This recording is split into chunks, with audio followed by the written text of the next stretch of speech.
And so I face the final curtain.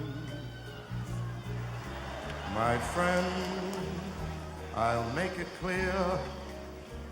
I'll state my case, of which I'm certain. I've lived a life that's full, traveled each and every highway, and more than this, I did it my way. For what is a man? What has he got? If not himself, then he has not to say the things he truly feels, and not the words of one who kneels. The record shows I took the blows and did it my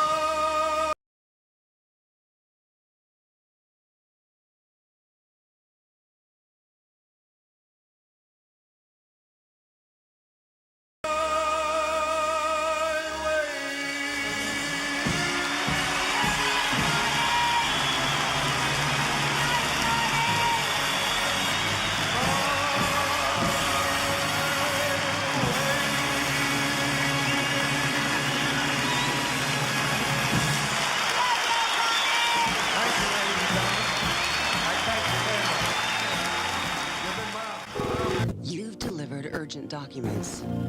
Oh.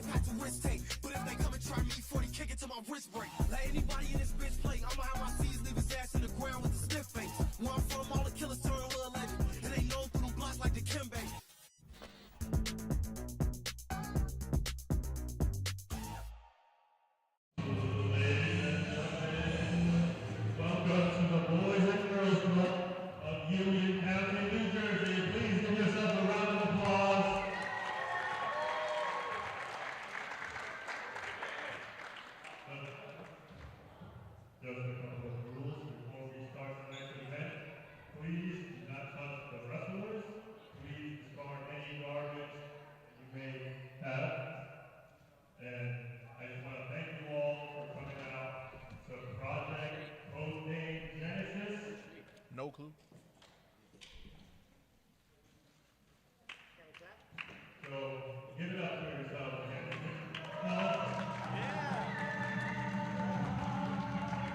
Ladies and gentlemen, it's a new beginning in the world of independent professional wrestling. This is the beginning, the genesis of Project Codename Wrestling. I'm Alphonse Stevens, and I don't know where Chris Cage is, but we're going to kick things off hot. And it's Miguel Sosa, who everywhere that we are, Miguel Sosa follows, and that's the man in charge, unfortunately. And same place like where we were last time, Miguel Sosa adored by this lovely audience here in beautiful Union, New Jersey, here at the Boys and Girls Club of Union.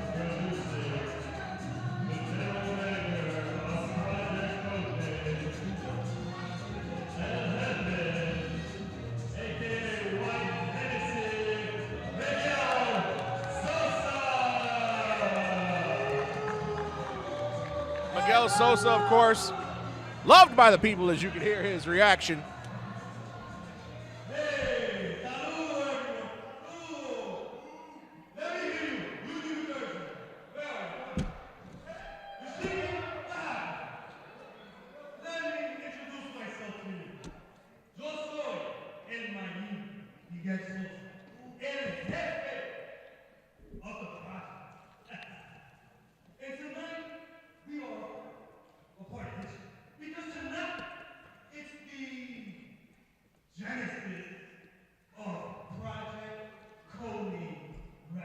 I said that already.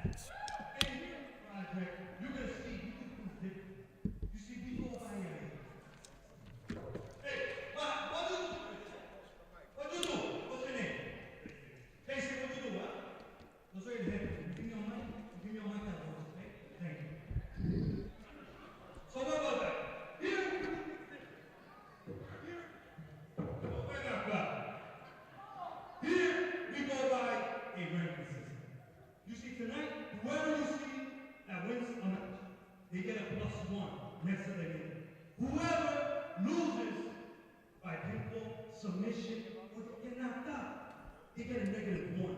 So it's easy to follow. Okay? So who's ready for tonight? There we go. That's what I want to hear. Who's ready to see Sebastian Leonardo versus Anthony Agolo? Huh? Who's ready to see Adina Steele versus the Magnificent People? Yeah? Who's going to be that leader of the North? And who's here to see the main event of triple threat match between TJ Marconi, PJ Savage, and the One Rockets? And best believe it won't be coming alone. So who's ready? Because tonight is going to be special. Union, New Jersey, let the project begin. And Chris Cage, nice of you to finally join us at the table, my man. Well, you know, I'm a busy man. And tonight, I got to tell you, first of all, it's a pleasure to be back with you, Alfred. And second of all, it is a pleasure to be a part of the beginning, the genesis, if you will, of the project. Yep, and we're going to kick it off with the tradition that we're bringing here to Project. It's a hot start scramble match. Let's take it to the action, baby. Yep, presented by our good friends at the Rap Lab Podcast. Rap Lab Podcast, good show. Yes, sir. The host is not a bad guy. New episodes every Monday at midnight. And here we go. We're going to throw it to our ring announcer, JC Olega.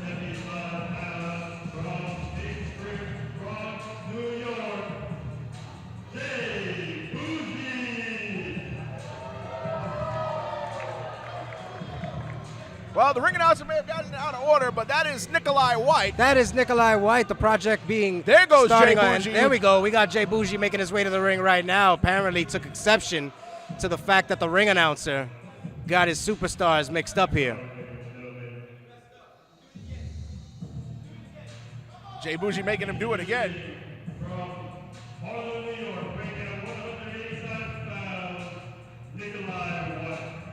Nikolai White and Jay Bougie, I don't know if you've seen it. They've been going back and forth on social media. Well, you gotta remember, Nikolai White and Jay Bougie are two of the hottest up-and-comers here on in the tri-state area. You got Nikolai White. He's a very charismatic kid, but as you see right now, Jay Bougie is too. You gotta think that both of these men are vying for a similar spot here in the project. All these men in the scramble are trying to make a name for themselves and make an impact tonight, Al. And as you said, you want to make an impact because here at the project, we operate on a point system. If you score the pinfall or the submission, +1. If you're the man that gets pinned or submitted, -1. And we've also got Nino Cruz out here and the self-proclaimed king of the scramble match. Oh, man, I didn't know the king of the scramble was going to be here, Al. I think my bet has just been made for the winner of this matchup. The Burger King himself. Come on. Walter Icebox Diaz. He wins one scramble match, and the man all of a sudden comes out here with a crown. Who bought that crown? Did you finance that crown? You know, you already got a reputation for thinking that you work for the Comedy Central roast, but I tell you right now, this ain't gonna be like the last time you and me were partners. You better show some respect here at the project because I promise it's gonna come back to bite you. Well, as long as Miguel Sosa's signing the checks, I'm speaking my opinion. There he is right there, the king of the scramble. My pick, listen, tell him, hail him. I'm not gonna call this man Awesome. King Diaz. Awesome, hail him. He's the king. Come on, bro. That's what I'm talking about, baby. Oh, will you sit down, Chris I Cage? don't know what you're talking about. Trying to get people hype up in here, baby. Ironically, Icebox Diaz won that scramble match, pinning Jay Bougie. And it's 4 men in the ring. We've got Nino Cruz, Nikolai White, Walter Diaz, and Jay Bougie. And the 5th entrant hasn't made his entrance yet, but I guess whoever this man is coming out to his own tune. I've been excited to find out who our 5th and final competitor is going to be here at the Scramble. And oh my God! Are you seeing it right here, baby? You know who this is? That's Ghost Shadow! Oh, business just picked up big time here, and I think I'm going to have to change my pick for who's about to win this matchup. Of course, Ghost Shadow, a legendary figure here in the world of professional wrestling, a Ring of Honor original. Ghost Shadow has seen and done it all. It's the mystery guy. What do you want? I don't know why you asking me. Why you asking me? I don't know nothing around here. You act like I'm the one that makes these things happen. First of all, I was just cheering you. I don't know what's going on here. And guys coming at me over here. I'm not in the ring. The They need to focus on their opponents is what they need. The participants of this battle, this hot start scramble, better be focused on the men in the ring and not you. So Nino Cruz, Ghost Shadow, Jay Bougie, Walter Icebox Diaz, and Nikolai White. And unlike previous hot start scrambles you may have seen elsewhere, this one much more structured. There are going to be tags, 2 men on the inside, 3 men on the outside, tag whoever you want. Different rules, different structure here in the project. And here we go. So Nino Cruz and Ghost Shadow starting things off. These 2 men can go. Ghost Shadow's resume speaks for itself. Nino Cruz, if you've never seen him, you'll be in for a treat. Yeah, Nino Cruz. While Ghost Shadow is a veteran of this sport, like you mentioned, ROH original, he is an OG of the East Coast wrestling scene. But Nino Cruz, no slouch either, could get it done in that ring. And we're going to see if he can actually match up to Ghost Shadow. And here we go. This action starting off fast, hot and heavy. And a Hurricane Rana from Ghost Shadow, very impressive. Nino Cruz beside himself, and Walter Diaz going to take advantage and tag himself in. Nino Cruz of the East Coast wrestling scene. But Nino Cruz, no slouch either, could get it done in that ring. And we're going to see if he can actually match up to Ghost Shadow. And here we go. This action starting off fast, hot and heavy. And a Hurricane Rana from Ghost Shadow, very impressive. Nino Cruz beside himself, and Walter Diaz going to take advantage and tag himself in. Nino Cruz of the East Coast wrestling scene. But Nino Cruz, no slouch either, could get it done in that ring. And we're going to see if he can actually match up to Ghost Shadow. And here we go. This action starting off fast, hot and heavy. Veteran maneuver by Ghost Shadow. Icebox Diaz went for the cover. Ghost Shadow rolled to the outside. And now here, Jay Bougie going to come to replace Ghost Shadow. That's another part of the rules. If a man goes to the floor, he can be replaced by anyone. No tag needed. Lucha rules definitely apply in this environment right here, as Jay Bougie wants to slow the action down and make the king of the scramble take a step back a second. Yep, and Jay Bougie, of course, a member of the Takeover, which also consists of the Faceless Ones and PJ Savage. And this is getting hot and heavy-handed here between Walter Icebox Diaz and Jay Bougie. Walter Icebox Diaz laying in those forearms right there as he sends Jay Bougie for the ride. And Icebox Diaz off the rope, swinging a miss like he's playing for the Milwaukee Brewers, and a backstabber from Jay Bougie. Definitely got a sting. Watch Jay Bougie here. And a nice sling blade. And oh, here comes Nikolai White. I know you wanted to see this combination. That's right. We talked about it earlier right here. This is what excites me. The Renaissance against the Bougie one. And there he is, the Renaissance showing his unbridled charisma. But don't you think those antics and playing around has got to hurt Nikolai White in the long run? Well, that remains to be seen now right here, because it looks like it's going well for him right now. Oh, and he's going after Ghost Shadow, and those type of antics may work with a Jay Bougie, but that's not going to work with Ghost Shadow. But if you notice, as soon as Ghost Shadow came back in the ring, Nikolai White's attitude changed real quick. He respects Ghost Shadow enough to know all of that jaw jacking ain't going to fly where Shadow's in the ring. And I don't know if Ghost Shadow realized it, but Nino Cruz blind tagged himself, and he tagged Nikolai, breaks up that pin. And he had to make sure he did that, because if he didn't, Ghost Shadow could have had it won right here. Remember, one fall to a finish in this hot start scramble. And the winner of this match will have the distinction of winning the first ever match in the history of the project. So what an honor. There'll be many other winners for years to come. We're definitely making history tonight, Al. Absolutely, but there can only be one first. Oh, and Ghost Shadow went for a clothesline, and Nino Cruz just ate it for breakfast like it was Cocoa Puffs. Pair of knife edges. He's going to have to lay it on thicker than that if he wants to slow Ghost Shadow down. And Ghost the Shadow. Clothesline. What a maneuver by Nino Cruz. That could be it. And Nikolai White breaks that one up. Nikolai White trying to take advantage here. Just him and Nino Cruz in the ring. And Nikolai White looks like a full Nelson slam. What an innovative maneuver out of that full Nelson position from Nikolai White. Now Jay Bougie. Jay Bougie. Pele kick. Right on the top of the head, Al. You'd have thought he was playing for the Brazilian national team the way he kicked him. And that bad blood that was unfolding on social media, you're seeing it play out live right here, Al, because you can tell that Bougie and Nikolai White maybe do not like each other. And that's a safe assumption. A lot of combustible personalities in this match, but Jay Bougie, the one talking the most trash, he's bringing Nino Cruz now. Jay Bougie has something terrible planned for the Renaissance Nikolai White right here. And suffice to say, you've got to be a savage individual to be a member of the Takeover. As Jay Bougie with his attitude, and now they're going to do a double suplex. Wait a minute. And Icebox Diaz. Wait a minute. And Ghost Shadow. Oh, no, what's this right here? Double power bomb.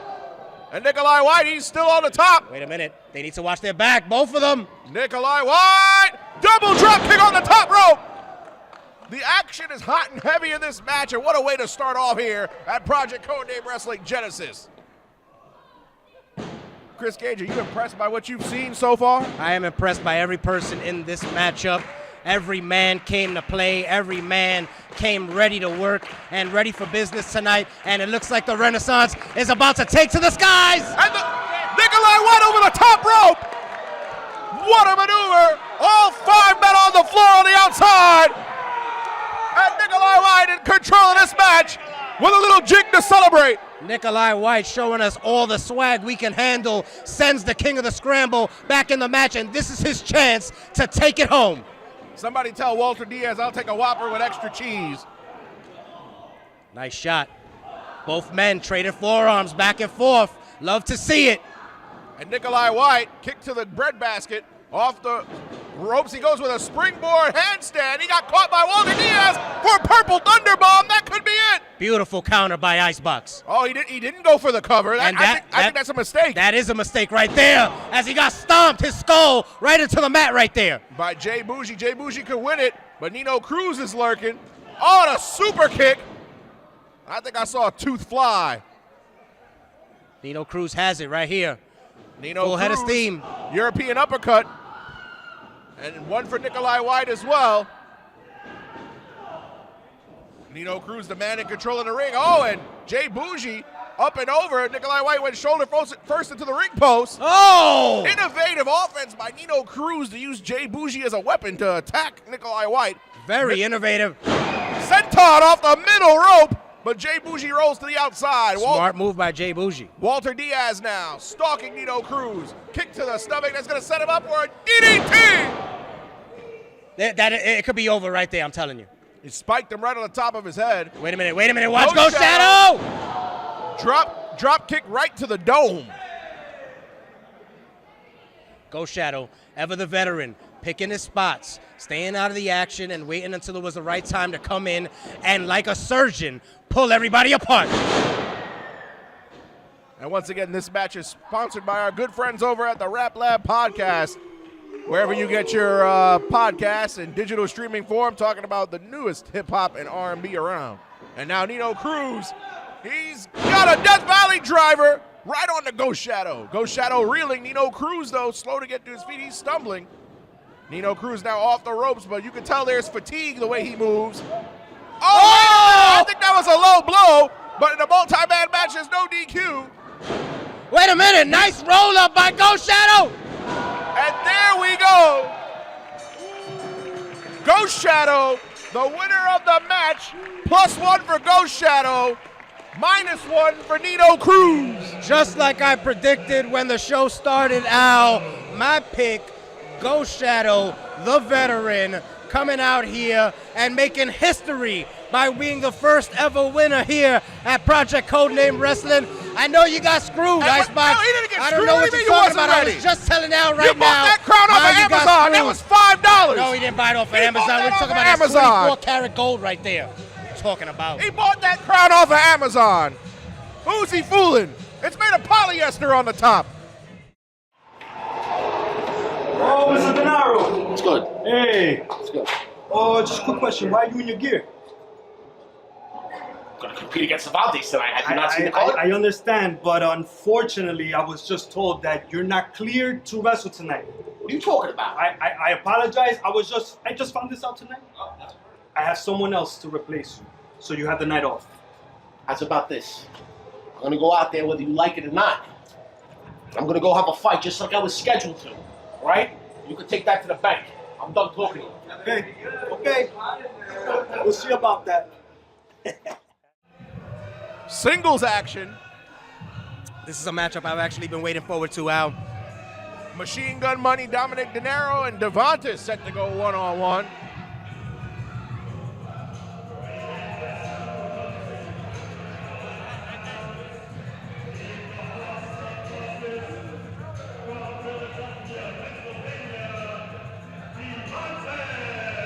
Devontae and Dominic De Niro going back and forth the last couple of weeks, all over Facebook, all over Instagram. This one, some could consider this a grudge match. Absolutely. Both men going back and forth on social media. Both men have very, very similar hard-hitting styles, very heavily influenced by MMA and fight sports. And I expect tonight, Al, that we are going to see someone get their jaw knocked in.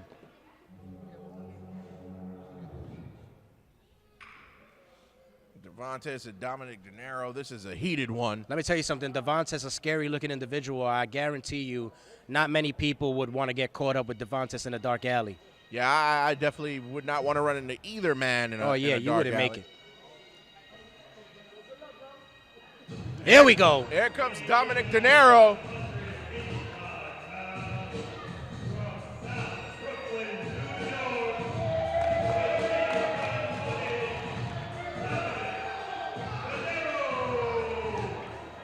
Dominic De Niro, Machine Gun Money. He's as tough as they come and as hard hitting as they come. Devontae's no slouch either, and here we go. Machine Gun Money making a name for himself more recently as a solo star, primarily a tag team wrestler for the majority of his career. And in the past year, my man has been going up and down the East Coast. He has been picking fights with everybody that gets in his way, just like he is right now. And that was a little cheap shot. That was a cheap shot. The referee, Dan Taylor, he's got to get in control of this. Wait a minute. Miguel Sosa, the boss, is out here.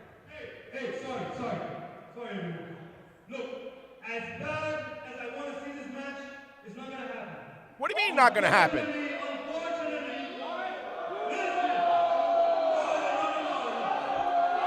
What's going on here?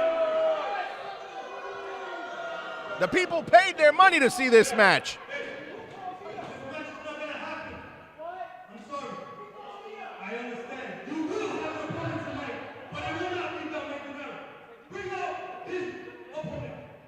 So, is this a substitution, Chris Cage? I'm really confused right now as to what is going on, Al. Your guess is as good as mine. I have here on the run sheet in front of me, Devontae versus Dominic De Niro. I wasn't made aware of any change. I mean, we've been advertising for over a month this match between Dominic De Niro and Devontae, and for some strange reason, Miguel Sosa has ruled that Dominic De Niro is not going to be in this matchup, and I gotta know why. Usually you have the scoop, so if you don't know, nobody's going to know. But who is the opponent?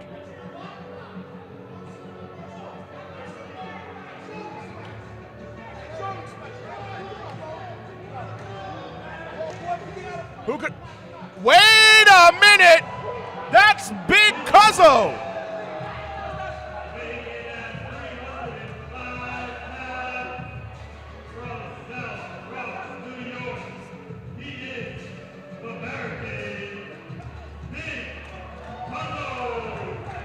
And did you see that when he came out here?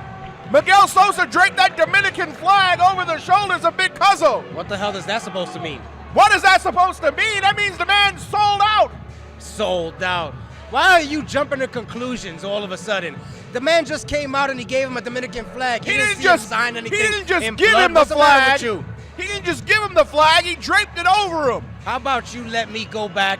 Well, tonight, in the next few weeks, I'll do some investigatory journalism, and we're going to find out, one, why Dominic De Niro has been pulled from this match, and two, the connection between Cuzzo and Miguel Sosa. But I will not have you sit here and blaspheme. I will not have you sit here and defame the good name of our boss, Miguel Sosa. Big Cuzzo, a hired mercenary, it looks like, defame our boss. Let me guess, you hang out at the club with Johnny Santos and Sebastian Cage and Miguel Sosa and Coltrane, right? Absolutely, absolutely. Oh, But yeah. You know of what? course. Why don't we talk about the business at hand right here? Because if you notice, the demeanor of Devontae's changed big time when Big Cuzzo walked out here, as Big Cuzzo changed the mood of the entire building when he walked through that curtain. Well, you know why his demeanor changed? You spent a whole month plus preparing for one opponent, and literally up until the bell rings, you get a different opponent. Oh, he just slapped Big Cuzzo in the face and said, that's what I think of him. I think that was a mistake. And Big Cuzzo, and this is a different Big Cuzzo than we've come to know. We haven't seen a Big Cuzzo this aggressive before. This is a Big Cuzzo that I enjoy and I want to see. Ah! What happened to the fun-loving Big Cuzzo that handed out L's? Well, you know what?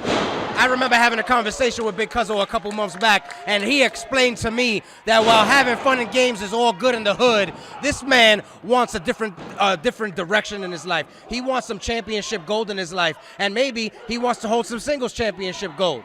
And we got the project here, Al. It's a brand new slate for a lot of these competitors. You think somebody like Big Cuzzo doesn't want to mark his place, doesn't want to mark his flag in the sand and say that he's here and he's going to be one of the top players in the project?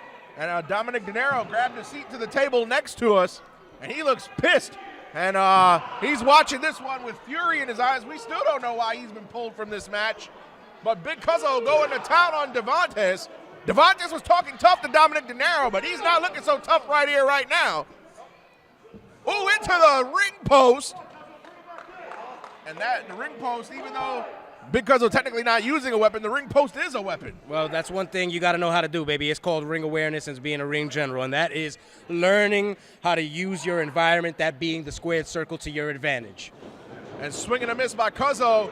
The power! The power of Devontae with a fall-away slam. Very impressive to just throw a man like Cuzzo like he was a sack of potatoes from Idaho. I think if Devontae's taking a little exception to the fact that Big Cuzzo thought he was just going to walk out here and walk all over Devontae. And, of course, once again, this match sponsored by our good friends at the Dirty Heels podcast. And you want to check them out. Wait a minute. And Devontae with a suplex. You got to be a real strong competitor, real upper body strength to suplex a man like Big Cuzzo. And I got to tell you that I'm very impressed by the power being displayed by Devontae early on here. And Big Cuzzo throwing those strikes to the midsection. And wait a minute, Devontae cut him off into a wrist lock, turned him around with a clothesline. Oh! Senton. Big fan of the backsplash senton right there. Here's Devontae into the cover. And Big Cuzzo powering up at one. Cuzzo showing that no matter what Devontae has done so far, it hasn't even made a dent in the armor of Big Cuzzo. Very surprised because Big Cuzzo primarily a tag team competitor historically throughout his career. But you know what? That's why I enjoy this right here, Al. It's a test for Big Cuzzo. All these years. Oh, as a nice belly-to-belly side suplex by Devontae. All these years we've seen my man Cuzzo in tag team action. Yeah, he's broken records. Yeah, he's held championship gold. Yeah, he's held it down for a long periods of time. But as a solo competitor, he is unproven, and that's what the project is all about, giving guys a new opportunity, a new chance to make a name for themselves. I'm pulling for Cuzzo right here. Big Cuzzo usually an individual who runs among a pack of individuals, but he's out here by himself tonight going one-on-one with Devontae on short notice. And I got to give Devontae a lot of credit for an opponent he didn't prepare for that has a size and strength advantage over him. He sure is holding his own as he hit him with a German suplex that time. Unbelievable power once again displayed by Devontae. He has been tossing Cuzzo around very, very surprisingly in this matchup. And I got to tell you, even though he wasn't ready for Cuzzo, I got to admire the way he has pivoted and adapted to this match here. Because you realize you can't have the same strategy prepared for Dominic De Niro and then wrestling Big Cuzzo. It's just not going to work. But Devontae with an improvisational game plan here that's been working so far. But Big Cuzzo laying in the forearms, hitting Devontae in the face with a pointed elbow. And a DDT from Devontae. Nothing fancy, nothing flashy, straight DDT, cranium right into the mat. Now yelling for Cuzzo to get up, and Cuzzo slow to his feet. And wait, Big Cuzzo telegraphed it with a major spine buster that time. Textbook execution. There you go, and that is classic action by Cuzzo right there. He loves to use that spinning spine buster, and he nailed it excellently. Both men are down. This is their chance. Whichever man gets to his feet first is going to have the advantage here, Al. And here's the thing, Big Cuzzo hit that high impact maneuver in the spine buster, but that took just as much out of him as it did Devontae. Absolutely, absolutely. But you see, he's trying to use the energy of the audience here to get himself back in it. Ooh, Big shoulder block in the corner. And a shoulder block, multiple shoulder blocks. Irish whips it to the opposite corner, follows it up with a splash. Cuzzo with a head of steam and a big boot. Don't sleep on Cuzzo. The big man can move, and he is as quick as a cat. And only a 2 count that time. Now, the stamina and endurance of Cuzzo's got to come into question. Again, primarily a tag team competitor, but what do you do when you get winded? There's nobody on the outside to tag to give yourself some relief. That's where the test for Cuzzo's coming in, but he just signaled for the end. It could be over right here. Oh, He's no. picking him up. He's looking for it. Wait a minute. Devontae's countered, and he hit a spear. Will that do it? And only a 2 count as Cuzzo was able to kick out. But barely getting that left shoulder. And what you just mentioned earlier, Al, may be coming into play right here. Cuzzo, not experienced as a singles competitor, and we may be seeing the gas tank start to empty now. That's right. Again, Cuzzo, not a singles competitor historically. See, now on the other hand, Devontae's here is very experienced as a singles competitor. This is what he does, and going long and into the distance is where Devontae thrives. So if Cuzzo doesn't end this quick, it could be lights out for him. Wait a minute, Cuzzo, he countered. Wait, he might be setting up for the stampede. He hit the stampede. That's gotta be it. Big Cuzzo has come here to the project on short notice in Union, New Jersey, and has won this match. Gotta give it to Big Cuzzo, coming out here, impressing the project fans, making an impact, making history. Devontae, I don't know if he wasn't ready for this one, but it sure looks like he wasn't. Big Cuzzo is your winner. And you gotta, As Dominic De Niro looks on, and he seems to be very happy with the outcome of this matchup. Well, Dominic De Niro forced out of the match, but I mean, anytime a guy's been talking trash on you and you get to watch him lose, you're gonna be happy. You would know, you've done it. Absolutely, absolutely. Big Cuzzo comes into the project, wins his first match here in the project on short notice, but we can't take away from Devontae, who despite being on short notice, was able to have a competitive match with Big Cuzzo. No doubt. Not taking anything away from Devontae. He put up a great fight, and he had Cuzzo there seemingly a couple of times. But right now, you got to give it up to Cuzzo, man. And my question is, will we ever see a comeback of the Devontae Dominic De Niro situation? Well, we should be able to.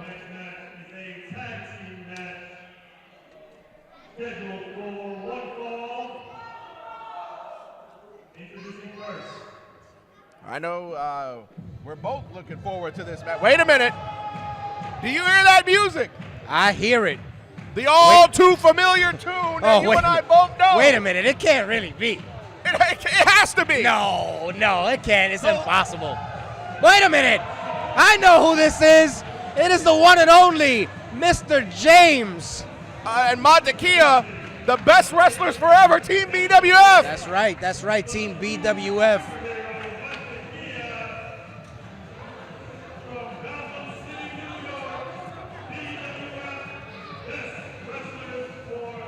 Can I get a gold star?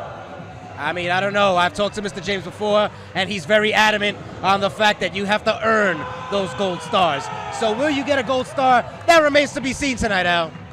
My track record should speak for itself, but okay. Well, we don't win awards on what we've done before. We win them on what we do now. That's very correct. And as you hear this sold-out capacity crowd's reaction to the best wrestlers forever, 2 fan favorites here in the project, Mr. James and Montekia. 2 of the most exciting wrestlers you are going to see here at the project. These men can go. They can take to any style. And we're going to see if they can adapt to their opponents here. Much larger, much more physical opponents than they're used to. And their opponents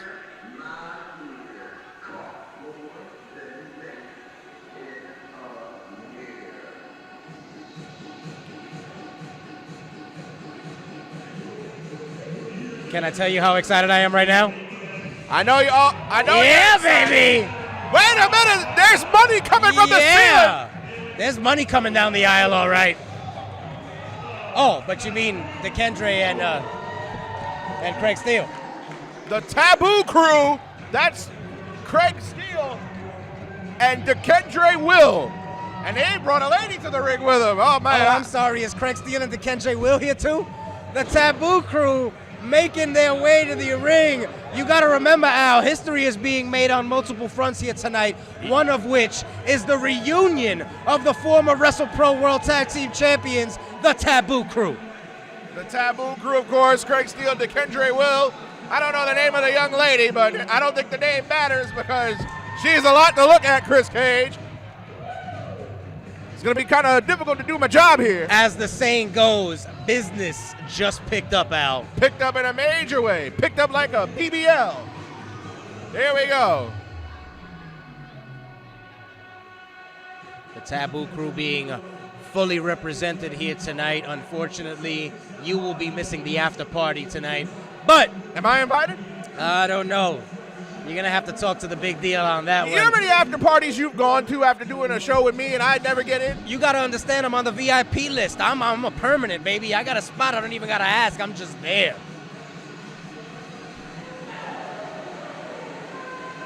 DeKendre Will, Craig Steele, the Taboo Crew, up against the best wrestlers forever, Montekia, Mr. James. The first ever tag team match in the project. Absolutely. Our one and only tag team match here tonight. I have been very excited for this, as you alluded to earlier, making history with our first tag team match. And I'm very excited to see who pulls this one out. Any predictions, Al? You know, as much as I like the Taboo Crew, the best wrestlers forever, Team BWF, I think that they are the more fluid team out of the two. They're also the more agile team. Of course, DeKendre Will and Bam Bam Gigolo. That's himself, right. Craig Steele. Not as agile, but great athletes nonetheless. We only bring you the best action here in the project. Wait a minute. Oh, wait a minute. You were asking for a gold star earlier, and it looks like Mr. James definitely has one for DeKendre Will. You think DeKendre Will has been a good noodle? Apparently, according to Mr. James, you know Mr. James just doesn't give these to any old slouch. And maybe he hasn't because it didn't stick to his head. Nope. And I certainly have never gotten one. Here we go. Swing and a miss. And quickly, Montekia tagged himself in. What strategy? Only a 2 count. You mentioned it earlier, the fluidity of BWF, and you're seeing it very early right here. That's also true. Oh, there you go. The radiating superpowers of the smooth superhero right here, showing his speed, showing his agility, showing his powers early. There are not many people in the business that can match the agility of Montekia. And Montekia, they call him the smooth superhero like you said, and he moves smooth like melted butter running down a bagel from the bodega at 7 o'clock in the morning on a Wednesday. And speaking of smooth, you saw it in that double team action right there. Wheelbarrow into the double leg drop. Mr. James into the cover, but only 2 with the lateral press. And here we go. Mr. James and Montekia already using tag team tactics, tagged in and out early and double team maneuvers. DeKendre Will telegraphed Mr. James, and Mr. James might have wrenched his neck that time. And now the mood is about to change because the big deal Craig Steele is definitely going to slow the pace down and get a little more methodical. You know what I'm talking about? Wait a minute. We might have a legitimate injury here. As Mr. James drawing the attention of the referee. I don't know what happened. Well, he went neck first into that turnbuckle post. Oh, wait a minute.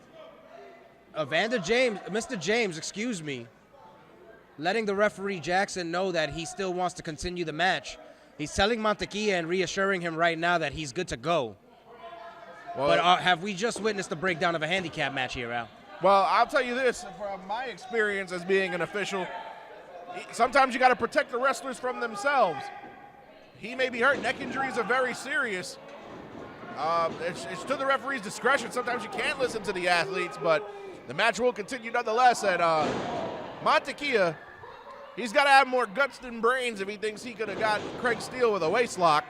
Oh, stinging knife edge chop, make it a pair. Make it 3 by Mantequilla. Oh, and a nice double hand chop.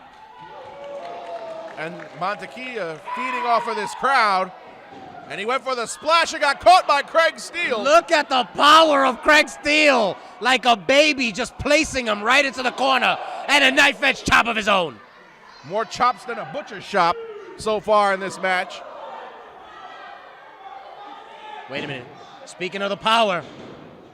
What a heel by Craig Steele, sending him 3/4 of the way across the ring there. Wow, and he made the superhero fly that time. Wait a minute, double team action here. Oh! Textbook drop kick by DeKendre Will. Very impressive by DeKendre there, pulling him to the middle. Smart tag team wrestling. Here's the cover. Hooked the leg a little bit too late right there, Al. Only good for a 2 count. I don't know if you noticed, but Mr. James on 1 knee, not even on 2 feet. And DeKendre Will just took Mantequilla all the way down. Mantequilla with a 2 count. And Mr. James, it took Mr. James a very long time to get to 2 feet. But if you notice, Mr. James still holding on to the back of that neck right there. I got to tell you, I'm a little worried for the well-being of Mr. James here. He's got to be hurting. But Mantequilla fighting back. Mantequilla will never stop fighting. As long as there's a breath in this kid's body, he is going to keep going. We're seeing it right here. But I got to wonder and I got to worry, is Mantequilla a one-man army in this matchup? And you asked the question earlier, have we seen this break down into a handicap match? I think so.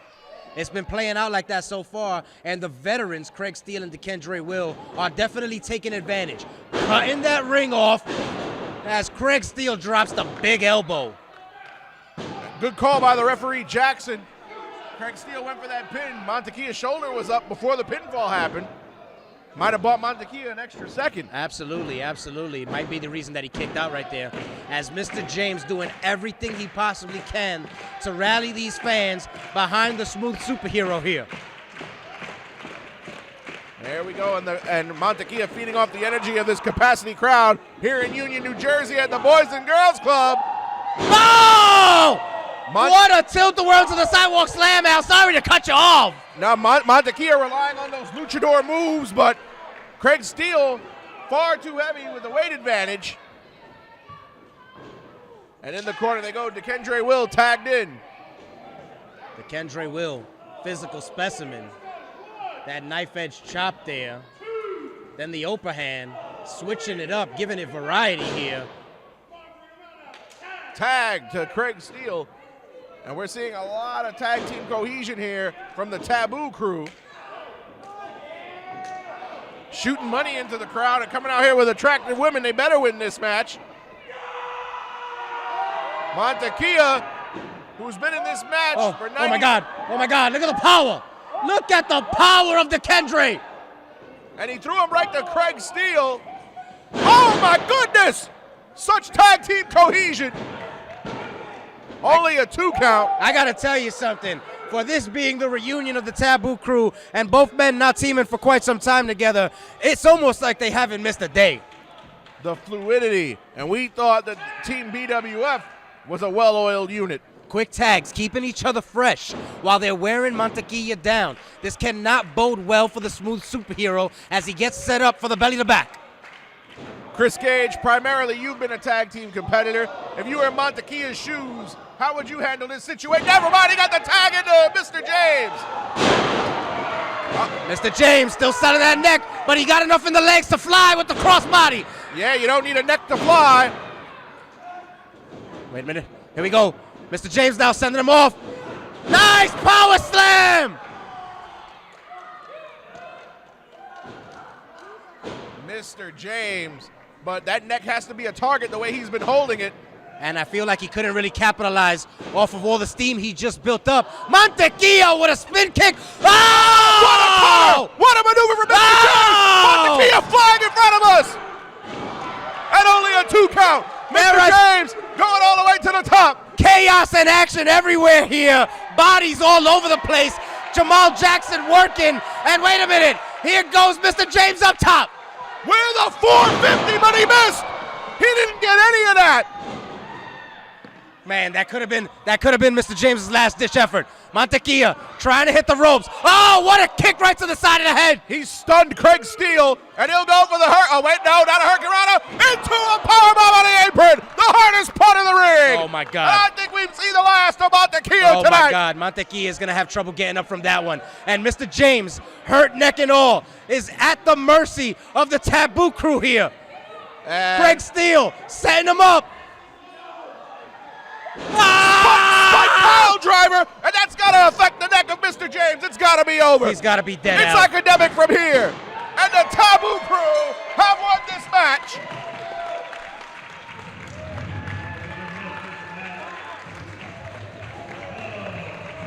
Unbelievable. But what such action, and we got to give it to Mr. James, who despite having a hurt neck, continued the match, didn't quit.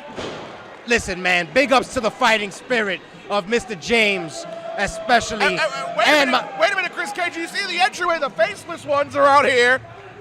Jacko and Face, the tag team unit of the takeover. I don't know what they're doing out here. Well, it seems clear to me from what we're looking at right here that they got their eyes and their sights set on the Taboo crew. What is this about, Al? And they come out here, they're clapping. The faceless ones are not, according to our run sheet, they're not scheduled for a match tonight.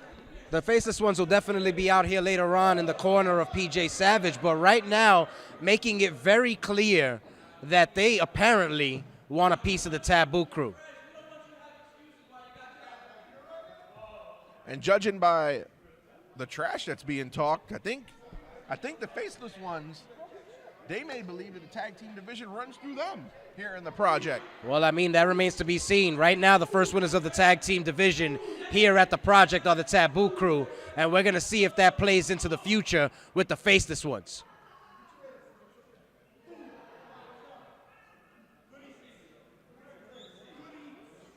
Getting in each other's way here. There we go. Referee SP Anderson trying to get control of the situation here. Yeah, the faceless ones, like you mentioned, are not scheduled tonight. Yeah, our senior official SP Anderson trying to get the faceless ones out of here so we can get things moving along. But the Taboo crew, winners of the first ever tag team match in the history of Project Codename Wrestling.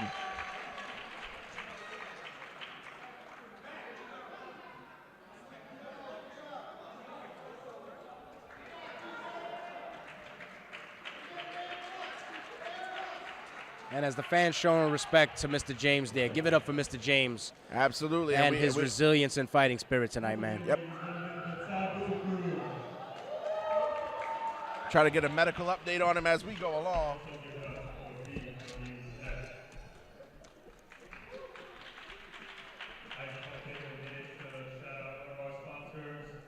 Wrestling and recovery. Please send something out.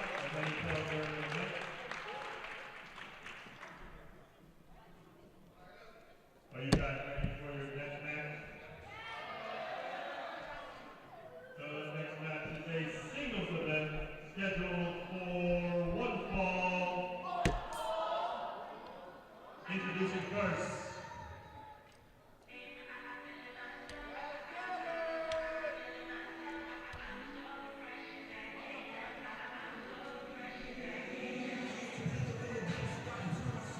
All right, a heavily promoted singles match on the way.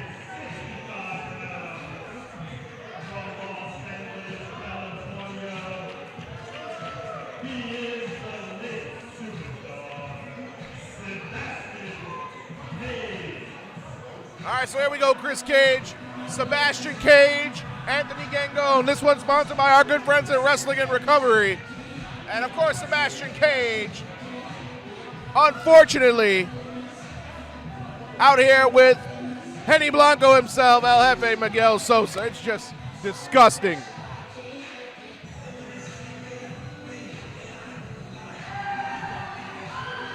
Sebastian Cage, of course, in cahoots with Miguel Sosa. And Miguel Sosa's drinking on the job.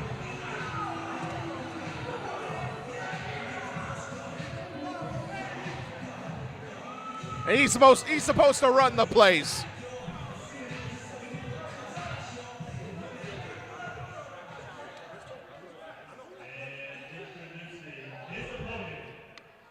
And you don't find anything wrong with our general manager coming out here with an alcoholic beverage in his cup. What? I don't know what you're talking about alcoholic beverage. How do you know what's in his cup, Al? Were you backstage sniffing in his cup? I smelled it when he walked by. Get out of here. You're not smelling nothing from all the way over here.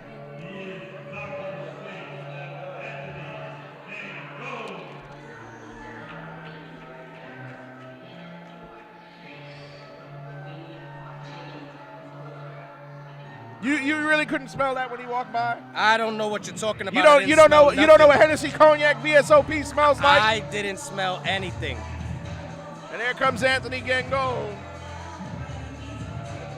Again, this match brought to us by our friends at Wrestling and Recovery.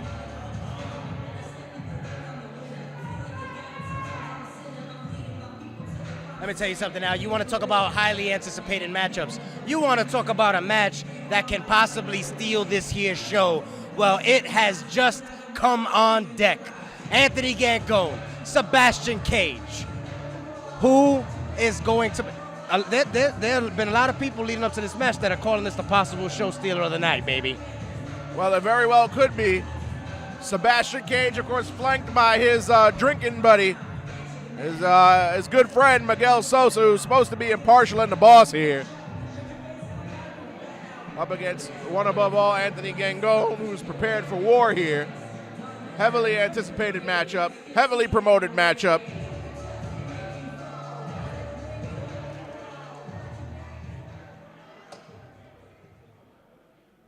And you can tell that's an alcoholic beverage in that cup the way he's slow sipping it. I can't tell absolutely anything from all the way over here, Al, and I am not going to allow you to make me an accomplice. You really can't tell that it's Hennessy in that cup. You are not going to make me an accomplice to your defaming the name of our general manager.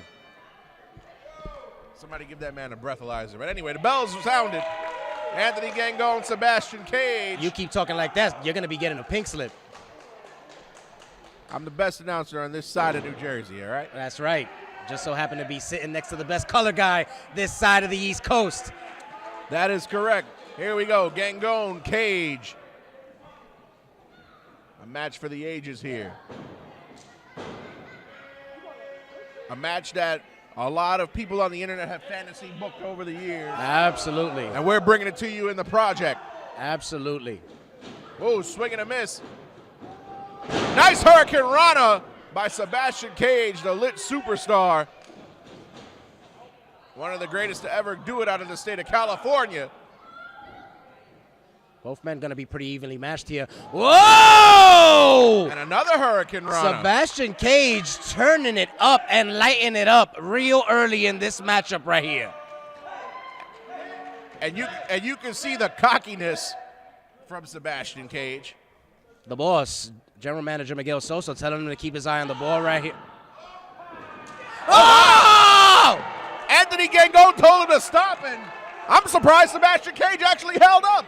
Ripped Sebastian Cage's head off right there with that clothesline. I'm surprised Sebastian Cage hasn't been decapitated. Both men coming out. This is the only first couple of minutes of this match out, and both men are pulling out absolutely all the stops. Early, textbook, beautiful, picture-perfect dropkick by Sebastian Cage. And if Sebastian Cage gets hit like that again, Miguel Sosa may need to start drinking some more. Nice German suplex that time. Turned Sebastian Cage inside out. Sebastian Cage looking like he landed a little gingerly on that knee with the suplex. Gets sent 360 up and over the top rope. Anthony Gangone in control here. Anthony Gangone, you know, we know him to be a very, very, let's just say creative individual, for lack of a better term. But tonight, not coming the way I expected him. Not coming showing and projecting the attitude of being the one above all. A much more focused, much more serious Anthony Gangone than I personally am used to seeing. And Anthony Gangone has never been a showman nor entertainer. He's just a straight shooter. He'll hit you and keep hitting you until he defeats you. And as we mentioned earlier, as I mentioned, Sebastian landing a little gingerly on the knee. Might be an issue there. Yeah, he could be. He's favoring that knee there.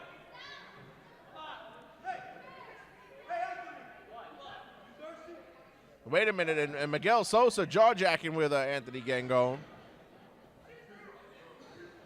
And, wait a minute. Oh, come on.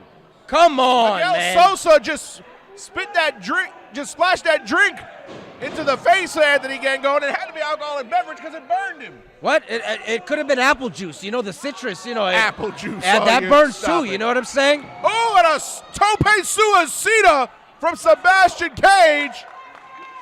Sebastian Cage seeming to shake off that bum knee right there. The aches that he was feeling on that for that tope suicida. Well, I don't think the knee was really injured because referee S.P. Anderson went to tend to him, and that diverted his attention. Very good observation right there. Yeah, Smart so wrestling strategy by Sebastian Cage. So that is what Miguel you're saying. Sosa could spit that, whatever that alcoholic beverage is, in Anthony Gangone's He face. was just trying to clean the face of Gangone because Gangone Clean got a the little face dirty. with alcohol. And I don't know. Oh, Again, come you on. keep claiming that that's alcohol, and that remains to be proven. We should give this man a breathalyzer. Sebastian Cage getting in our senior official S.P. Anderson's face here. European uppercut. Oh, look at that, a high five. That man is supposed to be the general manager of this company. He is the general manager of this company. It just so happens that Sebastian Cage is his hand-picked representative on the roster. Is that a problem? Yeah, Big Cuzzo's a hand-picked representative too, right? You know, it's funny. Up until tonight, I don't remember you ever having a problem with Big Cuzzo. All of a sudden, he gets linked up for 5 seconds with the general manager, and you're a turncoat. Yeah, it must be great to have the boss in your pocket, huh? No, it sure is. I'll tell you. Oh, yeah, you would know. But anyway, Sebastian Cage springs the ropes. He went for that cutter and got a forearm to the back from Gangone. Back body drop no good. Cage lands on his feet for a neck breaker. Sebastian Cage now. Wait a minute. A running shooting star press. Sebastian Cage, a tremendous athlete. The classic red star press right there by Sebastian Cage. An ordinary man can't pull off a maneuver like that. Absolutely not. And now Miguel Sosa arguing with the senior official S.P. Anderson. And now Miguel Sosa barking out orders to go to the top. That's right, directing traffic. He knows exactly how his superstar should win matches, how he wants to see him pick up the win. But the mistake right here is that Sebastian Cage might be taking a little bit too much time to get to that top rope. He is taking too long because Gangone was able to pop up. Super kick right to the jaw, and I think I saw a tooth fly out. And Miguel Sosa has confirmed it is a tooth. Wait, oh! Overhead belly-to-belly suplex into the turnbuckle, right into the corner. And you can see Sebastian Cage grabbing at his head. And that's because Sebastian Cage was taking a little too much time to pay attention to the fans over at ringside. He should have stood on top of Anthony Gangone. He would have had the advantage. I don't think it was the fans at ringside. I think it was Miguel Sosa barking orders. Well, Sebastian Cage needs to focus up here because if he doesn't, Anthony Gangone is about to build on this momentum that he's building right now, and it's going to be lights out. All those chops. This match sponsored by our friends at Wrestling and Recovery. And Sebastian Cage's chest needs recovery after all those shots. Oh! And a cutter from a Death Valley driver position. This could be it here, Al. Only a 2 count as Sebastian Cage kicks out. Frustrating, starting to show on the face of Anthony Gangone here. Shaking his head. Look at him. He's asking. He's looking at Miguel Sosa. Anthony Gangone has the fans here in Union, New Jersey on his side. These wonderful people here at the Boys and Girls Club of Union. Wait a minute. Anthony Gangone, what move could he be going for? Sebastian Cage countered. Forearm to the mush. And both men apparently... The fatigue setting in. Sebastian Cage exhausted here. You can what a double sledge. Did you see that? I Old saw school that. style. What is this? That's a signature maneuver from Anthony Gangone. Wait a minute. It's going to set up into a DDT maybe. Oh, my God. The back of the neck of Sebastian Cage being punished here. And only a 2 count. Miguel Sosa, you can see how worried he looks on the outside. Miguel Sosa definitely getting worried here, but Anthony Gangone also showing some frustration. He needs to keep it together. He's had a majority of this matchup here. If he stays on game plan, he could pull out the win. And what is the game plan? The game plan is to win, Al. Pure and simple. The game plan is to come out here and beat your opponent until he is unable to continue or until you pin those shoulders down 3. And Anthony Gangone just asked Sebastian Cage the same question Dr. D. David Schultz asked John Stossel. Do you know what that is? An open hand slap. Not once, but twice. And a 3rd time. And that might hurt even more with that glove on. Whoa. The back body drop, Cage landed on his feet. Oh! And he just spiked Gangone on his head. And Gangone, how in the hell did he kick out? I have no idea how Anthony Gangone just kicked out of that devastating Hurricane Rana, drilled him right on the top of his head. Spiked him right on the top of his head, and Gangone actually looks dazed if you look at his face. The lights are on and nobody's home. Sebastian Cage looking for some advice now, looking to see what's next from Miguel Sosa. Wait a minute. Lands on that rope. The cutter! Oh! Spiked him right on the top of his head again. And only a 2 count that time. And Anthony Gangone, you gotta admire. There's no quit in this man. There have been multiple times in this matchup, Al, that I thought Anthony Gangone was down for 3, and he is continuing to prove me wrong and continuing to prove his resilience here tonight. A lesser man wouldn't have kicked out of that.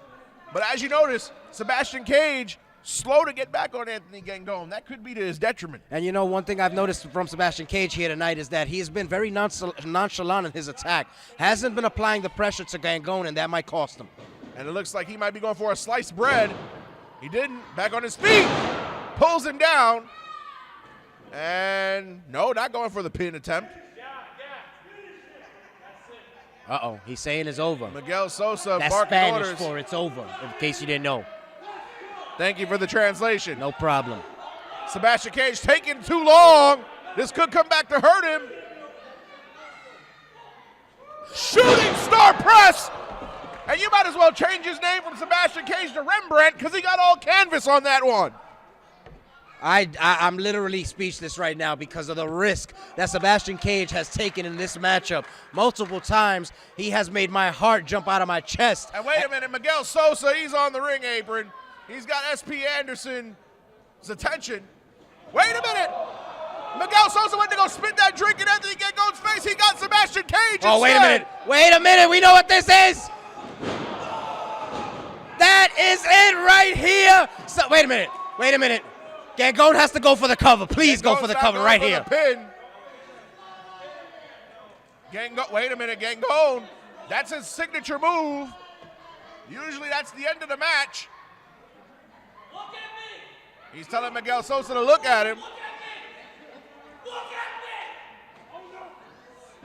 Oh, wait a minute. He's going for a submission. Wait a minute. What?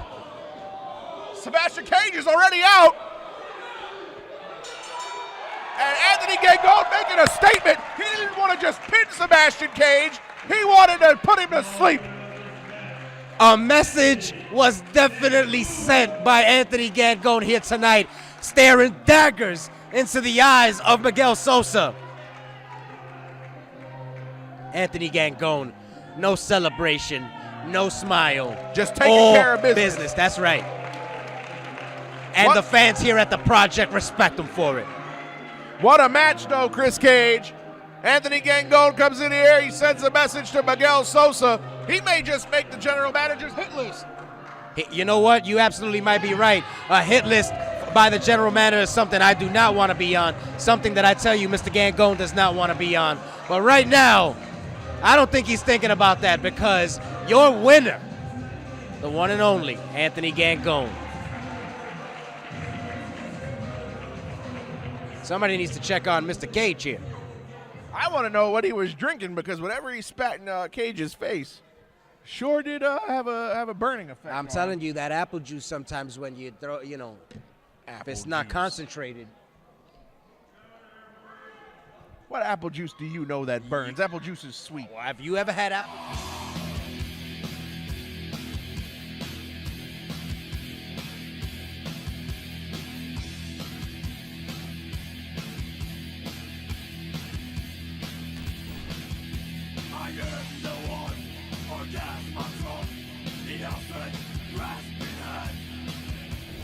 Sponsored by IFC Inferno Fight Club.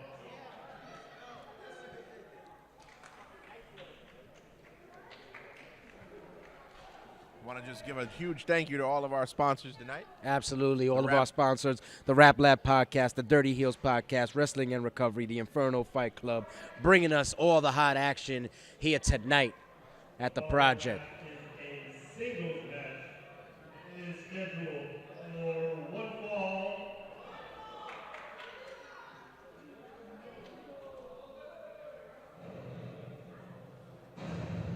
And a lot of the matches here tonight at the project have a similar theme. Jaw jacking on social media. We were talking about a grudge match earlier tonight, baby. And if you want to talk grudge matches, you're about to witness one right here. As you mentioned, Al, for the past couple weeks, these two men that are about to lock up right here have been going back and forth on social media, on Instagram, on Facebook. And they both of them, are looking to be the man that takes the project into the future. I know for a fact, you know I'm very close to Dino. You know I know Chris Barton. I've talked to both of these men. Both of these men say that tonight is the beginning of the journey that will make them the top star here at the project. And we're going to see who starts it off on the right foot. And this match is a lot of people are saying this is the Battle of Brooklyn. Both men from Brooklyn. Chris Barton's nickname is the Bushwick Beast. But this has gotten personal over the last couple of weeks.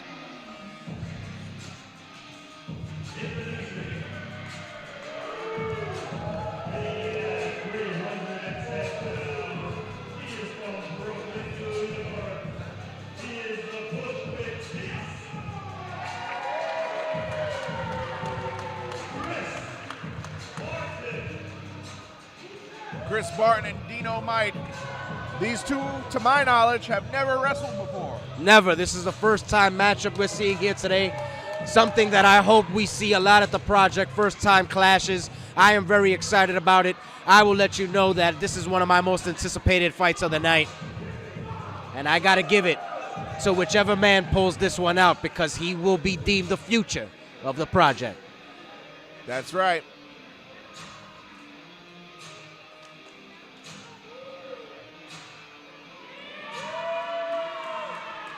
Chris Barton and Dino Might. Wow, look how nonchalant Dino is. And here we go. Both men bumping chest. This That's one may what I'm have started talking off about. as competitive, but this is going to get personal real quick. Well, we mentioned it earlier. Both men got bad blood. Both men do not have a taste for each other, and I think we're about to watch it unfold here tonight. Chris Barton. Barton Dino suiting Might. up, getting the straps on. Referee Jackson checking him.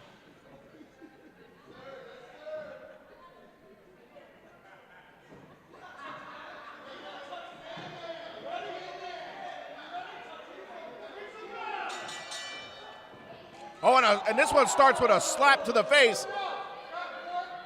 Dino showing him that he doesn't sweat Chris Barton at all. Wait a minute. And Dino running to the outside. Very smart individual, Dino Might is. I know he's a protege of yours. That's right. And if there's one thing that Dino Might understands, it's psychological warfare, Al, and that's exactly what you're witnessing right now. And now he's demanding that referee Jackson back up Chris Barton. Collar and elbow tie up into the corner.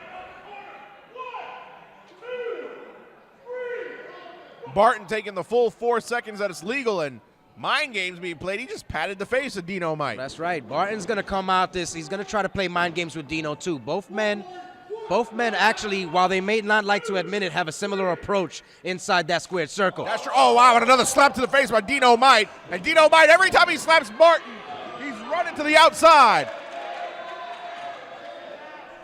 But if you notice what that's doing right here, because Barton, you know as well as I do, Barton definitely has a short fuse, and it does not take long, and it does not take much to make Barton explode in anger, and I think that's exactly what Dino's trying to do. He's trying to get inside the head of Barton, so that way Barton starts making mistakes.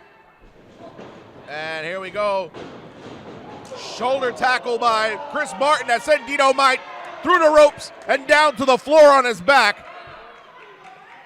Barton showing that running into him is like walking into a solid brick wall. I don't think Dino was ready for that right there. And if referee Jackson's not careful, he may get shoulder blocked too. Well, Jackson's been around the block long enough to know to stay out of the action. Did you see how Chris Barton looked at him? Absolutely. And here we go, another headlock with Dynamite in control. Off the ropes goes Dynamite. Drop down. Passes him by. Big back body drop with hang time. That would make Tony Hawk proud. And a chant of Beast has broken out. And a knife edge chop. The Bushwick Beast fans riling up the big man. He's asking for silence. What a knife edge chop. With authority trying to light the perfectly chiseled chest of Dynamite. I hope, for Dynamite's sake, I hope there's some Neosporin in the dressing room. And Barton went shoulder first into that ring post. And if you noticed now, he hit that right shoulder. And you know as well as I do that Barton likes to end his matches with that extra powerful lariat. Will that be a factor in tonight's matchup? It could be, and also if Dynamite is paying attention, he might have just found a target. That's right. And Dino, let me tell you something. Dino is definitely smart enough to target that body part if he sees an opening. And Dynamite going right for it. Oh, right into the ring post. Just like I mentioned, baby. Shoulder straight into the ring post. Ring awareness. Using the environment as a weapon. There is now a target, a red bullseye on the shoulder of Chris Barton. And you know what that means. Chris Barton is in trouble. And like you alluded to earlier on, Chris Cage, with that shoulder not being able to function at 100%, we may not even see the lariat that Barton ends his matches with.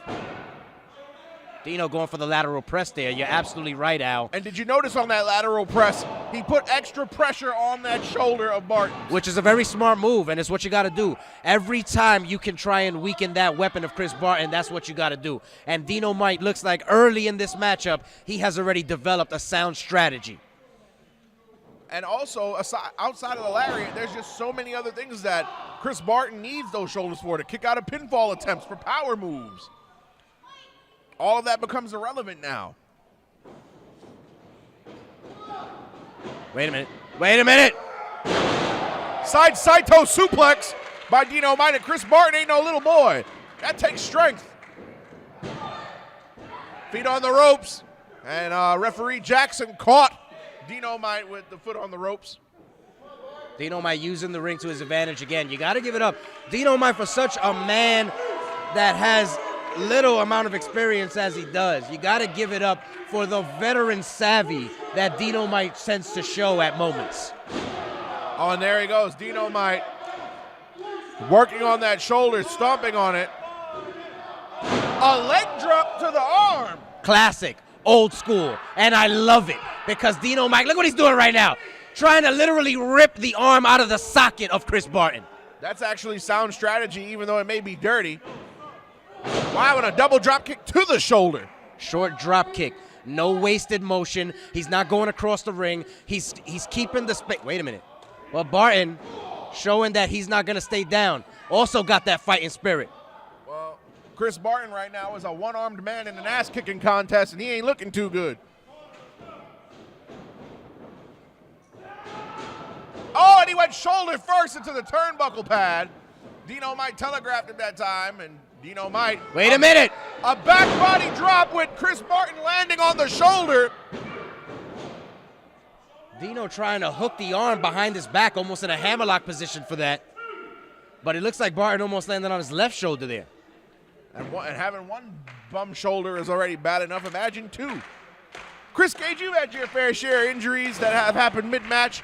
If you're Chris Barton, how do you react and respond to what's going on? Well, you gotta wonder, and you gotta, at least I want to hope that Barton has developed has developed his style and his arsenal to have something to fall back on if he can't resort to that classic lariat. The bottom line is that without that weapon, without that right arm, if he can't get the lariat off, he's going to have to pivot, he's going to have to adapt, and he's going to have to find another way.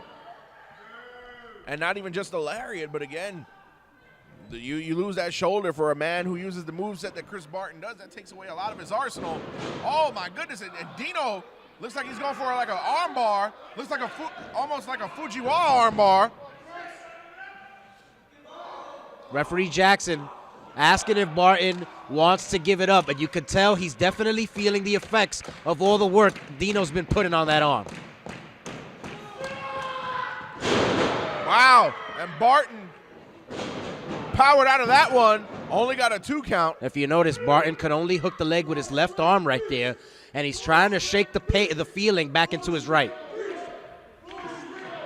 And I don't know if you noticed, but Barton had to flex his fingers to try to get some feeling back in Absolutely. He got to think, is he feeling the tingles going up and down that arm right now? And do you hear the pandemonium in this place? Half the crowd is split. Half of the room rooting for Dino-Mite, the other half for Barton. You definitely got the Dino fans in the crowd. You got the Barton fans in the crowd. Both men trading shots. Oh! Belly-to-belly suplex that time. And that one hurt Dino-Mite bad. You can see it in his face. He's writhing in pain. Wait a minute. And Barton now. Barton with the forearms. Trying to build momentum. Lefts and right forearms. Rocking them back and forth here. But you can see he's favoring that arm. Absolutely. Irish whip down to the opposite corner. And a nasty European uppercut. Classic. But as you can see, that had an effect on Barton. He has to grab that arm. He's in pain. No doubt, no doubt. Took him a minute to get into the cover. Could only sling the arm over. And you got to wonder and you got to believe that's the reason Dino was able to get that right shoulder up. Chris Barton and Dino-Mite having a knockdown, drag-out classic so far tonight. But you got to wonder how that shoulder is feeling. How much pain is Chris Barton in? And the straps have come down. Uh-oh. Usually when the straps come down, it means bad business for whoever is standing in the ring with Chris Barton now. And Dino-Mite going right back to the arm and shoulder. Smart move. Wait a minute. Here comes the Dino-Matic. It could be over right here, baby. That's it. Dino needs to go for the cover. But Dino's slow to get to his feet. He's in pain too. This match has been very physical.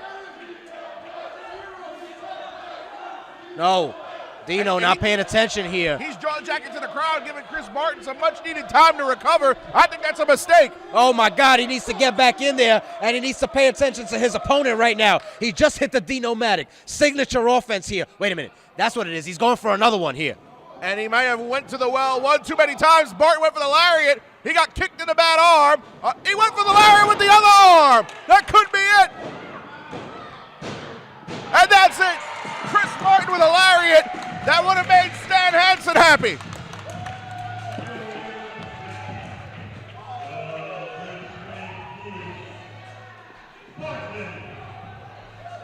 The Bushwick Beast, Chris Barton, comes to Union, New Jersey, and wins this match, bad shoulder and all. Bad shoulder and all. I don't know how he did it, but the Bushwick Beast, Chris Barton, was able to rally, was able to find it deep down inside of himself and pull the lariat seemingly out of nowhere, sending Dino packing. But I gotta wonder if Dino's overconfidence is what cost him in this match. 2 times he had the matchup won, and he did not take advantage. He did not go for the cover, and right here, right now, Chris Barton is celebrating as a result of it. But you also got to think what long-term damage has been done to that arm and shoulder of Chris Barton's as well. Time will definitely tell if Chris Barton suffers any after effects of that. And wait a minute. But right now, Barton just went after a fan with a Dino-Mite sign. He broke the Dino-Mite sign. And I guess he just broke the Dino-Mite sign. I guess Barton just let us all know what he thinks. And the Dino-Mite fans still in the building, ladies and gentlemen. What a matchup, hard-hitting action, gotta love it. Crowd split.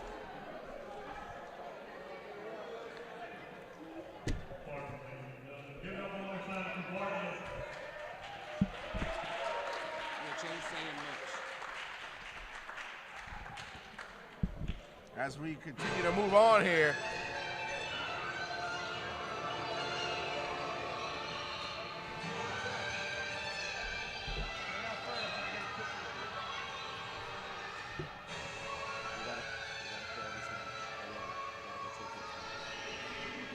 You know what, Al, now that we're talking about Dino and all of that, I think I need to go backstage real quick and take care of some business. I'll be back shortly. All righty.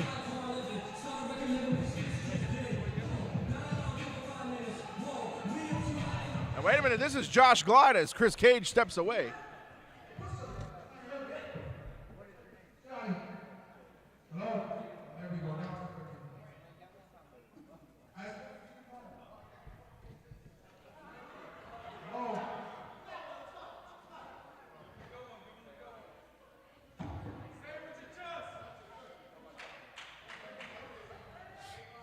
Can you hear me?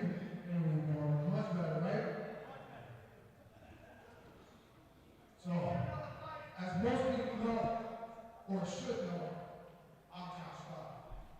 And I'm here on a personal invitation from the man, the boss, the Don, TJ Marconi. So, TJ Marconi, Glide, I need you on my show. Glide, challenge whoever you find in that locker room. Nobody accepted my challenge. Nobody back there was man enough to accept my challenge. Even worse, I wasted my time coming to the dump. Oh, come on, don't call this place a dump. It's a beautiful town. These are amazing people. I wasted my time coming in front of you scum in this dump that's New Jersey. Oh, no, come on. That's offensive.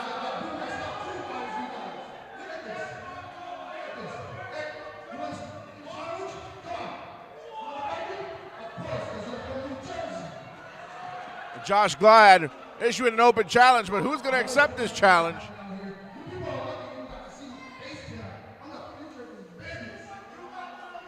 I don't know what business Chris Cage had to attend to, but he's missing this malarkey.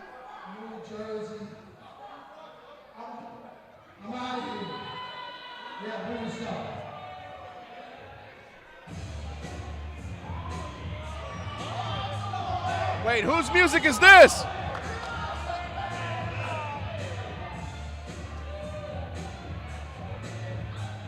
It can't be.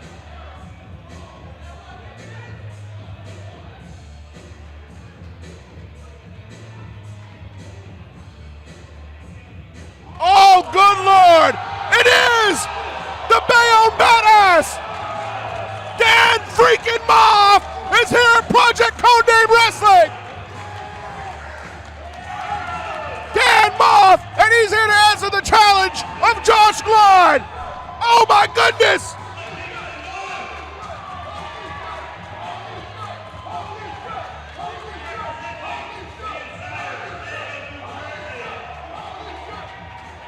Dan freaking Moff is in the building! I know I'm supposed to remain impartial, ladies and gentlemen, but I'm here losing my mind!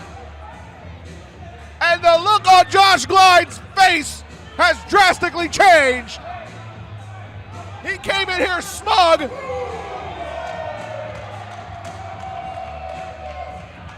Dan Moff, the Bayonne Badass himself.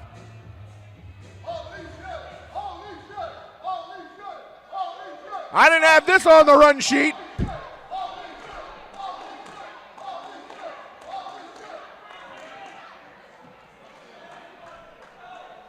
The audience here in Union, New Jersey, very excited to see Dan Moff.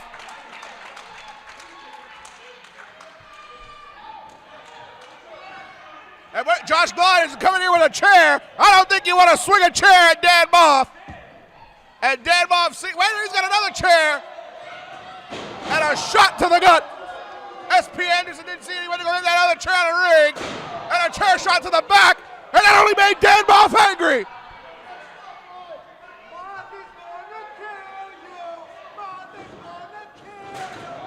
And he just punched that chair in the face of Josh Glide. And this one is officially underway. The bell has sounded. And Josh Glide just got splashed in the corner by Dan Moff. And a chop that Neospore will be proud to heel.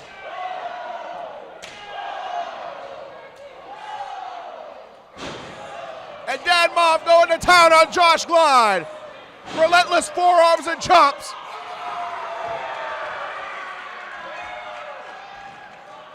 And Josh Glide is going to have a chest after this match that any dermatologist would love to treat. And another chop. There's more chops in here than a butcher shop. And Dan Moff is going to town on Josh Glide. And the people here in Union are asking for one more chop, and they got it. Dan Moff always giving the people what they want. And I bet if Josh Glide woke up this morning and knew that Dan Moff would have answered his open challenge, that he would have stayed home. And a kick for good measure. And I don't think Josh will be gliding on his way home tonight. Dan Moff trying to get the crowd on his side into it.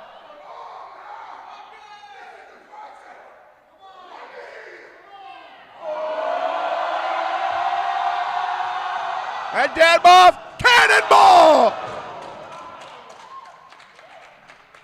And Josh Glide just being overpowered and overmatched.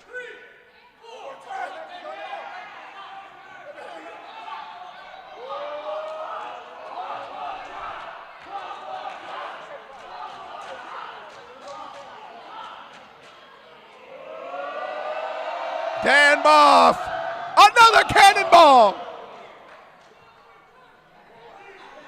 Josh Glide, he's feeling it now, and it'll feel even worse in the morning. And Dan Moff had this one won, and he pulled up Josh Glide. This is just fun for Dan Moff. I'm convinced. Just another day at the office for Dan Moff.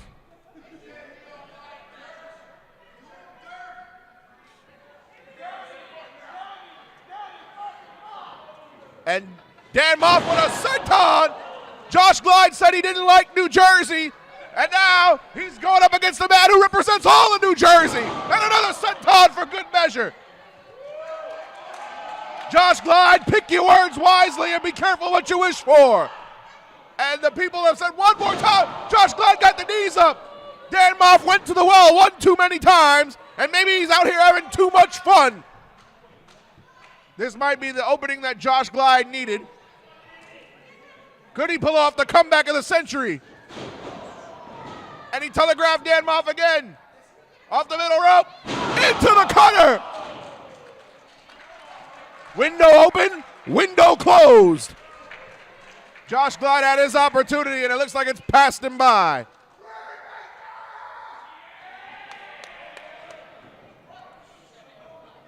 Josh Glide in a bad way, a ripcord into a clothesline that turned Josh Glide inside out. And I think flight school is over because Josh won't be gliding tonight the way he's been pummeled.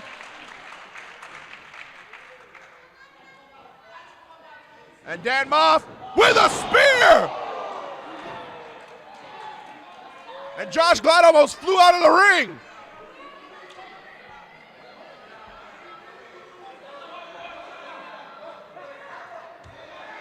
Dan Moff calling for the Burning Hammer, his signature maneuver that's put away so many other competitors in his career. And he sets Josh Glide up for the Burning Hammer. At this point, it's all academic. Burning Hammer from Dan Moff.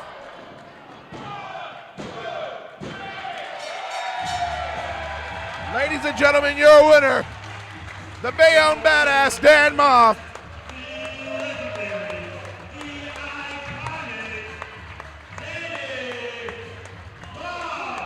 Dan Moff, who the people here in Union, New Jersey love so much, has come to the Project the victor.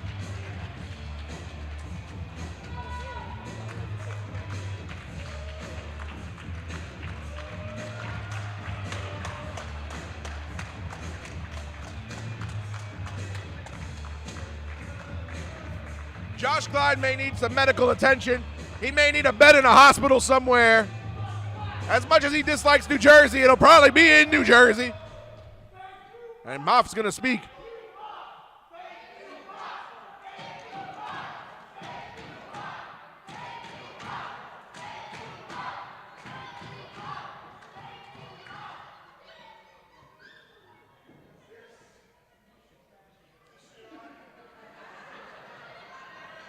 Apparently the microphone not working. Technical difficulties here.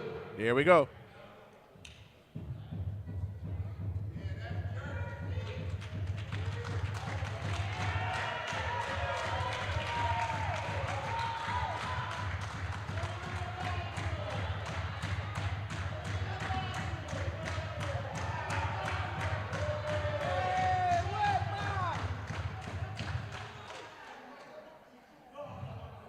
Is this mic on?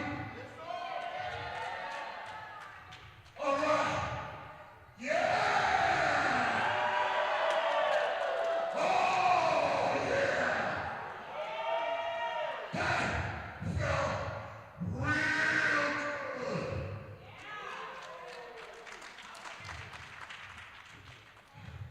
Are we at the project? Is this the project? Yo, this is Jersey.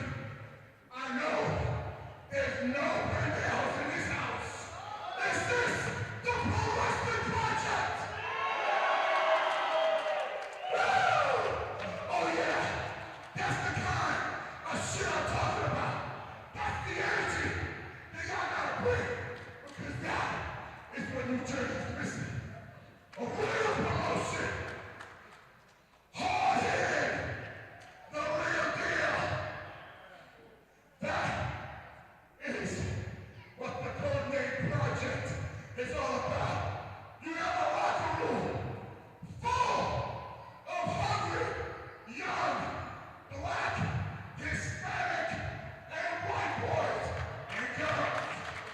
All hungry as hell. Full of piss and vinegar.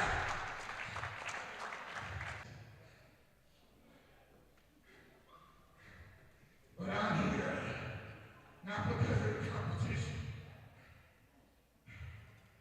but to play more Codename. You say you're a big boss. Oh, no. You say you're running shit.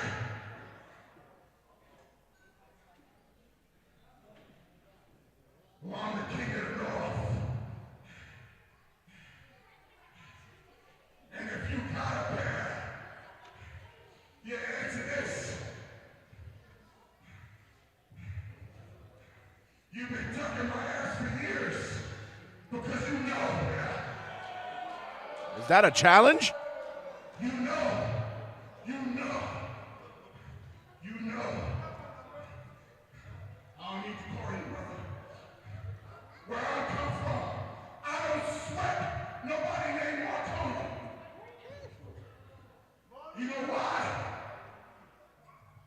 Because where I come from, Freddy Krueger walk on my street. And you know something? Your name there is right here in black and yellow. So, if you want to put up all those titles you got, put your money where your mouth is. Because, yo, I'm here for your big ass. Dan Moff making a statement. He's called out TJ Marconi, and TJ Marconi has come out. And that'll be a dream match that anybody would want to see. Will it happen? Somebody's got to get Miguel Sosa to make the match, as these people firmly behind Dan Moff here.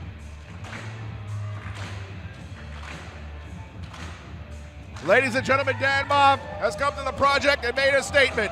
Destroyed Josh Glide and called out TJ Marconi. Will it happen? It only remains to be seen. Stay tuned here for the project, Codename Wrestling.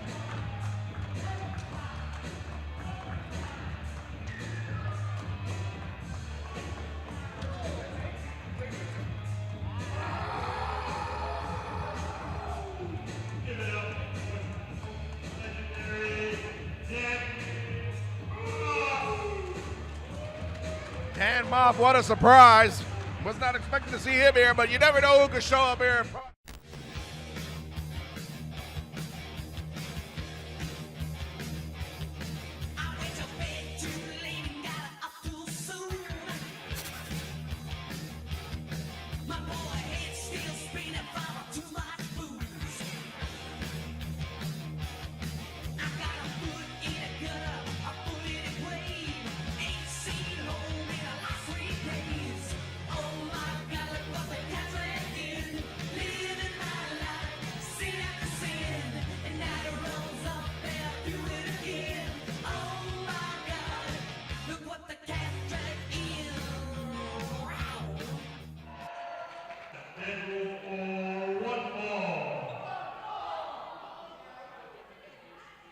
Introducing first.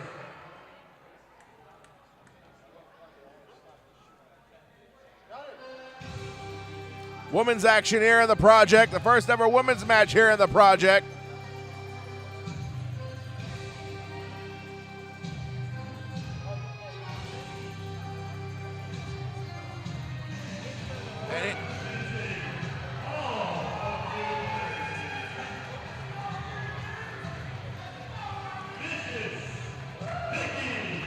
Here's the mafiosa, Vicious Vicky, a perennial winner, holds gold everywhere she's gone, a champion of so many organizations.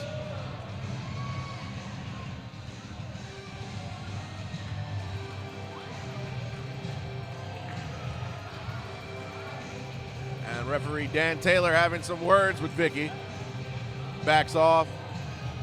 Vicky facing an opponent that she has wrestled before in the past, several times in Adina Steele here, according to my run sheet.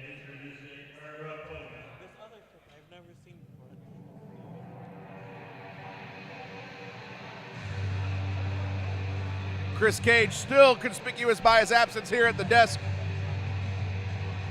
Once again, I'm Alphonse Stevens flying solo here for the time being.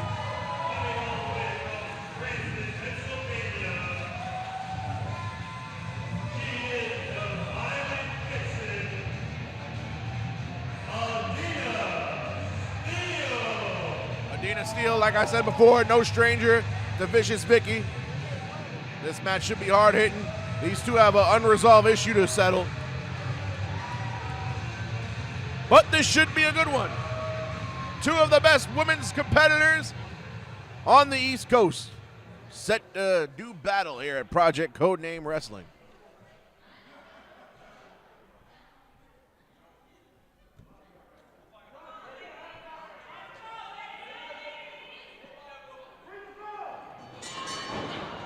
And here we go, Vicky starting out hot, running into those forearms, punishing Adina Steele. And Adina Steele telegraphed at that time and has turned the tides in her favor. And now she's firing away with the forearms. She's got Vicky in a bad way. Irish whip it to the opposite corner. Adina follows up with a splash. And from one corner to the next, a boot to the mush. Snapmare takeover. Adina's in control. Off the rope she goes. Flying for a European uppercut, excuse me. And Vicky rolls out of the ring, possibly to regroup. And Vicky looks like she's headed for the entrance way up. Turn around, change her mind.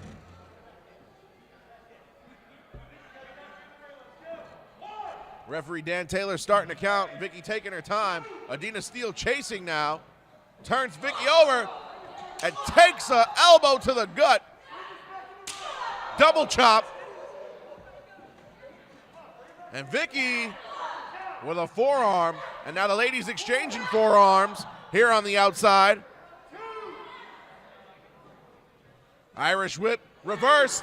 And Adina Steele got a mouthful of ring post that time. I hope she's got good dental insurance. As this action continues here, Vicky gets in the ring, referee continuing his count. And Vicky may win this one by count out. I mean, I'm sure Vicky will take a win however she can get it.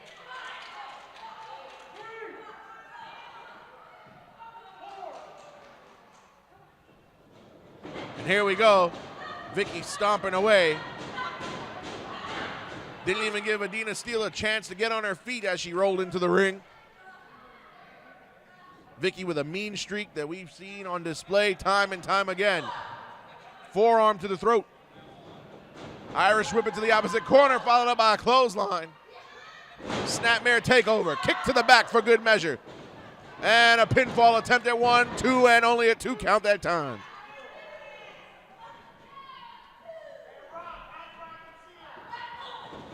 Vicky in control, but Adina Steele trying to mount an offense and come back.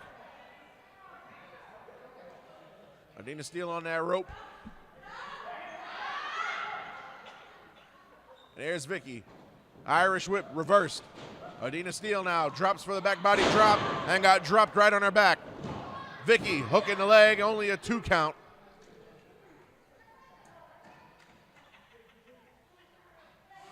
Vicky in control of this one as Adina Steele is reeling in the corner on the opposite side of the ring. Vicky with a running charge into an elbow. And a bulldog. And as Adina Steele eats a face full of canvas. Only a 2 count on the pinfall attempt, however.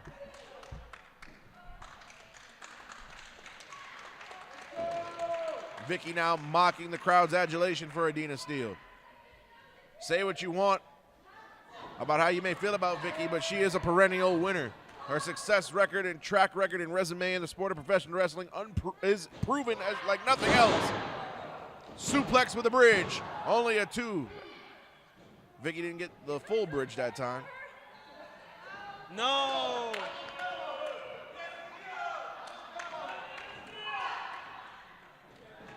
Vicky putting the boots to Adina Steele now. She's got a chin lock. Referee Dan Taylor trying to see if Adina Steele will give. She will not.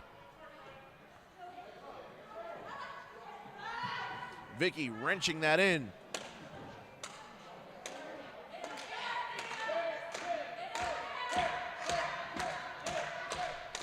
Adina Steele in a bad way here, but she's feeding off the energy of this capacity crowd here in Union, New Jersey at the Boys and Girls Club of Union County.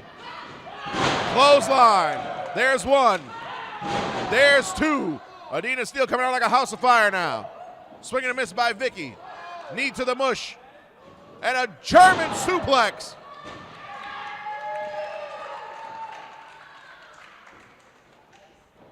Adina Steele taking her time, but she's in control. Looks like she's going for a suplex, a fisherman suplex. And wait a minute, that's Chris Cage. He's supposed to be sitting here next to me, and he's gotten the referee's attention. And Chris Cage, what are you doing up there? He should be in this seat next to me, and now he finally drops down off the apron, and Vicky takes advantage. Off the distraction, she's got a reverse DDT into a neck breaker. And that could do it. 1, 2, and 3. Adina Steele is history.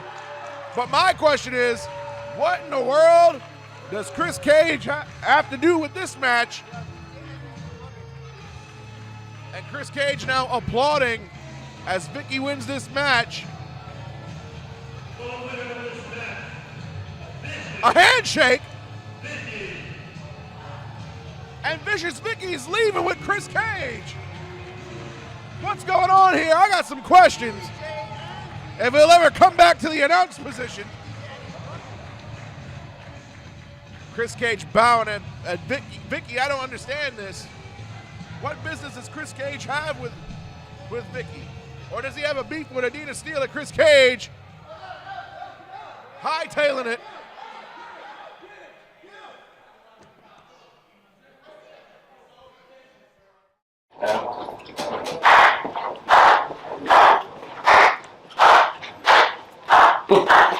Joshy, good job tonight, Josh. Good job. Where was your big boy TJ? Is he supposed to be a guy? Is he supposed to be looking out for you? Is he supposed to be handling things like that? Well, you know what he's supposed to do? What he's gonna do? He's gonna fuck you up tonight. Big pop. We got TJ business. and we're gonna handle TJ business. Cause we're not here for W's. We're here to hurt people. That's my shit now. God bless.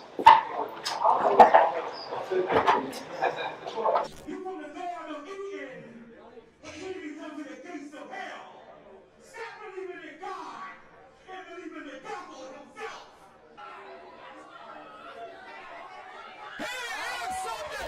Flex up, stretch out, big man, roll up. Flex up, stretch out, big man, roll up.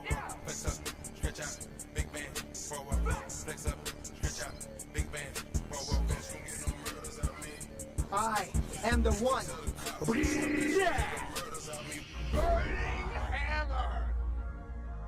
This is balanced as all things should be. TJ Marconi has just won the Summit match. So I think the big question is not necessarily what you can do for me, but the question is what I can do for you.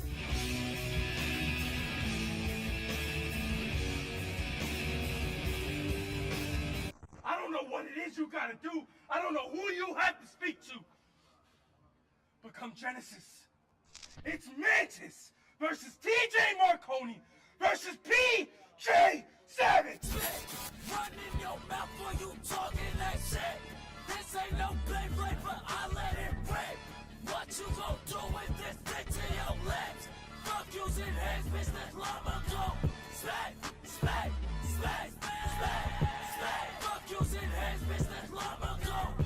Smack, smack, smack, smack, smack. Fuck using hands, bitch, that llama go. Run in your mouth when you talking that shit. This ain't no Beyblade, but I let it rip. What you gon' do with this dick to your lips? Fuck using hands, bitch, that llama go. Smack, smack, smack, smack, smack. Main event time at the Project. Grudge match, months in the making. 3 men, all with a vendetta against each other. And none of these 3 men are coming alone either.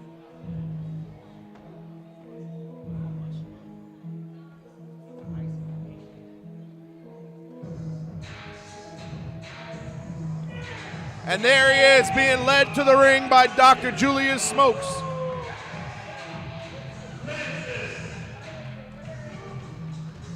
Over the course of the past year, since aligning himself with the good Dr. Julius Smokes, Mantis, at one point somebody who stood for integrity in the sport of professional wrestling, somebody who embraced the fans, has sold out and turned his back on everything he knew for the success of being led by one of the greatest managers wrestling has ever seen in Julius Smokes.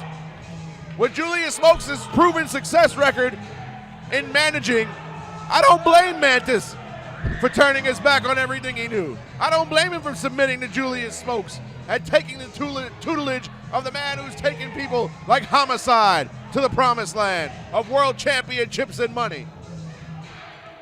Will tonight be Mantis' night? Will the one finally beat the one in TJ Marconi? Or will PJ Savage and the Takeover have something to say about it?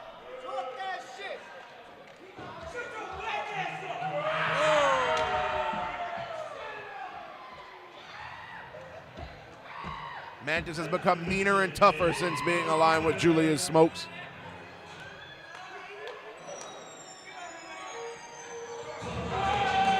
Here comes TJ Marconi.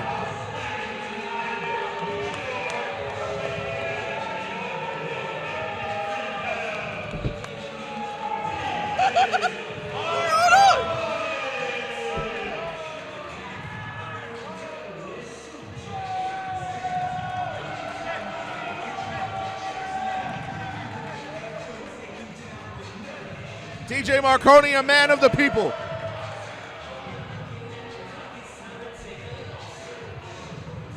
Clearly a fan favorite here at the Project. He is obviously not intimidated by Mantis or Julius Smokes. TJ Marconi also accompanied to the ring by my broadcast partner, Chris Cage, Hence why I'm sitting here solo tonight for this main event.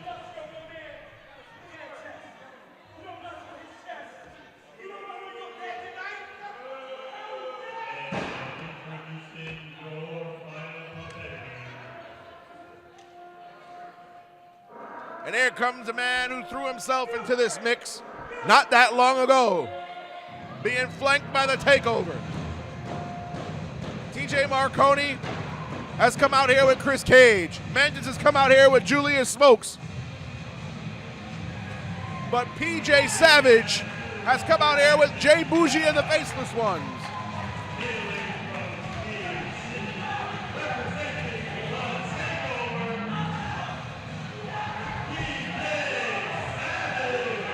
Each man has come out here in this match with some backup.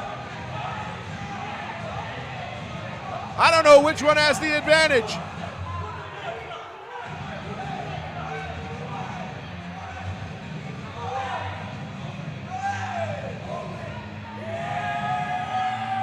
PJ Savage, Jay Bougie, and the Faceless Ones.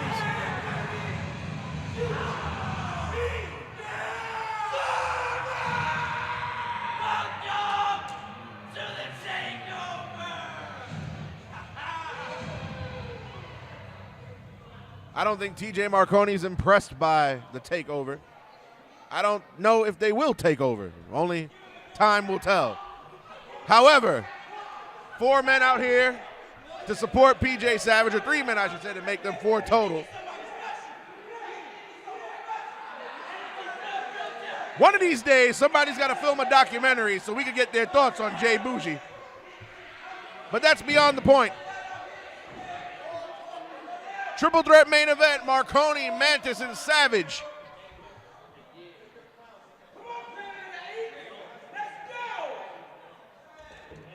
Julius Smokes referring to the takeover as the Planet of the Apes. This is funnier than a Def Jam comedy special in the 90s.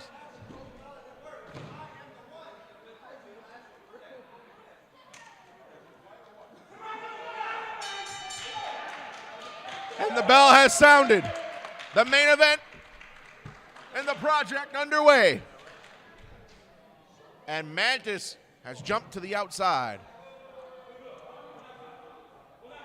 So I guess it's TJ Marconi and PJ Savage that started off. They started off with a collar and elbow tie-up, and immediately into the corner they go. And TJ Marconi obviously taking PJ Savage lightly. He telegraphed the open hand slap. TJ in control now in the early going. Irish whip, backhand elbow, takes down PJ Savage. Mantis going to the top, however. And he gets caught. And over the top rope he goes. Wait a minute, he skinned the cat. Back in. And back out he goes. And he won't be skinning the cat that time.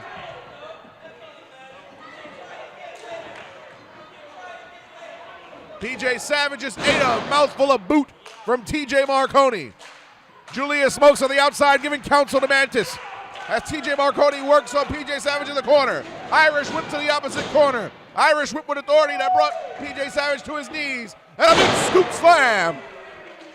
TJ Marconi turns his attention to Mantis, and a slam for him too. And the way that TJ Marconi is giving out slams, you'd have thought it was a Christmas drive for charity.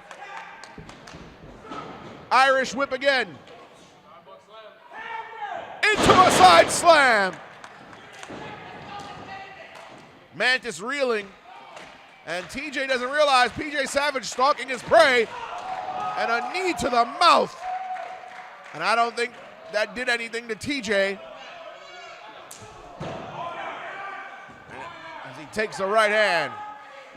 And another right hand. Swing and a miss by TJ, off the ropes. Off the ropes goes PJ Savage and Jay Bougie. He's getting involved as he broke up that Samoan drop and another slap and a Pele kick. And this match is no disqualification in a multi-man. Jay Bougie, thanks for coming. Maybe you want to go resume your rap career. PJ PJ Savage again in a bad way. Saved by the faceless ones. Double clothesline, they both duck. TJ Marconi just took out Jacko in face.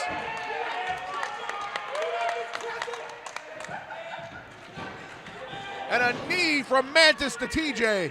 And a spear from PJ Savage. And PJ and Mantis may have to work together to get rid of TJ Marconi. Super kick. Public enemy number one is definitely the public enemy of this match. Mantis, good night.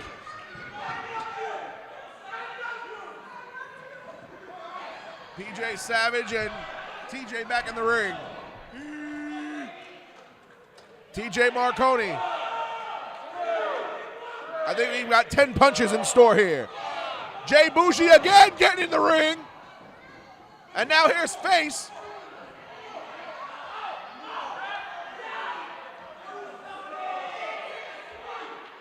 And they're trying to double and triple team TJ Marconi.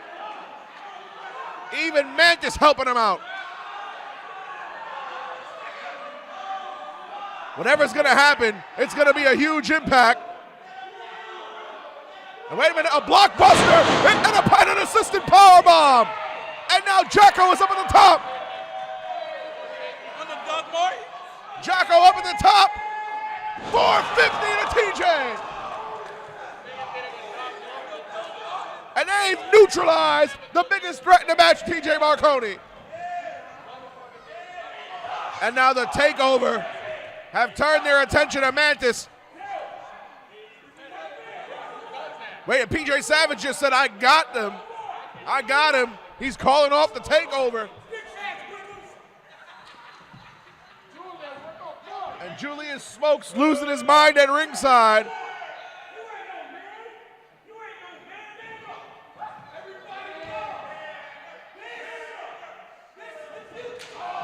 PJ Savage was about to say that was the future. He didn't see that super kick in his future. And he fires back with a clothesline. Julius Smokes surrounded by the Takeover. I don't think that that's a fight he'd want to pick.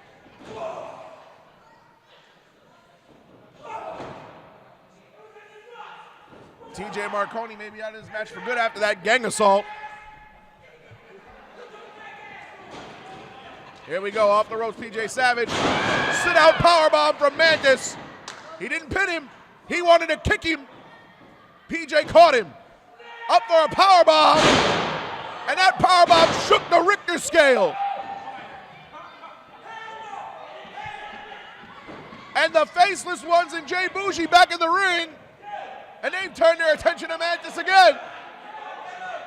Now, come on, in the numbers game, there's no disqualifications, and they just hit Mantis with a high and low, a sweet and sour. Jay Bougie with a stomp. The referee legally cannot do anything about this. There's no disqualifications in a triple threat match.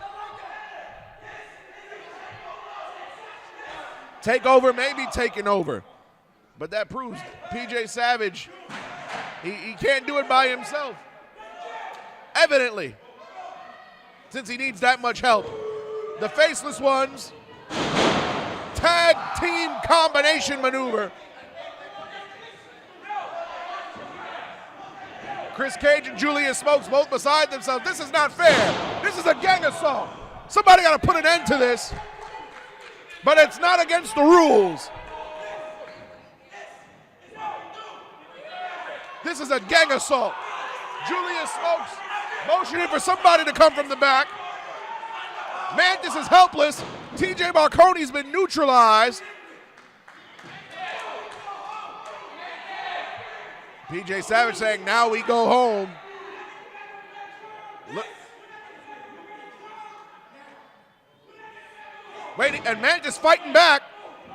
He's got to fight 4 men. Down goes Jay Bougie. There goes Face. There goes Jacko.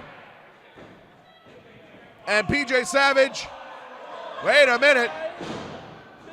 Kick to the face. And he might have one for Jacko. What an F10! An F10! And he might have one for Face. And 1 for face. And just like that, the takeover has been neutralized.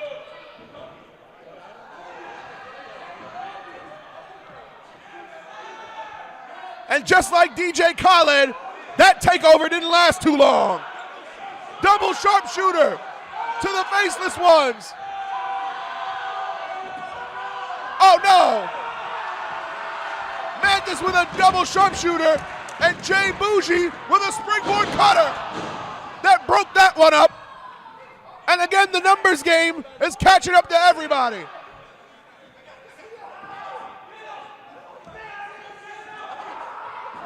This is a gang assault. Normally, I wouldn't feel bad for Mantis, but a 4-on-1 beatdown, nobody deserves that. Wait, TJ Marconi's back in the ring. A right hand for PJ Savage. Shoulder tackles for the faceless ones. Duck the line to Jay Bougie. He's going up, and he got powerbombed for his efforts. Atomic drop. TJ Marconi, big boot. And wait a minute, double choke slam at me coming up. And it has for the faceless ones. TJ in control now. TJ Marconi, public enemy number 1, standing tall for now. But will it last? He picks up Mantis. And Julius Smokes hammering away at the faceless ones. Mantis just got crunched in the corner by TJ Marconi from a Death Valley driver position.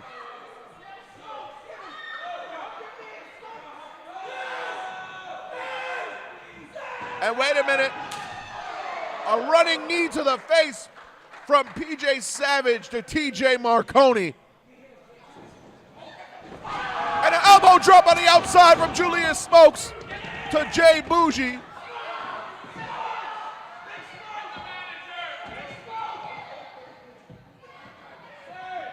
Wait a minute, that's some strength by Mantis. He just picked up TJ like he's a rag doll. Can we see an F10? Can we see it? We got an F10! We got an F10! We got an F10 that could be in and we can cover him! Can Mantis do it? Referee in position. 1, 2, and PJ Savage in the nick of time. And a rope break. This main event has been promised, and it is delivering by far here in the project.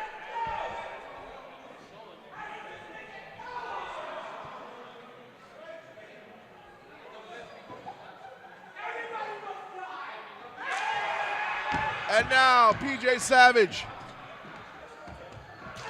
with a right hand. TJ Marconi hasn't gone down. PJ Savage off the ropes. Big boot from TJ Marconi. And now Mantis. Gut wrench position in a pickup. And a dominator for his troubles.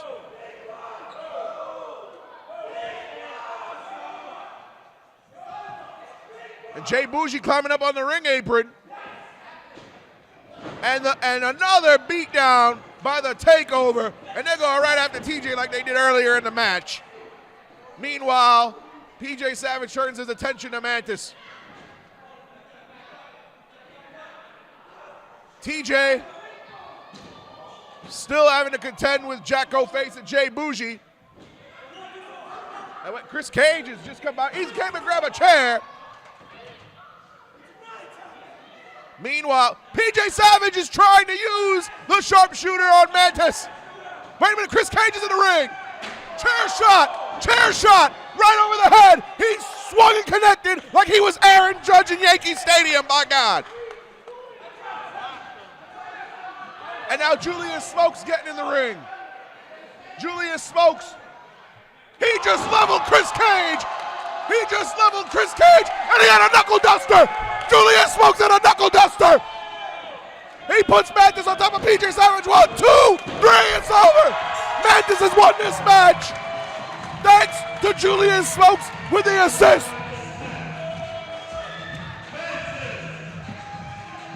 Dr. Julius Smokes has led Mantis once again to a victory and to the pay window. He leveled Chris Cage with that knuckle duster. He had brass knuckles on underneath that scarf. Thanks to Julius Smokes with the assist.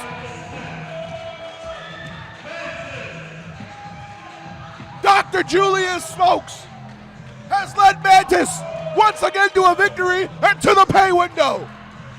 He leveled Chris Cage with that knuckle duster. He had brass knuckles on underneath that scarf. Thanks to Julius Smokes with the assist.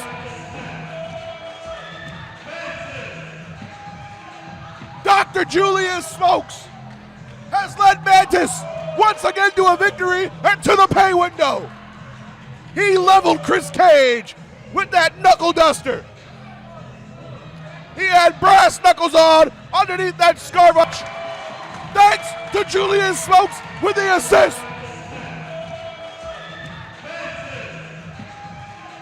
Dr. Julius Smokes has led Mantis once again to a victory and to the pay window. He leveled Chris Cage with that knuckle duster. He had brass knuckles on underneath that scarf. Thanks Smokes with the assist.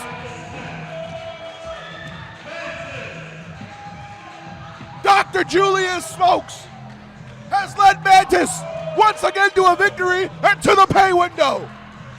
He leveled Chris Cage with that knuckle duster. He had brass knuckles on underneath that scarf. Thanks Smokes with the assist.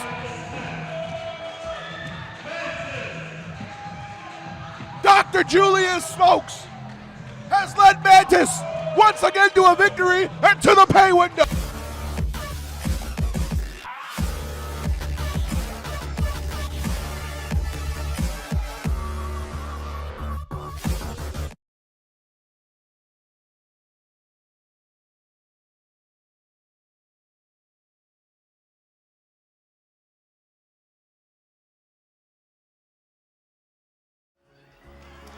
And now the end is near, and so I face the final curtain.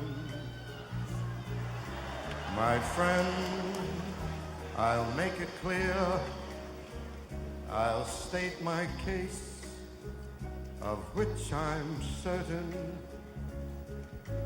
I've lived a life that's full, traveled each and every highway, and more than this, I did it my way. For what is a man? What has he got? If not himself, then he has not to say the things he truly feels, and not the words of one who kneels. The record shows I took the blows and did it my way.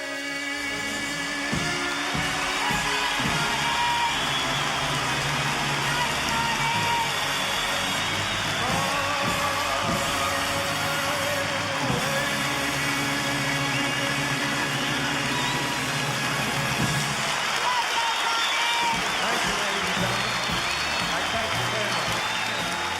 You've been marvelous. You've delivered urgent documents. Overnight. Ladies and gentlemen, thank you for coming out to Project Codename Wrestling presents Fall Out. Are you guys ready? If you're ready, please give me a fall out. Fall out. I want to introduce the general manager of Project Codename.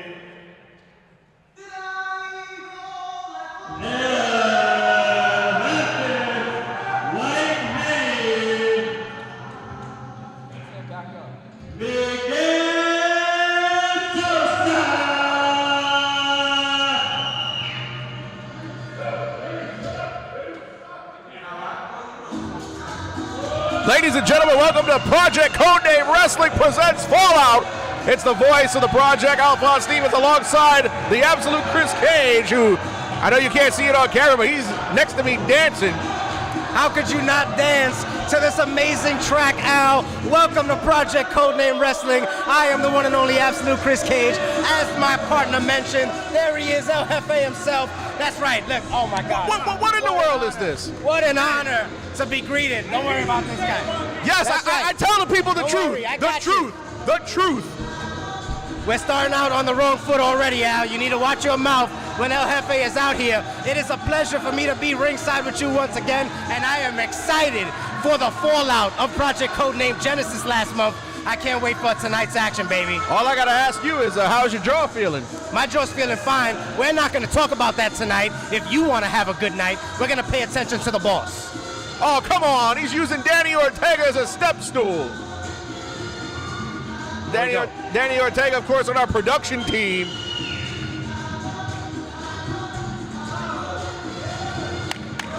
Oh, just stop kissing up to the guy. You're getting paid regardless. Yes. He's a boss. He's a boss. And welcome to the project. Yes. Yo soy el Naive, el jefe of the project, White-Handed Miguel Sosa. And I have a special announcement for every single one of you people here. Matter of fact, it includes you. And it also includes you right here. And all you my mouths right there in the front. It includes you as well. What did he just call them? What? Well, I can't say it on camera right now. I'll tell you after the show. Tonight, a member of the project. Yes, it's official. You are all here tonight to witness the fallout from our last event, Genesis. You see, at Genesis, there were a lot of questions left unanswered. This past month, I've had many meetings and discussions with some of the wrestlers in the back. Some went well, and others early on. He denied my request for a meeting. But tonight, all I know is that those questions will be answered. Because tonight is fallout. Let me hear you people. Yes, so all we gotta do is believe in you. Trust and have against Sosa and don't be on my mouth. Let the project begin.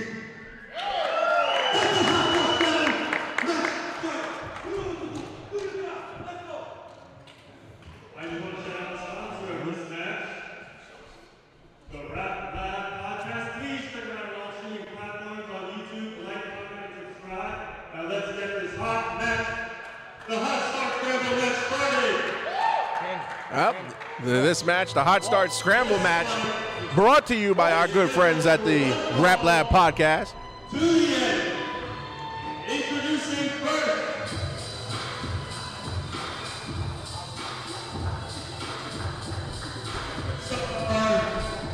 Antonella.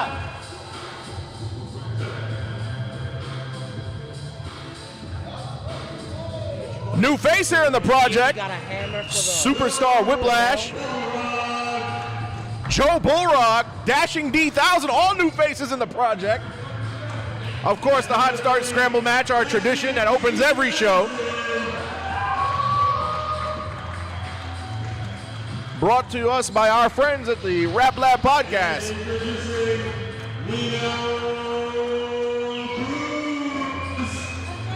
I'm sorry. Of course, the Rap Lab Podcast, new episodes every Monday at midnight on all streaming platforms at YouTube. Look at the field this go around. Nino Cruz, who was in the inaugural Hot Start Scramble, Chris Cage, he's back, but Joe Bullrock, Dashing D1000, and a man you know very well, Superstar Whiplash. A man I know better than the back of my hand. You said it right there, Al. The bottom line is that tonight, the Hot Start Scramble features a lot of debuts here with the superstar they call Whiplash, with the Iron Fist Joe Bullrock, and the Stimulation himself, Dashing D1000. Nino Cruz, you said it, he was in the first Hot Start Scramble. He's looking to make up for last month here tonight.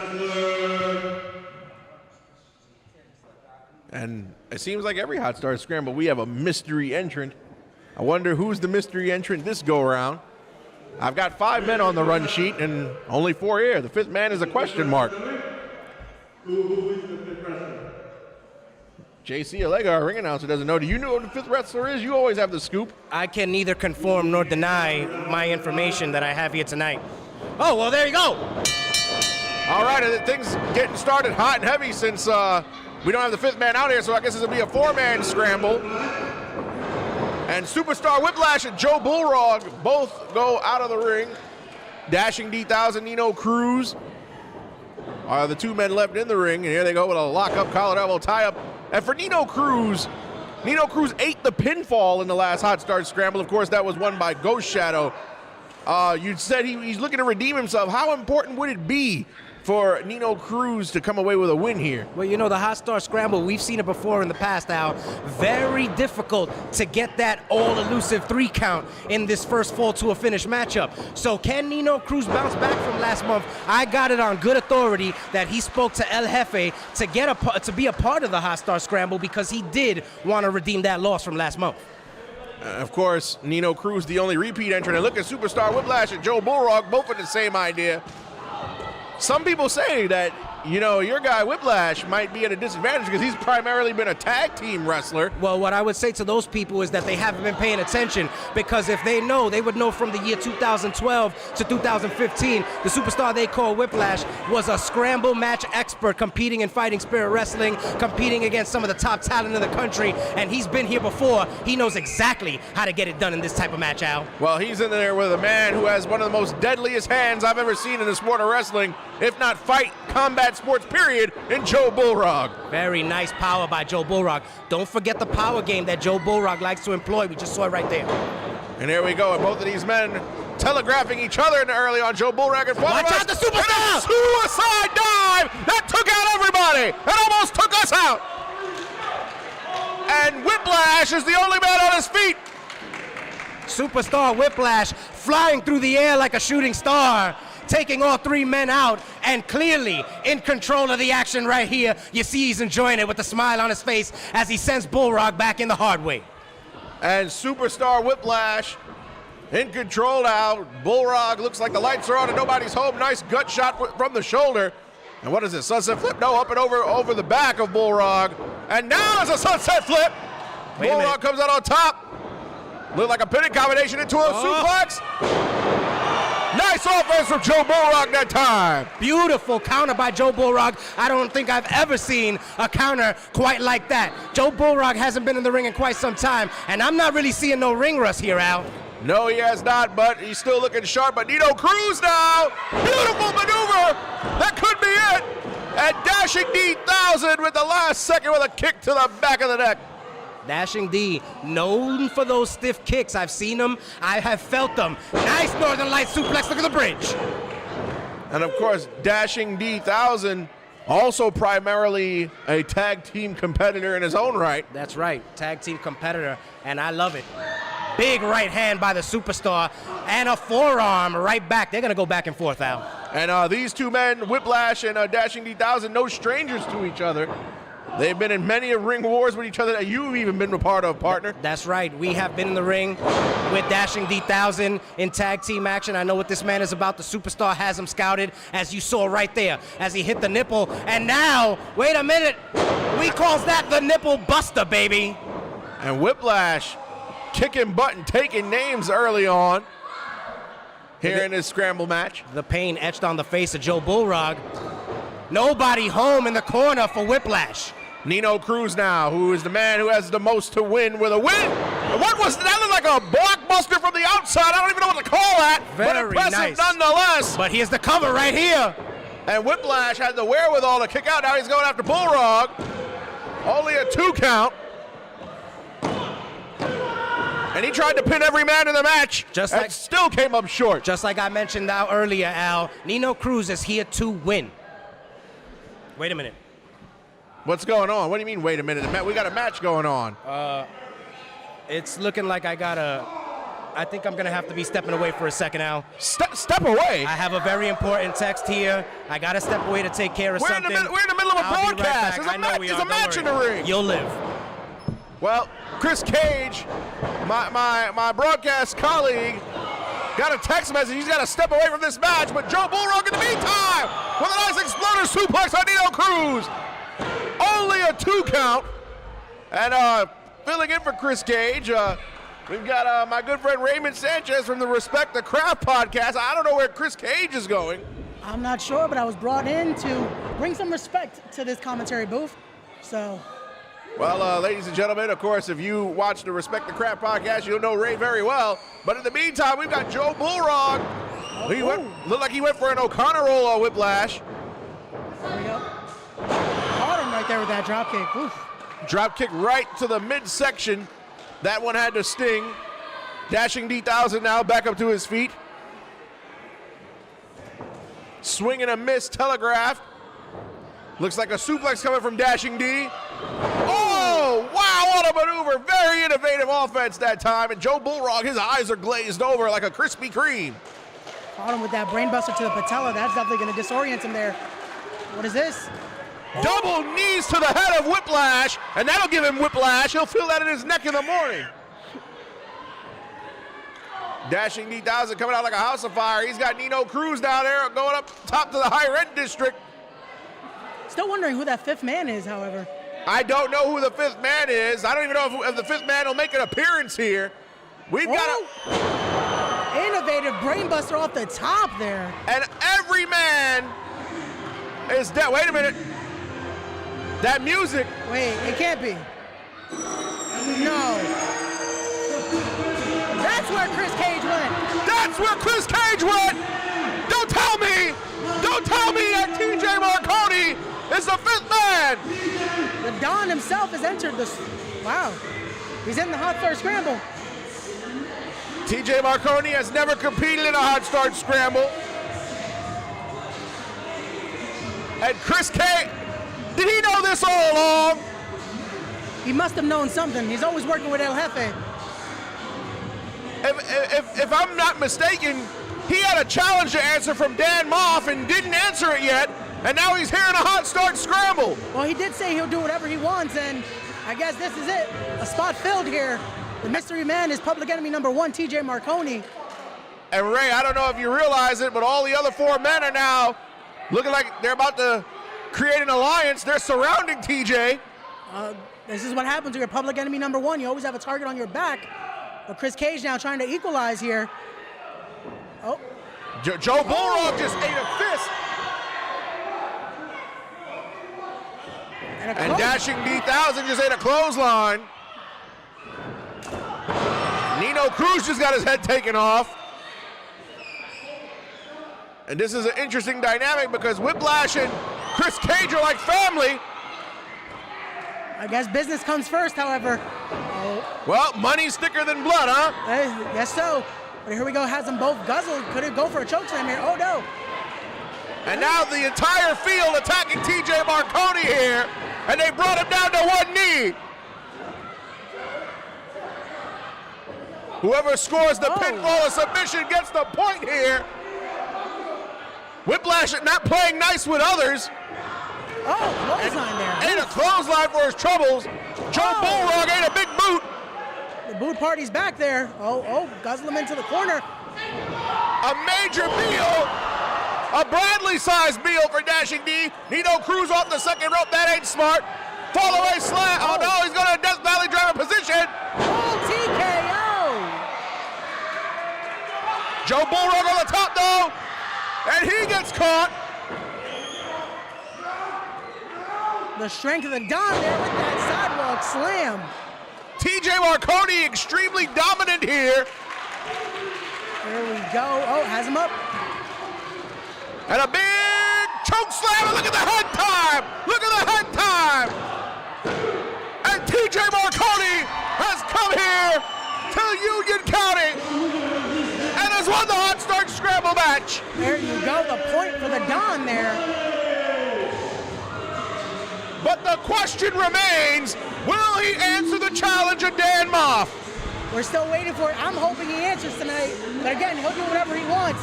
Let's not talk too much about the Don here. I don't want him coming over here now. I'm not trying to get a big boot.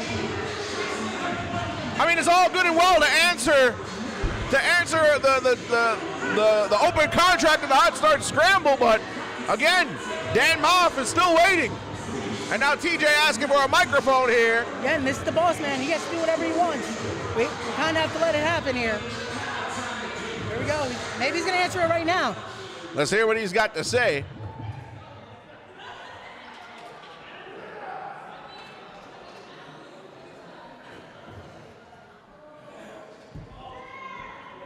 Well, Chris Cage is doing the talking, huh? If I'm Whiplash, I don't get in this ring.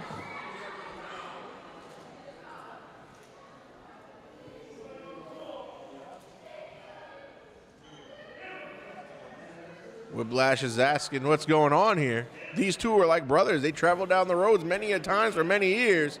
There's his family right here with the Zoltan, but I'm not sure. I thought it wasn't a problem.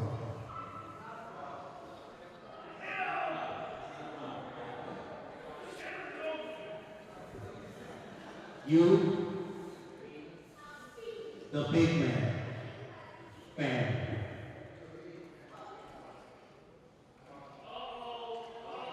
That's a Zoltan t-shirt. Oh. And Whiplash is walking out of here. Gave him the invitation there to form almost an alliance, if you will. And I guess that invitation was declined. Well then, not a smart decision there if I'm Whiplash. Big man, we got more important matters to take care of than the brother right now. Ladies and gentlemen, I know you heard it once before tonight. Welcome to Project Codename Wrestling's Fallout.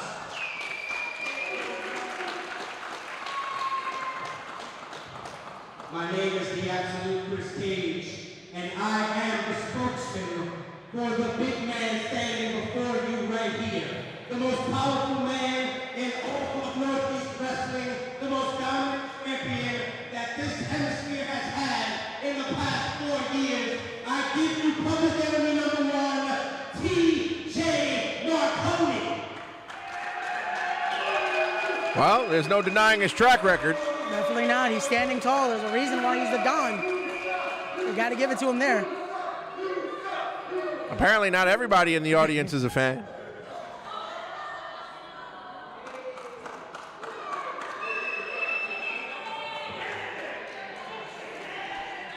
The guy's from Brooklyn, so you know he's not in the room.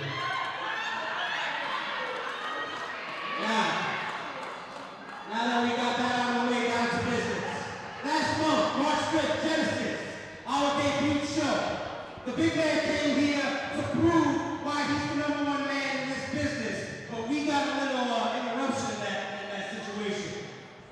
In the form of the king in the north, known as Ma.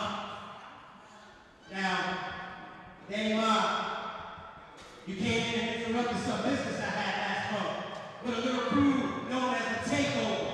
But what we learned last month is that anytime the Takeover and La Kimura share the same building, the Takeover gets taken over. And as we see here tonight, I don't think PJ Savage or the rest of the clown crew want anything to do with myself or public enemy number 1. That out of the way, let's get back to Danny Ma. Danny Ma, you come out here and you want to talk about how you're the man in the project. You want to talk about TJ Marconi and how he's stuck you. But what you have not realized is that not only is this man the man in the project, he happens to be the champion of the project. Champion? Okay? Could this be? And Danny Ortega coming out here with that looks like a championship belt sack holder. Well then. Quick history lesson. Last year, after collecting 5 different championships, the big man decided to consolidate all the gold into one piece of hardware. I'm here to represent that to you, boss. Because as I look up and down the roster, the fact of the matter is, there is literally no one that So what? We've got a. We have the crowning here, I guess, of the very first Project Codename champion. Project Codename Wrestling Championship. I'd like to represent you with the Public Enemy Championship and hereby declare Public Enemy number 1, TJ Marconi, as the leader, as the Thanos, as the Man Titan, and as the champion of Project Codename Wrestling. Wow, we've got our first champion, inaugural champion. And just like that, we have our champion, and it's the Don himself. Now let me sign off with this.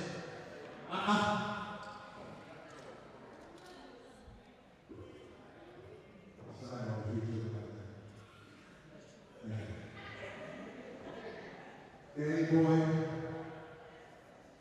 Don, Magus, no, you listen. You listen to me, I don't speak up. Come here, you're barring out, come on. The Project Faithful, not a fan here of TJ Marconi. Is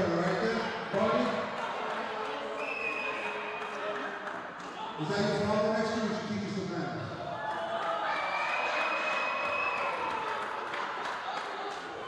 As I was saying, Daniel, Doc, Lundell, Anthony, Astro, It's calling out everybody. I am the top guy. I am the leader of the project. Now, you got a story to tell. There you have it. Words from our very first champion here. Say what you will about TJ Marconi, but I mean, he does make an argument. Who better to be the first champion of the project than TJ Marconi? Again, he is the Don for a reason. He's the boss man. He said he'll do whatever he wants, and he's been crowned the first champion for that same reason. Just want to thank our sponsor, the Rap Lab Podcast, for sponsoring the Hot Start Scramble as we move on here. Rap Lab Podcast, of course, where you can catch the latest rap topics and news covered in podcast form. I'm Sub. New wrestling. The following match is a singles match scheduled for one fight to the finish. Introducing first. This next matchup brought to us by our friends over at New Evolution Wrestling. Hello to my good friend Robert Saint. There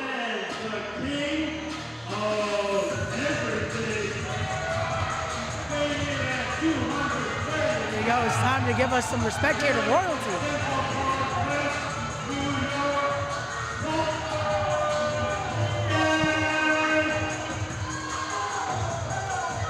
Here's Walter Icebox Diaz, who is the grape wine stain on the white t-shirt of life. Give this man some respect, Alphonse. He is royalty. He is the king of everything here, the king of the scramble, Icebox Diaz. King of everything. The man's only won one match in the many years that I've known him. That's all it takes when you're a king. You just have to do it once. That's not even a real fur coat. And he bought that crown off of Amazon. I cannot confirm nor deny this. He does hold a win over Astro Morales many moons ago, but there you go. That proves it. That was back in 2013. Hey, Astro has still not defeated this man, however. A lot has changed since then. We'll find out tonight.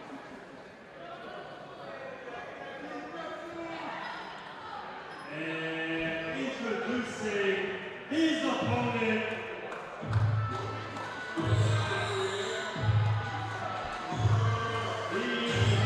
Uh-oh, business has picked up.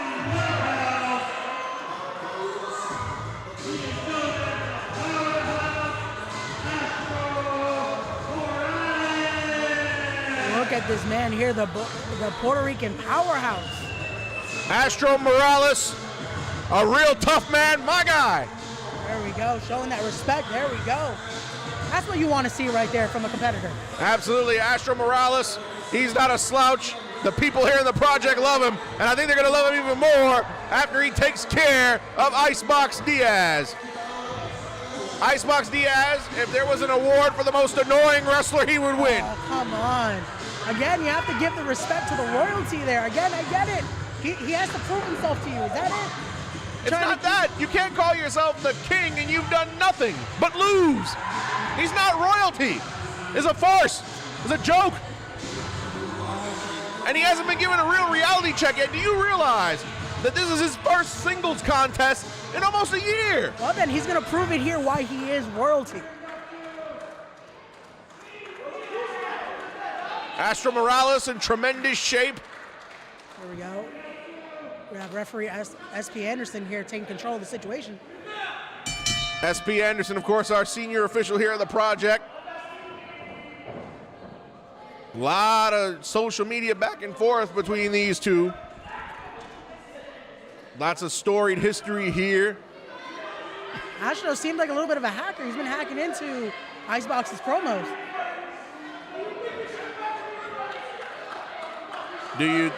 Do we think you should go back and being friends with Astro? Yes, before you get seriously hurt. Are we gonna see hug it out? Oh, there we go. Astro ain't hugging back. Come on, Astro, is this kind? It's friendship? I think I know why Icebox is trying to hug it out. Oh, no, that's a mistake. Don't know, I wouldn't have did that. And there we go, German suplex for his troubles. He should have been paying attention to us right there. What a suplex. And already Icebox staggering on his feet. Exploder suplex. That's why they call him a powerhouse, Alphonse. Look at those suplexes. Oh, slap to the back of the head. Astro Morales making an impactful debut here at the project. Look at that. Oh no, he's going up. And Icebox, what happened? He just needs a little bit of a breather. Kings need time. Breather, there's no timeouts in wrestling. He's a king, he gets to do whatever he wants. He needs that little bit of a reprieve, if you will. I mean, if there are Whoppers and French fries in sight, then yeah, he's the Burger King, all right. With that cheap polyester crown, who's he fooling? And these two are trading blows here on the outside. Oh, come on, that's the hardest part of the ring right there. Head first into the apron goes Icebox. How can you even like this guy? I show him respect, he's royalty, I have to. Oh, look at how the children are getting involved. Blatant cheating, where's the referee for this? Even the children don't like Icebox Diaz. That is blatant cheating right there, right in front of SP Anderson. He has to take control of the situation. Oh, and Icebox Diaz just hit Astro Morales in the face with that water bottle. What do you mean? He's being a king. He's trying to refresh his opponent. He's trying to help him be ready for this matchup. That fan paid her hard-earned money for that bottle of water. He should be honored the king touched it. And now these two trading chops on the outside. See, that's a royal chop for you. Right, and another chop. Trading forearms now. Referee SP Anderson up to 6. Diaz breaks the count. There we go. And coming back now. Runs into a stiff right hand. And in the ring he goes. Astro in the ring, and look at Icebox begging off. King might have bitten off a little more than he could chew. Oh, I spoke too soon. Look at that. He played possum. There you go. That's how it takes to be a king right there. He knows how to play the game. Look at that forearm. Alphonse, you don't have too many good things to say about the king here, do you? He was on offense right there. Because he's a fraud. He's sleazier than a used car salesman. And look, fall away slam, and look at the power. Look at the power of Astro Morales. That's why he's the powerhouse. Gotta love to see it there. Oh, look at this. Going to the top is Astro Morales. Oh. Astro, I can't recall the last time I've seen Astro go to the top rope, but he's going to the top rope. Oh, no. Oh, and look. Oh, Oh man, he tripped over poor SP Anderson. He didn't trip. He tripped. Icebox Diaz pushed SP into the ropes. No, he blatantly tripped. Again, the ring gets slippery. Again, they've been competing in there for a while. SP Anderson needs to be more ring awareness of being able to get out of the way for royalty right there, like King Diaz. King Diaz. The fact that you co-sign these slippery tactics. Someone has to give him the rightful respect. And what's he going for here? Looks like a moonsault, maybe a Vader bomb. Vader bomb it is. There we go. That's it. Oh. And a kick out at 1. Gonna take more than that to beat Astro Morales. There we go with the stomps. Oh, is he gonna go for it again? Can go into the well maybe too many times here. This isn't smart. Well, all those whoppers he's been eating. If you do it enough times, you may win. Oh, we can't repeat that on air, but yeah, this is a family program. Third time's the charm. Could this be it? And a 2 count, so at least he's made some type of progress. But did you see the force of Astro Morales, however? It's like it did nothing to him. Again, Astro Morales is a very powerful man. It's going to take more than that to put him away. There we go, some royal forearms there. I think Astro Morales would make the world a slightly better place if he was able to defeat Icebox Diaz here tonight. Oh, beautiful knee. Icebox Diaz in control. I never thought I'd say that. Up. Jet, it looks like I spoke too soon. You're jinxing him here, Alphonse. Oh, look at that. Nice overhead belly-to-belly suplex. Tossing him almost from one side of the ring to the next. Jeez. And now Astro looking to go back up to the high red district. Oh, here we go. The King needs to get up if he knows what. Oh, wait, no. Don't turn around. Oh. And a flying axe handle from the Puerto Rican powerhouse. This might be it here. And only a 2 count. SP Anderson says 2. Even SP had a shocking face there. He thought that was it.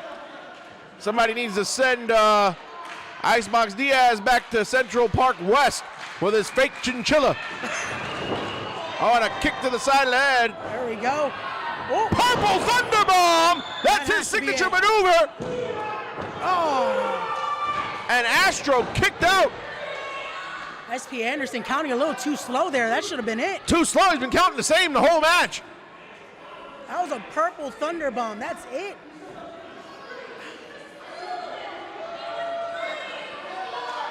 The King letting the Project Faithful get to him here. And there we go. Icebox looking for a DDT, and he got it.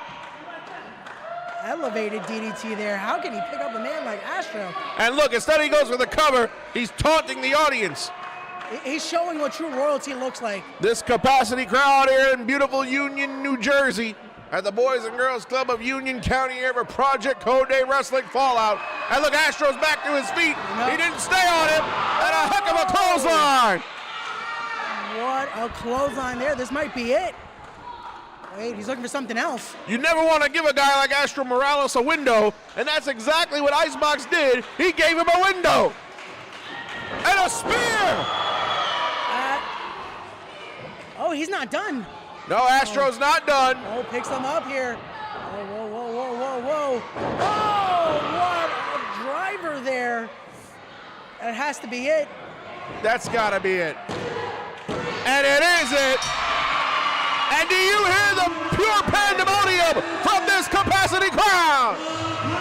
As they're happy to see the Puerto Rican powerhouse Astro Morales soundly defeat Walter Icebox Diaz. And he can take his fake crown and his fake chinchilla and go back to Central Park West. Come on, Alphonse. You're really going to beat down a man while he's already down? I was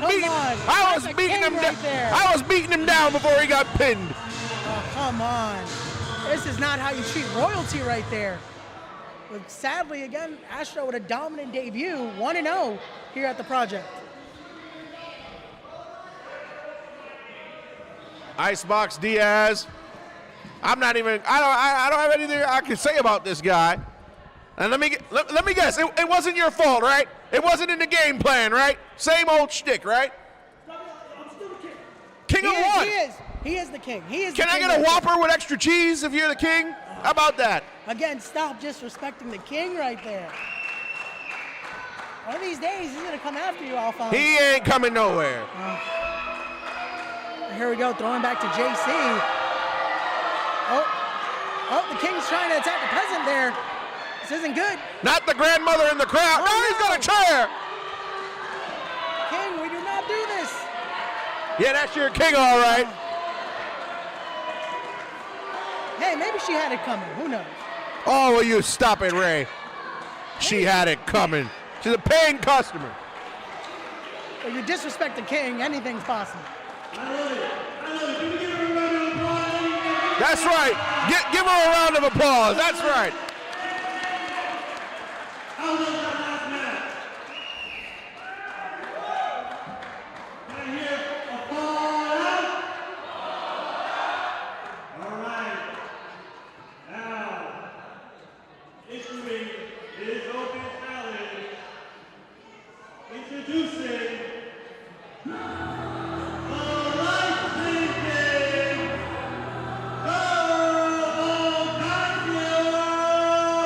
Are you ready, Alphonse, to experience a life-changing experience here of Joe Ocasio? Joe Ocasio, the life-changing Joe Ocasio. Look at him. The tremendous physique. He's in tremendous shape. Look at that specimen right there. That is life-changing. I'm ready to get my life changed. I hope he's ready here to change all of our lives at the project. Joe Ocasio making his first appearance in the project. I'm no stranger to Joe Ocasio. He and I, well, he trained in the dojo I studied under many moons ago. And Joe Ocasio, ever since he started changing lives. Look at that robe right there. It's gold. It's just that life-changing right there. He has become a much more dangerous competitor. He was already one of the all-time greats on the scene. Now he's even better, though. Here we go. We're going to experience his madness. Influencer, motivator, personal trainer, professional wrestler, overall legendary human being, Union, New Jersey. My name is Joe Ocasio, and I am life-changing. There we go. This crowd needs to be honored to witness this right here. Now I issue an open challenge for my debut match here in Project Codename Wrestling to any professional wrestler in the back, and I promise this is close, that tonight was going to be a life-changing experience in which history would be made. However, nobody in the locker room wanted or desired to answer my challenge.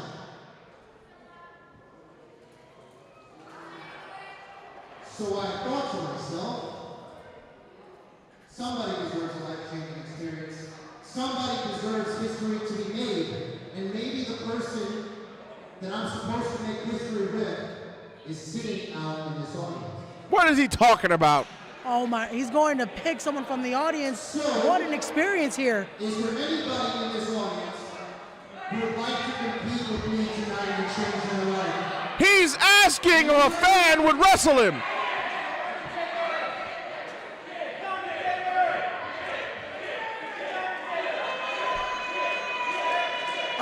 I've never seen this before, Ray. I would love for him to pick me. I want to have my life changed. You want to wrestle Joe Ocasio? What is wrong with you? It would be for the better, Alphonse. Wouldn't you? I'm not getting in there with him.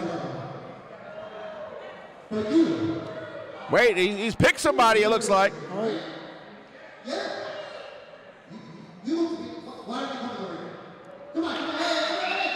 Here we go. What a lucky individual here. He's going to have his life changed. He looks like he's in shape. Hey, I don't know who you are, but introduce yourself, please.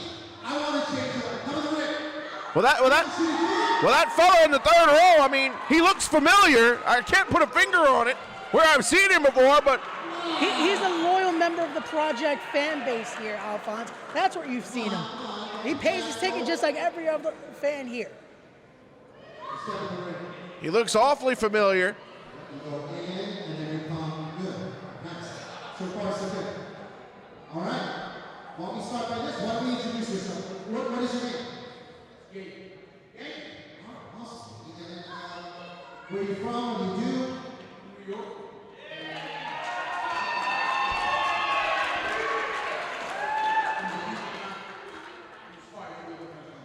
Wow.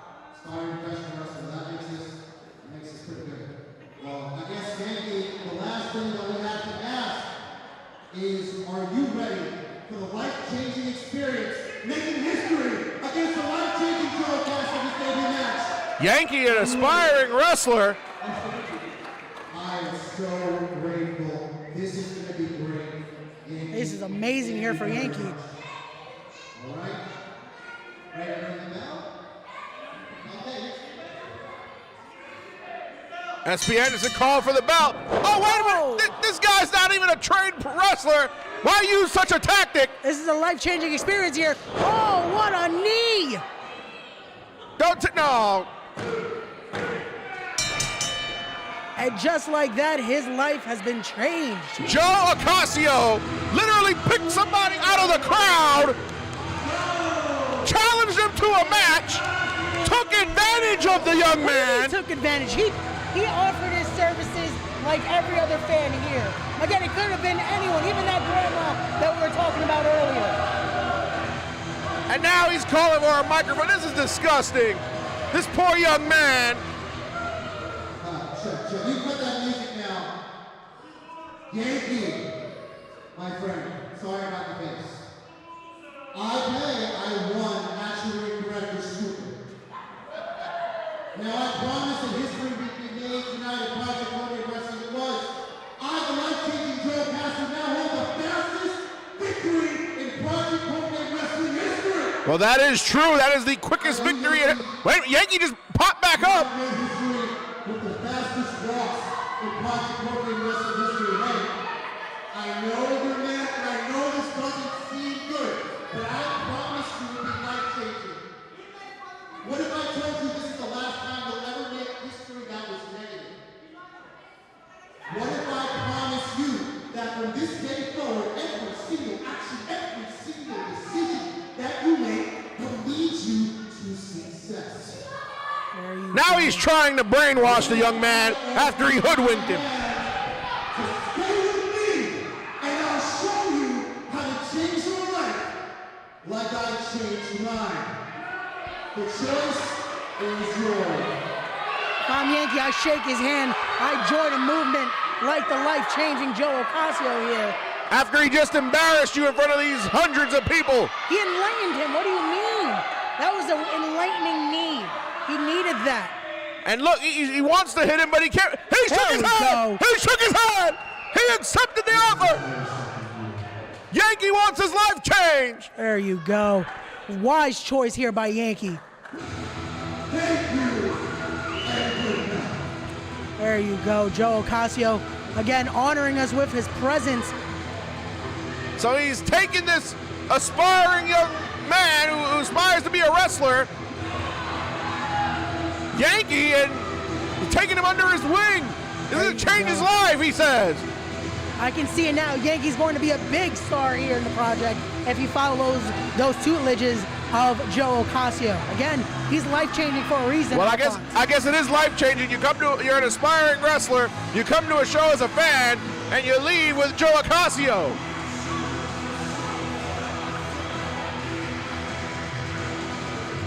Well then. One more time for that match, ladies and gentlemen. One more time. There you go. What an experience. JC isn't telling us how much of experience that was. I just want to say thank you to our next sponsor of this match, the Turnbuckle Tabloid. Turnbuckle Tabloid, our good friends here at the project. This next match is a tag team match scheduled for one fall. Introducing first,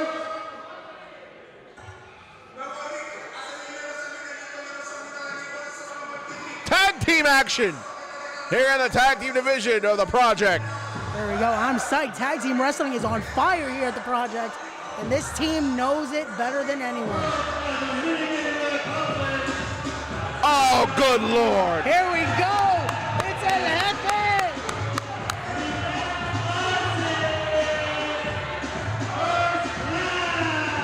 El Johnny Santos is coming to the ring smoking a hookah. Alphonse, you know nothing about this. This is the first class lifestyle right there. You get to just walk around, do whatever you want when you're first class. I will admit that these gentlemen are very fashionable. I give them that. Look at that. There we go. There we go. There we go. We have El Jefe. They've got the clothes, they've got the jewelry, they've got the hookah, they've got the alcohol. I've seen videos of them hanging out in the club. They've got the woman. There we go. Look at that. And again, what is with you with the alcohol? That is apple juice Miguel Sosa has in his Apple juice? He's not drinking apple juice. This man is trying to get his vitamin C. Look at that beautiful flag right there. There we go. And according to First Class, you can only be first class if you're Dominican. Their words, not mine. See, I gotta talk to El Jefe. Maybe they'll make an exception for someone with respect, like Ray Sanchez. Well, this is Johnny Santos' first appearance in the Project. The last time that we saw Sebastian Cage, he was put to sleep by Anthony Gangone.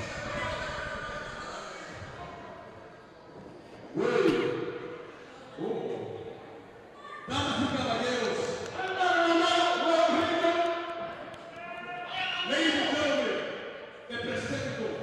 I present to you first class. The list superstars of Sebastian Cage, El Hombre, Peña, and Johnny Santos. In Majin Day, Miguel Sosa. The moment we walk into this room, you're already experiencing a first class experience. We look better, we smell better. Do you see each other? To the left, and look to your right, with a message to give you. Oh, come on. He's got a point, you know. It's the truth. It's a sad truth, actually. So after tonight, we're going to make an example of BWF. Why? Because ODIC, they don't got to know about all that.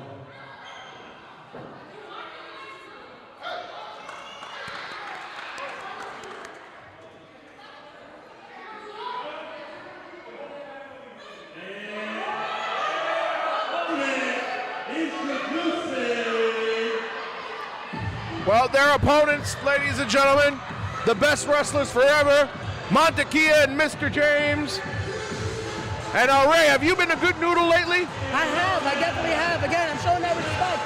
Well, you can't be a good noodle and want to be a member of first class. Don't tell Mr. James that. I want to get my gold star.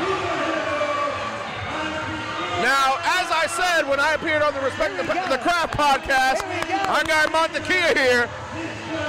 Come on, Mr. James, I want a gold star. Come over here. As I said on Respect the Craft last week when I had the pleasure of joining you on the program, this team of Team BWF really cannot afford a loss here. They definitely can, but again, they're already at -1.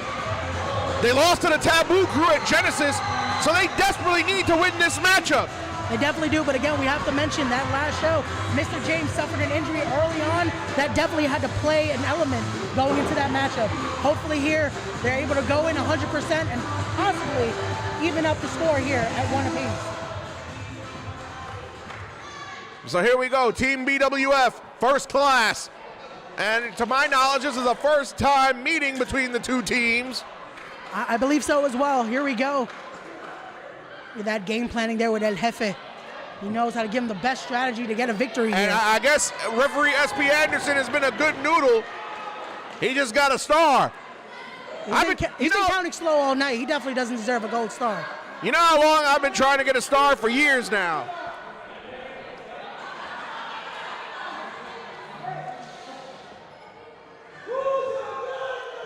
I am Mr. James.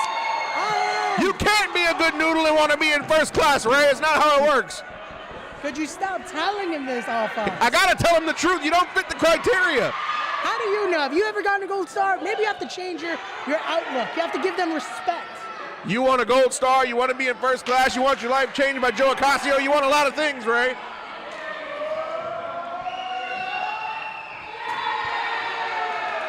There we go. One of the Project Faithful getting their gold star right there.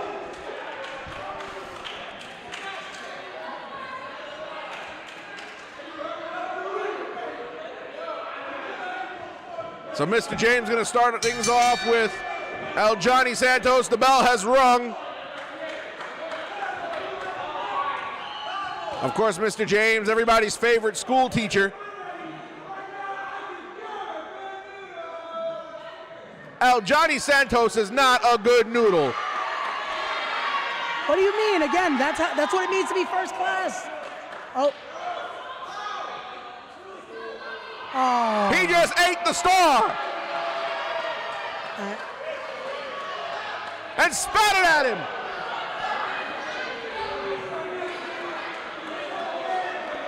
It wasn't his favorite flavor, that's all.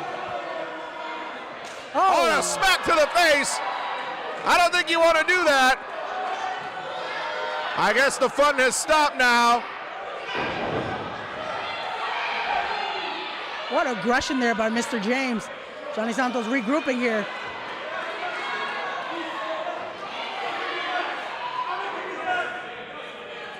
Now Johnny, he just ate a drop kick. See, why did you distracted him there, Alphonse? I didn't do anything. And a nice Pele kick. Tag from Monte. Monte, sunset flip it looks like. And he got another gold noodle. There you go. Nice tag team cohesion by Team BWF. SP Anderson really needs to break this up again. One man in, one man out. What is he doing? Nice neck breaker combination into a splash. Look at that again. What is SP Anderson doing? This is why he's not a good Hey, wait a minute, look, Sebastian Cage just dragged SP Anderson into the corner. Of course he is. He's trying to ask him why is he not getting involved. Oh, here. stop it. Look, Miguel Sosa gets up on the ring apron.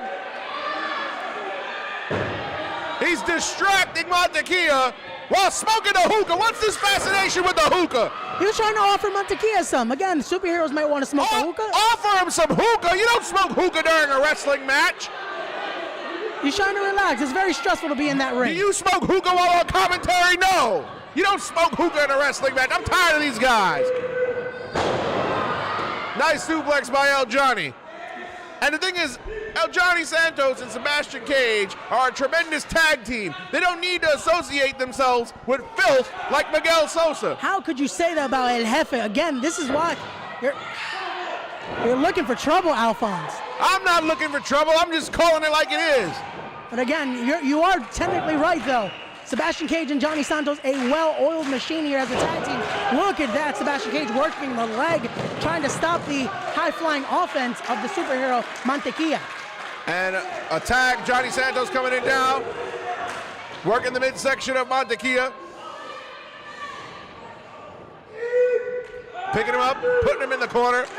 Look at that power only that can happen when you're first class. I thought you wanted a gold star. I do, but again, I have to show that respect to El Jefe. El Jefe, White Henny.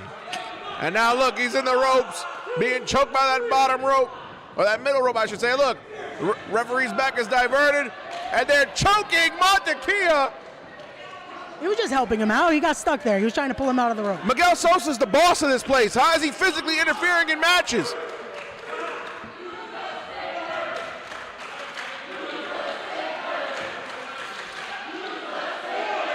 And now this capacity crowd here in Union, New Jersey, cheering on Mr. James to use a sticker.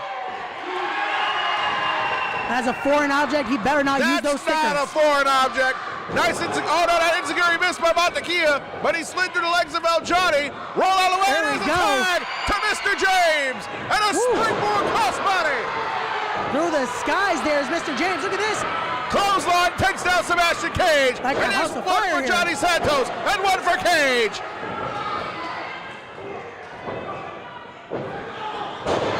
And a nice maneuver that time. That's what to hit himself with a flatliner there. A flatliner from a bulldog, and now Mr. James, he's gone out. And he's trying to come back, and he's in. Look at that. Kick to the face. Into a cutter. Beautifully done. But again, S.P. Anderson needs to take control of this situation. And wait a minute. Oh! And a nice dive by Montequia right in front of us. And now Mr. James is going to the top. There we go. What could this be here by Mr. James? 450! Hit the 450! That has to be it. That's got to be it. Cover here.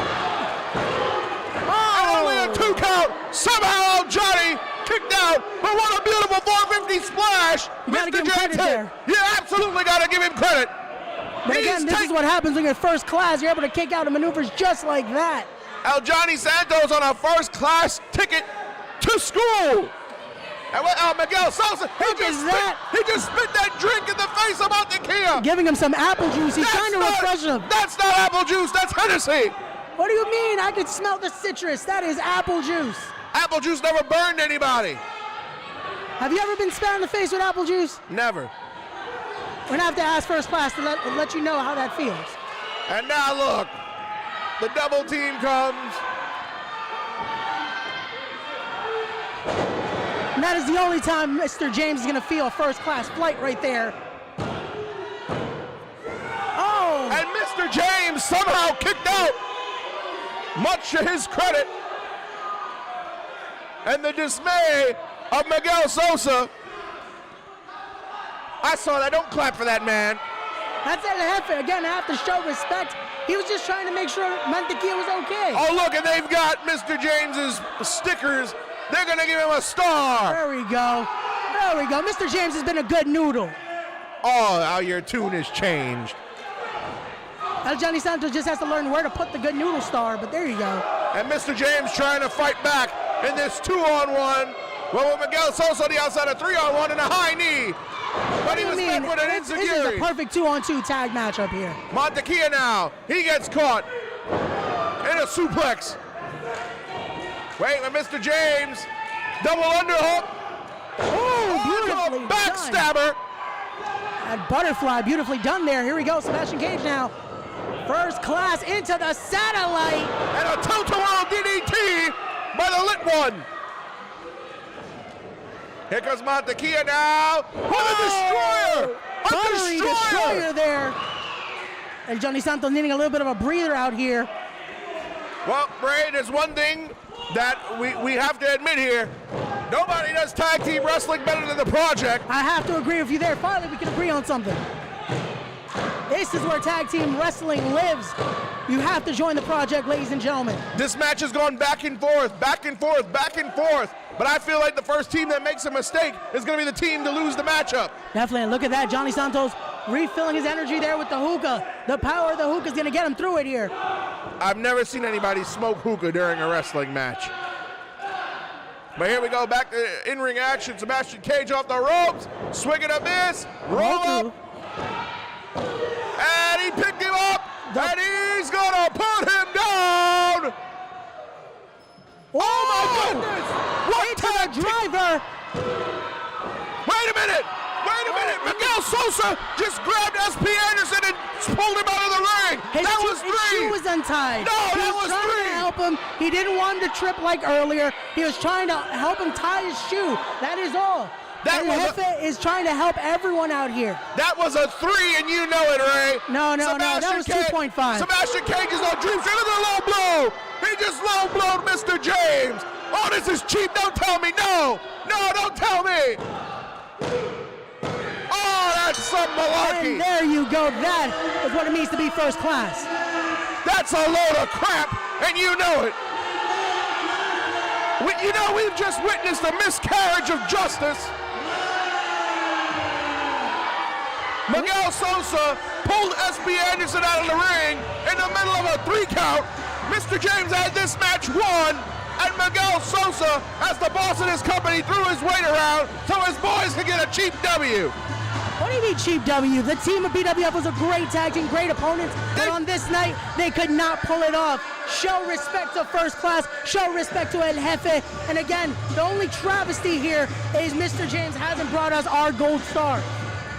He finished him off with a low blow. What do you mean? That was a clean strike. I didn't see anything like a low blow. He hit the man below the belt. What do you mean you didn't see it? It's on tape. We have a monitor in front of us. And look at this. They're probably going to go to a club somewhere in Washington Heights after this is all said and done. They definitely are. And I know I'm not invited, and even if I was, I wouldn't go. Guess what? I definitely will be invited because, again, I'm showing them that respect. But also, we have to, again, thank our lovely presenters of this matchup, Turnbuckle Tabloid, for bringing us such an amazing tag team matchup that can only be classified as first class. Well, thank you to our friends at Turnbuckle Tabloid. The real question here is, though, is it a major win for first class, or is it a detrimental loss for Team BWF, who is now 0-2 in the project?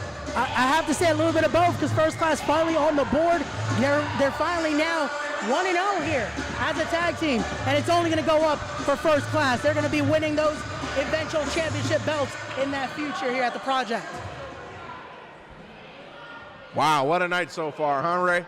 It definitely has. The crowd is loving it as well.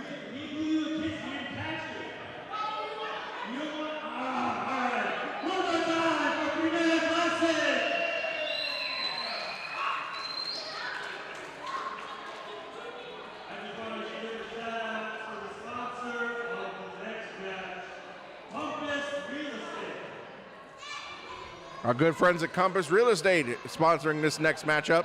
This following match is a singles match scheduled for one fall. Introducing first.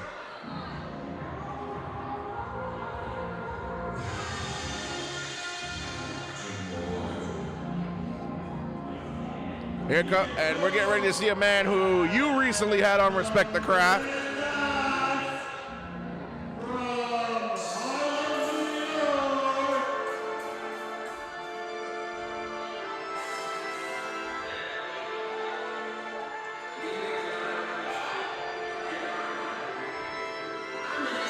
There we go. The Renaissance himself, Nikolai White, making his way to the ring. Nikolai White, we last saw him last month at a Hot Start Scramble. After the show, he grabbed Dr. Julius Smokes and demanded a match with Mantis. I tried to ask him about that when he came on Respect the Craft. I was able to find out again, there's reason for everything. There's madness to his idea there, and it was Julius Smokes laid his hands on him first. It was only fair. He was trying to make sure Julius knew he was coming for the one. Well, Nikolai White, a tremendous young talent here in the project. Always making sure we drink more water, guys. Making sure we drink more water. There you go. Well, at least he's promoting a healthy lifestyle here for the kids.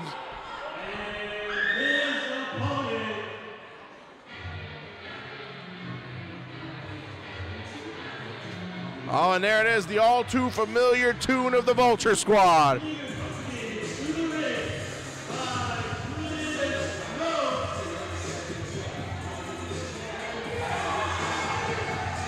There we go. The veteran of the game here in Julius Smokes. A man who has managed many to success. Wherever this man goes, championship gold follows. You want to go under the tutelage of Julius Smokes. There we go. Hey, Oh, no, not here, not here, How not about here. your side? Yes, you are the one, you are the one. See, this is what I get for being next to you, Alphonse. Julius is about to come after me. Listen, after last month and now he went after Chris Cage, I don't want any part of Julius Smokes. You got to give to the one, though. Mantis showing a whole different side as he started to be around Julius Smokes. A more gruesome Mantis as of late. Julius Smokes, of course, has managed the likes of 5150, Homicide, and many others. And now he's here with Mantis under his wing.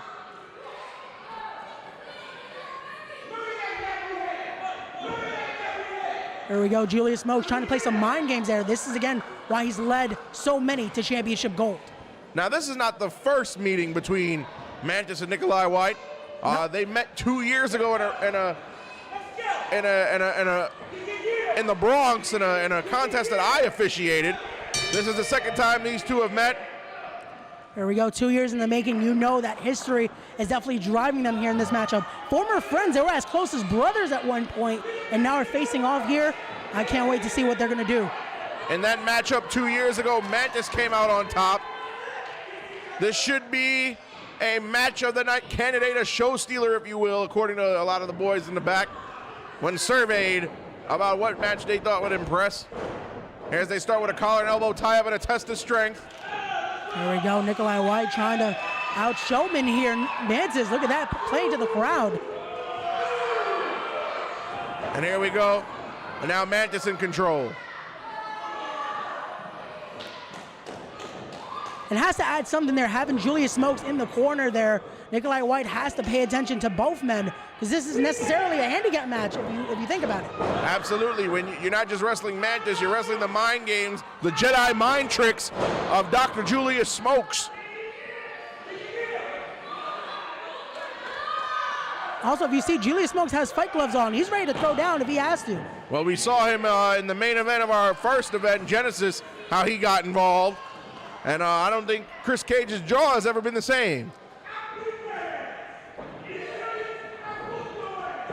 Oh, look at that.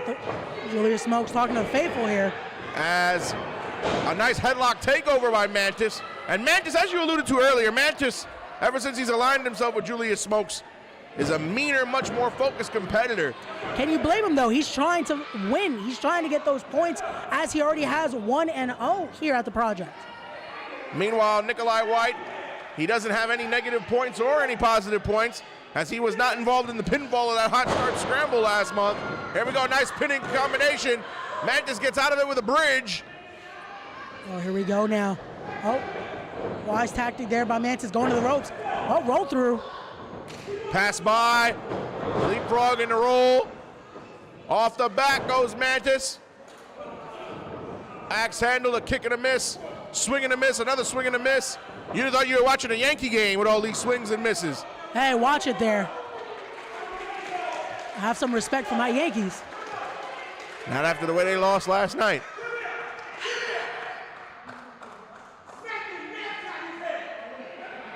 Look at that, giving them the game plan there. And Julius Smokes shouting instruction to Mantis.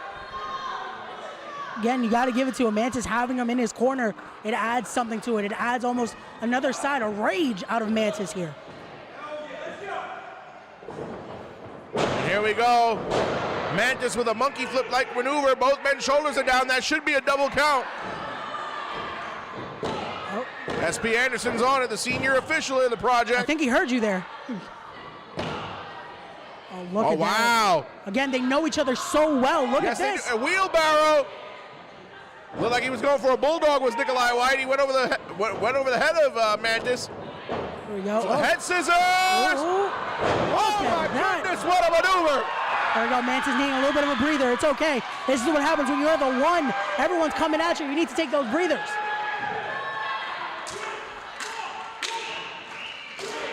And now the whole capacity crowd here in the Boys and Girls Club of Union County chatting to drink more water. Nikolai White's gonna fly. Suicide. Wait, he got caught. There you go. Into a suplex, it looks like. Oh, into the stunner. And Nikolai White had the wherewithal to reverse that into the stunner right in front of our fans here in the front row. There you go. What is Nikolai thinking? Through the ropes. Oh, beautiful flatliner there for the cover. One. And only a 2 count. Look at that, Julius Smokes letting the referee know. The mind games again. Julius Smokes is going to be very difficult to be on the opposition of Julius Smokes' charge. But Nikolai White looks like he's up for the challenge, jumping over now. And Nikolai White, that's going to be his downfall, is arguing and paying attention to Dr. Smokes. See, again, Dr. Smokes is not doing anything. I don't know why Nikolai White's paying attention so much to the doc. His opponent is in that ring. Look at that, the showboating there. And all that showboating, all this noise has got to get in the head of Nikolai White at some point. As Mantis and Nikolai White are in front of us. Right here in front of the announced position. head first into the apron that time. That is known as the hardest part of the ring, if I'm not mistaken. That indeed it is. Once again, those repeated blows is definitely not going to add up for Nikolai White. Oh, no. Oh, my goodness, right on the apron, and you heard that thud. Again, I said it earlier, Mantis showing a different side, a more gruesome side, but this is just, this is insane here. With that lovely fan getting to talk with Julius Smokes there. And back in the ring we go. Mantis now with a cover, and Nikolai White kicks out at 2. And a kick to the back of to the middle of the back. He laid the groundwork. He hit him with that back suplex on the apron. He's trying to make sure he can have a target in order to win this matchup here. Oh, and a vicious knee to the breadbasket, and a nasty uppercut from Mantis. The crowd is fired up here at the project. There we go, another uppercut.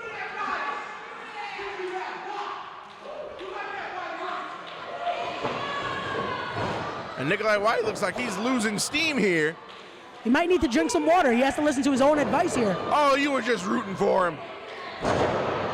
And Nikolai White taking a beating here at the hands of Mantis. There you go. And again, I might be a betting man. I'm trying to make sure all my ducks are in a row here. That's all. Mantis only a 2 count that time. Now using a slow, methodical, technical approach here with that chin lock. You gotta imagine, again, Dr. Smokes is in his ear. He's telling him, work on the body part. Make sure you're putting him away. Look at that, Nikolai White now with those shots. He's trying to make somewhat of a comeback. Can he do it here to pick up the win? And Nikolai White's handstand springboard. He got caught by Mantis into a German. See, there you go. He took too long. He was playing to the crowd. He should have gone for the move sooner. And only a 2 count. And Nikolai White might have landed on the back of his neck. This is not good. His back has already been worked on. Now Mantis has another target there in the neck. He's known to hit that F10. That's definitely going to be something to look out for, Alphonse. Yes, it will be. Up and over, swing and a miss on the clothesline. Oh, once again, oh, whoa, what is this? Oh, look at that cover. Innovative cover there. Out of a sunset flip position. A kick that Nikolai White caught. Down goes Mantis. Oh, look at this once again. Oh, the ropes. A version of a Mahi Straw cradle, and Mantis was in the ropes. Great ring awareness there by Mantis to know to be able to extend those legs for that rope break. And now a chop. Off the ropes goes Mantis, reverse. Nikolai White now into a tilt-a-whirl backbreaker. Once again working that back. He knows it. He has something scouted there. Nikolai White looking like a chiropractor's dream right now. But he still manages to kick out at 2. Hey, maybe that's what Dr. Smokes is a doctor of. Maybe he is a chiropractor. Who knows? He's trying to add to his business here. Well, I doubt that. Wait a minute, what's no, don't tell me he's going for a surfboard stretch. I haven't seen a surfboard stretch in many, many years. There we go. Surfboard. As Beyonce once said, surfboard, surfboard, riding on that wave. And then he just lets Nikolai White down face first. There you go. Mantis, as you said, he's riding on that wave to victory here. That's what Mantis is looking for. Again, he's working on that back, working on the neck. There we go. You heard it there. Julius Smoke saying the best in the world there. And another uppercut for Nikolai White to eat. Irish whip reverse now by Nikolai White. Mantis is in the corner. He telegraphed him. Oh, look at this. A roll into a Rana. No. Nikolai White caught him, let him down. He was able to get out of the way there, but look at that. Another. Oh, what is this? Oh, what a neck breaker there. This might be it. But Nikolai White may be too gassed to take advantage. The crowd is going wild here, Alphonse. The crowd is going wild. Both men are down. Referee SP's got a count going on. I'm Julius Smokes. I'm yelling at my man here. Make sure Mantis is standing. He does not want to count out draw here if both men are counted out. SP up to 6. Now both men on their knees exchanging forearms. I was gonna say I can't believe he got to 6. How slow he's been counting tonight. Here we go off the ropes. Nice clothesline by Nikolai. And another clothesline by Nikolai. Off the ropes goes Mantis, reverses. Handstand into a springboard, into a back elbow. Okay, that. Wait. Does Julius Smokes have a belt on him? He took his belt off. And this capacity crowd here in Union chanting, drink more water. Has him in the fireman's carry position. Look at this. Oh. Mantis lands on his feet. Kick to the face. We can't repeat what the doctor just said, but look at this now. On the top. Oh, beautifully done Pele. Mantis is a sitting duck now. He just leapt from the ground to the top rope with a Hurricane Rana. And Nikolai White's going for the cover. This could be it. And only a 2 count that time. There you go. Tremendous wherewithal from Nikolai White. What's going on, you fat chumps? What are you talking about? I'm calling a match. You pig-faced monkey. Hey, I'm just calling a match. I'm doing my job. See, he's hearing you. He knows. You have been showing respect to his man right there, Mantis. Show respect to the one, and look at that. Oh, no! Knees. The knees caught Nikolai White coming over that lion salt. This might be it here. Oh, whoa. Oh, what a powerbomb with the knees. That's a lung blower right there. That has to be it. 1, 2. Oh. And how in the world did Nikolai White kick out of that? I'm shocked here, Alphonse. I don't know what Nikolai has left. He's done everything. And now he's going for the sharpshooter. Oh no, this is it. This has to be it. Again, working on that back. Shades of the Hitman. There we go. Again, that gruesome side of Mantis. Dr. Smokes yelling at Mantis, trying to tell him to lock it in. And Nikolai White got to the ropes, and that may have saved him or at least prolonged him in this match. And wait a minute, Dr. Smokes, he's got that belt ready. SP Anderson's got to watch him. He doesn't have to do anything. Again, he's a trusted man. He's a veteran of the game. He wouldn't do anything like that. Mantis went for that kick. He missed. Nikolai White went for a kick, staggered Mantis. You can see, though, both men are starting to get staggered here. Oh, no. Fatigue is becoming an issue here. And Mantis looks like he's going for another sharpshooter. Nikolai White holding on. Nikolai to his feet with a super kick. Oh, look at this now. Has him up. Possibly a fisherman buster. What in the world? At only a 2 count that time. Look at that again. SP Anderson being told he's counting too slow. Look at that. Julius Smokes getting involved to let him know. Count faster there. That's all he was doing. That's all he was doing right there. SP Anderson just gave Julius Smokes a warning. He might be getting thrown out. I don't think that's going to spell well for any of the fans here if he does that. And wait a minute, Nikolai White setting up Mantis on the top. He's got a high rent district. Oh, what is he thinking for here? Is this wise for Nikolai White? Again, you can see his back is injured. He's favoring that back there, especially the lower back area. Oh, no. Wait a minute, powerbomb. Wait, no. Oh, no. Mantis, he's telegraphed to wait a minute. Oh, what in the world is, no, not an F5, no, not from there. He just hit on the top rope. He just hit an F5 from the top rope. That has to be it. 1, 2, and it's it. What a match. What a wrestling match we just witnessed. Wow. What? It took everything plus the kitchen sink for Mantis to put Nikolai White away. Look at Julius Smokes. He is elated here. He can't believe what just happened. I still can't believe what just happened. What a super F. You call it an F5. I'm going to call it an F10. That was insane. That one shook the Richter scale. We felt that all the way over here at the commentary booth. What a match. Even though Nikolai White did not win this match, he definitely came to fight tonight. I don't think either of these men look at Dr. Smokes. Oh, come on. That's unsportsmanlike. He's trying to give him a little bit of the smoke, if you will. Oh, will you stop it? Come on, after a match like that, you gotta give him credit. Julius Smokes had the game plan. He knew what to bring here to the project tonight. Wait a minute, and Mantis just told S.P. Anderson to get out of the way. Mantis calling for the music to be cut, and Dr. Smokes is extending his hand to Nikolai White. Is this a show of sportsmanship, or is this some type of offer or a setup? Look at that, a respectful handshake by the one.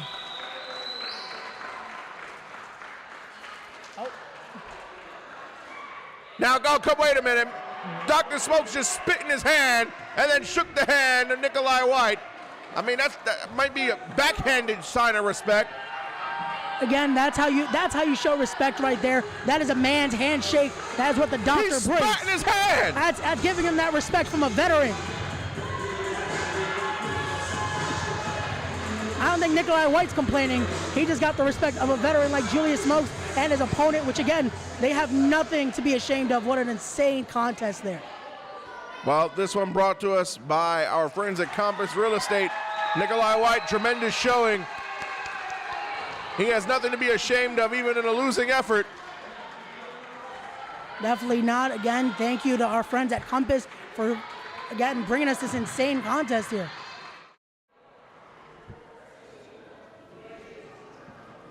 Next contest brought to us by our friends at #Dope.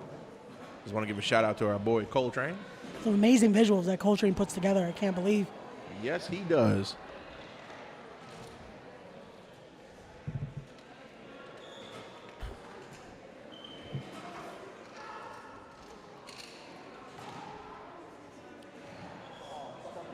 What a night we've had so far here at Project Codename Wrestling Fallout.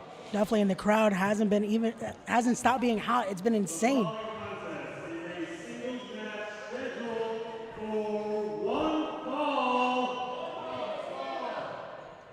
Introducing first.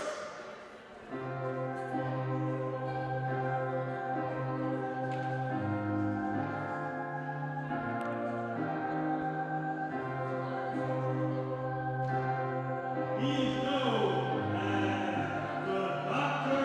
Sleep. And there he comes, a man that you're very familiar with, Ray. I'm definitely familiar with this man. Is he here? Well, he's on the run sheet, scheduled for a match. There we go. Dr. Sleep himself. Already 1 point here in the project. There we go. Again, looking to, the doctor is in session here tonight. The one above all, formerly known as the one above all. He is now bringing a different side to the project. A more devious side is Dr. Sleep, Anthony Gangone. Anthony Gangone, who last month defeated Sebastian Cage in his first match in the project. I tried to get a scoop from him, trying to get what is Dr. Sleep. He gave me nothing. And introducing his opponent.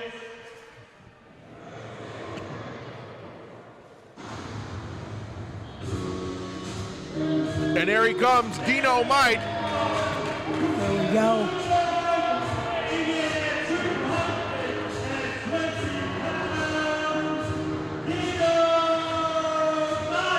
Now, Dino Might, as you saw on the graphic, already -1 points. He cannot afford a loss, as he will fall further down the standings here in the project. Definitely, I've been calling this matchup the Battle of Redemption versus the Rise, as it's Dino trying to make his redemption here in the project, as the Dr. Sleep himself is trying to continue his rise of dominance here in the project. And look at that look of intensity on the face of Dino Might. This match is going to be very hard-hitting. You got Anthony Gangone, you got Dino Might. Both of these guys hit, and they hit hard. Dino Might had a hard-hitting affair with Chris Barton last time out. It was a tremendous effort, even though it resulted in a loss. And, of course, Dr. Sleep himself, Anthony Gangone, successful in his last outing. And this match figures to be pretty nasty in terms of intensity. Definitely, but look at this. Again, SP Anderson checking them. But again, his biggest weapon is that triangle choke he applies. He can't stop him from doing that. Here we go. Oh, wait. Dino might start hot and heavy. We haven't even gotten to ring the bell. And SP Anderson has not called for the bell yet. And now there's the bell. There we go. What a boot there by Anthony Gangone. And another. Anthony Gangone coming out hot and heavy here. Oh, what a chop.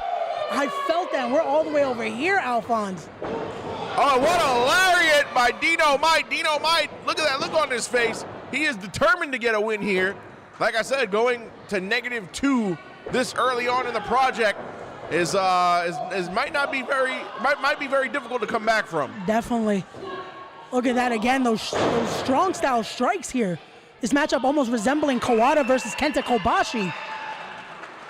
An uppercut from the middle, from going from through the middle rope.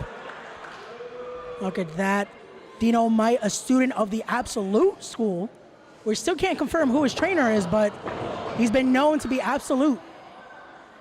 And Dino Might, he's staggering there on the outside. Anthony Gangone now looking like he's gonna fly. What is this? Oh! Through the bottom rope. He caught him though. Dino Might caught him. Look at that power of Dino Might.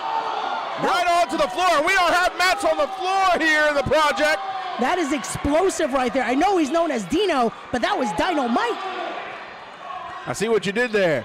And there we go. Dino Might into the ring post. Back first goes Anthony Gangone. Could he be trying to target that then? I mean, that's got to hurt. Definitely. Already slamming him on the ground there. Now to the, you know it's leaving a mark there in his back. Could this be to stop him from hitting that Dreams by the Waterfall? If you can't lift him, you can't hit the move. That's also very true. And Anthony Gangone slow to his feet. Dino Might back on the outside. Ooh. And a kick to the midsection. And there by the entryway. Oh, look at this. Has him up here. Anthony Gangone needs to get out of this because, again, there's no padding. Oh, my. And another body slam to the floor. And that's nothing but wood. Right in front of the Project fans. They're getting a first taste of the action. This is what you get when you come to Project Codename Wrestling. And now in a fireman's carry position. Back into the ring, he puts Anthony Gangone. Dino Might trying to get a clean win here. He's putting him right back in the ring. 1, 2. Again, that slow count by SP Anderson. You know what I've noticed about Dino Might? What is that? When he gets frustrated, that's when he starts to lose himself in the match. It could be true, but again, he needs to try to get himself in there. It's not going to help if he keeps trying to pay. He's finally back. Yes. You want me out? My chair. And my broadcast colleague, Chris Cage, is kicking Ray Sanchez out of the chair here. Alphonse Stevens, it's been a pleasure, but I must go. All right, my Have man. a good one. And Chris Cage, who's been gone essentially the entire show, has kicked Ray Sanchez out of the broadcast position. Welcome back. Welcome back. Did you miss me, Al? Sorta, kinda. Well, the real A-team in broadcast, you know what I'm saying. Anyway, the Dream Team is back. It's Al, it's Cage. Let's get back to the action. Well, Dino Might, one-on-one with Anthony Gangone. I got some questions for you, but we'll get to that in just a second. I was making a note to the audience watching at home. Dino Might seems to lose himself mentally in these matches once he starts to get frustrated. We saw it with Chris Martin last month. We're kind of seeing it now here with, now that he's wrestling Anthony Gangone.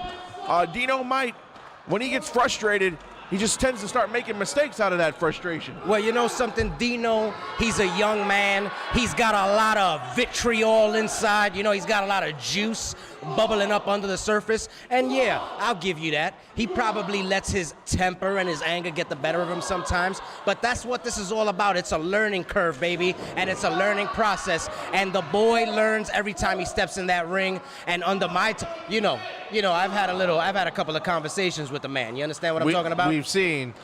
And the fact of the matter is that he's trying to turn over a new leaf. Will it happen tonight? I think he has what it takes to beat Gangone here. We're going to find out. And Anthony Gangone in control of a neck breaker. Dino Might, I feel he cannot afford to lose this match. He's already -1 point in the project. If he goes to -2 this early on, that might be hard to recover from. Meanwhile, Anthony Gangone already 1 point and a spine buster. Looking to get a second point. Only a 2 count that time. You know I'm a fan of that spine buster right there. Excellently executed by Dr. Sleep himself. Went into the cover, went for the hook, but Dino a little bit too much power to be kept down. You know what I'm talking about? It's going to take more than that to beat Dino Might. That's right. You were just talking about it, Al. Oh, wait a minute. Talking about going to sleep here. And Dino might be going to sleep. Oh, no, and he fought out of it. But Gangone landed on the apron, knee to the face. And this capacity crowd here in Union on Gangone's side. Oh, and he went to the well one too many times. He did that maneuver earlier on in the match. And Dino Might, much to his credit, had that one well scouted. Nice suplex that time. Nice T-bone. Here's the cover. Dino very, very quick into the cover. He's trying to take advantage of everything he gets in this matchup right here. And still to come here on Project Codename Wrestling Fallout, we've got Nikos Ricos going one-on-one with Dan Ma. We've got the Taboo Crew against the reunited Kodak iPhone. That's Arcadian Steve Scott. And in the main event, Black G's and Machine Gun Money Dominic De Niro. This event very much worth the money. That's a nice overhead belly-to-belly suplex from Dr. Sleep into the corner, and Dino Might landed hard, clutching the back of his head. Both men down here. Anthony Gangone needs to try to shake the cobwebs loose and take advantage of the offense he just laid on Dino. So I got to ask you a question, Chris Cage. So TJ Marconi is officially the champion of the project, is that right? You heard what I said. And let me tell you something. Let me ask you a question, Al. You've been with me for a long time. You know everything that TJ Marconi has done. Do you disagree with my proclamation earlier tonight? Well, the man's resume speaks for itself. I can't deny the accolades, so there you go. As we've got a slugfest going on between Dino Might and Anthony Gangone going on in the ring. Put it this way, for anybody that disagrees with anything I said earlier tonight, I'm laying down a professional challenge for anybody that wants to step up to the Mad Titan. What if it's Whiplash that wants to step up? Let's not talk about that right now, all right? You always want to try to stir things up. I saw the entire world saw what happened earlier tonight. How about we look at the chop battle that's going on right now in front of our eyes right here. Both men laying it in, trying to see who's tougher, who can last longer. Dino feeling the effects now. And there are more chops in this match than what my mother has in the oven on a Sunday dinner. It feels like the first man to make a mistake is going to be the man to lose the match. And that man could just very well be Anthony Gangone, no, or it could be Dino Might. What a shot right to the face right there by Gangone. Almost ripped Dino's face off. Oh, but another knee right to the breadbasket. Nice Pele kick by Anthony Gangone. Gangone getting the crowd riled up here. Sending Dino. Oh! Dino Might looks like he's on Dream Street. Oh, wait a minute. Speaking of Dream Street, he might be going down by the waterfall. And he is! Dino Might, his eyes are glazed over, and it's time to go to sleep, Dino. Oh, no, come on. Oh, no, come on. You ever went to sleep down by the waterfall? Well, yeah, you know, I got some stories that I could tell you about me and a couple of ladies, but, you know. And the referee SB Anderson calling for the bell. As Anthony Gangone has won this match, Dino Might, he ain't moving.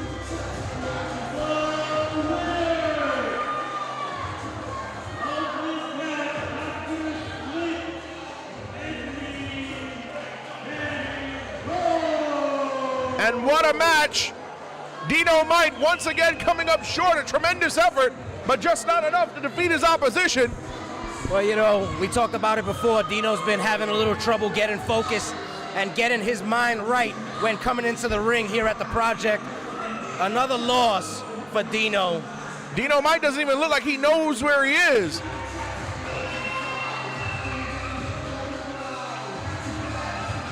He couldn't even tap out. Anthony Gangone extending his hand in good sportsmanship. You love to see it. And you know what? I don't disagree because oh, wait a minute. Dino Might said, not today, brother. Exactly. Dino don't got time for any of that. I mean, the man's already negative 2 points in the project. I mean, the least he can do is shake the man's hand. I don't know what to say, Al. I mean, you know, Dino looks to, he needs to find himself. He needs to figure out what he's doing wrong. He needs to recalculate. He needs to reevaluate, and he needs to come back here with a new mindset and a new approach. Maybe they need to change the curriculum in the absolute school, huh? Well, again, I'm not gonna acknowledge your jabs. You're a winner, nonetheless. Dr. Sleep, Anthony Gangone.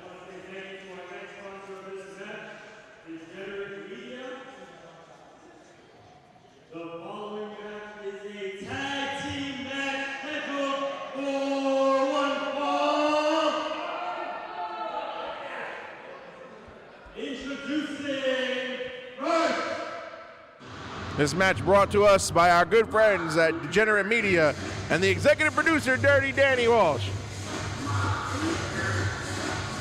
Big ups to Degenerate Media, the best production team in all of pro wrestling. But I gotta tell you right now, Al, I am excited because my boys, the Taboo Crew, are in the building.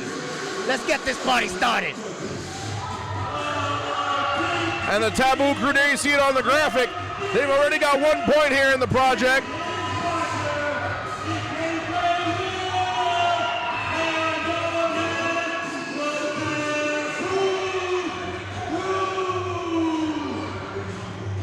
Big Deal Craig Steele and DeKendre Will, collectively known as the Taboo Crew. And what a momentous win this would be for them if they were able to beat Kodak iPhone tonight and go up to 2 points here in the project. Kodak iPhone. Here, you know what? I got a question for you, Al. Last month, we had a special guest brought to us by the Taboo Crew. I'm trying to know where the ladies are tonight. Well, considering how my ex-fiance left me not too long ago, I would not know where the ladies are, sir. Listen, nobody needs you bringing down the mood of the broadcast, all right?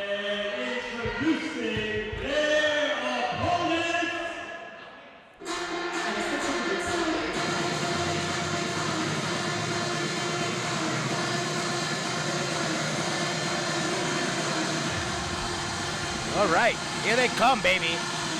My man, Too Hot, Steve Scott, and the one and only. That's not Arcadia. Wait a minute. Is that Hank Flanagan?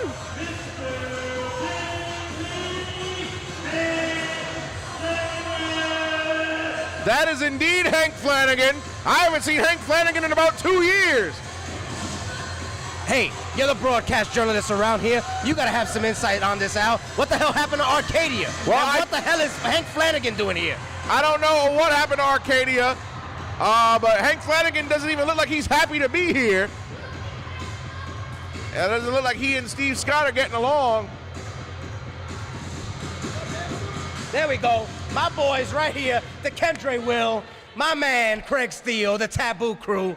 Give this young gentleman the ring. I don't know what he's wearing. That's right. I look forward to it, and I'll see you at the club tonight. That's what I'm talking about. Seeing as though I got a high five for both of them, am I invited? I don't know. It seems like you're working your way up the ladder, Al. Finally, I've been trying to get into Taboo for at least a year. I might be able to plug you in. You know, I could go for a cranberry vodka. All right, let's not push it. And SP Anderson calling for the bell as Too Hot Steve Scott going to start things off with DeKendre Will here. And Chris Cage, I'm going to ask you, you're a tag team guy, tag team specialist. You've been in many tag team wars. What is your strategy or mindset going into a match when you've got a team with a guy that you've never teamed with before on the fly? Well, to be perfectly honest, I can't speak too much to that question now because, as you know, I have had the greatest tag team partner for the past 20 years, that being my brother, the superstar they call Whiplash, you saw earlier tonight in the Hot Star Scramble. So while I sympathize with Too Hot Steve Scott not being prepared for Hank Flanagan as a tag team partner, and I especially sympathize with the Taboo Crew not being able to prepare for a tag team they did not know they were going to get, as we see the nice split-legged hip toss by DeKendre Will, beautifully executed. We're going to see if Too Hot Steve Scott and Hank Flanagan have any type of chemistry here tonight. Because I got to tell you, I don't know if they're going to get it done against the Taboo. And Craig Steele and DeKendry Will, last time we saw them, they defeated Team BWF. That was Mr. James and Montequilla, who, after tonight, are -2 in the project. Yeah, Montequilla, you want to talk about changing the curriculum. Mr. James and Montequilla need to go back to the chalkboard. You know what I'm talking about? The fact is, we got, wait a minute, Hank Flanagan getting a taste of the action here. Cheap shot on DeKendry Will, turning his back, not a smart move. And I think somebody forgot to inform Hank Flanagan that St. Patrick's Day was last month. Hey man, hey man, hey man. You can't fault a man for showing his national pride. You know what I'm talking about? Oh, that national pride's not getting him far. Craig Steele in the ring now. Well, it's hard to go far with the amazing athleticism shown by DeKendry Will, but now you got the tag to the big man, to the power game, that being the big deal. Craig Steele, as he lays him out with that lariat right there. And Hank Flanagan in the corner. And a Beal all the way on the other side of the ring by Bam Bam Gigolo himself. The man, my guy, the big deal. Tag team. Whoa! And that drop kick landed in the back of the head of Hank Flanagan. Even worse than being kicked in the front of the face. Absolutely. DeKendry Will could have separated the vertebrae there, Hank Flanagan. Oh, with a nice leverage move. Brings him face first into the middle turnbuckle. Gotta love those veteran tactics by Flanagan. And now, rubbing DeKendry Will's face into those ropes. Well, this is how you do it right here. You asked me earlier. How do you win a match when you have no experience as a tag team? You know what you do? You find that chemistry. You use the ring to your advantage. This ring right here, it's a big giant weapon, and Hank Flanagan knows how to use it. Let's see if Scott can do the same. And I don't know if you saw, but when Hank Flanagan tagged Steve Scott that time, that was a very aggressive tag. Oh, nice. And he took the selfie. Picture perfect arm drag by Too Hot Steve Scott. Baseball slide right under. DDT right into the bottom turnbuckle. And I got to tell you, DeKendry Will's been eating these turnbuckles. I'm starting to worry for him. I don't know if you heard, but Hank Flanagan, he was upset that time. He told Steve Scott, that's my move. Of course, Hank Flanagan, the master of the DDT. Nice neck breaker that time by Steve Scott, going for the cover. 1, 2, and no. Very impressive how Scott caught the leg, stepped under, and caught that neck breaker right there. Very innovative by Too Hot. Tag to Hank Flanagan. Kick to the midsection. And if you notice, Al, we're starting to see it right here. Looks like Scott and Flanagan are starting to build some continuity. Yeah, they're starting to get a feel for each other. It was a last-minute replacement, I'm being told here in my headset.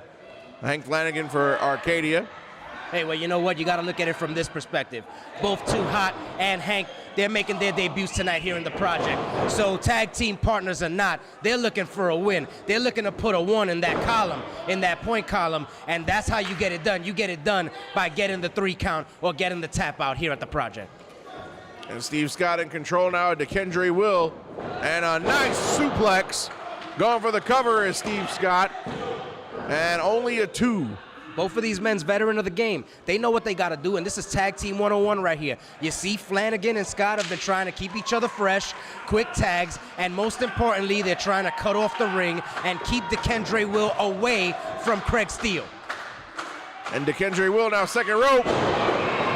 Beautiful leg lariat off the middle.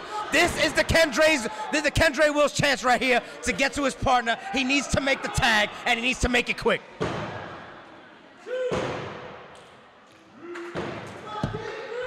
And the tag to Hank Flanagan. The tag to Craig Steele. Flanagan now, clothesline, and Craig Steele coming out like a house of fire. Watch his back.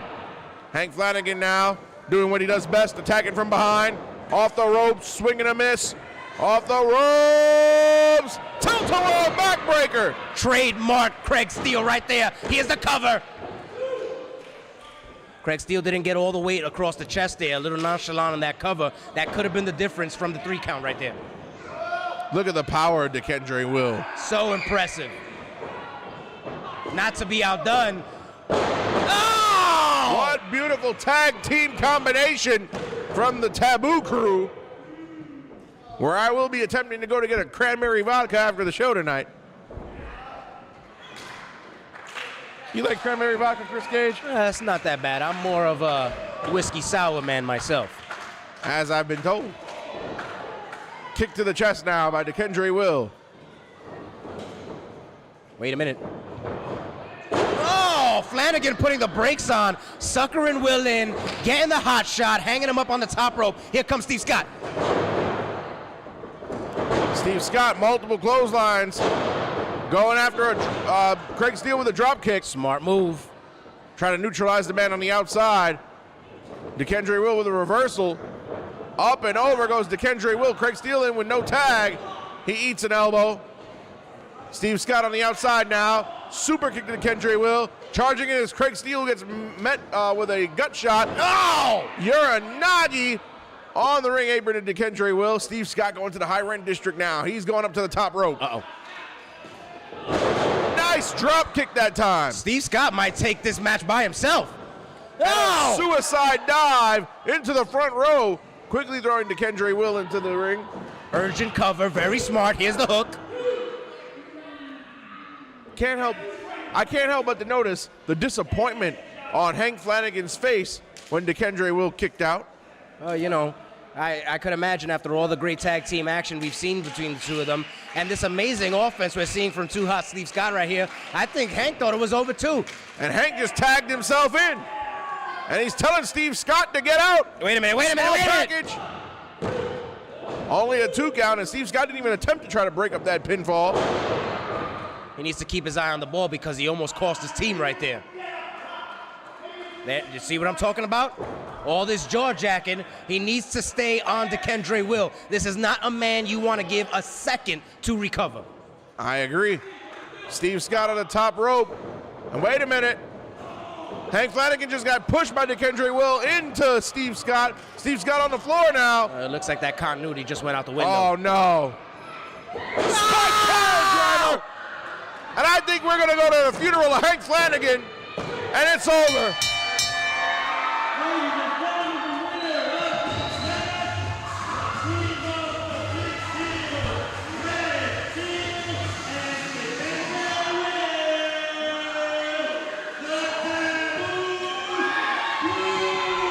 The Taboo crew, 2 points of the project. The Taboo crew, impressive here tonight, and even more impressive, they got 2 points on their win record. Taboo undefeated here at the project. Wait a minute. Oh, they want a selfie. Steve Scott wants a selfie. Big surprise.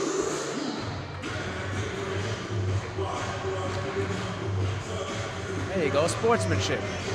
You love to see it here in the project. And like I said earlier in our previous tag team match, nobody does tag team wrestling like the project does tag team wrestling. No doubt. The hottest up-and-coming tag team division in the state, in the tri-state, in the territory, baby. You don't think so? Come to the project and find out. Taboo crew, the first 2-0 tag team here in the project. I'll be partying with these guys later on tonight. Hopefully. That's right. DeKendre Will and the Big Deal know that the after party goes down at the tap. Wait a minute, what's this? Whose music is this? I don't know what's going on.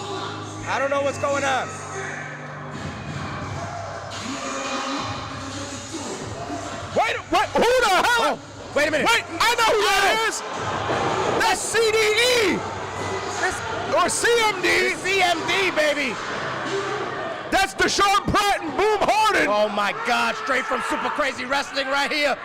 We knew there were gonna be surprises. They've been talking on social media that they were gonna show up here at the project, and I didn't expect them to show up now. The boys from Camden, New Jersey are here. They run CMD. Oh no, this doesn't look good right here, Al. Deshaun Pratt, he's been nursing a forearm injury. Oh my goodness. What are they doing here? Somebody get out here and stop this. Oh! Oh Oh my God! This is a mugging. It's a gang assault. They said they were coming to the project, but they didn't make their intentions clear. Deshaun Pratt and Boom Harden, CMD, have come to the project with ball bats and mad balls.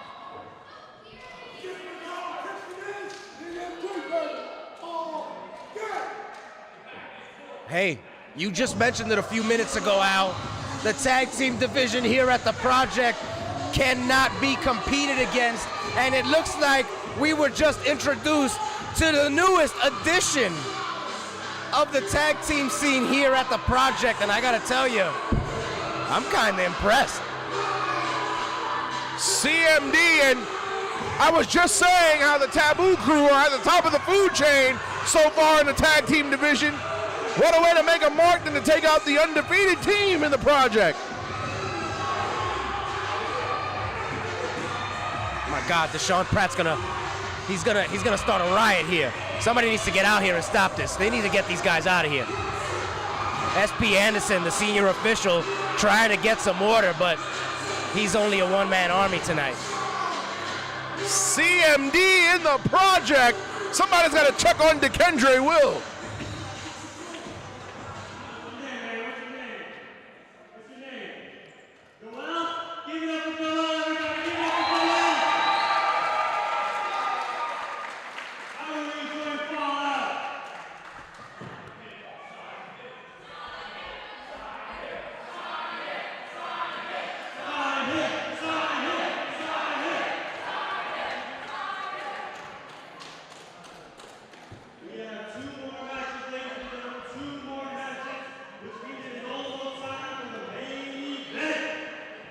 JC Olega, our ring announcer, doing a tremendous job tonight. Absolutely, absolutely. Okay. I'm getting closer to the main event. I'm getting a little excited, getting a little anxious. More excited than you were in the opening contest? Absolutely. Interesting. I wonder what it takes to join the family. Can I fill out an application? I don't know. Maybe we may be able to have a sit down and talk about it.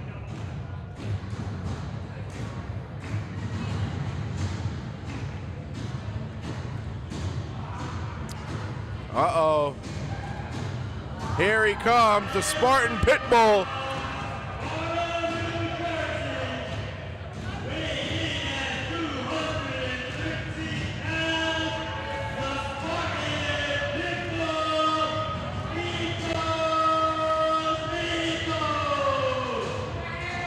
Nikos Ricos, the Spartan Pitbull, a man who you had many awards with once upon a time in the Bronx.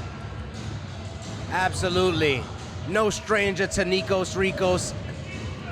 And you know what? The man he's wrestling tonight is no stranger. In fact, little fun fact for you. Nikos Ricos being here at the project may be a little bit of a favor that he's doing. For yours truly. A favor? Oh, Nikos, he's got a microphone.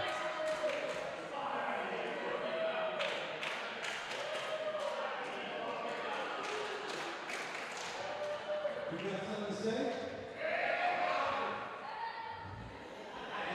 Who are your parents? Where are your parents? Do you have parents? Oh, come on, not to the children. Only thing is, your parents haven't told you that that's the case. That stupid pink scar on your head, remove it before I come out here and take it off for you. And you don't get caught. Take it off! Take it off!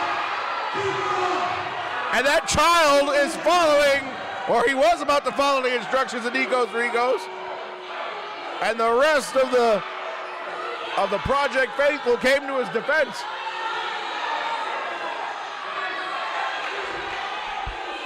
The people here in Union love Nikos Ricos. I think the reaction of the crowd says otherwise. I don't know. I'm getting some snare in my headphones here.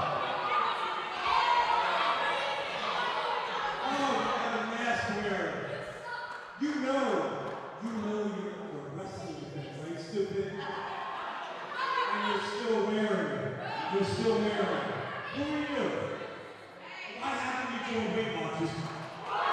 Oh my goodness. This is a family program, or at least so I thought.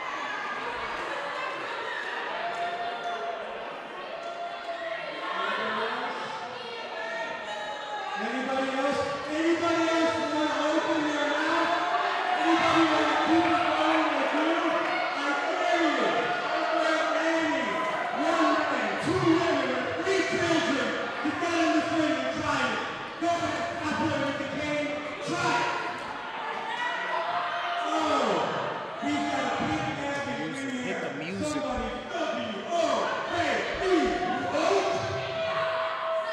Oh my goodness, Nikos Ricos giving it to this crowd here in Union, New Jersey.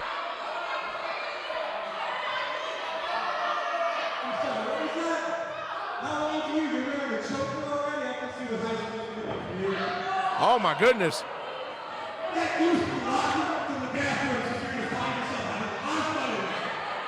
Somebody's got to come out here and stop this madman.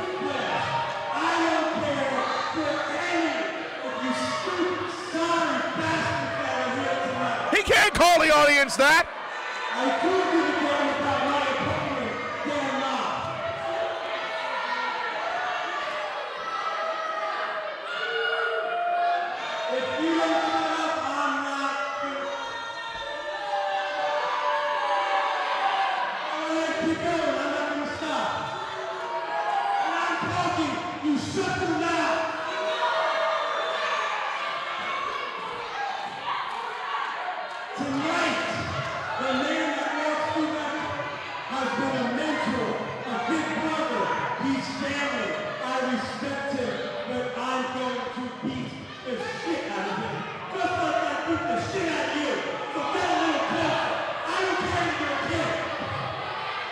If Dan Maff is in the back listening to this, Nikos Ricos may face the same fate as Josh Glide last month. I'm starting to get more and more nervous for Nikos Ricos with every passing second, Al.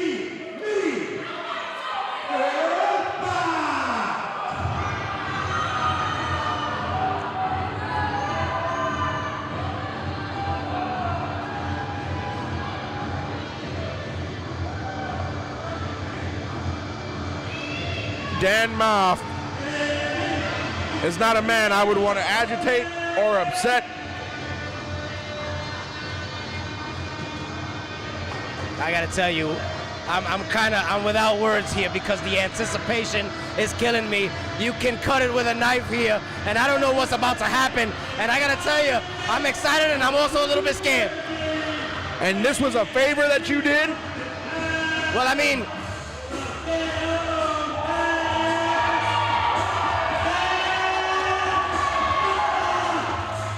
I think we're about to witness a murder.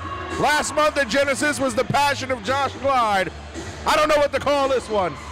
Well, Easter is tomorrow. Jesus Christ. This must be the crucifixion of Nikos Ricos. Oh my God, and I'm telling you right now, I do not look forward to what is about to happen to Nikos Ricos right here. I'm glad that all the attention that Mav has is on Nikos, because boy, I do not want to face an angry king in the north. Well, you know, there's a open door to your left you can run out of if he comes over here. Yeah, I know. Guess who opened it? But Nikos Ricos, Dan Maff, and this one is not going to be. This is not going to be pretty.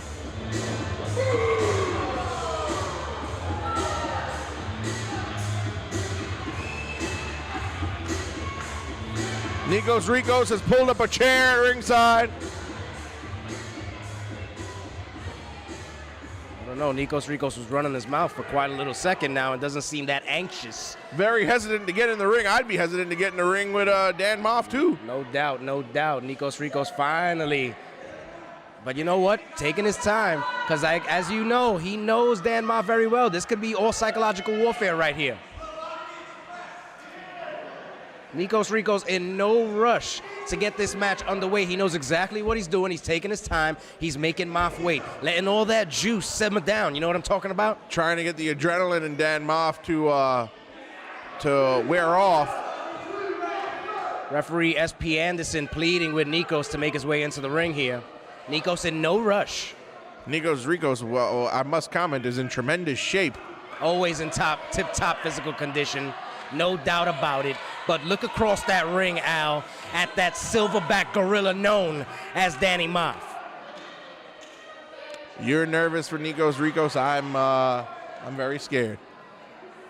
SP Anderson trying to make sure there are no foreign objects on the person of Nikos Ricos, as there should be. The bell sounds, and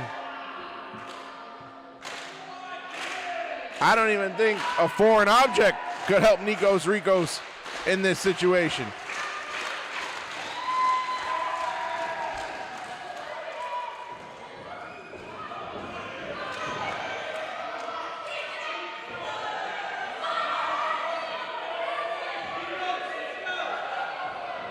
Nikos Ricos doing exactly what I was talking about a moment ago, playing psychological warfare with his mentor, Dan Moff.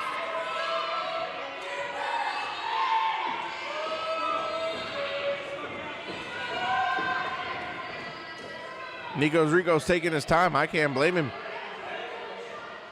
Telling SP Anderson to back Dan Moff up. That's right. SP Anderson obligated to do so. These men can start this match clean here. Here we go, match underway. Let's see if we get a tie-up. Let's see if we get, here we go. Here we go. And again, Nikos Ricos taking his time. I don't think you'd want to make a man like Dan Moff wait. Oh, absolutely not. Something tells me that Dan Moff's patience runs thin very quickly.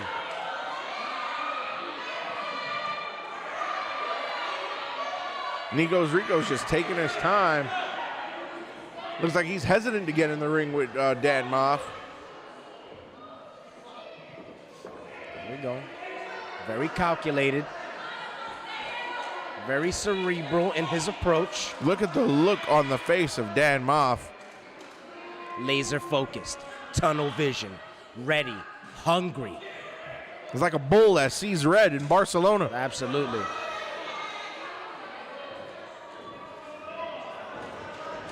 All right, Ricos might be ready here. This might be it.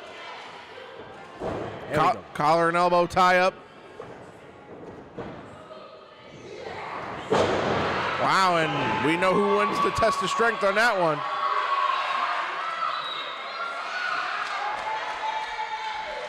Listen, I know tip-top physical condition.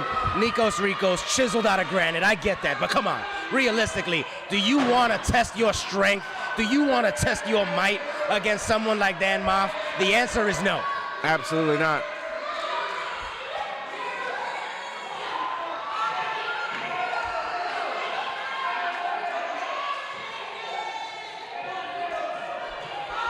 Nikos Ricos again taking his time, not in a rush to get in the ring.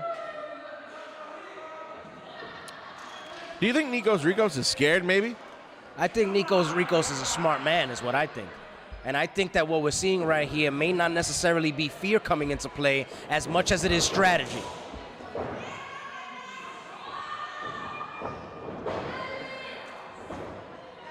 Here we go. Just like I mentioned, Nikos Ricos has a game plan here, and obviously that game plan is to work Moff down. Break the big man piece by piece until he's down to size. But I'll tell you right now, good move by Nikos, because that is not where you want to be against Moff, stuck in a corner. Take it from me, someone who knows from experience. As you know, Dan Moff is no slouch. Big shoulder tackle. And there go the push-ups. Can I ask you a question, Chris Absolutely. Gage? So, last month, Dan Moff issued a challenge to TJ Marconi. And instead of answering the challenge, you enter your man in the hot start scramble? What's that about? Sounds like you're ducking Dan Moff. First of all, I didn't enter anybody into anything. You know what I'm saying? You got problems with the booking around here. You need to talk to Mr. Sosa. You know what I'm talking about? Fact of the matter is an opportunity was presented to myself and the big man, and we jumped all over it. It's business, Al. Nothing that goes down here is personal, and that's what you and everyone else needs to understand. Well, Dan Moff issued the challenge to TJ. TJ heard it. He came out. They made eye contact with each other. But we have yet to hear an official answer from you, man. You're the spokesperson for the big man. Listen, the bottom line is while Dan Moff likes to come in here, I know he's big and tough, and everybody here he comes encountered with possibly fears him, but that doesn't count for myself, and it does not count for TJ Marconi. So while Moff thinks he could walk in here and demand anything he wants, the fact of the matter is he wants a shot at the Mad Titan. He needs to earn his shot at the Mad Titan. But if he manages to go 2-0 here, doesn't he earn it? He has more points than the champion. I don't know about that. First of all, you need to watch your mouth when talking about TJ Marconi, unless you want that sit down to turn out a little negatively. You know what I'm talking about? I am a huge fan of TJ Marconi, but the facts are the facts, Chris Cage. The fact is that Nikos Ricos is getting his chest chopped off by the King in the North, Dan Moff. And this is not looking too good for Nikos Ricos here, as these people here in Union County want it one more time. Oh, look at the head time. Big back body drop. Beautifully executed. And Nikos Ricos, I have a feeling, is regretting some of the trash talk that he brought out here earlier tonight.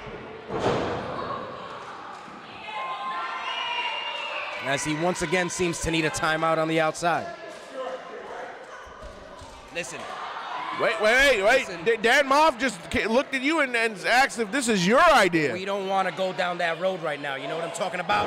Dan Moff needs to pay attention to what's happening in that ring, or else things like that are going to happen. Is Nikos Ricos a hired mercenary at the pay grade of the family? Listen, the fact of the matter is that Moff goes around talking a lot of trash, and maybe, just maybe, we needed somebody that had experience against Moff to come out here and teach him a lesson, and it looks like it's going down right now at the hands of the Spartan Pitbull. The things that money motivate people to do. Hey, man, it's business, like I told you. Nikos Ricos is probably the right guy for the job. So was Josh Glide on the payroll too at one point? I can't speak for the involvement of Josh Glide. And Dan Moff chopping Nikos Ricos here in the front row. Oh, man, and the fans definitely giving Nikos Ricos a literal earful here. Oh! And Dan Moff chopped the ring post. Taking a little bit too much time right there, and it backfired. Those big frying pan-sized hands of Dan Moff going straight into the ring post, and it's turning into a fight here.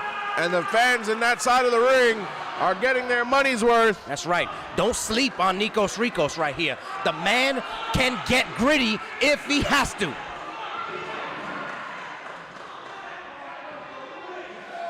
And now Nikos Ricos drives the back of Dan Moff into that ring post. Right here, showing that he could take it to the streets with Dan Moff if he has to.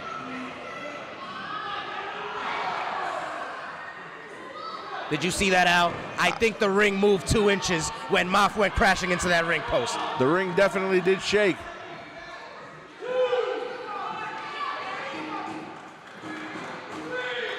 This is the opportunity right here. We could see a count-out victory for Nikos Ricos right here, Al. And a count-out victory is still a loss for Dan Moff, which I know is what you want. Hey, listen, I'm unbiased here. I don't know what you're talking about. Dan Moff, Nikos Ricos. I'm just here to call the action. Unbiased, but this match was your idea, so Dan Moff said. Nikos Ricos in control now in the corner. Burying that shoulder into the breadbasket of Dan Moff right here. Nikos Ricos looking better with every passing moment. What a chop, but that didn't seem to faze Dan Moff. It actually looks like it upset him. I don't think that was a smart move. Nikos Ricos had something good going on. Oh, come on! A blatant poke in the eyes in front of the referee. Do something. Oh, what a chop. My word. Dan Moff he hurt his own hand. Remember that injured hand that went into the ring post a few minutes ago. And here we go, Dan Moff in control. But like you said, that's the same hand that slapped the ring post. The Project Codename Army loving seeing Nikos Ricos get his chest chopped off here. But I think with every passing chop, Al, I think it's doing more damage to Moff. I definitely agree with you, partner.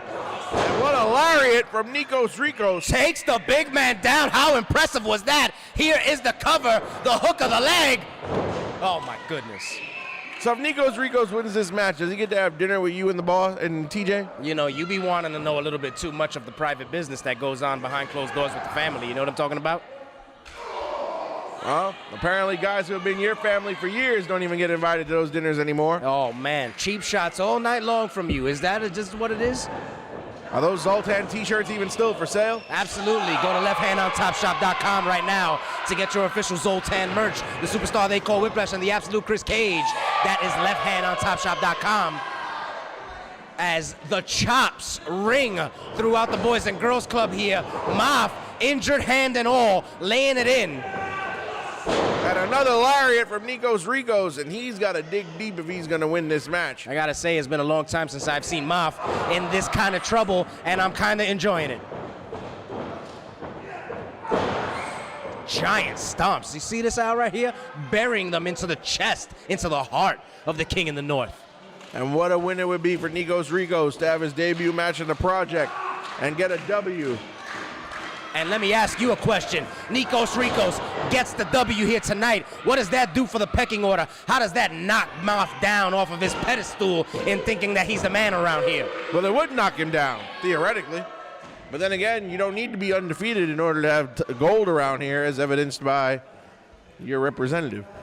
I'm going to let that comment slide because Nikos Ricos is doing a very impressive job now with the cross faces across the jaw. Oh, my God, and a pair of them. Oh, no.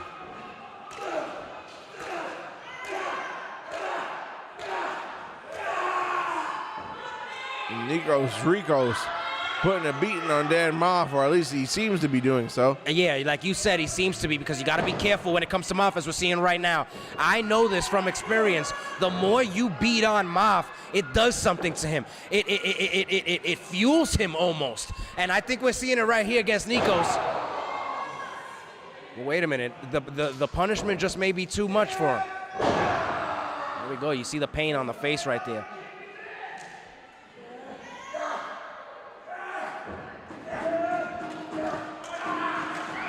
And here we go. This crowd here in Union trying to will Dan Moff back into the match. Pulling those arms back. Look at the torque. Look at the torque on the shoulders of Dan Moff. Nikos Ricos got the knee buried right between the shoulder blades.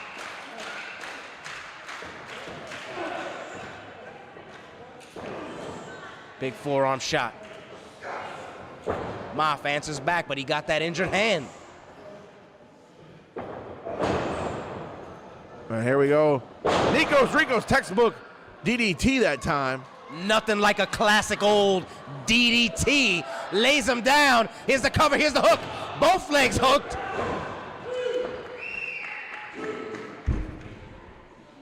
And here we go. Nikos Ricos looks to be in control here. Nikos Ricos needs to capitalize right here. We haven't seen Moff in this kind of trouble in a long time. And Nikos needs to put away his winning combination. Oh, no. No! Oh, and Nikos Ricos got the knees up for the senton. And you know, Dan Moff, when you watch tape of him, he loves that senton. Absolutely, and as we mentioned before, Nikos Ricos knows Moff very, very well, so I'm sure he has a lot of his offense scouted. Nikos Ricos, the first man back up to his feet here.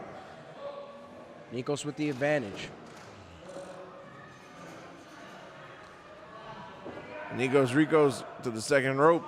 Dan Moff reeling. Uh-oh. Oh, my God! What a chop. If you ever want to find a way to get a man off a top rope, that's the way to do it.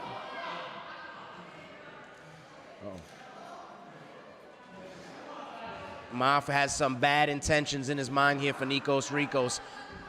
Taking him up to the sky. I don't like the looks of this. Anytime Moff climbs up to the top rope, you can expect bad things to happen.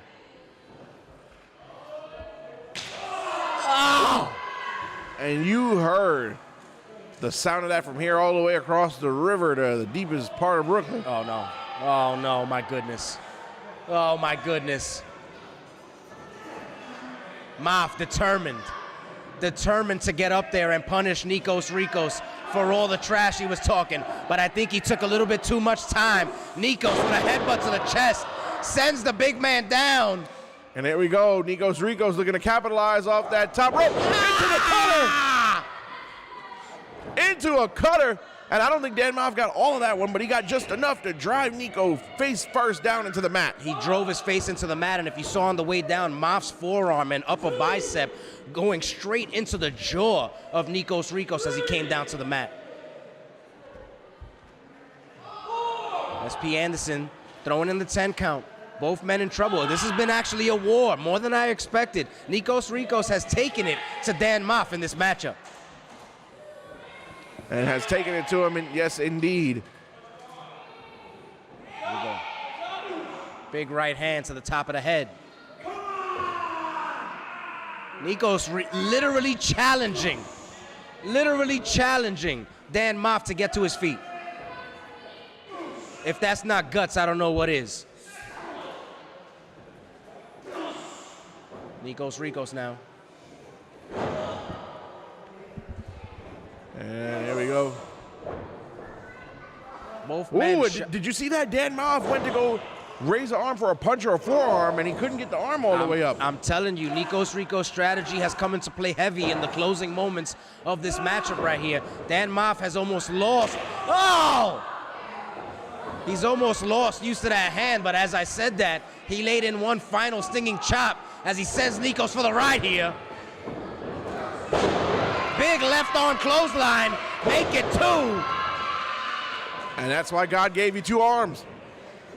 Sends Nikos for the ride one more time, looking for the hip toss, but that arm, I'm telling you, too much damage done to that arm right there.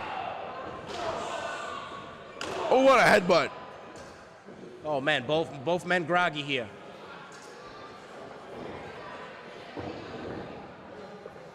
Moff takes him into the corner. Moff's gonna try to load him up, send him. Oh my God, and another chop. How Moff still has it in him to lay in those chops is beyond me. And if you don't know, I definitely don't know.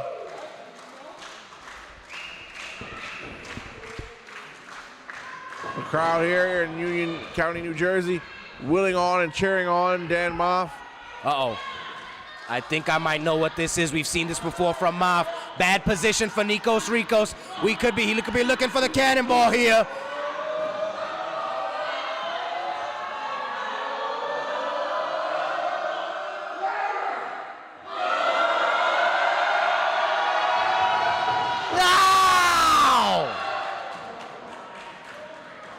Moff getting this crowd into it right before delivering that cannonball. Here's the hook of the leg. Wait a minute, crucifix spin! Oh! Big European uppercut, make it a pair by Nikos Ricos. And 3 has Moff rocking. Another European uppercut, giving it everything he's got.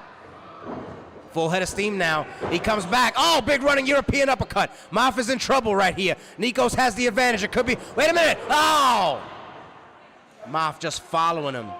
Avalanche against the ropes right there. Both men going back and forth. Trading shots. Nikos gets him up now. Fire and carry. No, I don't think he didn't have enough strength there or the wherewithal. Kick to the midsection. Super kick to the face. Another cover. Moff looking for it here. And as you notice, he's still favoring that shoulder. And Chris Cage, let me ask you, when you're going through a match and you've got a limp body part or a body part that's just not responding the way that you need it to be or it's hurting, how do you go through the rest of the match? Adaptation, Al. That's the name of the game. You could never predict what's going to go down in that ring, what wheel is going to be taken from under you, if your arms are going to be, as you're seeing it right here, surgically done by Nikos Ricos throughout this match. Dan Moff needs to alternate. He needs to stop depending on that big right hand that brings him so much luck. Oh my goodness! And that one shook the ring. And it's all academic from here. Oh no, Nico's kicked out! And if you look at the look on the expression on Moff's face, I don't think he believes that Nikos Ricos kicked out of that cutter right there. Unbelievable. What a match this has turned out to be. This has turned out to be a war right here. Big ups to Nikos Ricos for taking Moff to the limit here, holding his ground, standing up to the big man. But I don't know, Moff's got him right here, and I don't like the way this is looking. Big ups to you for calling in the favor. Absolutely. Hey. There we go. No. It could be a burning hammer. No, Nikos. Nikos definitely had it scouted. Both knees right to the face of Moff. He is another cover, putting all his weight across Moff's. Oh, wait a minute, no! That could have been a mistake! Moff locks in the choke, almost a Kanta Hajime, and it's over! And Dan Moff has won this match by submission.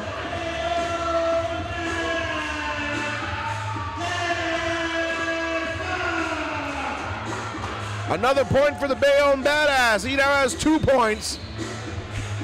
And the question remains, will your man, the champ, TJ Marconi, answer the challenge? Remains to be seen now. You're, like everyone else, gonna have to stay tuned and join the project every single month to find out if that's gonna happen. I did join the project, Chris. Listen. Don't interrupt me while I'm getting my closing statements out. The bottom line is, whether I enjoy it or not, whether I like it or not, your winner right there, the king in the north, the Bayonne Badass himself, Dan Moff. Number 1 contender, maybe? What? Number 5 contender, maybe? Yeah, I don't know. That sounds all right. I said 1, not 5. What? You got to go number 1? Intermission already passed. As usual, Chris Cage, not answering questions. I answer the good ones, baby. Danny Moff, wait a minute. We've seen this before. Trying to wake up Nikos.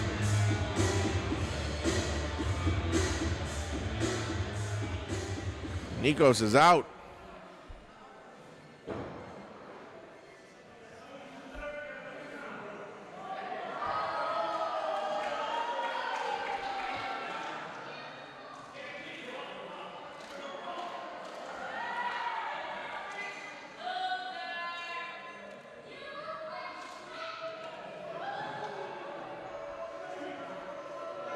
A sign of sportsmanship. You love to see it. You love to see it. I could kind of do without. A little nauseating, if you ask me. We've seen it already once or twice today. Like, come on, Jesus Christ. What is this, a love fest? I thought we were here for pro wrestling tonight. You know, I've said it before, baby. You know, he's big, he's sweaty, he's scary looking, but he's a big teddy bear under there. I'm telling you. I don't think you want to go to Dan Moff and call him a teddy bear to his face. And look, he's extending his hand in sportsmanship. Will Nikos accept it?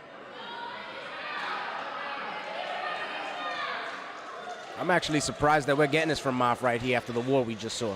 But I guess that's what it's all about, mutual respect. Question is, will Nikos take the handshake? And he does. And he will. Possibly a turnover, a new leaf here, Nikos Ricos. Some favor you did. Both men showing respect. Appreciate it. Oh, wait, and he just tried to sneak Dan Moff. Unsuccessful in his efforts. Oh, my God. You know what? He just should have took the handshake, and he should have kept it moving. Because now, not only did he piss off Moff, but he disrespected him, and that's something you don't do.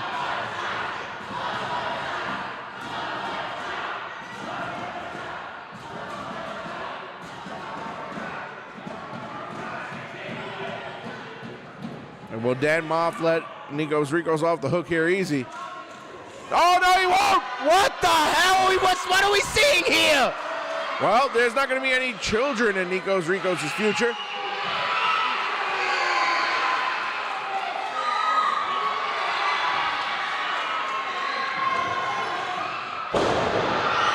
Well, Nikos Ricos, thanks for coming. Nico should have took the handshake. I agree. What a mistake. Did you advise Nikos Ricos on that too? I didn't advise him to do anything like that. I'm sorry. Main event time.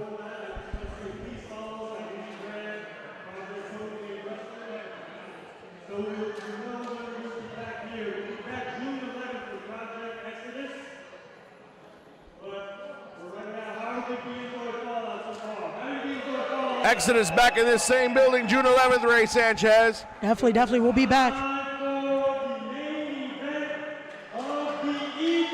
Here we go.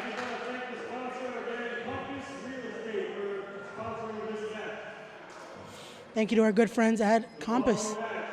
Is a singles match, and introducing first. Main event time in this match. A lot of personal animosity on social media. Machine Gun Money Dominic De Niro, as you see him walk through the curtain. Whoa, did you see that? He just broke the donation basket for the church. And you know that's symbolic because they call Black G's the church's money. Here we go. I've been looking forward to this one. This is gonna be a money fight. This isn't gonna be any ordinary matchup, ladies and gentlemen. This is a fight. If I were a betting man, I don't know what the odds would be for this, because both have something to prove here. Both are looking to get their first win here in the project. Especially this man that feels cheated out of his last matchup at Genesis. Yeah, but he was scheduled to take on Devontae. Miguel Sosa said no. Well, I can't blame Miguel Sosa either. He was trying to make sure the well-being of Dominic De Niro was taken care of. I saw that lab report. He definitely was injured. And Machine Gun Money with streamers being tossed in the ring during his entrance. The crowd is enjoying them some Machine Gun Money.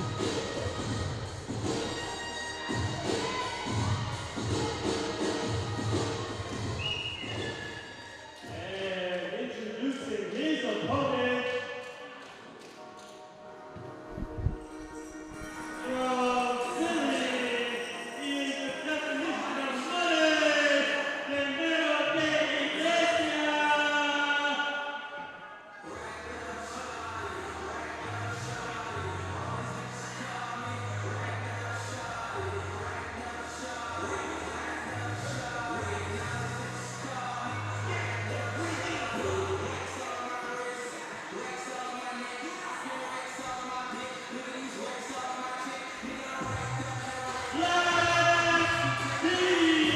Black G's also making his debut here in the project. Another veteran of the game here, National Wrestling Alliance superstar Black G's, member of that Church's Money Enterprises. I'm looking forward to see what Black G's brings to the project here. Miguel Sosa made sure to do this deal exclusively and personally with Black G's to bring him to the project. And Black G's, Philadelphia's finest. I was going to say, we make sure we call him the truth, the Philly legend. Dominic De Niro made that mistake of calling him a New Jersey legend, and Black G's did not take kindly to that. There we go, already toying with Black G's is Dominic De Niro. These two have this it's a heated feud right here, Alphonse. Are you ready to see this match? I'm ready to see this match unfold, of course. These two traded barbs all over social media the last month. They even traded it on my podcast, which again, you can check out, Respect the Crowd Podcast. A fine podcast indeed. This main event match brought to us by our friends at Compass Real Estate. Shout out once again to Compass for bringing us this matchup and sponsoring multiple matches here tonight.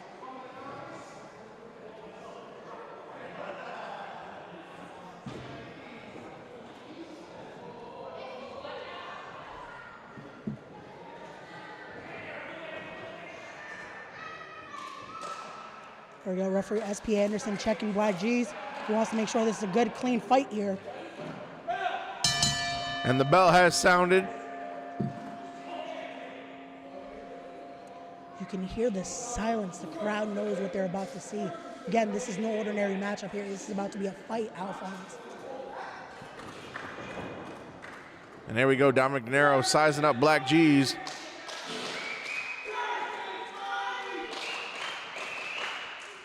You've had your own history with Dominic De Niro, right, Alphonse? What are your thoughts with this matchup?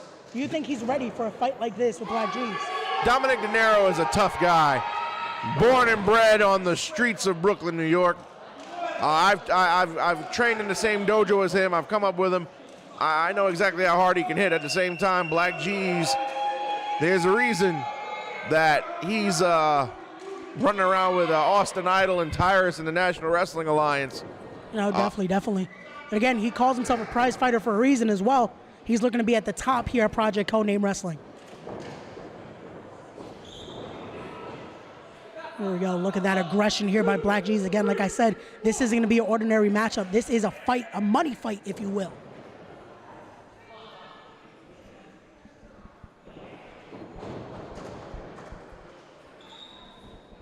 And there we go. These two trying to feel each other out. You would have thought that this matchup would have started hot and heavy the way that these two were talking. Let's see if we get a clean break here. You know what it is? Again, when you're going into a fight like this, you have to be precise. You have to make sure you're not going in too eagerly, because that could cause a mistake, especially in a matchup like this. You can imagine Dominic De Niro has been studying Black G's. He knows the history of Black G's. He knows what this man has done, the tenure of this veteran of the game. Dominic De Niro is no slouch either, but you can imagine he's ready for a fight like this. And the feeling out process continues.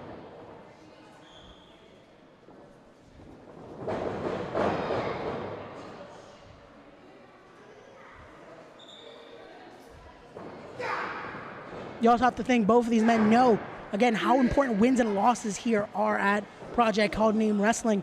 They're trying to make sure they get their very first win here tonight. There we go.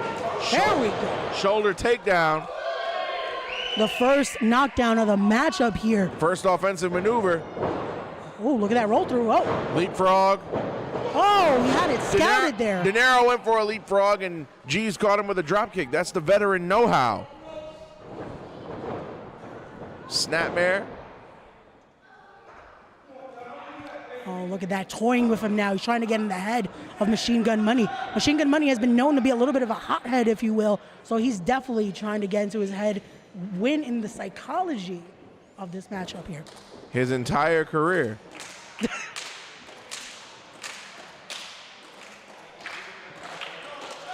Crowd hot and on fire here tonight.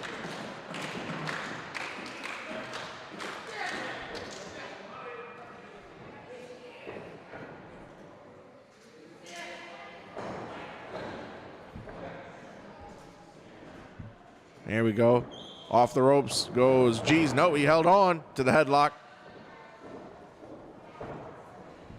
Again, trying to weaken him down here. He knows he's not going to be able to try to just outmatch him from the start.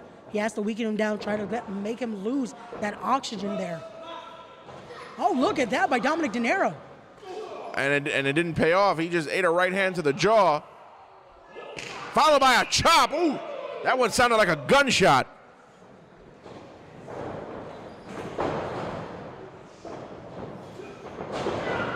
Oh, what a back body drop there by Dominic De Niro.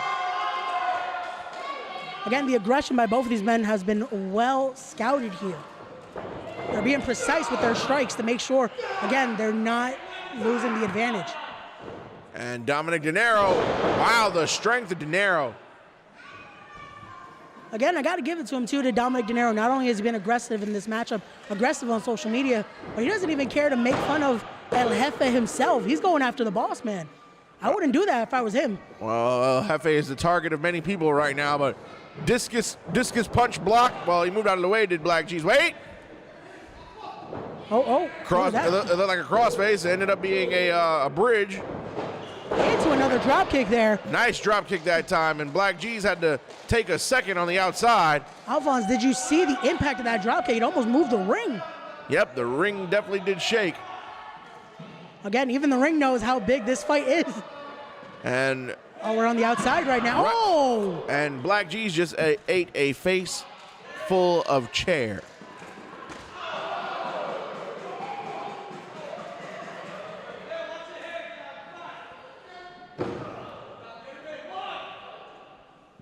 And these two fighting on the outside, kick to the chest, another kick to the chest, and another of martial arts type kicks. You could see there Black G's not happy with those. You could see the frustration building. What will Black G's have to do to get back into this one?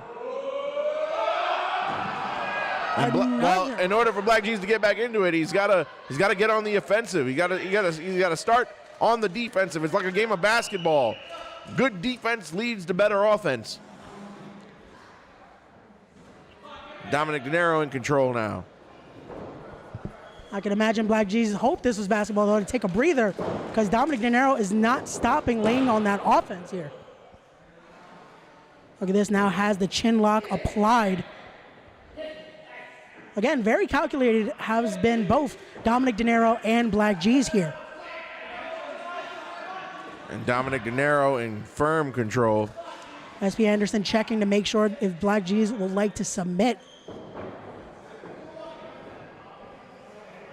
Again, in a fight like this, I don't know what it's going to take in order to defeat the other opponent here. Both of these men are not going to want to give up. Look at that, taking the advantage of that full 5 count there is Black G's. Well, I think that this match is going to come down to who wants it more. That's going to be difficult to say, don't you think, Alphonse? Well, only time will tell as the match progresses. There you go. And another chop for Black G's. And another chop. More chops in this match than at a steakhouse. And a nice backhand elbow, an aggressive backhand elbow from Black G's. I think that took it all out of Dominic De Niro there. You saw his facial expression. Yeah, Dominic De Niro his eyes were glazed over like a Krispy Kreme. Oh, and now Black G's taunting De Niro. Again, this is smart by Black G's. Win the psychological game. That's an advantage he was willing to take here.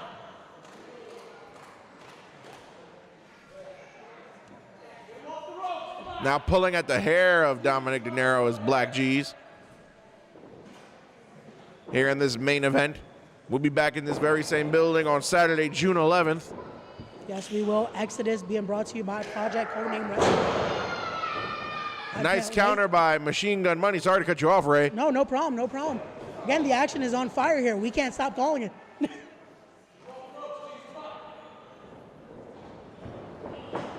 And back to the outside goes De Niro. Hard landing because we don't have mats on the floors here in the project. Nope. Again, these are fights. This is not for the fate of heart here, ladies and gentlemen. Oh, look at this. What is Black G's thinking here? Oh, and another chop. Have a seat, Dominic De Niro. Look at that. The fans getting to feel all of that there. SP Anderson needs to break this up, however. Oh, and another chop. Dominic De Niro is wearing green trunks there, but it might be red after this matchup with all those chops. Dominic De Niro in a bad way here. And if it's not telling on him now, it'll tell on him in the morning.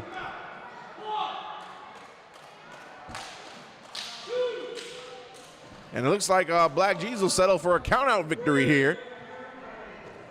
Well, you got to think, again, he's wanting to do whatever it takes to get that victory. Again, the veteran mindset, he knows, hey, live to fight another day. It's smart here by Black G's. Here we go now. And here we go. Black G's not allowing him to get back in the ring without a cover. What is this now? Could he be going for a Boston Crab? Looks like it. Oh, looking to turn him over. And there we have it. The Boston Crab locked in. Will Dominic De Niro be able to break this hold? And Black G's cinching it in. Sitting low. The crowd behind Dominic De Niro here, it seems. Look at that. Black G's. Oh, you know that's even worse. He's sitting on it, Alphonse. Yep. That adds another more gruesome side to the Boston Crab. Putting all his weight into that lower back of Dominic De Niro. This also makes it difficult to breathe. Again, Black G's has been working on that midsection of Dominic De Niro. This is not good for Dom if he's trying to get out of this. Dom crawling his way. He got onto the ropes. There we go. SP Anderson smart there to be able to break that hold. Oh, the fans here are riled up. Black G's not endearing himself to the faithful here at the Boys and Girls Club of Union.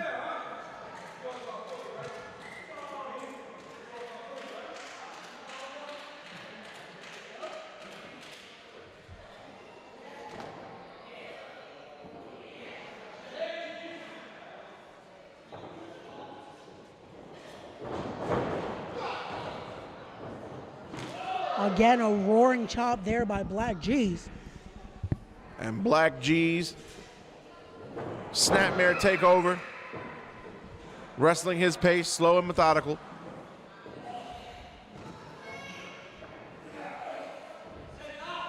And you can tell he's really cinching in that chin lock. Yeah, you can see Dominic De Niro having a little bit of difficulty to breathe here. SP Anderson needs to check on him because if not, this is a chokehold.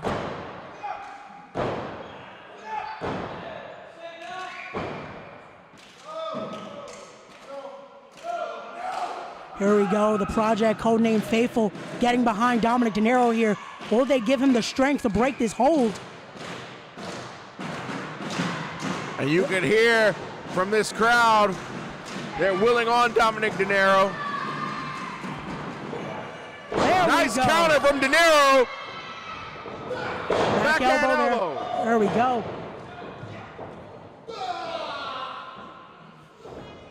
Ooh, what a Lariato lariat. there. What is this? Oh, setting him up in the fireman's carry. Ramming him into the buckle. Could it be? Oh, fireman's carry into the neck breaker. Could this be it? 1, 2, and no. Only a 2 count that time for Dominic De Niro, but you can tell he's ramping up the offense. He definitely knows, again, as long as this matchup is going, again, exhaustion's going to hit. With a veteran like Black G's, Black G's is going to move into his second gear. Dominic De Niro needs to match that pace. If not, he's going to fall here to the veteran. Gladiato by Black G's there. This might be it. Turn De Niro inside out. Referee SP in position, only a 2 count. Look at that, the force of Dominic De Niro to kick out there. It almost hit SP Anderson.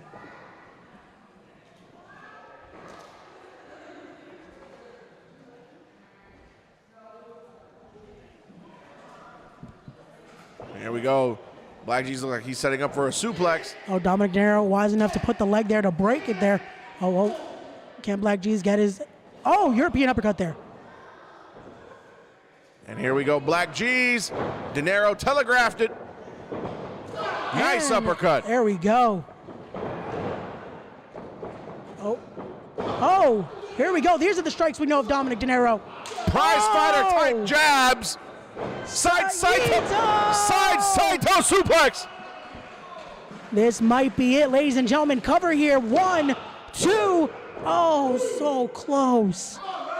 What a straight combination into that Saito. I think even Black G's thought that was it. I thought that was it.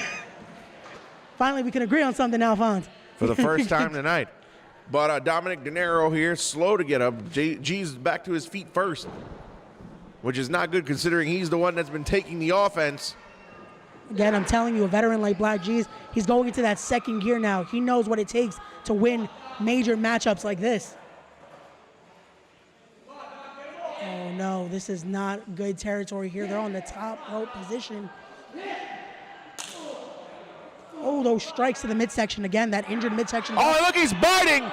Oh my God. Black G's biting Dominic De Niro. Hey, it's all fair in love and war, and drop kick off the top. Nice drop kick by Black G's. That has to be it. Cover here. 1, 2, and no. Only a 2 count.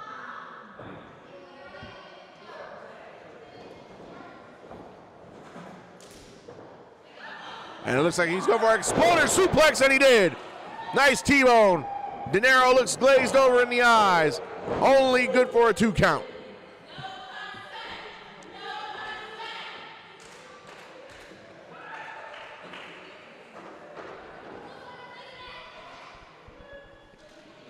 Here we go. Dominic De Niro trying to get back to his feet, but wait.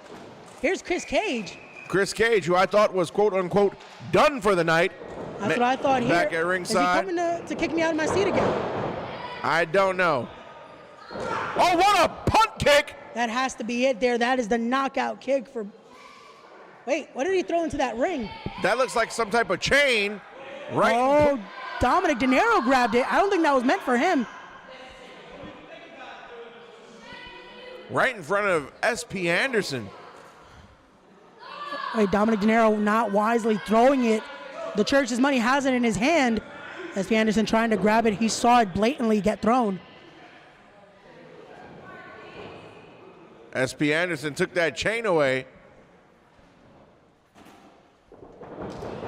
I don't know what Chris Cage's business is here. Oh, jumping flatliner. This might be it. That could be it. Oh, Only wow. a 2 count. Dominic De Niro, even with the distraction, still has something in him. He wants to prove to the project he is one of the top guys here.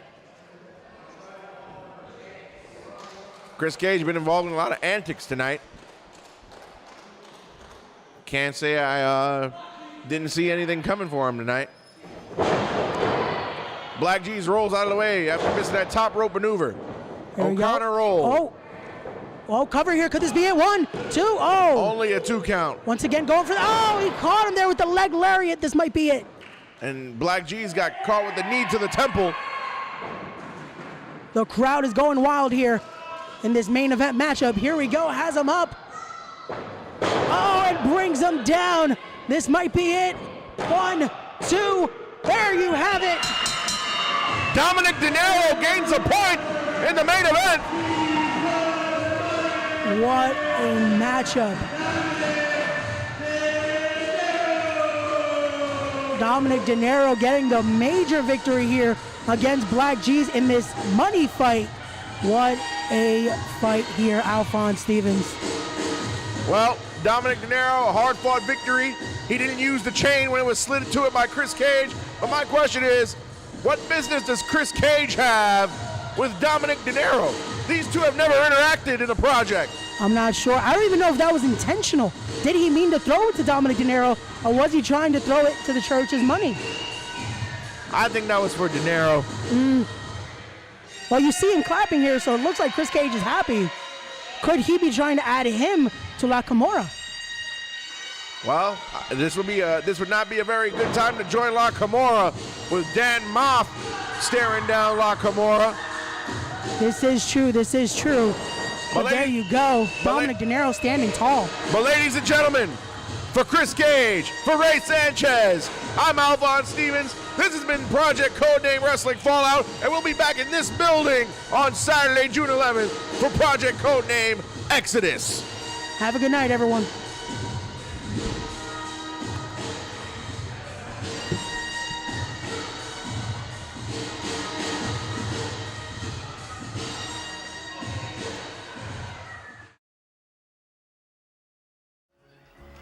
And now the end is near, and so I face the final curtain.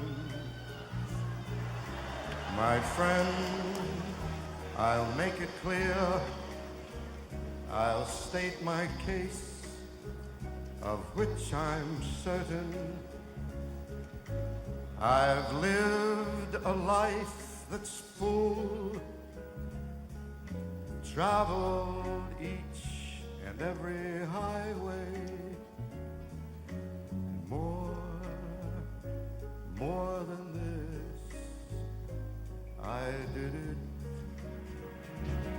my way. For what is a man? What has he got? If not himself, then he has not to say the things he truly feels, and not the words of one who kneels. The record shows I took the blows and did it my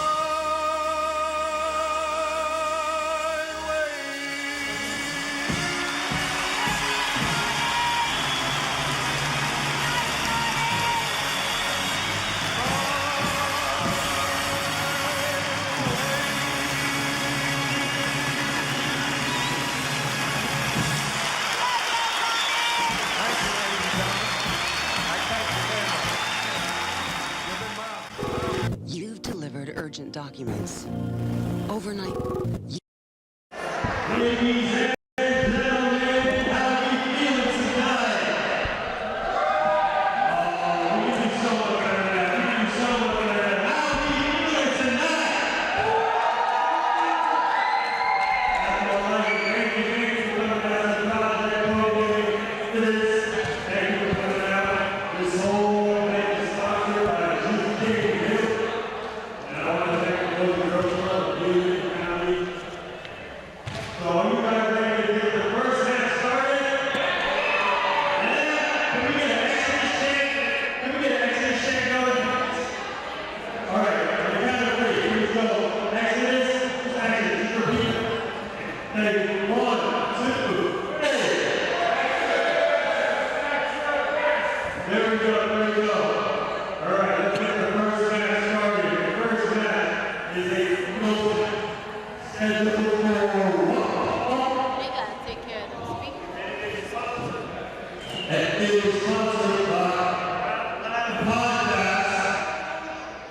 Introducing first.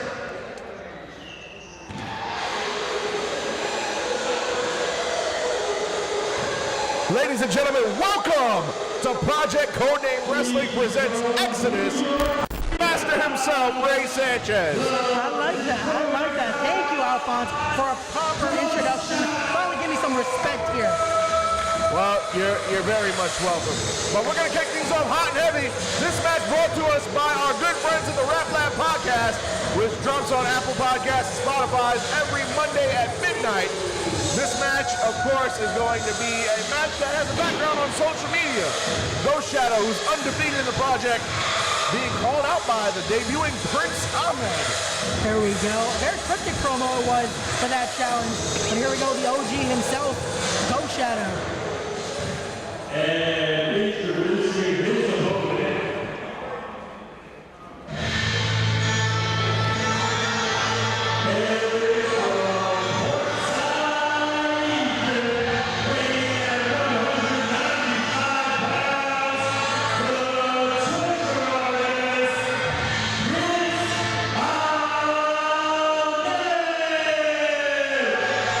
Here we go, Alphonse, Prince Ahmed. Wait, is he even here? Taking his time to come out the entryway. Well, he just called himself the Pharaoh of Wrestling. We're on royalty time here, Alphonse. And Prince Ahmed, of course, as you said earlier, made that cryptic promo calling out Ghost Shadow. And what a way it would be to make your debut in the project by defeating the man who won the very first match in the history of the project, Ghost Shadow.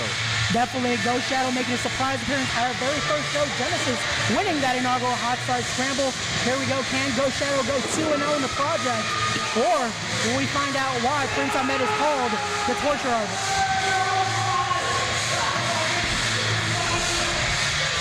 If you look at it, Ghost Shadow doesn't seem amused here. He's not even paying his opponent attention. And Prince Ahmed, I mean, he looks like he's ready for action here. I mean, if I was making my debut, and a sign of disrespect from Ghost Shadow, but if I was making my debut, Ghost Shadow would be the last person I'd want to pick on. Definitely, but look at that mind games already started here by Ghost Shadow here. And Ghost Shadow turning his back to Prince Ahmed. He probably doesn't take this guy seriously. As the referee calls for the bell. Here we go. Oh, look at this. Quick roll to start it off here. There you go. Prince Ahmed trying to make a name for himself here in the project. And of course, Ghost Shadow, as I mentioned earlier, he won the very first match in the history of the project. And he did it not in a singles match, but in a Hot Start Scramble match. Definitely, Ghost Shadow was not scared to come into a matchup, especially as important as the Hot Start Scramble. Coming in, getting the victory early on in the project's history. And Ghost Shadow already in control. Swift movements and an arm drag-like maneuver. There we go. There's a reason why they call him the technical extraterrestrial. And Prince Ahmed looks overwhelmed here in the early going. Here in beautiful Union, New Jersey at the Boys and Girls Club. Love being here at the Boys and Girls Club. The home here of Project Codename Wrestling. And Ghost Shadow in control. Wait, no, Prince Ahmed with a throat thrust. I don't know, I saw that shot, it was pretty clean to me, I don't know. What do you mean that was pretty clean? He jabbed him in the throat with both hands. I don't know, I think Ghost Shadow just had a little bit of a tickle there, that's why he was holding on. Oh, stop it. There we go. Textbook execution dropkick by Ghost Shadow. And of course, Ray, you don't see anything underhanded as being underhanded. What is that supposed to mean? I try to call everything right down the middle, Alphonse. And here's Prince Ahmed now. Look, I thought he was going for a belly to belly. Ooh, beautiful neck breaker there to Ghost Shadow. Very innovative way to execute a neck breaker. Well, you got to think about it. If he calls himself the Pharaoh of Wrestling, he has history and decades of history here to study from. And Prince Ahmed in control of it. Ghost Shadow reeling. I don't think I've seen the last time somebody had control of Ghost Shadow like that. Definitely a veteran of the game. I don't think Ghost Shadow's ever had to face an opponent, though, like Prince Ahmed. Wow, and look at this, a choke. No, I think he's just asking him a question there. He's just making sure he's okay in the corner right there. Asking him a question? Ray, you know, those sunglasses you wear, I swear they blind you. Well, What do you mean? I'm just trying to show respect to those in the ring. And here we go, and here's a cover. And if you notice, Prince Ahmed with the elbow on the chin that time, making that cover. If you think about it, he's trying to make sure Ghost Shadow cannot breathe properly. Again, going for the neck. He has targeted that neck of Ghost Shadow. That is the second time that we've seen a neck breaker utilized by Prince Ahmed. And Prince Ahmed, he grabbed the referee's glasses. Better watch himself before he gets disqualified here. You can't put your hands on an official here in the project. Well, technically, he only put his hands on the glasses, so that's all fair and game here. Of course, you find the goal. Look at that, into the corner now. What is this? Oh, up and over. Oh, shotgun drop kick there by Ghost Shadow. And now Ghost Shadow on the offensive, flying forearm that time. And now get with a running start from the opposite corner. Double knees to the face. Beautifully done, Meteor there to the corner. Ghost Shadow again proving why he is a veteran of the game here. Cover here, could this be it? Oh. Only a 2 count. So close yet so far here for Ghost Shadow. And Ghost Shadow admonishing the referee, asking for a little bit of a faster count. Double axe handle to the back of the head. And Ghost Shadow, you know Ghost Shadow's not a guy you want to mess with, but Prince Ahmed, again, I don't know why he picked Ghost Shadow. It wasn't explained. Oh wow, he likes to call that move the scorpion kick. That might be it here. Can he put away the veteran? Oh. Scorpion kick, and what's he gonna do now? Oh no, Ghost Shadow countered out of it. He telegraphed him that time. Leapfrog off the ropes goes Ahmed. Oh, caught him on the ropes. Oh, nice, it's a guard to the back of the head there. Oh, we know what's coming here. Alphonse! Oh my God, what a leg drop there. Guillotine style leg drop. This might be it for Prince Ahmed. Prince Ahmed is probably regretting his decision to call out Ghost Shadow. Ghost Shadow a little slow to get into the cover though. Oh, only a 2 count. You have to think again, the neck breakers, all the damage to the neck, it's starting to affect Ghost Shadow here. Even for a veteran of the game that's been in this, it starts to damage a body part. Also, those elbows to the midsection starting to cost his breathing a little bit as well. Ghost Shadow setting up Prince Ahmed on that top rope. Could we see a muscle buster? Oh, I think it's coming. Oh, this might be it here. The man who invented the move before Samoa Joe found it. And Ghost Shadow. God Destroyer going for it here. No. Wait, no, Prince Ahmed fought out of it. He had him calculated here. Again, this is why Prince Ahmed challenged Ghost Shadow. What an innovative pin. Wow. And only a 2 count for Prince Ahmed. Ghost Shadow looking a little flustered here as Prince Ahmed wraps the arms around the neck. Once again, oh no, this time with a variation of a flatliner. This might be it. 1, 2. And not only did we see a kick out, but Ghost Shadow also got a foot on the rope at the last possible split second to Ghost Shadow. Oh, look at that there. Ghost Shadow had the great ring awareness to be able to put his foot on the rope. There we go now. Prince Ahmed looking for something here. What is he calling for? Oh. Oh, here we go. Roll up. Schoolboy 1, 2. Only a 2. Ghost Shadow with a knee to the face. Beautifully done knee there by Ghost Shadow. What could he be thinking now? Back in the corner. And I hope that Prince Ahmed has a good dentist because he might need some dental surgery. After that knee to the face, Ghost Shadow now out of the corner, reverse Irish whip. Off the ropes there. Oh. Ghost Shadow tried to go up and over, caught into a waist lock. He reverses it, and another reversal. More reversals than in the game of Uno. Oh, and a nice. Beautifully done strike once again by Prince Ahmed. Cover here, and oh! I thought that was it, Alphonse. Only a 2 count, Ray, only a 2. What does Prince Ahmed have to do to put away Ghost Shadow here? He's done everything. Well, Ghost Shadow, like you said, veteran, a guy who's won the first match in the history of this company. So it's going to take much more than that. Let's see what he's got up his sleeve. Definitely. Here you go. Oh, look at this. Ghost Shadow now trying to pick the leg here. What is he thinking? I thought I was going to see an ankle lock coming. Oh, right to the face there. Wait, now setting him up once again. Could this be? We might see it now. I don't think he's going to fight out of it this time. Oh, this might be it. Oh, Good night, Prince Prince Ahmed, cover 1, 2, and 3. Just like that.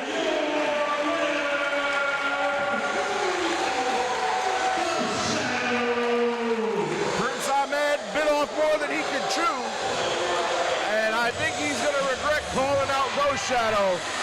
And just like that, Ghost Shadow now 2-0, Alphonse. Look at that, 2 points in the project, definitely going up in the rankings here. Ghost Shadow has yet to suffer a defeat. look at that. Ghost Shadow putting the boots to Prince Ahmed, and rightfully so. After all, Prince Ahmed did call out Ghost Shadow. He didn't do it disrespectfully. Hey, Prince Ahmed wanted the best there is in the project. And when you're looking at Ghost Shadow, that definitely is one of the best we have here. But also, I can't blame Ghost Shadow. He definitely went after his neck. Maybe a little too much for his liking. So, he had to put the boots to him. Doghouse style, that's all it was. Well, of course, anything breaking the rules or going overboard, you're going to advocate for.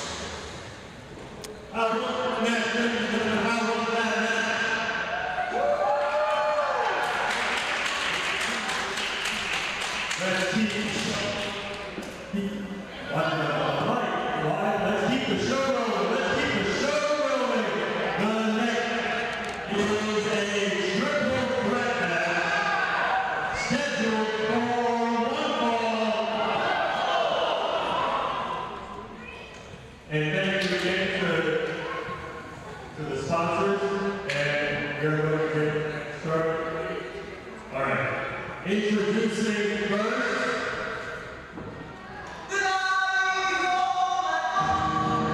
Oh, good Lord.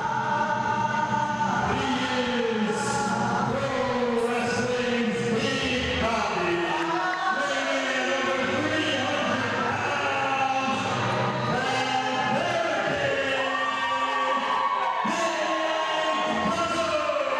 Here we go, Alphonse. Oh, let me now guess. it's showtime because El Jefe has entered the building.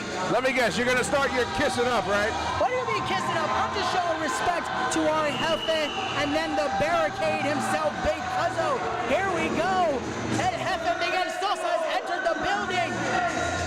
What is that in his hand, Ray? That right there is a maraca. Nothing you know about Alphonse. First class, showing their respect for their culture, especially to the Dominican Republic. Which, by the way, Big Cuzzo, fresh off his vacation, look at that glow. He came ready to fight here at the project. Ray, you disgust me sometimes. Come on, Alphonse, gotta dance to that music. That Jefe's in the building. Do you actually hang out with first class, Ray? I cannot classify that. Look at that, El Jefe is ready for the challenge. Big Cuzzo showing why he is the barricade of the project. Well, when Dan Moff got a hold of El Jefe last time out, we don't speak about that? We try not to speak about that? he wasn't talking so big. Got to hide behind Big Cuzzo. There's a reason why El Jefe had to suspend Dan Moss. But here comes Nino Cruz. Nino Cruz minus a point in the project.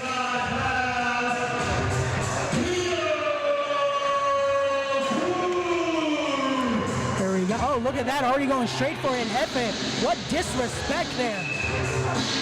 Disrespect?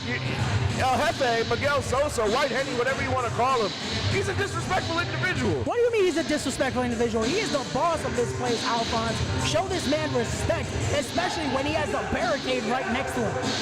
You're just looking for trouble, aren't you, Alphonse? You know, you should join their fan club. And finally, introducing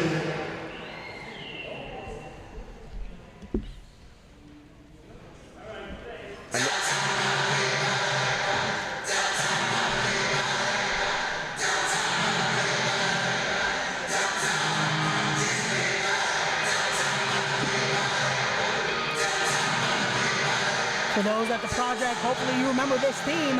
It is of Dashing D1000 here.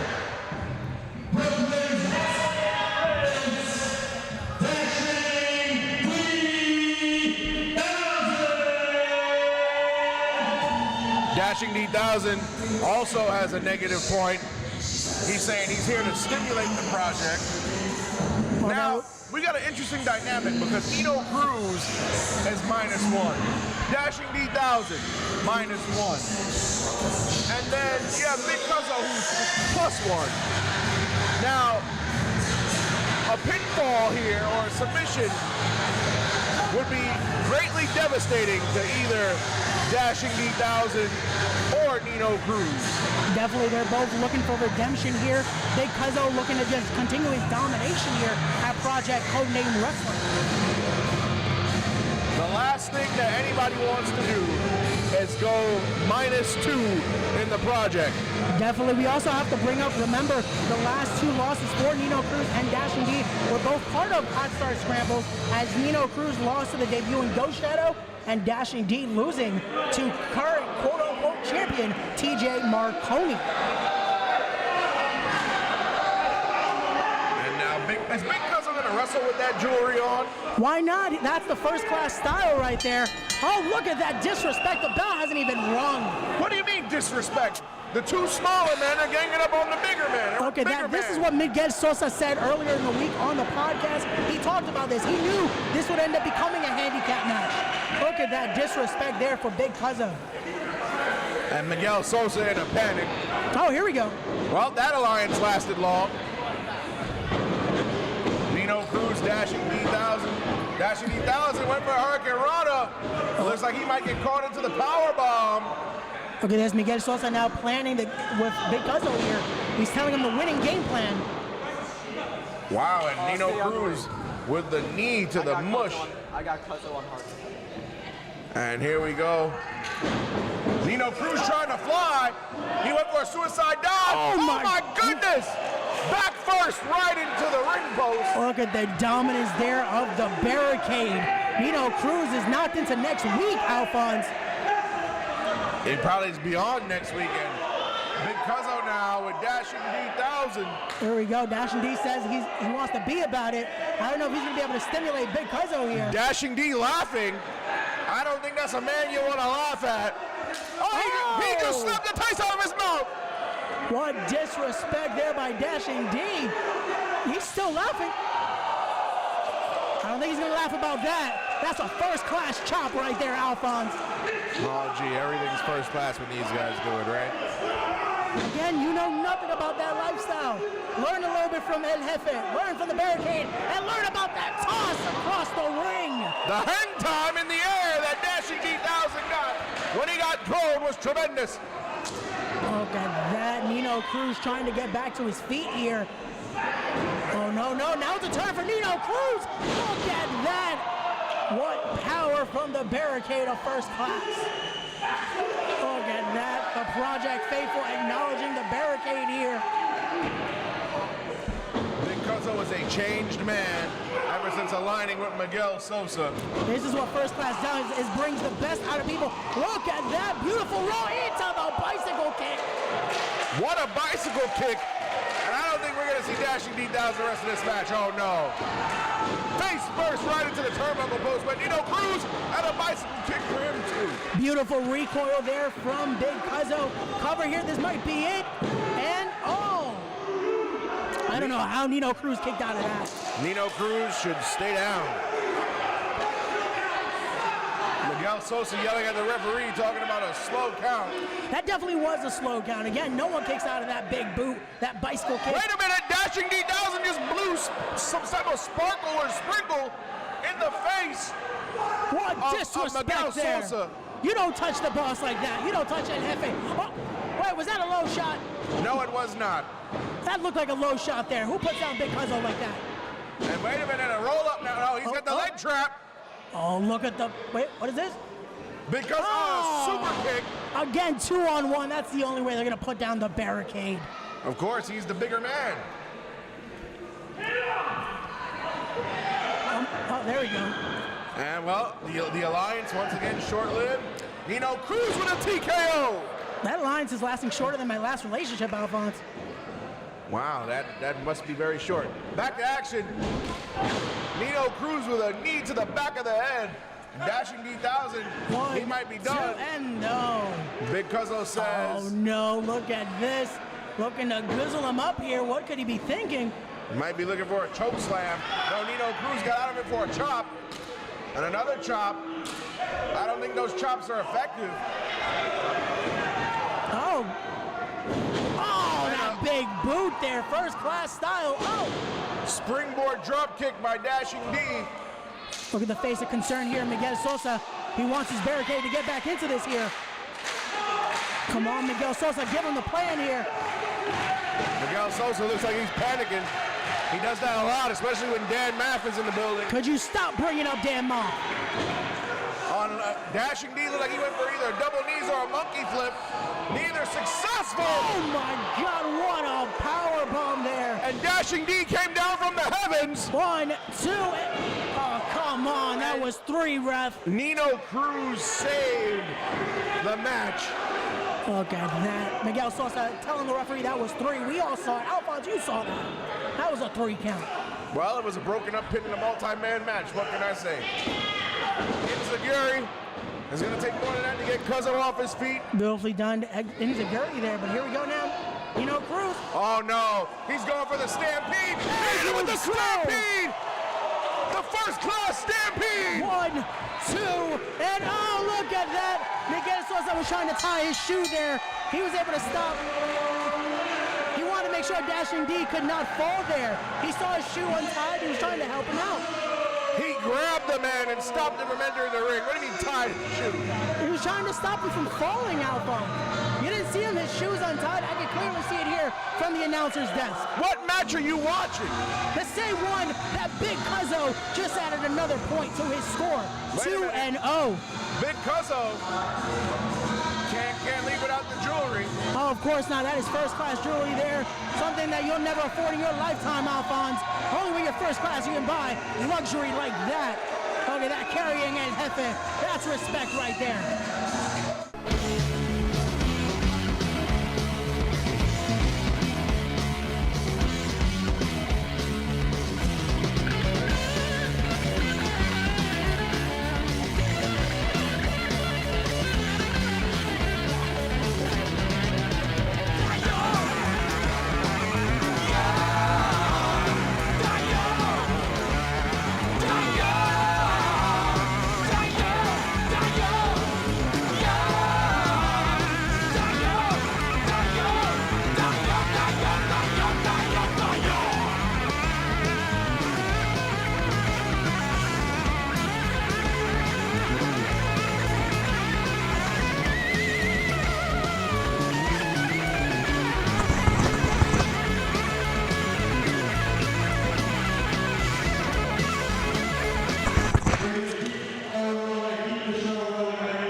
Got a grudge match coming up, Ray.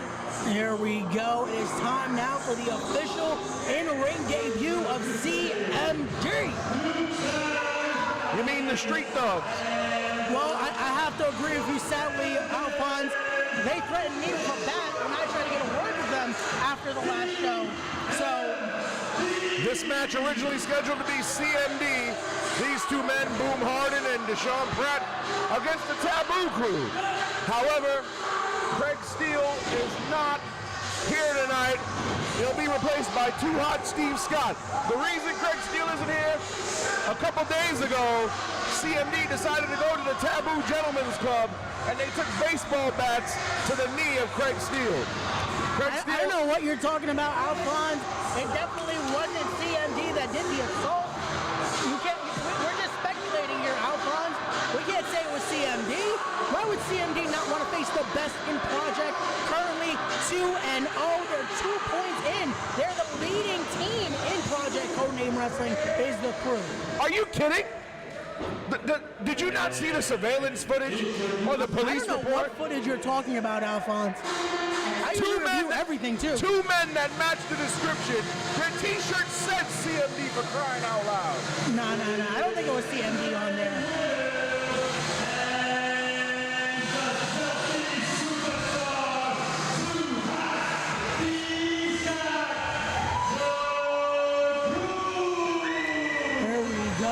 Too Hot Steve Scott faced the crew at Project Codename Fallout, where him and Good Hank, I'm not sure what his name was, but they unfortunately came and were not able to be successful against the crew.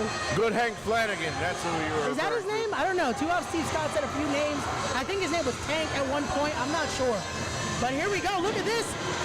Wait a minute, this match starting on heavy. Referee calling for the bell. Look at that now. This is why this matchup is relaxed rules. Here we go. Too Hot Steve Scott on one side, DeKendre Will and Boom Harden on the other side. And you got to think that CMD's at an advantage here because, according to my notes, DeKendre Will and Too Hot Steve Scott have never teamed together before.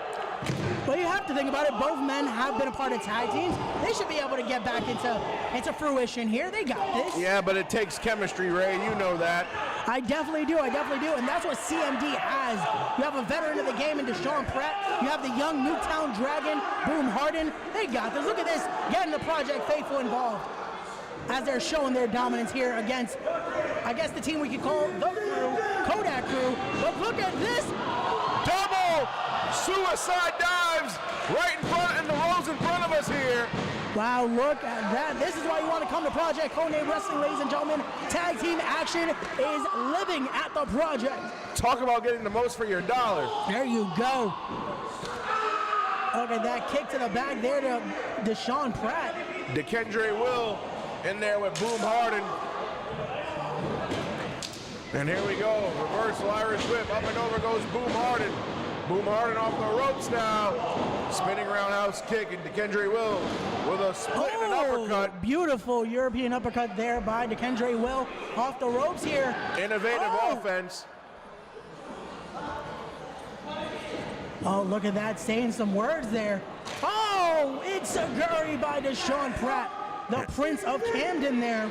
And he didn't see Deshaun Pratt coming. Steve Scott with a hell of a right hand. Referee needs to check those. Those look a little close fist. Well, the referee's letting it go. Oh, wait, this is relaxed rules. Pardon me, ladies and gentlemen.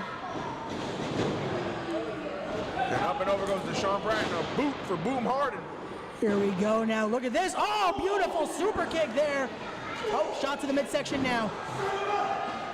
Oh, right on the hardest part of the ring, a.k.a. the apron. STO on the apron. Look at this.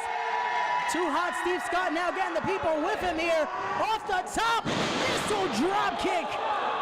This might be it here for CMD. 1, 2, and no. Imagine that. If the crew can get a victory here, they will be 3-0 in the Project. And there we go, off the ropes, knee to the midsection for Boom Harden. And Steve Scott, wait a minute, Deshaun Pratt's got the leg. He was still able to give an elbow to Boom Harden, stomped on the head of Deshaun there. And Steve Scott in control on that second rope. Look at this now. Oh, alley-oop there. They say high risk, high reward, Alphonse. DeKendre Will still cannot get back to his feet on the outside, unfortunately. Look at this. They're looking like a well-oiled machine. Is CMD. Snapmere now. What is he thinking? Oh, beautiful high-low combination. Here we go. Only for a 1 count, though. This referee is definitely counting slow, Alphonse. That should have been it for CMD. He is not. He's doing his job to the best of his ability. Are you on his payroll or something, Alphonse? Is that it? No, I'm not you and Miguel Sosa, okay? What? I don't know what you're talking about. Again, speculation. But here we go, and Too Hot Steve Scott needs to make a tag in the worst possible way. Oh, again, keeping DeKendre Will out of the ring. Great tag team tactics there. Again, this is why CMD have been one of the most dominant teams in all the Tri-State. Oh, look. Oh, look at that, taking a picture for him. Steve Scott likes pictures, right, Alphonse? Look at that. They're mocking the selfie superstar, and you know it. What do you mean mocking? They're trying to make sure he remembers the day they lost to CMD. And DeKendre Will tried to get involved, got stomped out by these street thugs, these criminals. What are you calling them that, Alphonse? They went to the mat, they went to Craig Steele's club, and they beat him up with baseball bats so he wouldn't wrestle the match today. Allegedly, Alphonse. How do we know those two were CMD? As far as I know, I saw one of their shirts was saying Rap Lab Podcast. Maybe that was you, Alphonse. Is that it? Don't start that. Come on, Alphonse. And here we go. Boom look Hardy at now. In control. Deshaun Pratt taking his own selfies here. He's enjoying his time. Look at that suplex by Boom Harden. Cover here by the Newtown Dragon, and no. The Kendra Will has a reason to be upset. Craig Steele is somewhere laying up in a hospital. Definitely so. The Kendra Will deserves to be a little sad here. His friend has a boo-boo, if you will. Yeah, boo-boo caused by these thugs. The constant disrespect for CMD. All right, let somebody come to where you work and hit you in the knee with a baseball bat, and you see how you like it. Hey, again, I had to say last show when I tried to get a word with CMD, they put that bat to my neck, but I understood. They felt disrespected by El Jefe. They wanted the tag team invitation, but here you go. They got put against one of the best teams as a reward here. CMD giving them. And this truly isn't even the Taboo crew. But come on, it is one half of the Taboo crew. You have the Kendra Will. You have Too Hot Steve Scott. It's a great tag team right here in the crew. Great tag team cohesion thus far between Boom and Deshaun. Oh, look at the stomps. Look at that.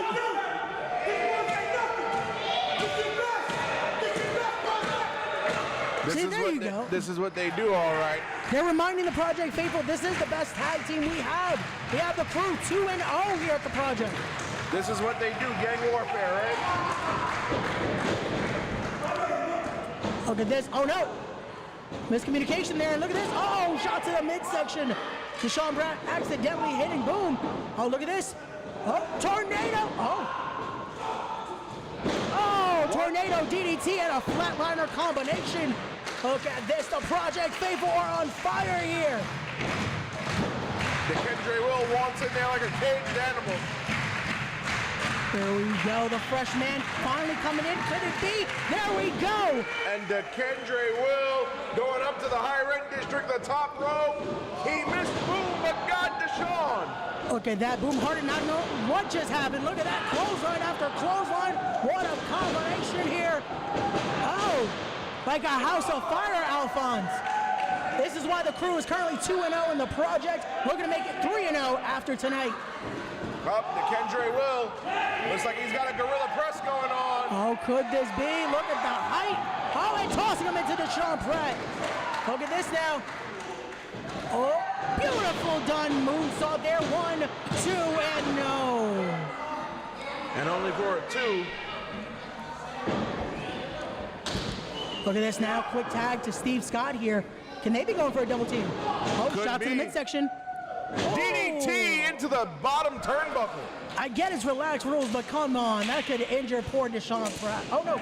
They injured Craig Steele. What? Allegedly.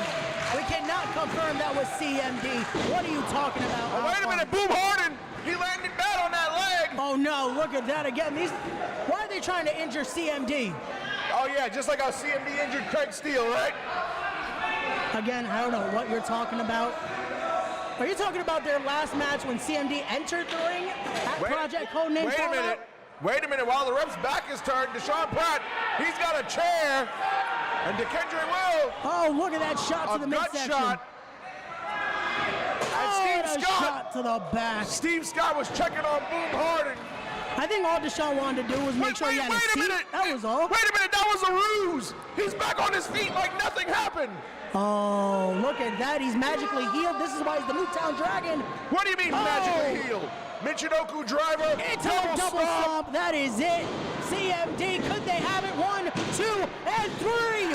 Look at that. You're not going to brag about that win, are you?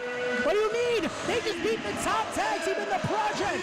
CMD picking up their very first win.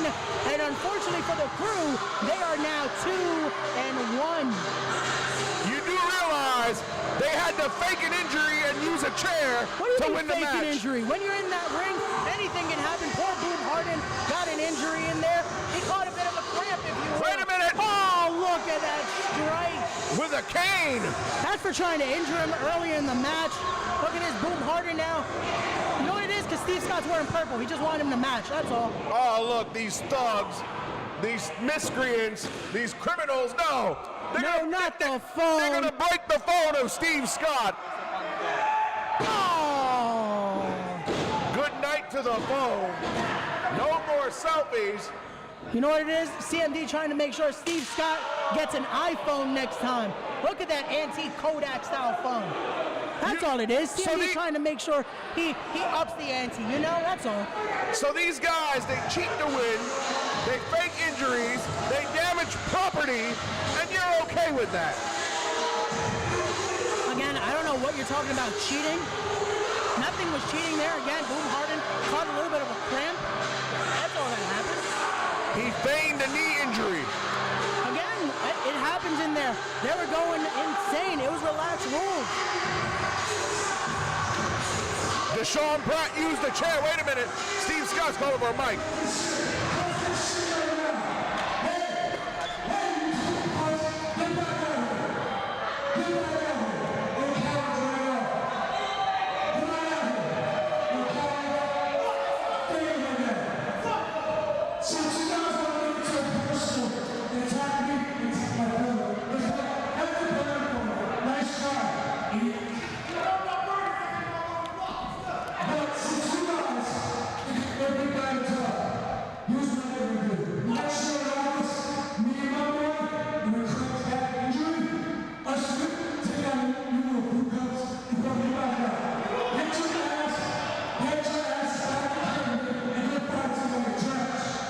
Wow, the challenge being laid down.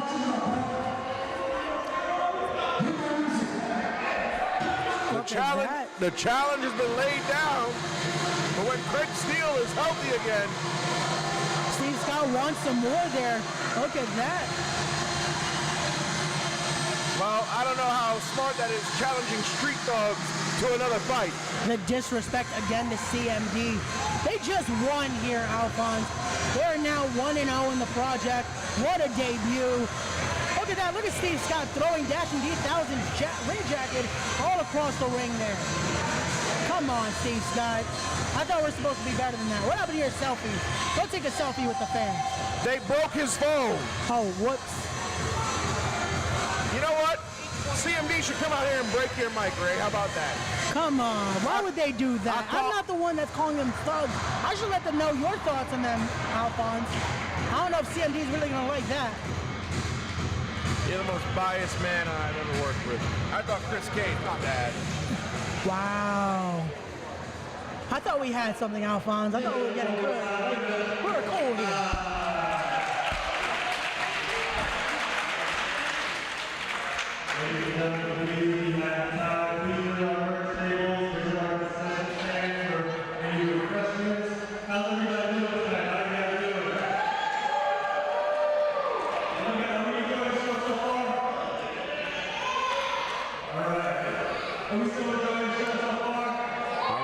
JC Olega doing a great job as always.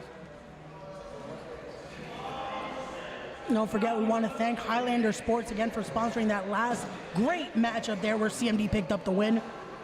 This next matchup being brought to you by our good friends at Turnbuckle Tabloid. Your next match, sponsored by Turnbuckle Tabloid, is a singles match scheduled for one fall. And introducing first,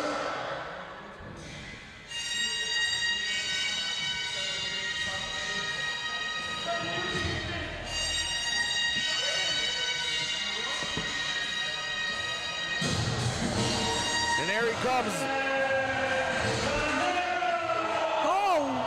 Wait a minute, and Devontae's just jumped Machine Gun Money. Wow, Machine Gun Money couldn't even make his way to the ring.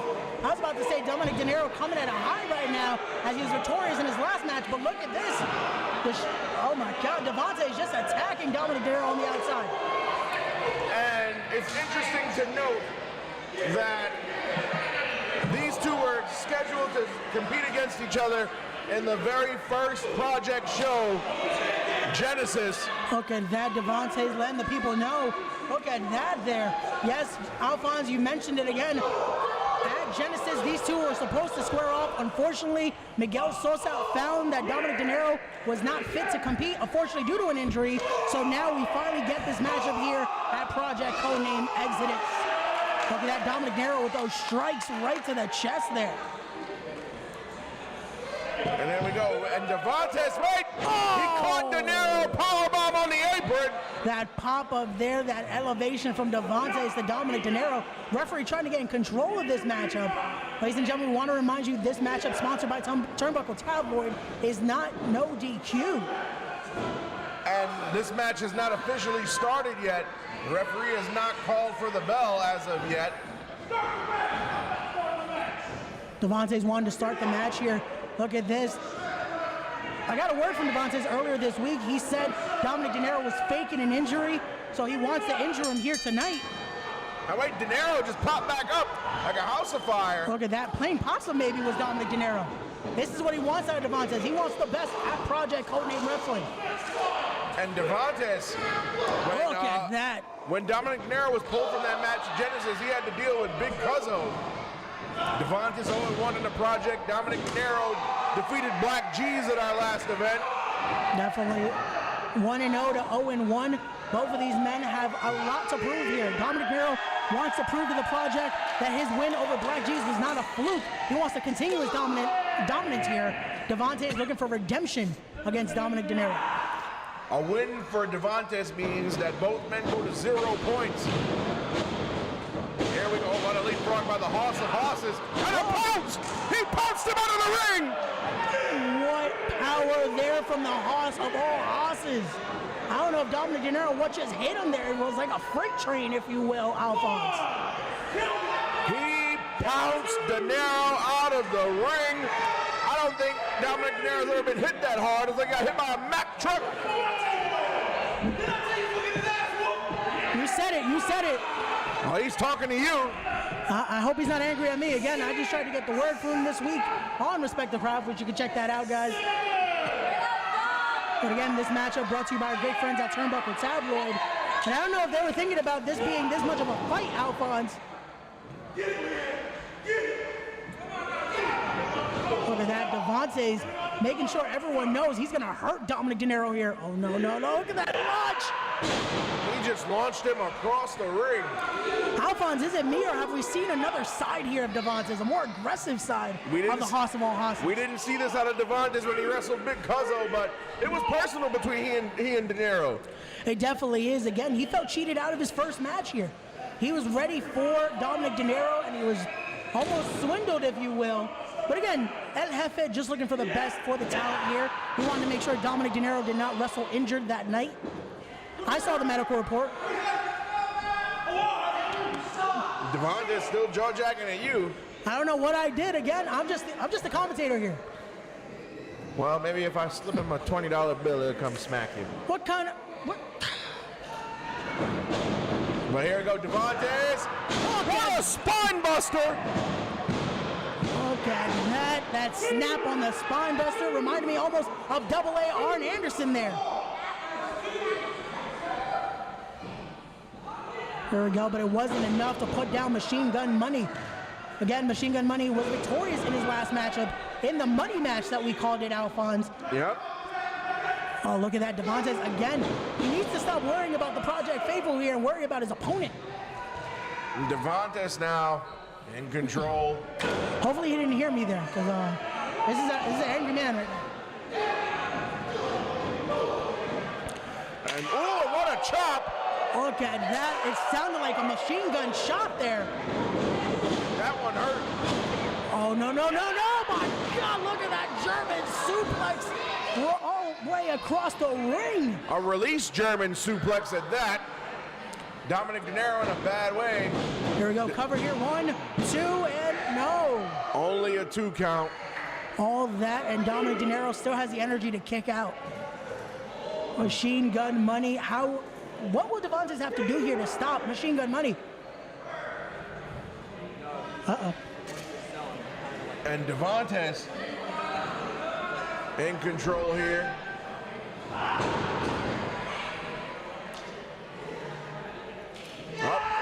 Perching him on the top rope. Oh no, what is this? After all the dominance he's done, what is Devontae's thinking here? I smell a superplex. Oh, no, no, no. Imagine the power of Devontae to be able to do this. If he hits Dominic De Niro with a superplex, the match is going to go in his favor. Wait a minute, but Dominic De Niro. Wait, look at this. He has him locked in a guillotine. But he's got to release it. He's in the ropes. Oh, look at this. Tornado DDT off the guillotine there. Dominic De Niro using all of his count. Very smart tactics there by Machine Gun Money. Look at that, the Project Faithful behind both competitors here. They're enjoying this. They're enjoying the action at Project Codename Wrestling. And both men down. Who will be the first man to their feet, if any? Look at this, Dominic De Niro starting to try to stand. Devontae, look at this. He's trying to catch his breath here. That guillotine definitely took it out of him. And now Dominic De Niro with those kicks. Look at that, rapid kicks to the midsection there. Oh, look at this, Devontae's now back up to his feet. Irish whip. Oh, and a nice backhand elbow. Look at that now. Oh, variation of a capo kick there by Dominic De Niro. Oh, caught him once again. What is this? Oh, and he lands on his feet. Oh, no. Dominic De Niro moving gingerly here. But he gets out, he rolls through. Oh, double knees to the back of the head. Look at that, with precision there is Dominic De Niro going here for a Saito suplex. This might be it for Devontae's. Can Dominic De Niro capitalize on the cover? 1, 2, and oh! And that wasn't a proper cover. He didn't get all of that cover.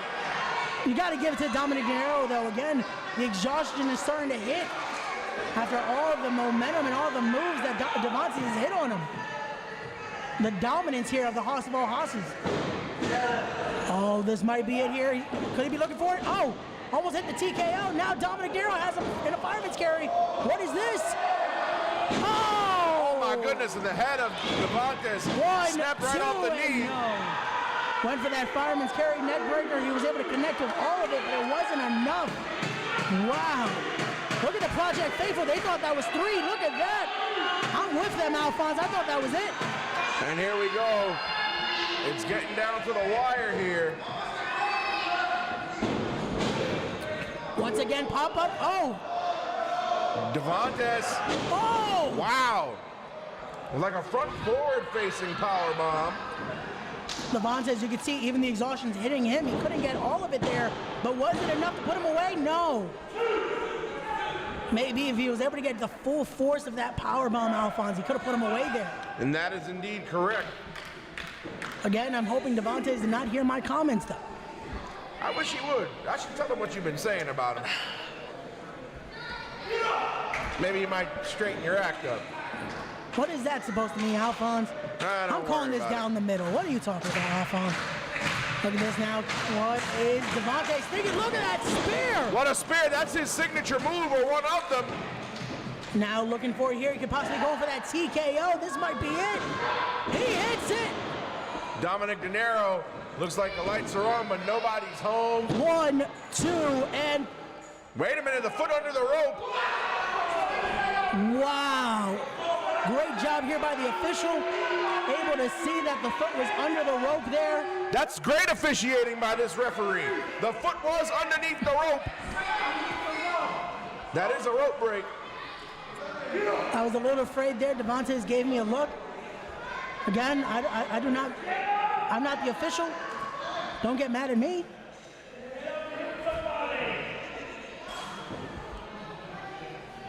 Here we go.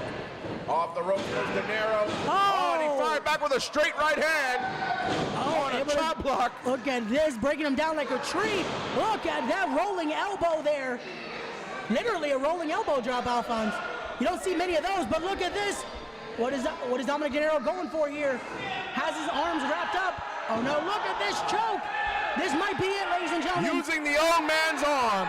This is totally legal, ladies and gentlemen. This is a submission maneuver here. Machine Gun Money might be able to put away Devontae. Can he do it? And the referee calls it. And your winner there, 2-0, Machine Gun Money.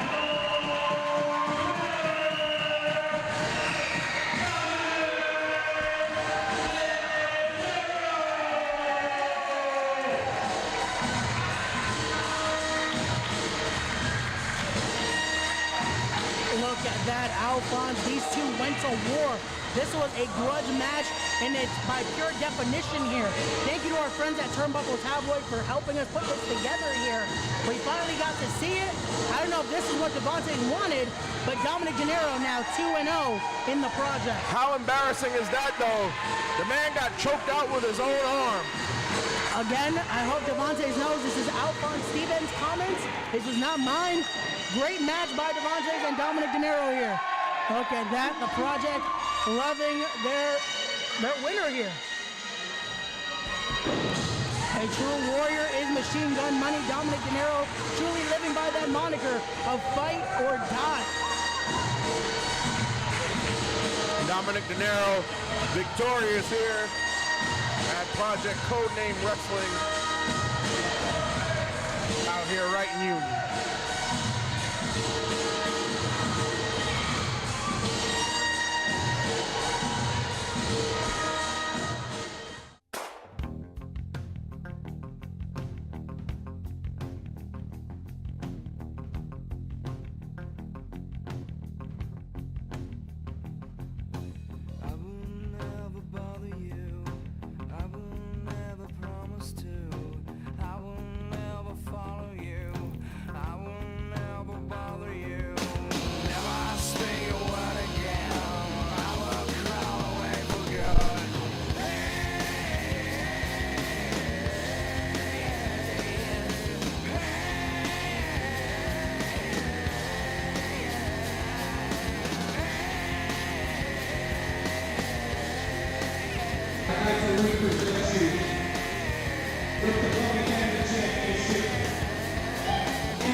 Well, Ray Sanchez, this is a match 13 years in the making.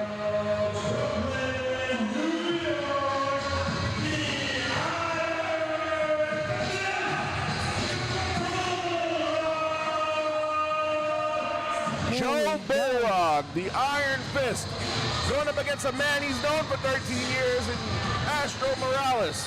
Here we go. We got Joe Bulldog, who is only in his second match back.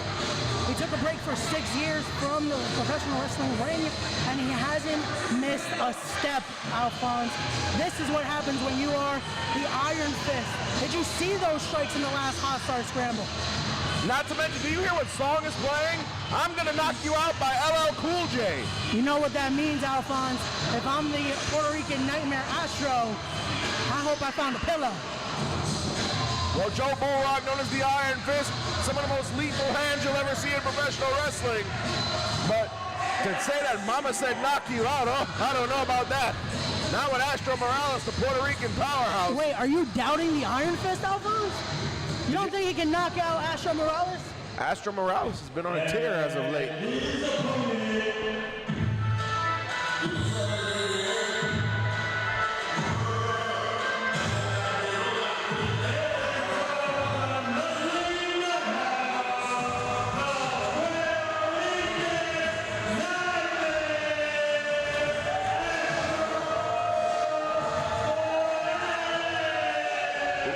Let me educate you on something.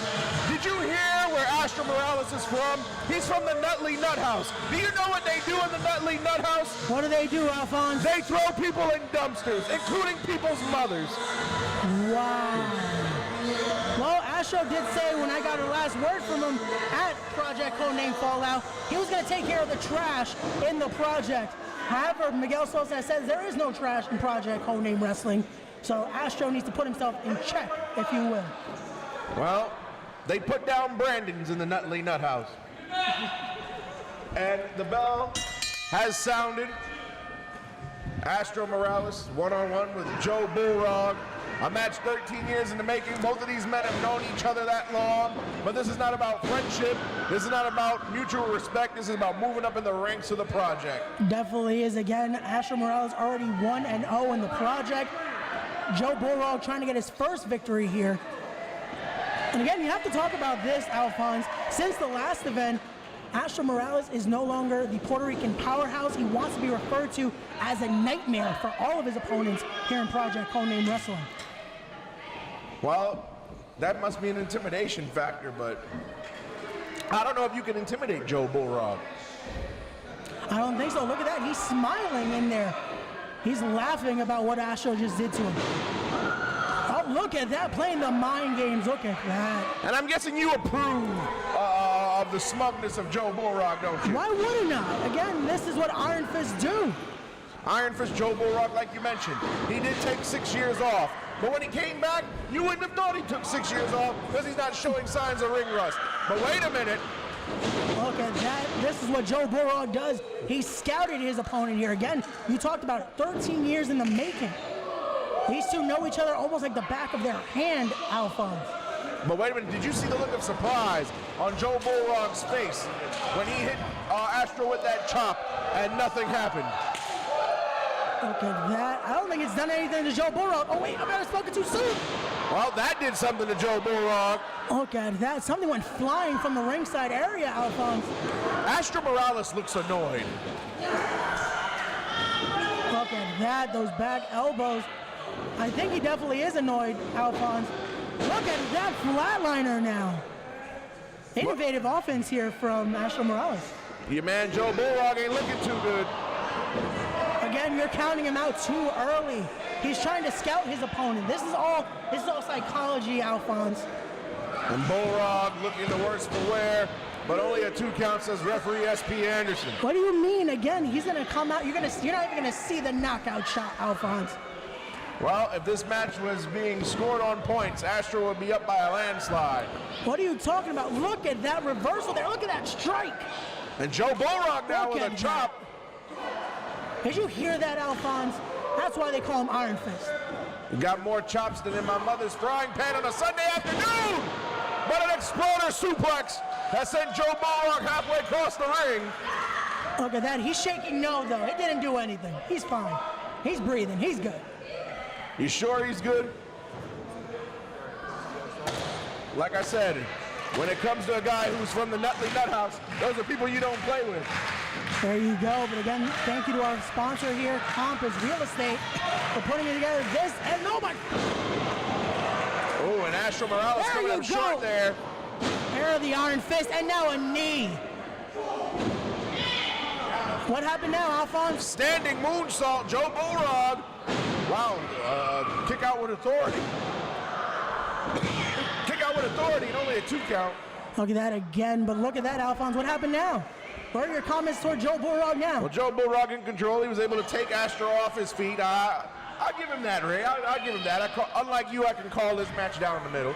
What do you mean? Again, you've been saying this all night. I'm sensing some disrespect from you, Alphonse. I'm calling this match down the middle. I give the credit where it's due. I don't know what the Project Faithful is saying. And Joe, wow, look how Joe Bullrog got caught in between the 2 ropes. And Astro going right over the top. And Joe Bullrog looks like he wants to fly. Here's your Puerto Rican nightmare, Alphonse. But look at this, Iron Fist looking to fly. Right into the front row.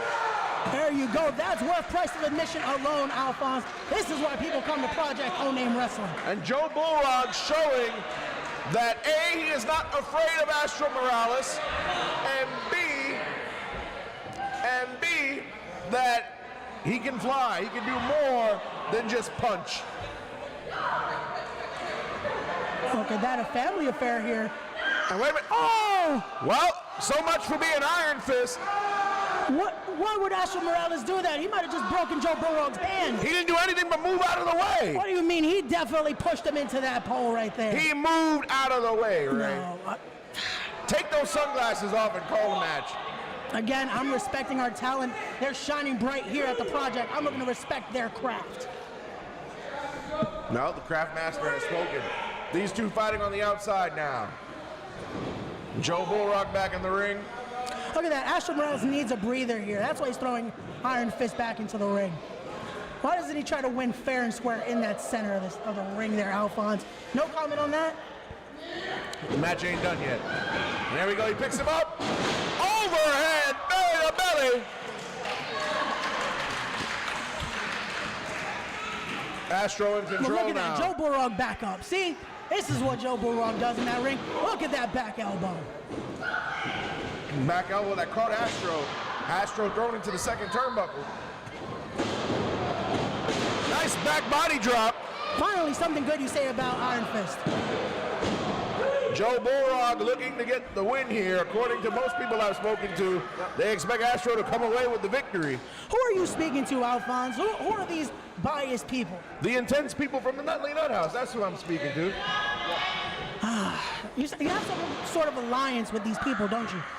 Listen, I just call it fair. They think that the consensus is that Astro will win the match. Again, you're supposed to be down the middle, Alphonse. What are you doing? Look at that intensity there from Joe Bullrock. Joe Bullrock not showing any signs of that 6-year ring rust. Definitely not. Again, he hasn't missed a step, Alphonse.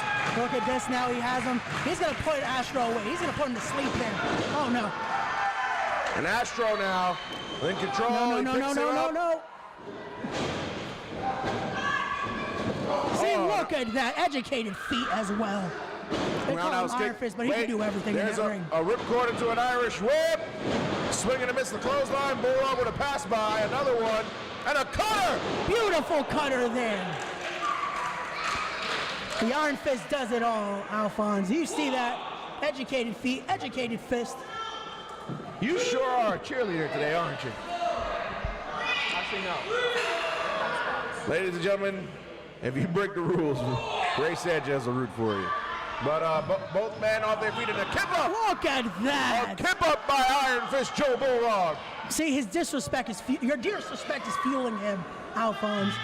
Look at that. 13 years in the making this match.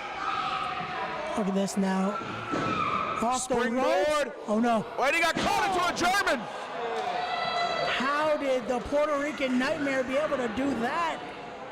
Oh no. What was he thinking? Joe Bullrock, he's going behind. Oh! Joe.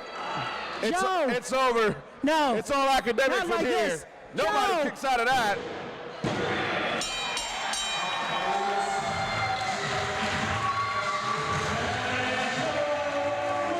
Astro Morales, victorious. First he puts down royalty, now he puts down the Iron Fist.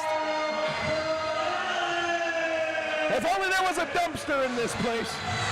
What are you trying to say? Are you trying to say that Joe Burrow is trash? No, I'm just saying. What disrespect is that? Astro Morales just likes to put things where they belong. I'm gonna let Joe Burrow know what you were saying about it. If you ask Astro, in his mind, the Nutley Nut House burned down. But ladies and gentlemen, a match 13 years in the making.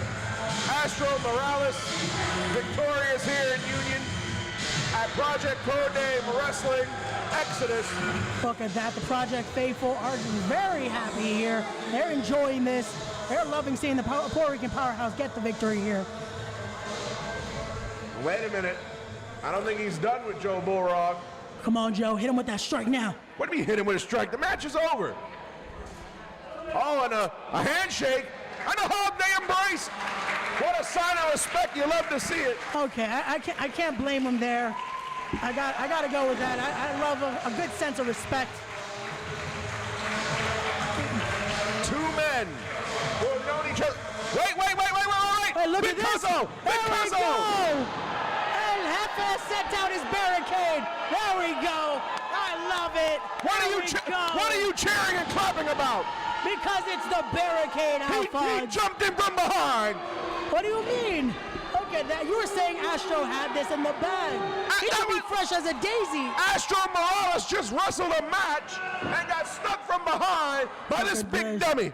Look at Big Cuzzo. Look at the barricade of First Class. Look at this now. Has him up. What a tough guy, all right. Here we go. It's going to be a First Class stampede. Yeah, what a tough guy, all right. You wait till after he wrestles a match, then you sneak him from behind. Oh, here we go. That lovely music. I love to hear it, Alphonse. Oh, I should have warned you. I got a comment earlier from Miguel Sosa. He told the barricade he could do whatever he wants tonight. And now we got to hear that tacky music. Oh, I'm gonna let Big Cuzzo know what you're saying. Hopefully he comes over here. Yeah, this is the First Class lifestyle, right, Ray? You know nothing about it, Alphonse. You jump guys from behind. You go and you drink Brugal and eat Plantanos with the boss. Wow. We only drink White Henny in First Class, Alphonse. Who is we? Oh, no. I meant El Jefe. I'm sorry. This makes me sick. You have to pardon me. I didn't mean to say we. Oh, now Cuzzo going backstage with Astro. Oh, you talked about it. He's taking out the trash, Alphonse. Only First Class should be in that ring. Unbelievable. And stop dancing. Such a great song, though. Thank you again to our friends at Compass Real Estate for sponsoring that last contest. They should just sponsor Big Cuzzo. See that dominance. Yeah, how much money are these guys going to embezzle, huh? Oh, I've heard this before. This music is synonymous with two individuals. Here we go, Alphonse. I hope you're ready.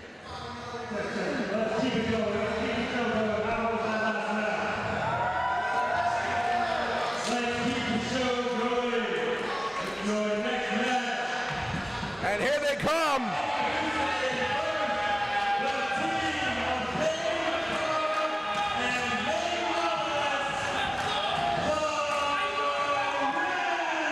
Nate Wallace and Dave McCall, the Rep, are going to challenge your boys First Class. Oh, I love to see it. I can't wait for First Class to pick up another W here at the project. And I think First Class are going to be outclassed here tonight, Ray. How dare you, Alphonse? How dare you? And introducing their opponent. Oh.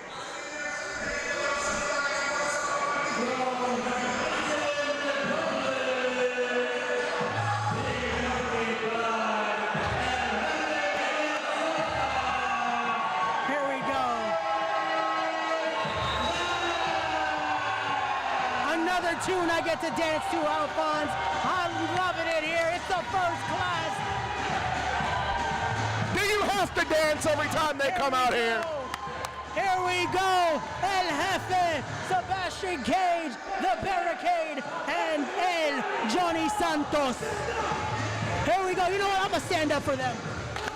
Oh, you sit down. You make me sick.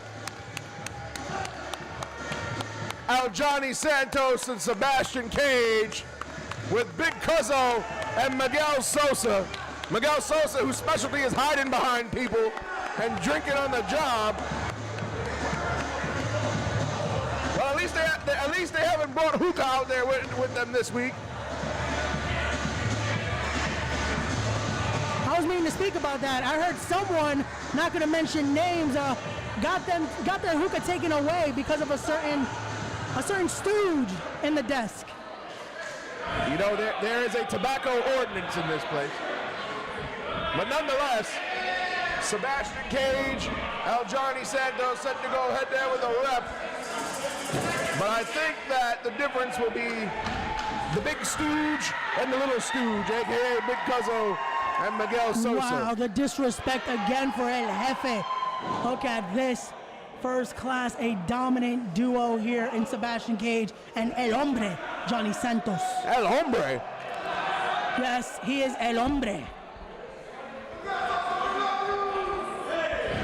Oh, here we go. The referee has yet to call for the bell. Look at that, showing why they are the next dominant force here in the project. Look at that. Great forearms. Oh, look at that. and Nate Wallace and David McCall got jumped from behind. That's the first class lifestyle. I finally figured it out. What do you mean jump? The first they were in the ring. Everything is fair once you're in that squared circle, Alphonse. No, what is this? Oh my God! What are they doing? Why would the referee ring the bell now? Well, he's playing fair. He's evening the playing field. What do you mean? First class is not even standing. Also, both of the rep are in the ring. One man in, one man out. Come on, referee. Oh, now you want to play by the rules. What do you mean? I've been calling it down the middle this whole match. And by the middle, you mean to the side, and there you go. Look at that. El Jefe not happy. Neither am I. Dave McCall and Sebastian Cage starting this thing out officially. The rep, one of the greatest teams on the Indies. They've held titles everywhere they've been. They definitely have. But Sebastian Cage looking to show what the first class rep is. Come on, Alphonse, you got to give it to them. They're currently 1-0 here at the project. Yeah, they beat Montequilla and Mr. James, and how'd they do that? With interference from the little stooge, Miguel Sosa. What do you mean interference? El Jefe just gave Montequilla a little bit of a, a little bit of an apple juice boost. I thought superheroes like their vitamin C. You just don't get it. You know what? I'm still mad at Mr. James too. I never got my gold star. You can't get a gold star when you don't call it down the middle. And here we go, Nate Wallace and Sebastian Cage now. And I honestly don't think that first class has what it takes to compete with the rep.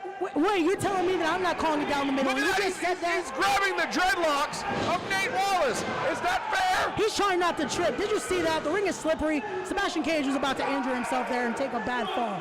He was trying to have Nate Wallace help him there. The excuses you come up with are astounding. Excuses? I'm just calling it again down the middle, and I'm calling it as I see it. And Johnny Santos ganging up on Nate Wallace in the corner, raking his face across that top rope. What do you mean? He's just telling him his party plans after this match. He was whispering those first class details in his ear. First class resorting to double team maneuvers, hair pulling. Look at that. Look at that. And Heifer reminding Johnny Santos he is the best. He can't outpower Nate Wallace though.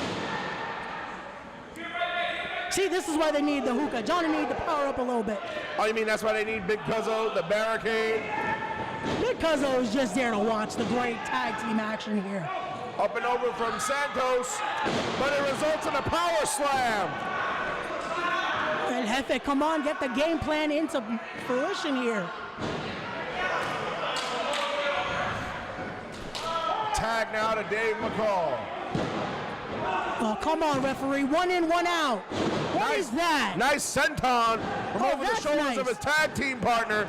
Only a 2 count, though. Come on, Alphonse. This is supposed to be 1 man in, 1 man out. It is 1 man in, 1 man out. Did you not just see that senton? So that was a 2-man maneuvers. In the interest of fairness. Okay. In the interest of fairness, the rep came out here. They don't have anybody to come out with them. Why do Santos and Cage need Cuzzo and Sosa? And look at that. Look at the trip as I asked that question. What do you mean? What do you mean? We got a Dave monitor in McCall front of tripped us. again. I'm so sorry for Dave McCall. Ring was a little slippery, that's all. Big Cuzzo telling him he didn't do anything. Astro is out What is here. that? No! Astro just leveled Big Cuzzo with a chair. What is this? What unfair attack is this? And of course, Miguel Sosa's running away What like a unfair coward. attack is this? That's not unfair. The man jumped him. What kind of... Why are you allowing this, Alphonse? Why are you saying that is okay? He just attacked him with a steel chair. And wait a minute, no. Miguel Sosa. Leave El Jefe alone. He just hit Dave Leave McCall El with the Jefe, no. rim. Hit him! No. Hit No. him! Wait a minute!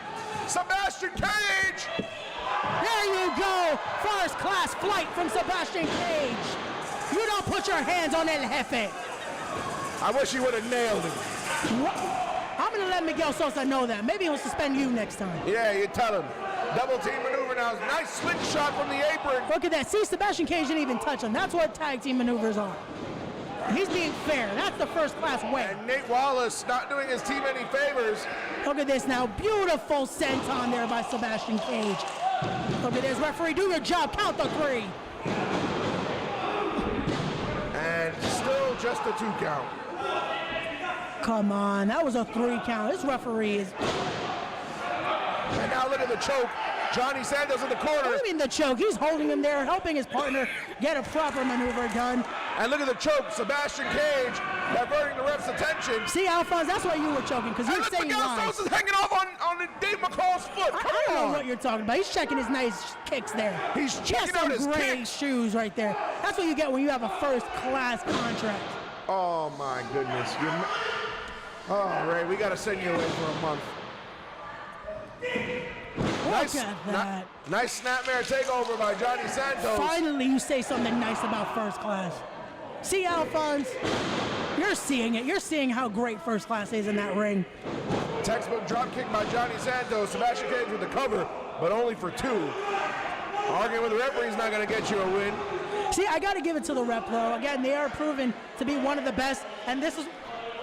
Johnny Santos on the apron dancing there. This is what first class wanted, though. They wanted the best of the tag team divisions all around. They want to prove why they are the best in Project Codename Wrestling. Look at that. Johnny Santos, el hombre, showing us some great dance moves. Dance moves don't win wrestling matches, right? Well, they do say this is in ballet, if I'm not mistaken, Alphonse. And Dave McCall trying to get to Nate Wallace. Look at that, a first-class tag. Here we go. Oh, look at that, first-class forearm there. I must admit, that was beautifully executed by Sebastian Cage, that flying crossbody. Oh, and a nice running shooting star press.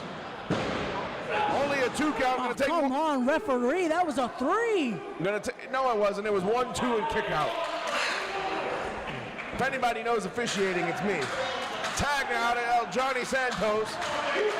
There we go. I will admit, as much as I dislike first class, great tag team cohesion by these 2. Definitely, they are tag team wrestling personified. Here we go. It's time for a first-class flight for Dave McCall. The only time he's going to feel a first-class flight. There you go. Well, I hope he gets his free complimentary cranberry and vodka on his first-class flight. Only white Henny on these flights, Alphonse. You know the deal. Oh, look at Johnny Santos with a choke. Because the referee should have counted that 3. Oh, so you admit that he choked him. All right, and Nate Wallace still trying to get in, doing his team no favors. And the temper of Nate Wallace a detriment to the rep right now. See, this is what I'm finally glad the referee saw it there. 1 man in, 1 man out. Nate Wallace should know this. Oh, Johnny Santos, Sebastian Cage with the tag. I don't know if you heard that, Alphonse, but Johnny Santos just said this is the last. This is the ending, if you will. Here we go. Oh, no. Oh, Dave McCall is on his feet, and Nate Wallace is in. Miguel Sosa trying to give them a word there. Oh, no, no, no, no. There we go. First class has it all. They knew what to do here. Uh-oh. Looks like a double suplex, but maybe not the way first class wants it. Beautiful. Wait, no. What did I miss? Sebastian, oh. Yeah, Nate Wallace reversed it. He suplexed them both. See, I was too focused on how great Miguel Sosa's shoes were. Oh, come on. El Jefe, give them the game plan. Oh, now you're calling El Jefe, huh? I think Come on, what is Nate Wallace doing here? Nate Wallace is taking care of business. He's giving him a first-class beatdown. Oh, how dare you, Alphonse? And now Nate Wallace, he just tossed Johnny Santos like he was a sack of crap. I mean, he is a sack of crap. What are you talking about? Is this the rep? Is this what? This just looks like a mugging right now. This is not fair for first class. Not fair. It's 1 man fighting 2. Pump handle position now. Come on, Sebastian. No. Sebastian Cage just took a first-class landing. What? See, Alphonse, you're trying to be funny, aren't you? And now Nate McCall, can he knock him up? No. There we go. Broken up by El Johnny. El Johnny grabbing the dreadlocks. That's what the ref has been doing, right?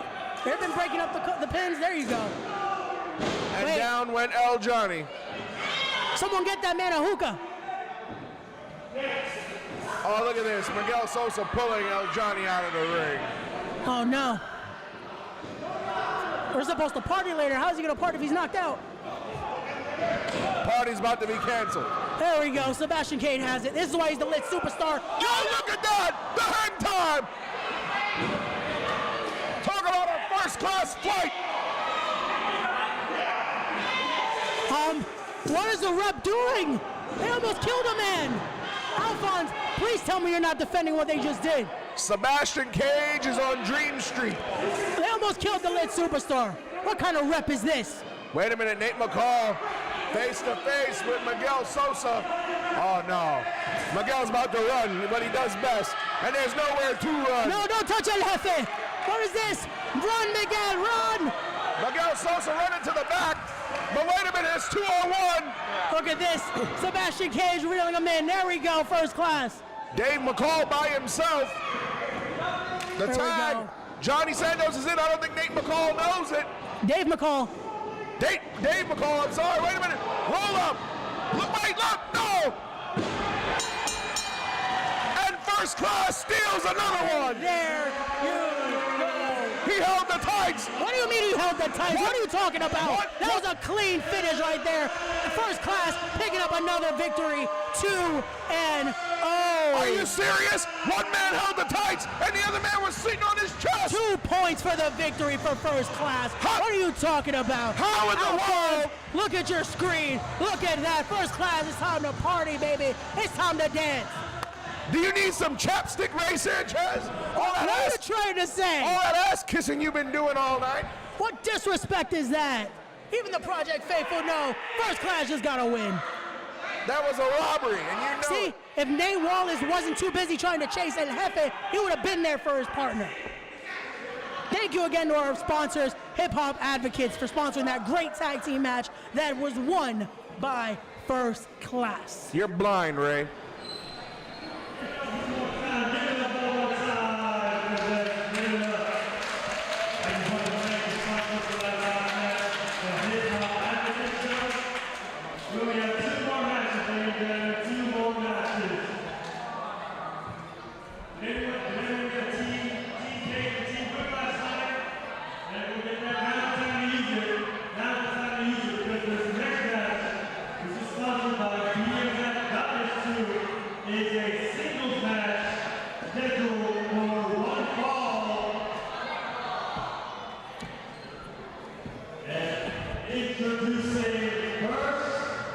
This is about to be emotional, Ray. Definitely is. You never want to see two brothers fight. This is going to be a matchup. I don't know how to call this one, Alphonse. 20 years in the making right here. Well, here we go.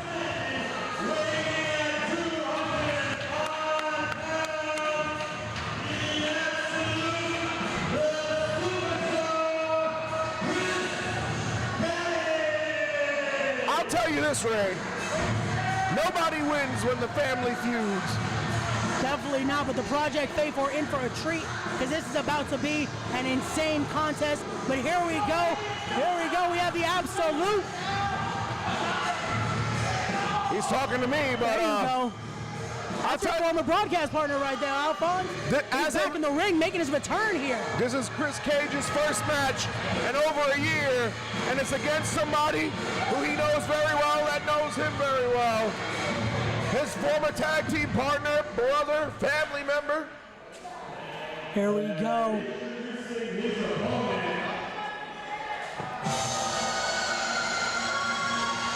I don't expect this to be pretty, Ray. I don't either, but here we go. We have the man that turned his back on Chris Cage, the man that should have taken Nakamura's offer here.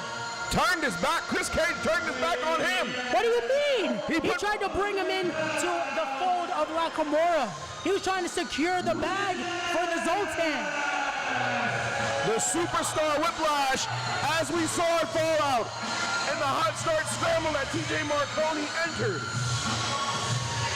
And they offered Whiplash a spot in Nakamura. He said no. TJ Marconi then referred to Whiplash as a problem. And he is a problem for the Nakamura. He's a problem for the Project. He's trying to cause issues between TJ and Chris Cage. He's trying to cause issues here for Absolute Chris Cage. Chris Cage chose money and business over his family. Wouldn't you? These two men are former WXWC4 Tag Team Champions, former Fighting Spirit Wrestling Tag Team Champions, and Tag Team Champions in many other places. They've ridden up and down the roads together for many years. The Zoltan. One hand on the top to the left, the second on the bottom to the right, but not anymore. And look at the face-off. 20 years in the making. Here we go. Alphonse, you hear that silence. The fans know they're in for a fight. Two brothers are going in. Only one will walk out with their very first victory in the project. And Chris Cage, at first, did not want to wrestle this match. But can you blame him again, feeling disrespected, not only from Superstar Whiplash, but we've seen throughout the weeks, even former other members of the family calling their shots in this. They've all been picking sides. See, even in the crowd here is going wild for this matchup. They're yelling at me, I don't know why. Once the bell rings, it's gonna be ugly.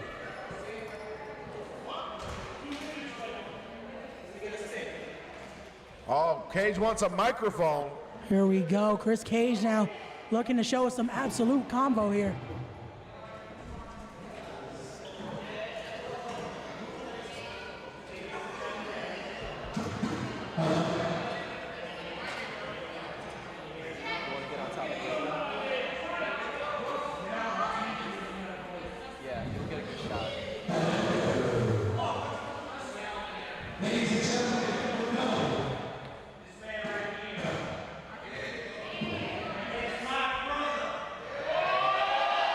Well, there you go. He said that's his brother.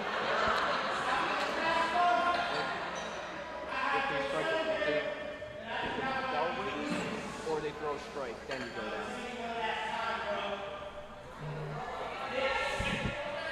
But this is money. This is money.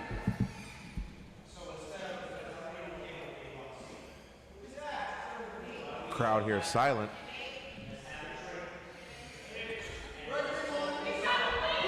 Come on, Whiplash. Make the right choice here. We don't need to see two brothers fight tonight. We can see them take over the Project Codename Tag Team Division.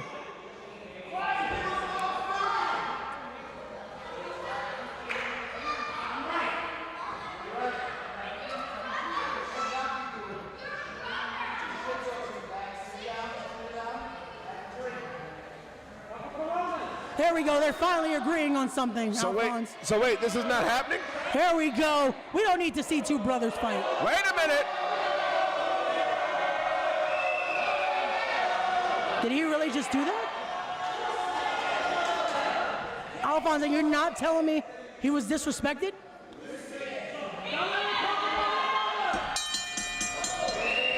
The bell has rang. Here we go. 20 years in the making, folks. This is personal.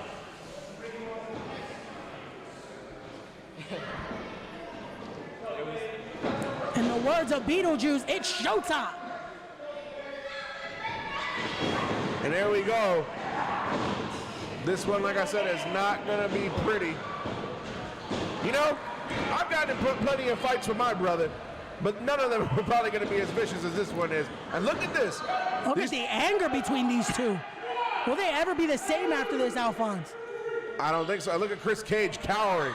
What do you mean cowering? Again, he doesn't want to fight his brother. He doesn't want to have to hurt Whiplash here. Chris Cage hasn't wanted to fight a lot of people, Dan Moff. Can you stop bringing that man up? He is suspended for a reason, Alphonse.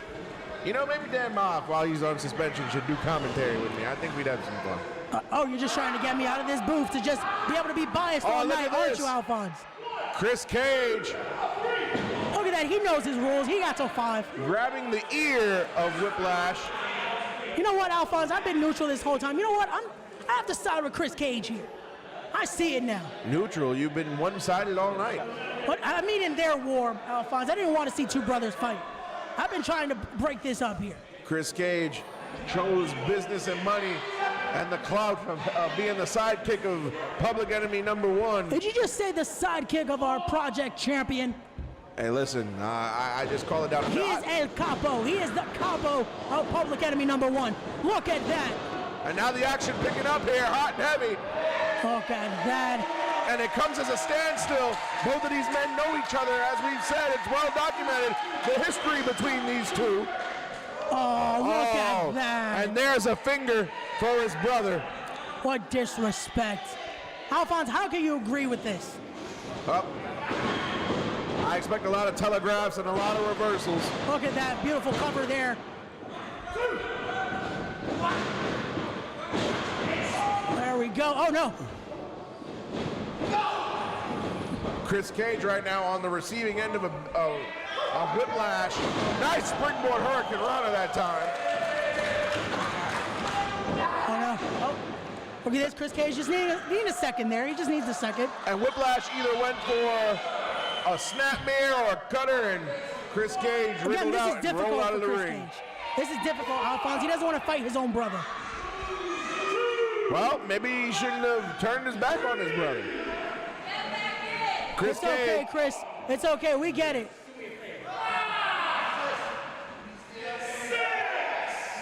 Chris Cage taking his time here. Wait a minute. Whiplash has asked for a fan to throw him a bottle of water. What kind of unbiased is this? Why are they giving Whiplash a water? Where's Chris Cage's water?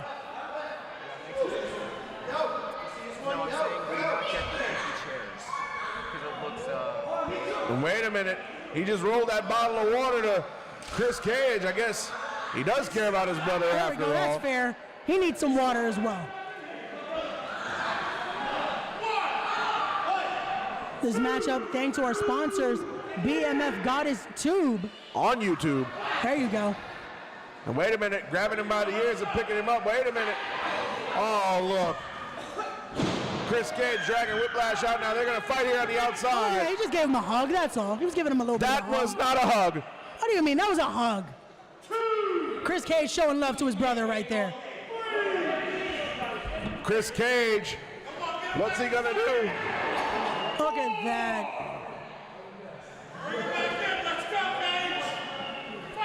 Chris Cage rolling in and out, breaking the count, much to the referee's frustration. Well, Chris Cage does know the rules. Here we go now. Chris Cage bringing his brother back into the ring. Oh, no. See, Whiplash could have stayed in the ring. What is he doing? Oh! Oh, the back body drop right on the apron. Beautifully done there by absolute Chris Cage. Chris Cage, who... Hey, I'm calling it down the middle. See, this is what Chris Cage didn't want. He didn't want to have to do this to his own brother. See, everyone's forced his hand. Look at that. There we go. Will you stop? Will you stop clapping?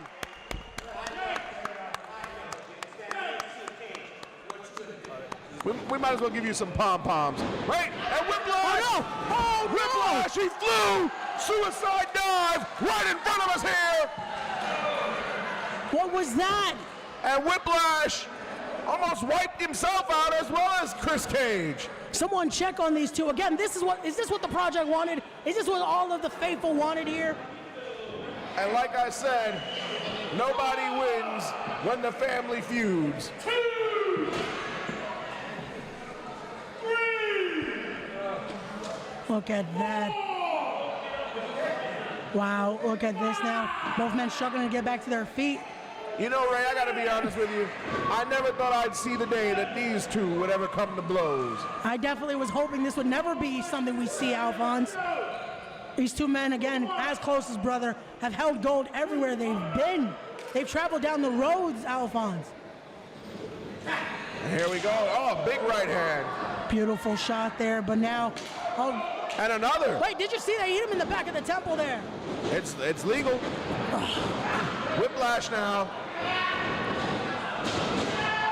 Nice back body drop. Look at this, absolute now with a senton.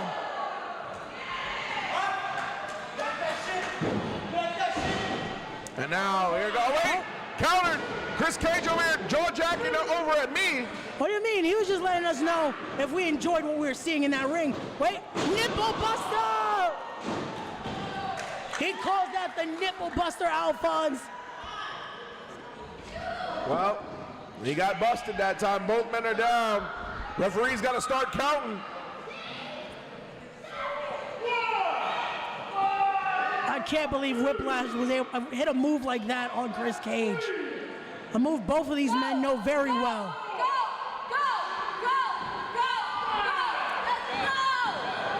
Cage up to it, well, on one knee now, he's up to his feet first. Chris Cage looks stunned. Lights are on, nobody's home. Again, this is his first match in over a year back, Alphonse.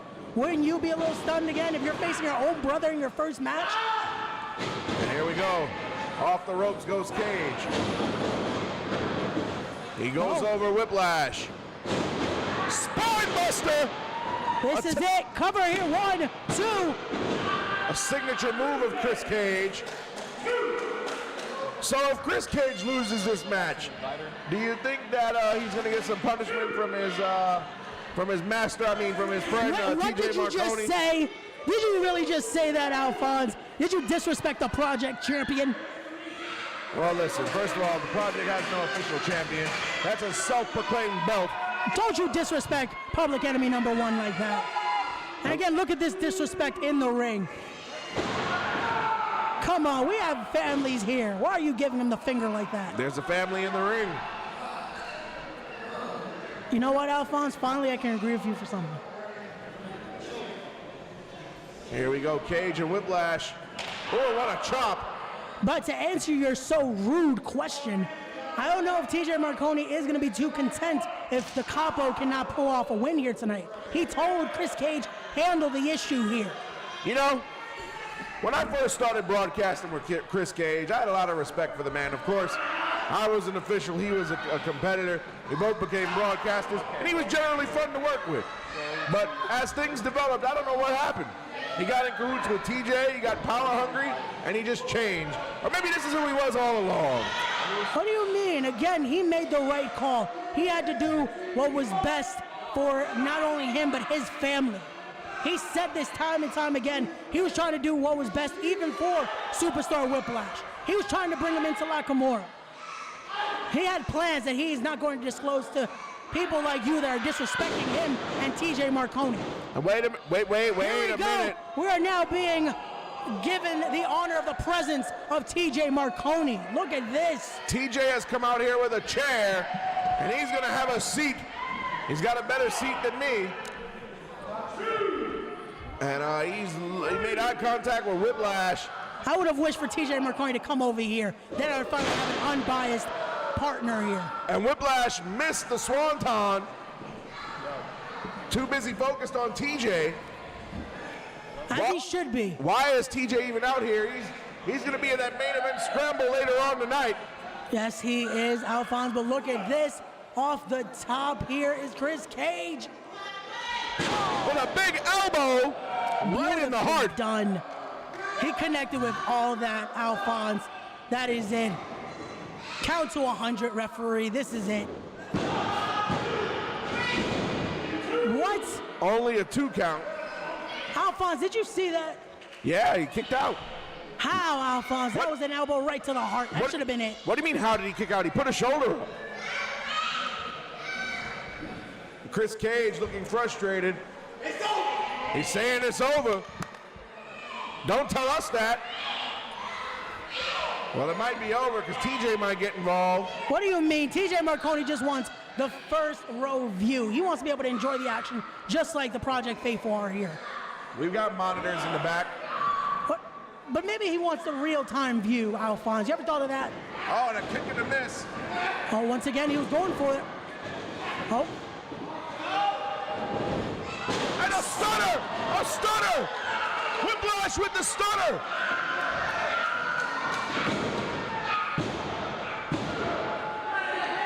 Wait a minute, a 2. Ring awareness there from Chris Cage. Foot on the rope. What a stunner there. That was very cold, if you will. Maybe even stone-like. Chris Cage, foot on the rope. Wait.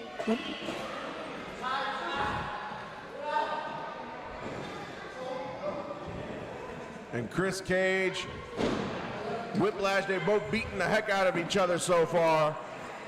I can't predict this one. This could go either way so far. Definitely can be. Oh, he's going for that stunner once again. Oh, beautiful roll up. 1, 2, no. Only a 2. Cage, he got his feet swept out from under him. What is this? A pinfall attempt. Only a 2 count. I think he was holding his tights there, Alphonse. He was not. It looked like he was holding his tights. Whiplash is not going to cheat to defeat his old partner. Up and over. Gut shot. Whiplash. Sunset flip. Cage holding on to the ropes. There you go. What a victory there. Beautiful reversal. He held the ropes. He cheated. What do you mean? He was just falling. He had to hold himself up. That was all. Oh, well, you stop it. Come on, look at that reversal. He had to make sure he was balanced, Alphonse. And this referee didn't even see it. Of course not, because nothing happened, Alphonse. Chris Cage getting the victory. 20 years in the making. People should have chose Team Cage. Of course you chose Team Cage.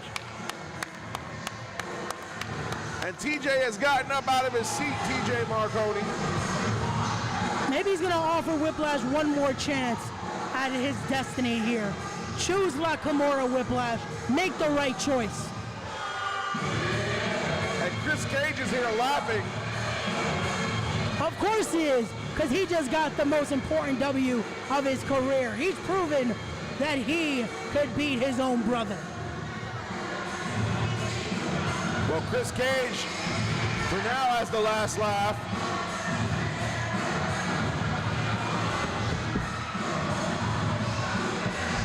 What's going to happen here? TJ Marconi walking away, and Cage puts his hand out. Don't shake it, Whiplash. Shake it? Oh, come on, not again. Really? After all that, the disrespect continues. Chris Cage cheated to beat his brother. Cheated? He held the I saw ropes. a clean pin. Should we show you the replay in slow motion? Show me the replay. I'll see it once again. Congratulations, Chris Cage. Thank you once again to our sponsors for this great matchup. BMF Goddess on YouTube. This has been this was absolute, Alphonse. I don't know why you're shaking your head. You should be proud. This is our broadcast partner here. He just got his first W back after a year off of injury, and it didn't look like he missed a step. Yeah, of course, when you resort to holding the ropes. Congratulations, Chris Cage. I can't wait to party with him later tonight. Party? Wouldn't you party after your first win back? Why are you partying with him, mister? I'm holding it down the middle. Well, ladies and gentlemen, it's been a heck of a night. We've got one more match. The main event scramble. Oh, this is going to be insane, Alphonse. Are you ready for this? This is the biggest match in Project Codename history. The biggest scramble ever. Ladies and gentlemen, the main event is about to start. The main event is about to start. How are we enjoying this so far? If you're enjoying this, please join us August 6th, right here again, for our next show. August 6th, if you want, you can buy tickets for the next show right here at the front door. August 6th, we'll be here. Project Codename will be here. August 6th. There you go, guys. You can come back August 6th. We'll be back here at the lovely Boys and Girls Club of Union County as we'll be presenting Project Codename Summer Clash. Alphonse, are you ready to have a clash this summer? If I've got to call the show with you, I'll always have a clash. You know what, Alphonse? I'll let it go because I love the summertime. August 6th, we're celebrating it here at Project Codename Wrestling. Look at the Project Faithful. They're ready for the main event scramble. But before we get to August 6th, we got a scramble match in the way.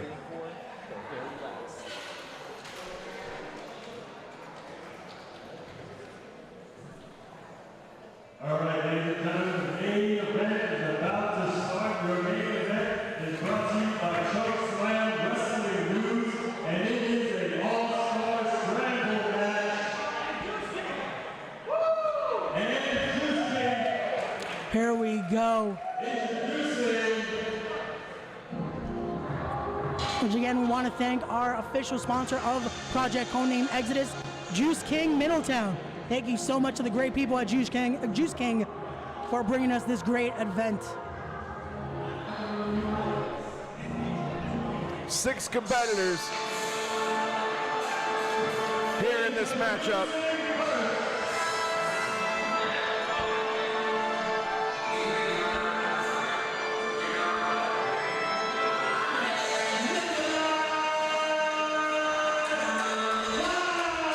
Here comes a fan favorite in the project, Nikolai White.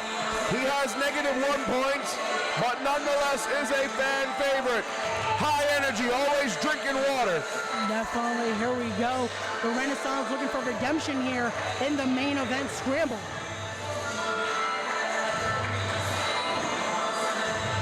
Alphonse, are you ready for this insane contest here? I'm always ready.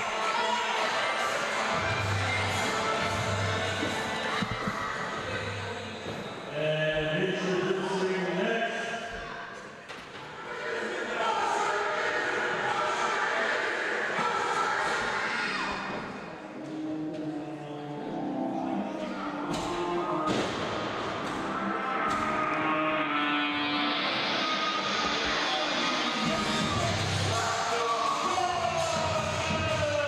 And here comes the Bushwick Beast, Chris Barton. Here we go, Chris Barton making his return here to the project. Currently 1-0. He has that 1 point after the very first victory he had at Project Codename Genesis. Can he continue his rise here in the project in this main event scramble? Chris Barton, the 5-year veteran, or 5-year pro, I should say, staring down Nikolai White. Here we go, the Project Faithful are ready for this. We want to thank once again our sponsors, Inferno Fight Club and the Chokeslam Wrestling Report. And introducing next.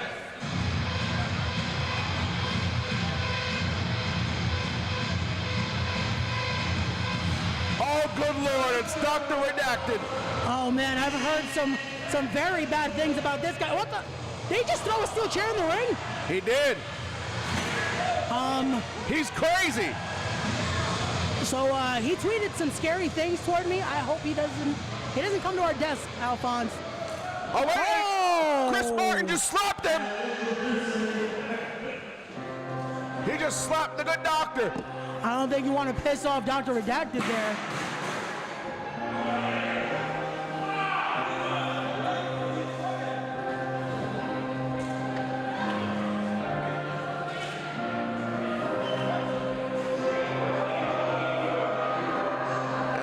This music, that can only mean one man. Dr. Sleep is on the way.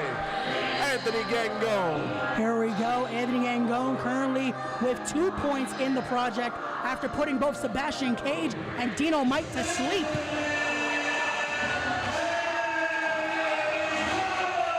Here we go. The Project Faithful happy to see Dr. Sleep. Dr. Sleep has been on a mission here in the project. Look at that. Oh, did you see that little bit of a stare between two doctors there, Alphonse? Dr. Sleep and Dr. Redacted.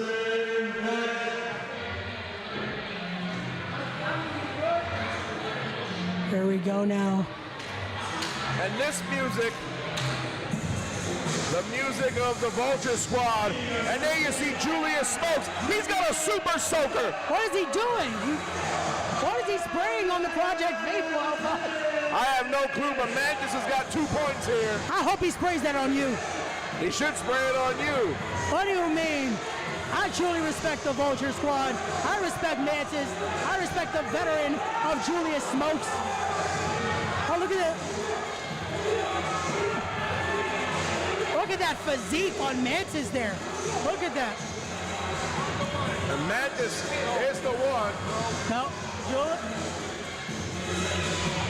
I was hoping he would have sprayed that on you. Why me? You deserve it.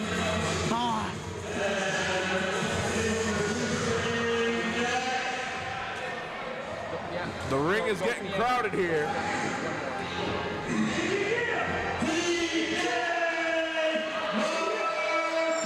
Here we go. We have Public Enemy number 1, TJ Marconi. The self-proclaimed Project Champion, although that title conspicuously is not on the line here. You know why, Alphonse? Because this match is truly proved who is the one. Maybe after that, if it is not TJ Marconi, they'll face TJ for that Project Championship. Look at that. His ring is filled with great talent, including Public Enemy number 1 right there. Look at that. Marconi, Gangone, Redacted, Martin, White, and Mantis. This is like an all-star game. Here we go. Once again, thank you to our sponsors, Inferno Fight Club, and to the Chokeslam Wrestling Report for putting, this is insane right here. Look at this talent in the ring. Who's gonna start this thing, Alphonse? Well, the rules are simple. Two men in the ring at a time. I don't think Dr. Redacted follows rules, Alphonse. You gotta tag in and out, and Redacted, oh my goodness. I think Dr. Redacted is a couple marbles short of being able to do surgery. Here we go now. TJ Marconi showing why he's a Project Champion. Oh. And by the way, this match is luchador rules. If a man goes to the outside, he can be replaced without a tag. Nikolai White springboard, and he ate a big boot on the way down. What a boot here by TJ Marconi. And here comes Mantis, who's had his issues in the past with TJ Marconi. Here we go now. Mantis again, 2 points in the Project. The first match Mantis ever had featured TJ Marconi in there. That was right. Look at that. Back at Genesis. And Mantis goes down. Mantis does have some lovely hair, wouldn't you say, Alphonse? Yeah, it's all right. We might have to consult Rob Williams, the Pop Culture Podcast for Wrestling Fashion. We definitely do. We definitely do. Mantis should be winning every time, though. Look at that physique. His physique alone wins Wrestling Fashion, Alphonse. Chris Martin squaring up with TJ Marconi, perhaps. Wait, look at this. Wait a minute. Oh, come on. Why are they ganging up on TJ Marconi? Those are the 2 biggest men. Look at that. And they just, oh, there goes everybody. Chris Martin and TJ Marconi, the 2 hosses. Oh, no. Shotgun drop kick. Oh, look at this. Take TJ. Oh, no. Wait a minute. TJ on the outside here. Nikolai White. Super kick. Chris Martin in the ring with Mantis. Misses the enziguri. Into a wheelbarrow. German suplex. Did you see how that didn't even face TJ Marconi? He's still standing. Wait a minute. Dr. Redacted in the ring now. He's going to fly away. No. He got pushed off. What is TJ Marconi doing? What is he doing? Oh, what a headbutt. Good God. It's chaos all over the place, Ray. Stay on the outside. This is insane here, Alphonse. Oh, what a cutter there. But TJ Marconi, look at this. He was smart. He was scouting Chris Barton. It looks like he might be going for a choke slam. That's how he won the last Hot Start Scramble. But this is no Hot Start Scramble, Alphonse. This is the main event scramble here. That it is.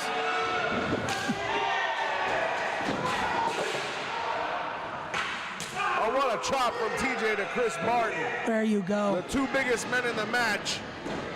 Oh, look at that. Shoulder tackle that takes neither man down. TJ cartwheels out of the way like he's Edward Carpentier. And a big elbow to Martin. Gangone breaks up the pinfall. Double stomp there by Dr. Sleep to TJ Marconi. Again, this is what happens when you're in a scramble match, Alphonse. You never know where your next hit is coming from. Gangone went for a discus forearm. Look at this. Thinking for that chokeslam once again. And Dr. Redacted. Oh no, 2 doctors at once. Look at this. The doctor will see you now. You know what, Alphonse? I'll give you that one. Finally, you said something entertaining tonight. And now Nikolai White and Mantis with an alliance. Remember, Mantis trying to power TJ Marconi. I don't know how smart that is. this is why he is the one, Alphonse. Julius Smokes has probably told him how to get through a man like TJ Marconi. Alphonse, you gotta remember, after Project Codename Fallout, after their matchup, we saw Mantis and Nikolai White shake hands. Could they have formed an alliance after that night? Good Lord, and Nikolai White with a diving, a flying senton.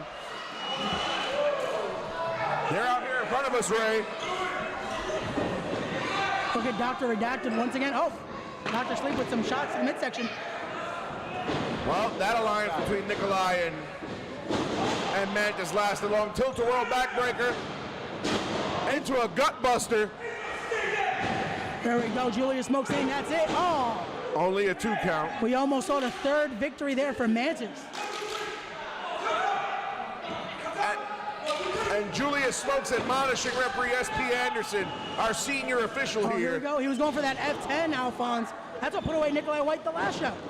That it did. Nikolai White now off the bottom rope. Meteora! Look at that. Julius Smoke's not too happy what just happened to Mantis. Gango now. And Anthony Gango. Set up powerbomb! And Dr. Redacted breaks it up. Did you just see the speed of Dr. Redacted there? That's a crazy man. That is an unpredictable man, if you will. You had him on your podcast? Yeah, that was the most scariest thing I've ever done, Alphonse. And I've had you on. That's very funny. And Dr. Redacted with the chair now. Oh no, you see the way he set up that chair? Gango's about to be seriously hurt. This is not good for Dr. Sleep. But wait, look at TJ Marconi. Oh. Oh no, not on the chair. Oh my God! Dr. Redacted! The feet of that chair right into the back, into the spine! I know we have 2 doctors in this match, but we might need to call another doctor, Alphonse. The doctor will see you now, Redacted.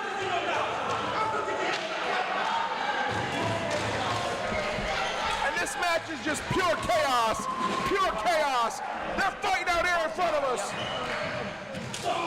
Look at this. Everyone going at it here. Oh no, look at this. Nikolai White coming into our booth here. Oh, look at that chop. Meanwhile, Redacted and Marconi in the ring. Mantis, Gango, Martin. Wait, no! Oh my God!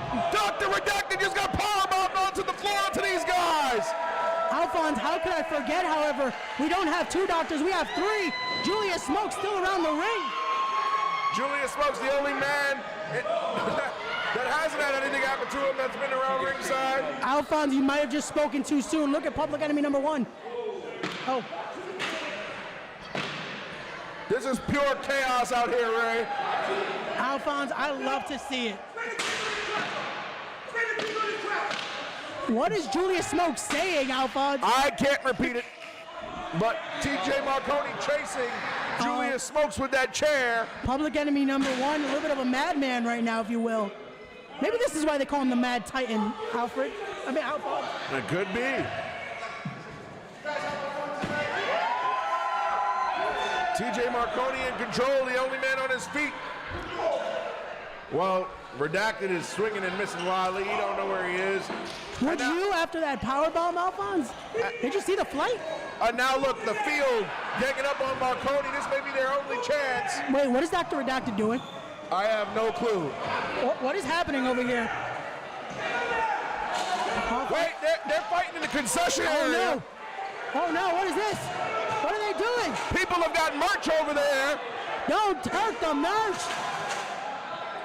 Oh no. Somebody's got to pay for that. Oh no. No, not like this. They're going to group powerbombing. Oh my God. Oh, look at the strength of all 5 competitors. Oh, goodness gracious. Through the table. It took 5 men to put TJ Marconi through a table. Wait, look at this. Now they're stacking the chairs on him. This, Alpha, have you ever seen something like this? They're putting all the furniture they can find on the pile. Oh my.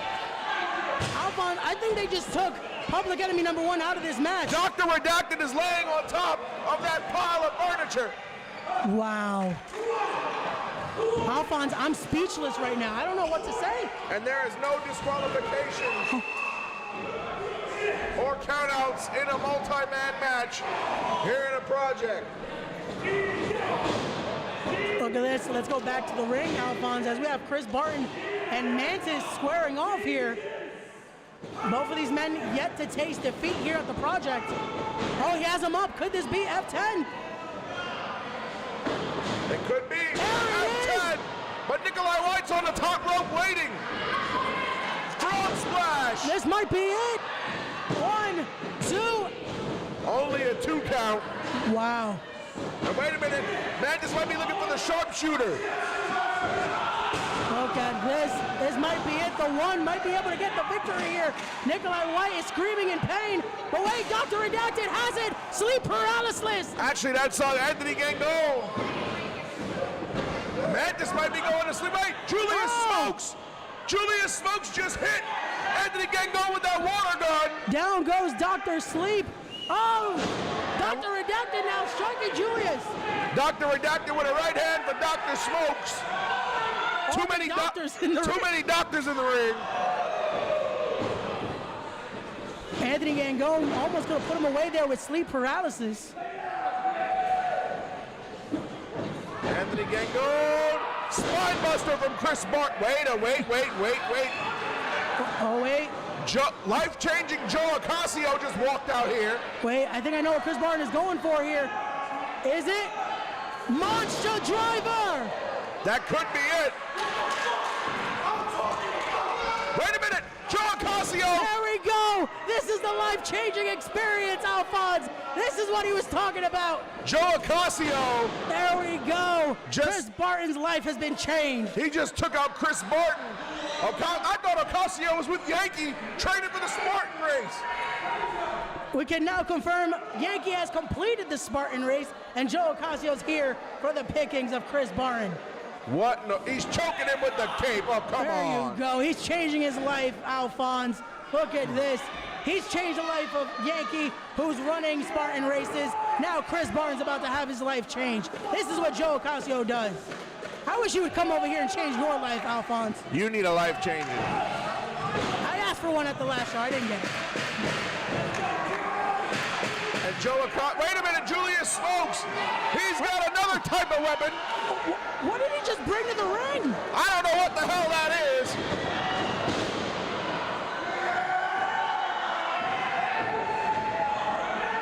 And Joe Ocasio has taken Chris Barton backstage. I don't know what that's about. And we see that TJ Marconi's back up, Alphonse. Yes, he got him under that pile of furniture. That is insane, but look at this. He has Dr. Redacted up. Oh, wait, now he's picking up Dr. Sleep. Both doctors in his arms. Oh, wait. Oh! A double cutter and bombs.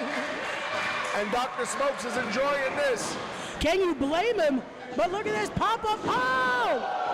Corkscrew right hand. Oh. Wait a minute. Double flatliner, and the ring shook. Alphonse, I was about to say that too.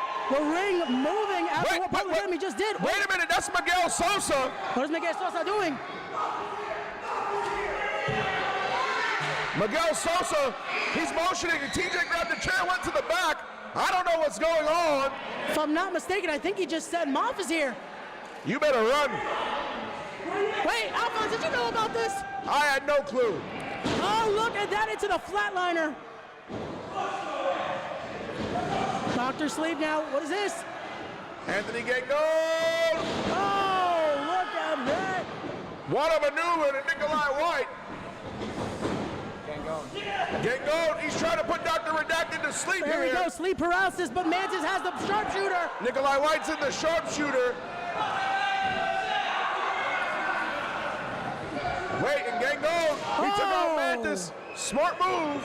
Look at that. Anthony Gango now has him up. Stay where you are. Stay. No, go on. Down by the waterfall. Alphonse had his dreams by the waterfall, and Dr. Redacted just went to sleep. 3-0 for Dr. Dr. Sleep, Anthony Gangone. Anthony Gangone has come here to the project and won the main event scramble. Alphonse, do we have to now say that Anthony Gangone truly is the one? He just won the main event scramble. Against 5 other competitors. 5 competitors. Wait a minute, wait, Ghost Shadow! Ghost Shadow! Oh! What business does Ghost Shadow have with Anthony Gangone? Well, you have to think about it. Anthony Gangone now at the top rank in the project. And wait a minute. Wait, what is Mantis and Nikolai White doing? Oh, wait, Julius Smokes? Julius Smokes and Ghost Shadow have a history together. The original. Wait! It's a 3-on-1 street mugging. Yeah, what do you mean a street mugging? Look at this. It's the Vulture Squad back in effect, Alphonse. Have Nikolai White, Magnus, Ghost Shadow, and Julius Smokes formed some type of alliance? Alphonse, I think we've just been introduced to the new Vulture Squad. I've known Nikolai White for a long time. No! And I'm disappointed. Hit him again, Julius. Hit him again. Oh, now you put him in the sharpshooter, right? Look at that. Oh, he's going to give him some water. Look at that. Oh, Mantis is so nice. He's giving him water. Look at that. Nikolai White, Ghost Shadow, Mantis, Julius Smokes. This is a mugging. What do you mean I'm mugging? Nikolai White gave him water.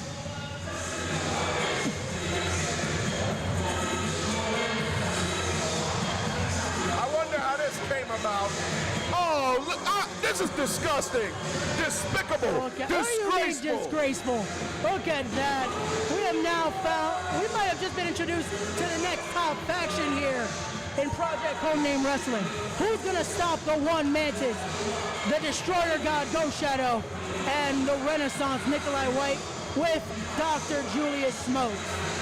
Yeah, they run in a pack, right? Hey, it's more of a squad, if you will. Unbelievable. Alphonse, what a matchup we just witnessed. Thank you again to our sponsors, IFC, the Inferno Fight Club, and to the Chokeslam Wrestling Report. Well, thank you to all our sponsors, and thank you to everybody who's watched Project Codename Wrestling Exodus. I'm beside myself here. The Vulture Squad is reformed. Wow, this is insane. Don't forget, August 6th, we will be back. Summer Clash. Alphonse, I can't wait to see what's going to happen now that we might have a new Vulture Squad in the project. Well, we'll see what happens on August 6th at Summer Clash. I'm Alphonse Stevens alongside Ray Sanchez. We're signing off till next. Wait, you're trying to sign off. Anthony Gangone wants a mic. Wait a minute, I spoke too soon. The top-ranked competitor wants to speak here.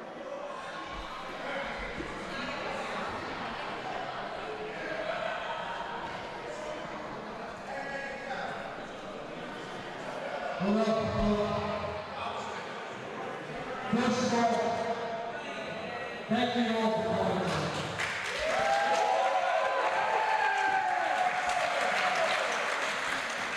You guys have followed me back to the next one. I'll keep it short. Julius, Ultra Star, all 4 of you. You're gonna be put to sleep. That's some tough talk.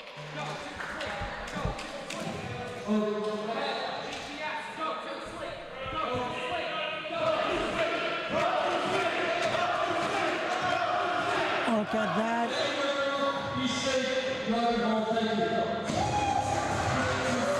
Great words from our 3-0 top-ranked competitor here, Alphonse.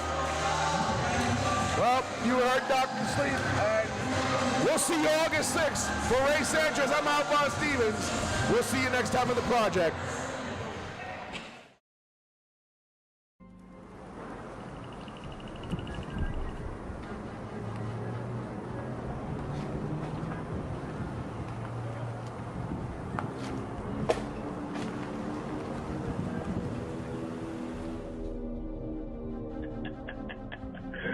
Chris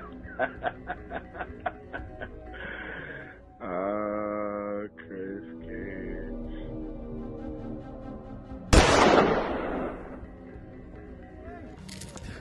Hey! Bang, bang, bang! Hey! What's my song? Bang, TJ! Hey! Chris! Who is that? Oh my God!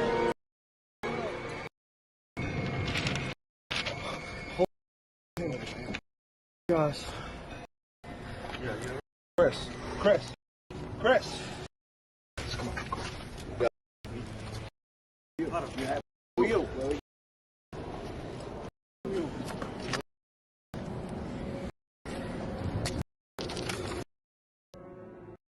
You got a story to tell.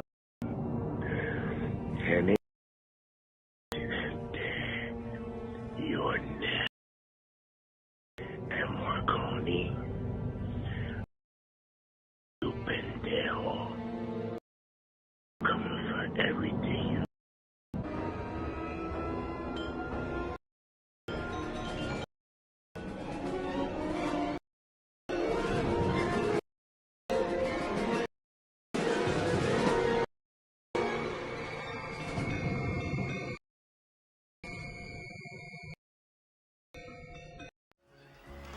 And now the end is near, and so I face the final curtain. My friend, I'll make it clear, I'll state my case, of which I'm certain.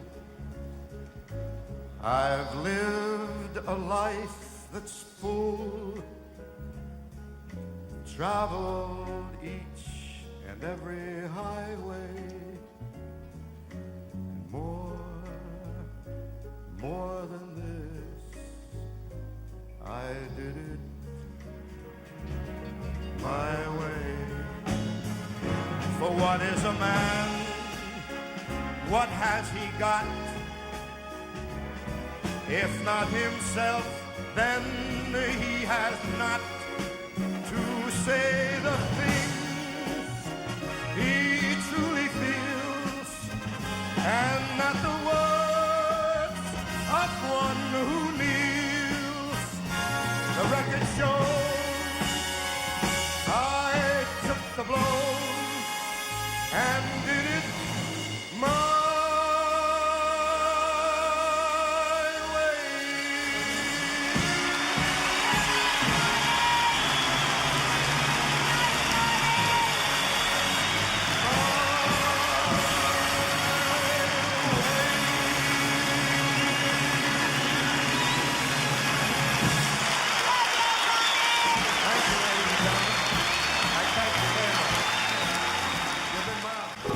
You've delivered urgent documents. Overnight.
To the project, El Jefe of the project, Miguel Sosa!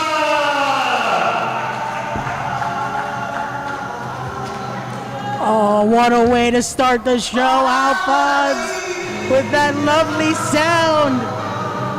It already starts, Alphonse. Well, It's El Jefe! Well, as El Jefe Miguel Sosa makes his way to the ring, you're watching Project Codename Wrestling Reload. I'm Alphonse Stevens alongside the Craftmaster, the Dancing Ray Sanchez. Look at that. What in the heck is that?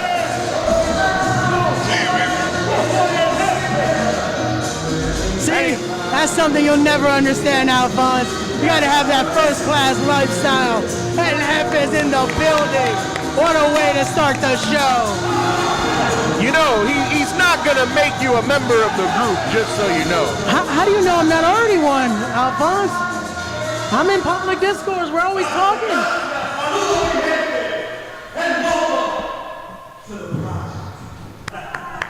Project Codename presents Reload tonight. First of all, just so you hear, when I get in this ring, you people should get on your feet. Body. Oh, will you stop it? Okay, now yeah, I'm gonna show you again. Who's the head? But I'm gonna get straight to the point. I see a certain individual forming a team. Right in time for the escape from New York tournament in November. And that person is Julius Smoke. He's forming the Vulture Squad. Wait a minute. Okay, that you ask and you shall receive. Julius Smokes is in the building. Julius Smokes.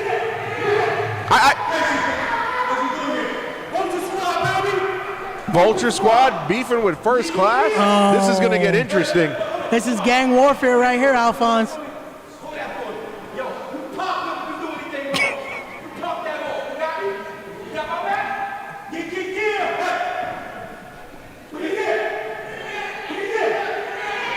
What? Where did he get that microphone from?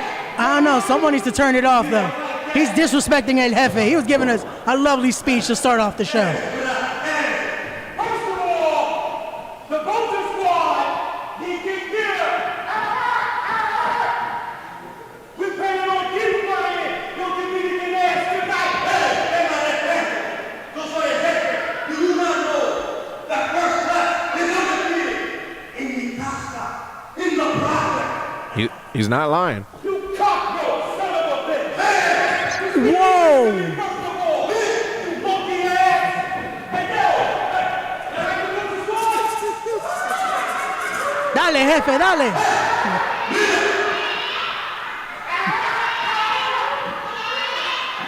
I don't think Miguel Sosa is pleased with Julius Smokes.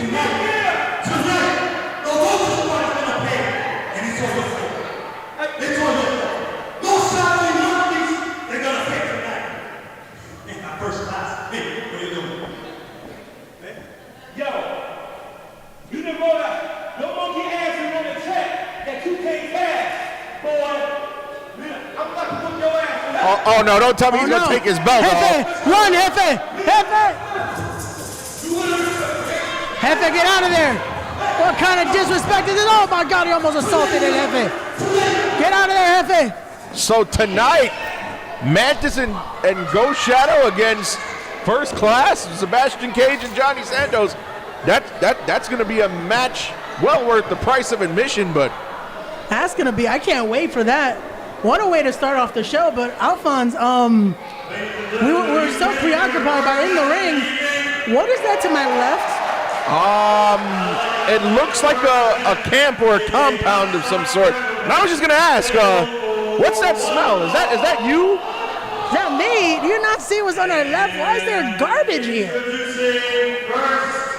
Well, we're gonna get to our first contest of the evening, even though we've got some contraption to the left of us. That was there when I got here, so I don't know. I don't know what's going on, but opening contest here at Project Codename Reload. It's one of our favorites, Alphonse. It's about to be time to start the Hot Start Scramble. And the Hot Start Scramble in the history of the project has done wonders for the careers of the men that have won them. And even for the men that haven't won them, because, you know, Walter Icebox Diaz walking around here with his head held high for no reason. Because he's royalty, Alphonse. We're going to talk about that later on because I'm excited. It's time for the return of the Hot Start Scramble. Yep, the Hot Start Scramble, 4 hungry competitors looking to make their mark in the project. And let's go to JC for him to tell us who's who.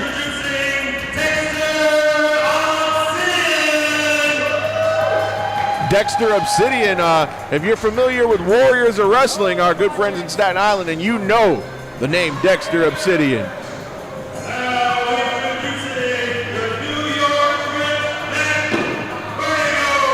Matt Vertigo. Look at the size of this guy. The New York Drip, former UWA Elite Champion. Well then.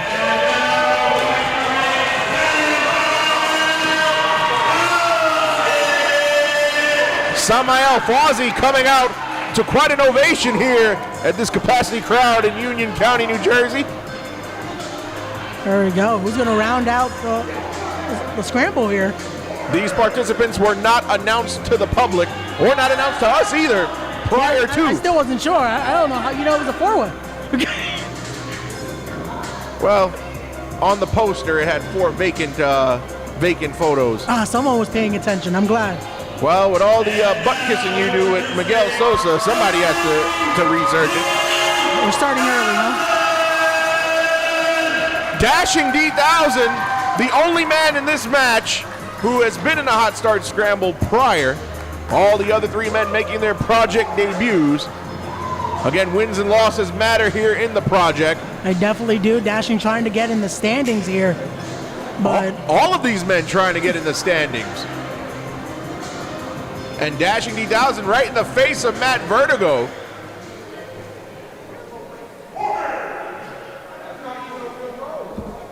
And Dashing D1000, Matt Vertigo exchanging some words here.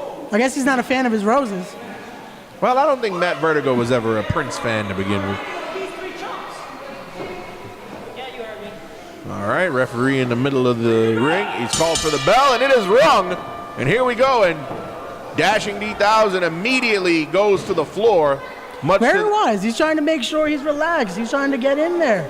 You know, I don't know what's gotten into Dashing D1000, but, you know, he's had a change of attitude from the man that I've known for quite some time. Oh, look at that. Dexter Obsidian, not a fan of the Project Faithful here. He doesn't want any clapping. Dashing D1000 is sitting in the crowd. He should be on the apron. Hot Start Scramble operates like a tag match, except it's every man for themselves. And Dexter Obsidian with a slap to the New York Drip. And Matt Vertigo swings and misses. And Dexter Obsidian hammering away. Maybe using a little bit too much force. He hurt his own hand. Oh, look at that. Samael Fawzi, he's following Dashing D out there. Oh, what a powerful series of clotheslines from Matt Vertigo, and Dexter Obsidian is in a really bad way. First cover of the night, only a 1 count. And Ray, why don't you tell the people out there watching at home what a win in the Hot Start Scramble would do for any of these men? It definitely puts you up in the rankings. You want that win. Again, we talk about the history of the Hot Start Scramble. Our very first match here at the project was a Hot Start Scramble won by Ghost Shadow, and look at him now. Look at what the Vulture Squad is doing here at the project. You look at the main event Scramble, won by Anthony Gangone, who was 3-0 in the project. It definitely gets you higher up in the rankings. It gets those eyes of the important people here at the project. So all 4 of these men are very hungry and want that win. And Dexter Obsidian trying to match power with Matt Vertigo. That's not a smart idea.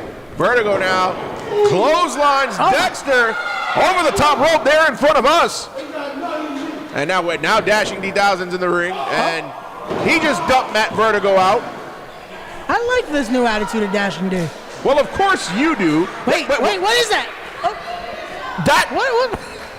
What is happening? A gentleman just came out of that contraption. And why do we not have security here? A homeless man is in the Boys and Girls Club. I just hope he doesn't come here and ask me for change. That's all. Oh no, he's getting close. He is getting close to us, Alphonse. Oh no. Okay, he's going back. Well, if he can hear me, this guy next to me has all the change in the world. No. Please, no, please. Let's get back to the ring, Alphonse. I'm scared about this guy around the ring now. And this gentleman According to what I'm being told here in my headset, his name is Vaughn, and he's just climbed in the ring, and he's going through Dashing D1000's jacket. There we go, Matt Vertigo trying to get back to a vertical base, if you will. Ooh, and what a Hurricane Rana by Samael Fawzi. Oh, there we go, Matt Vertigo taking out Homeless Vaughn, I believe. I don't know what to call him. I guess that's what we'll call him. And he is distracting Matt Vertigo. And is that a plastic bag for a sock? I guess that's his footwear. Oh, my. Oh.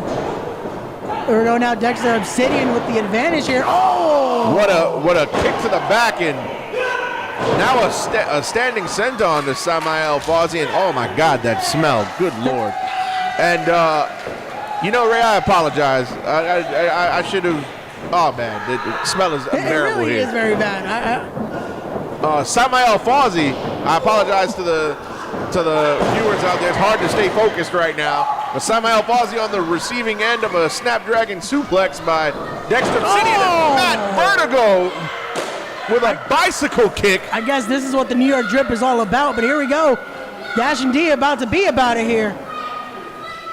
Dashing D taking the fight right to Matt Vertigo. Look at the size, though, of Matt Vertigo compared to the other competitors in this match. Matt Vertigo now. One for Dexter Obsidian, one for Dashing D. And Homeless Vaughn must think that he's maybe on the exit of the Garden State Parkway or something. He's got a sign. Is he asking for change? Is that it? Well, if he can hear me, Ray's got all the change. Ray's got $50 in his pocket. Why are you telling him this? Because it's the truth. Oh, here we go, Dexter and Dashing. Oh! And Matt Vertigo was going for like a double choke slam.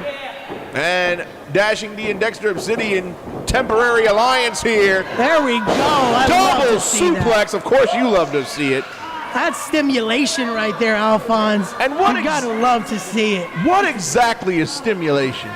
Have you not been listening to what Dashing D says, Alphonse? He's quite explained it very well. He's told us about the lights. He's told us about the cameras. He's going to give us some stimulation here at the project. You know, you're a fan and an advocate of things that you will never be a part of. You come out here and co-sign First Class. You talk about Dashing D and stimulation, even though he hasn't stimulated you. You're a fan of life-changing Joe Ocasio, and your life hasn't changed yet. I just don't get it. But back to live action. Wait a second. Did you see that chop? Just no effect to Dashing D. And Dexter Obsidian with a throat thrust to Samael Fawzi, and that's got to cut off his breathing. And now it looks like this temporary alliance is doing some damage between Dashing D and Dexter Obsidian. Definitely has. Samael Fawzi, a young up-and-comer here in the Tri-State. He's trying to showcase here for the project. He's trying to make sure the project management see and bring back Samael Fawzi with that big win if he can get it here tonight. And what is Vaughn doing now? Almost Vaughn. He's not in this match. And well, and there goes the sign. It almost landed on me, Alphonse. Well, I wish it would have landed on you, so they gave you the excuse to go to the shower, so I could call this show solo. Wow, what? But here we go. And these guys, it's hard to concentrate on this match, folks. So we've got a homeless man roaming around, but here he comes out. He's going into that contraption. I believe that's its tent. Might be his home. Well. Oh my God! Did you hear that chop though? I heard it. It sounded like a gunshot and another one. Oh my goodness! And Dexter and Dashing D just teeing off on Samael Fawzi. But wait a minute, that last one woke him up. There goes the straps. Oh my God! Here we go. Coming out like a house of fire now. Referee needs to check those strikes though. Might be a little. Nothing to check. There's no disqualification in a multi-man match. This is true. This is the great thing about the Hot Start Scramble. Samael Fawzi is awoken. Oh, goodness gracious, what a chop. Someone check on Dexter Obsidian there. That's not fair. The last time I saw so many chops in one place was my mother's kitchen 3 Sundays ago.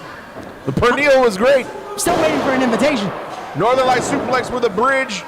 And here's where the temporary alliance ends. Well, then it lasted very, very long, but Matt Vertigo, the New York Drip, double clothesline. Okay, did we even notice he's still wearing some drip? Yep. He's in there just fly. Wait. He's got the jewelry on. Wait a minute. Looks like a wallet. Oh. Don't let homeless Vaughn find that. Look at this. He's just sneaking over there.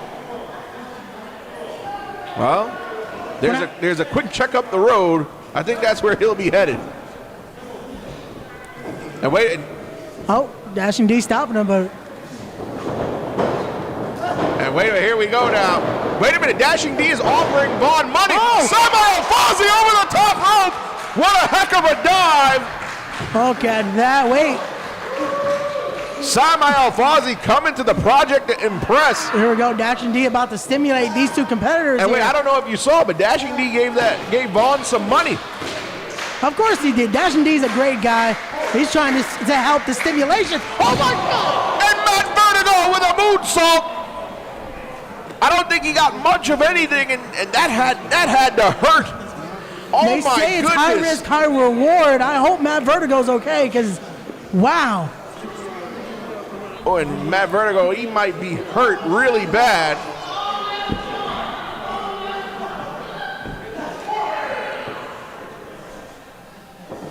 Oh, he crashed and burned. Oh my goodness. Meanwhile, Dexter and Samuel Fozzy and the outside, and Vaughn's in the ring. Look at that. Maybe this is what Dashing D paid him for? He gave him some blessings. Wait a minute, and Vaughn. Wait, I thought he was gonna fly, but he still might. High risk, high reward. Oh! What in the heck is that? Dashing D1000, the sole man left in the ring. There we go. He's stimulating the crowd right now. The Project Favor, loving this.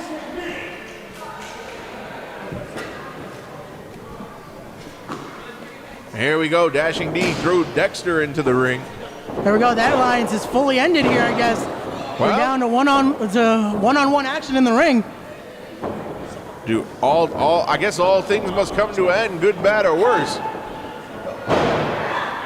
And wait a minute, Dexter backslide with a bridge, but Dash got out of it. Oh, what a DDT.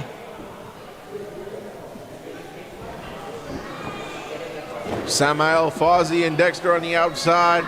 Dash, the lone man in the ring, and Vaughn is back in the compound, the contraption or whatever it is.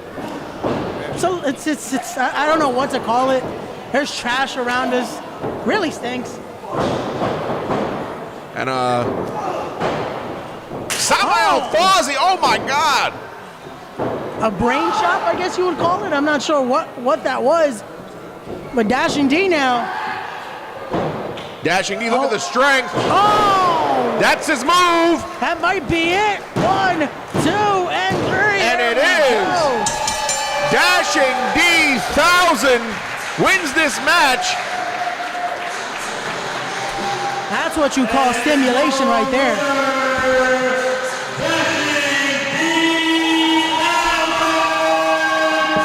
You still haven't explained to me what exactly stimulation is. You just saw it, Alphonse. What better way than to see it in person? And wait a minute. Wait, homeless Vaughn now. Uh-oh. He has the wallet. Dash paid off Vaughn to help him. I hope he doesn't come over here. Is he checking to see if that bill's counterfeit? Oh no! Wait a minute! And oh, come on, Dash! What is wrong with you? He's stimulating the homeless, Alphonse. Well, by the way that Vaughn is shivering, he might have just got stimulated. And you know, I'm all for the fair treatment of everybody, but Vaughn should be in a job corps or shelter or something. Yeah, I usually agree with acts like this. I don't know if I can agree with assaulting the homeless here. Someone get this guy out of the building. This poor guy is just... Somebody get some Lysol wipes for the ring.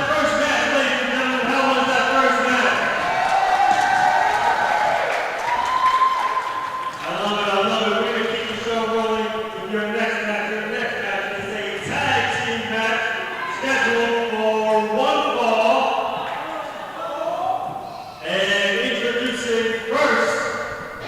Oh, here we go. Alphonse, it's time for tag team action.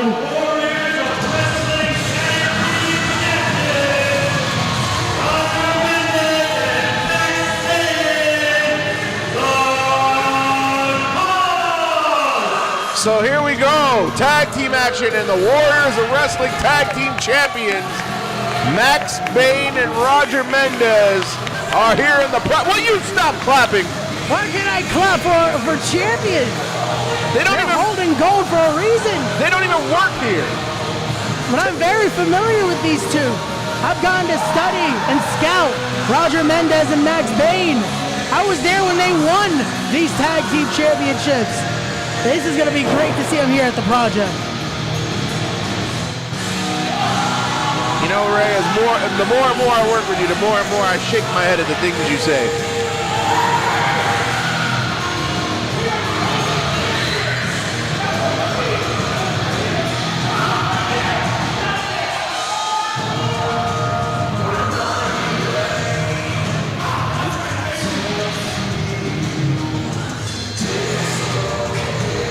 Oh, Roger Mendez has a hold of Dashing Rose here. That was left behind. The cause will be a part. Well, they're going to talk. Hold on.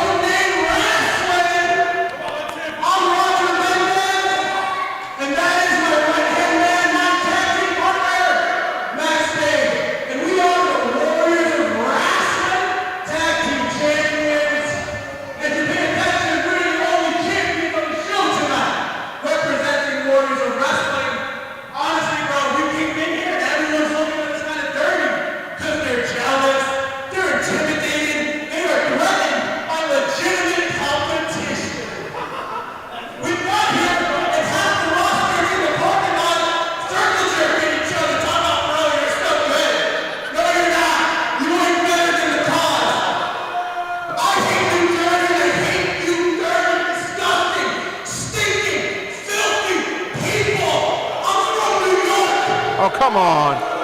See, I knew there was a reason I like this guy. He tells it like it is, Alphonse. Oh, stop it. These are great people.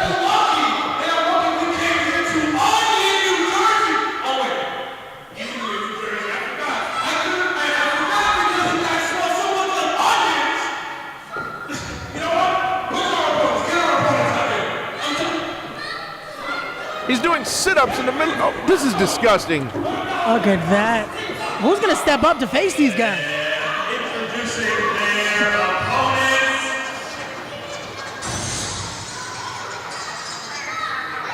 From the bottom part of West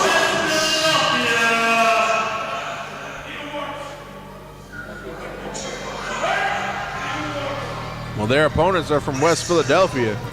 Uh-oh.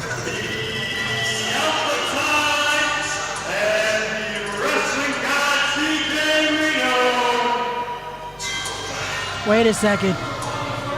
Did JC just say the Alpha and the Wrestling God? The Reno brothers are here? Oh.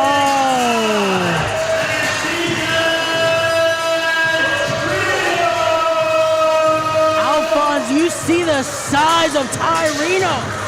That's a big boy. I think I'm gonna switch my pick. No flip-flopping here. That is a huge tag team right here, Alphonse. That is, but I don't know if you could tell, but the look on the face of Roger Mendez has not changed at all. Nor Max Bain. They're still smug. Of course, this is a non-title affair. Warriors Wrestling tag titles are not on the line here. Of course not, because this team hasn't earned a shot at those lovely championships right there. Shout out to our good friends at Warriors of Wrestling, who will be a part of Escape from New York this November. Aren't the Cause the co-captains of that team? That is correct, Alphonse. Look at that. I do my homework. Again, the size of Ty Reno, man.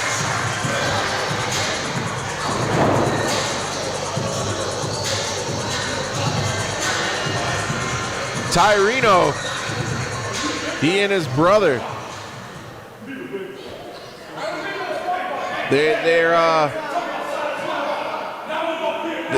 At least if there's fear in the hearts of the cause, they're not showing it. Definitely not. Those are two cold-hearted players right there.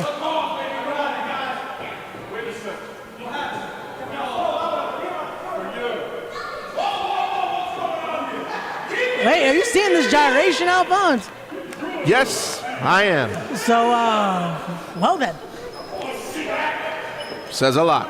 I definitely does, but here we go. TJ and Roger starting this off, it seems. Bell sounds. TJ Reno, Roger Mendez starting things off. Oh, look at that. See? What kind of respect is that? I thought you liked things like that. No comment? Because look at that. They've showed them respect. They were letting them do their gyrations, whatever that was. And he just flips them off? What kind of disrespect to champions is that? Well, TJ Reno, he and his brother Ty Reno, of course, one of the tougher tag teams to come out of Philadelphia. And you know, anything that comes out of West Philadelphia, born and raised by the playground where they spend most of their days, they're some tough guys. Definitely so. I don't see these guys moving to Bel Air anytime soon. They're ready to fight here in Union, Jersey. And Roger Mendez, he was in control. TJ Reno's got, and see, this is where anatomy comes into play. TJ Reno is the bigger of the two men. A lot of pressure being caught in between those legs. Very good on the mat though is TJ Reno. You saw he was getting out of those holds pretty quickly. Yep.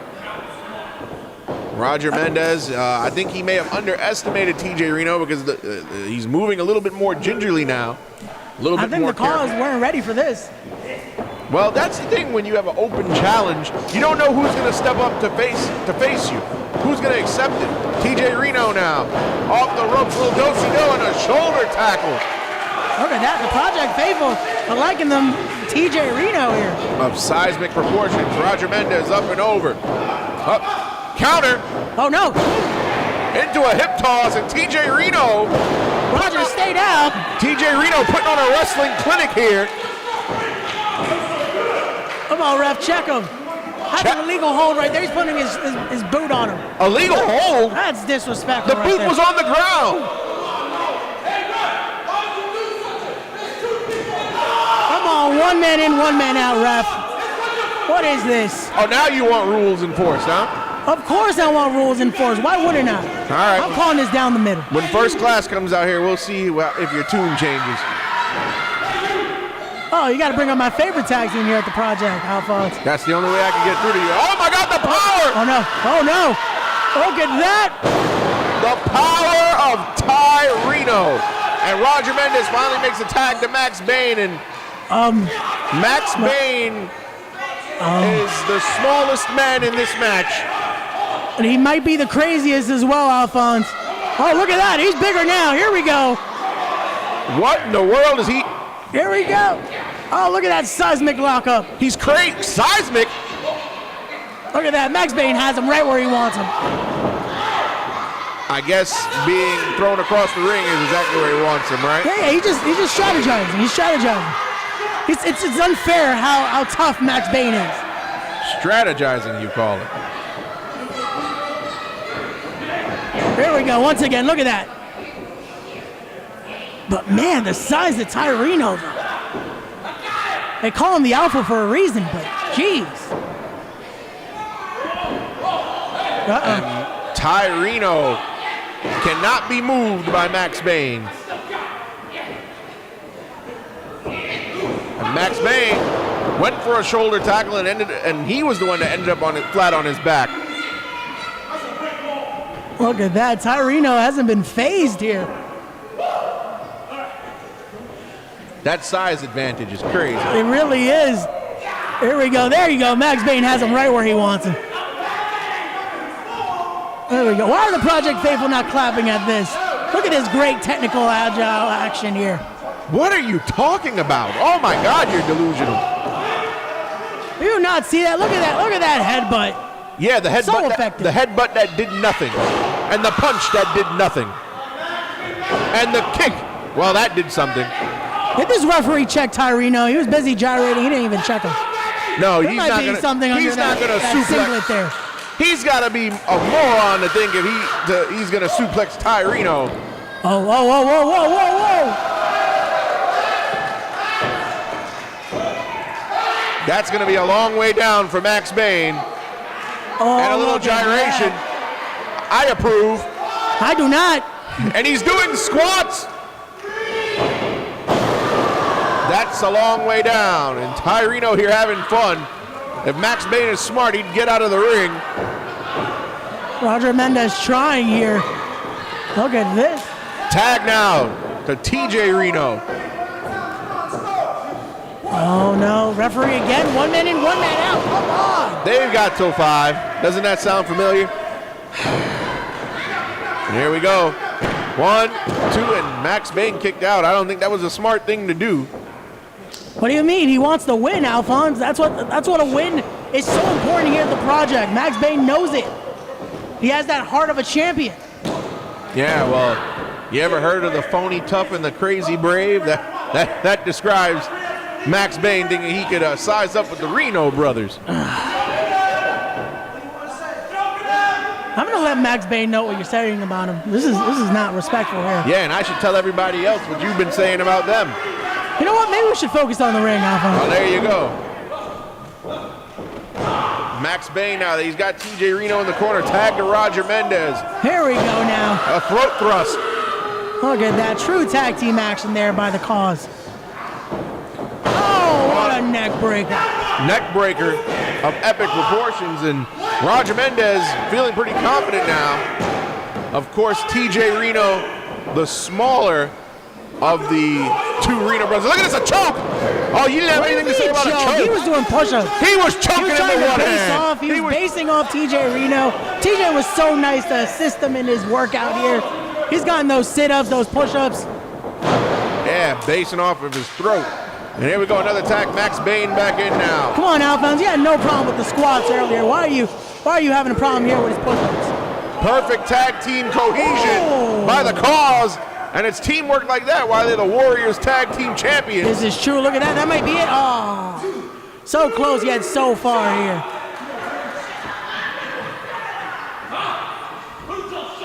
And here we go. The Project Faithful really are fans here of TJ and Tyreno.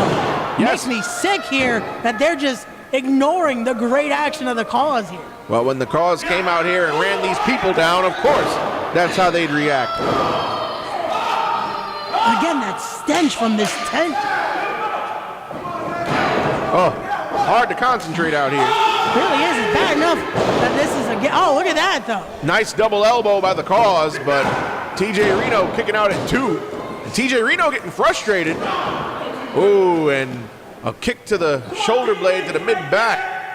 Alphonse, you notice, though, he has some tape on his shoulder. Yes, that kinesio tape will always be a target or a bullseye. Definitely is, and again, I can't blame Roger Mendez and Max Bain for attacking it. TJ's put just a bullseye right there on the shoulder. And here we go off the ropes. Nice backhand elbow.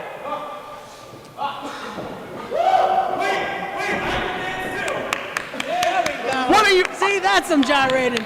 How are you clapping? What is wrong with you?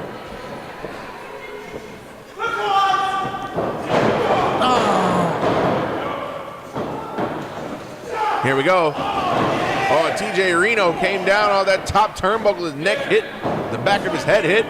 And only a 2 count. Come on, ref. Look at that. He broke up a pin. That's completely. Oh, yeah, but you're not saying anything about this, right? No, because Tyreno hasn't exited the ring. Come on. Get out of that ring, Tyreno. A full-on gang assault, and you have no... I don't know what you're talking about. I'm looking at the left corner of the ring. Negative comment to say. Look at that. Look at Max Bain just posing off. Look at that. That's a true champion right there. Here we go. There's a tag.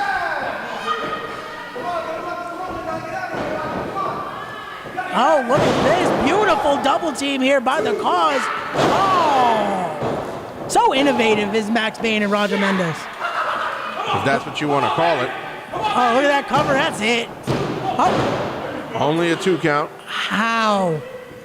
After all that, you could see the wear and tear to the neck is definitely affecting TJ Reno here, Alphonse. And it looked like the Reno brothers were going to have control of this match early on. Ooh, and what a shot for Roger Mendez. He ripped that tape off. Oh, no. Now, oh, come on. The tape across the mouth. Well, it's in the ring. It's all fair game there. That's used as a medical apparatus. What's wrong with you? Again, it's fair game. It happened in the ring. I don't know. Wait a minute, TJ Reno with a huge spine buster, and both men down now. Oh no. Look at that, Roger Mendez. You can see he took the air out of him. This is not good. Oh wait. Oh no, here we go. TJ, oh no, he's so close. TJ Reno. Oh. Roger Mendez tags in Max Bain. TJ, he tags in Tyreno. Oh no, here comes Tyreno. Oh my God. And I think the worst is about to come for the cause. Oh man, what is this? Oh, and a chop. And Chop's already hurt, but when you take it from a guy with the hands the size of Tyreno, they hurt even more. Tyreno now with a splash in the corner. Come on, referee. He was in the corner for too long there. That was more than 5. Exploder suplex. Look at that. Oh. There we go, Roger Mendez saving his partner there. See, this is why they're tag team champions, Alphonse. And the big oil machine here. Oh, will you stop it? Your cheerleading is disgusting. What do you mean cheerleading? I'm just calling it how it is, Alphonse. Here we go now. We're about to see some more double team action. I can't wait. And there we go. What is that? Oh! Tyreno with a massive clothesline to the chest of Roger Mendez. TJ tagged back in now. Come on, referee. 1 man in, 1 man out. And TJ Reno going up to the top. Oh, no. I think we're about to see something disastrous here. Oh, no. What is this? Oh, a rake in the eyes. Thank you, Max Bain, saving himself there. That's smart. That's smart wrestling. Wait a second. I think I know what's coming here. Pause. Oh, and could it be effect? What a frog splash to hang time. 1, 2, and 3. And the cause. Say whatever you'd like and say what you will, but they won.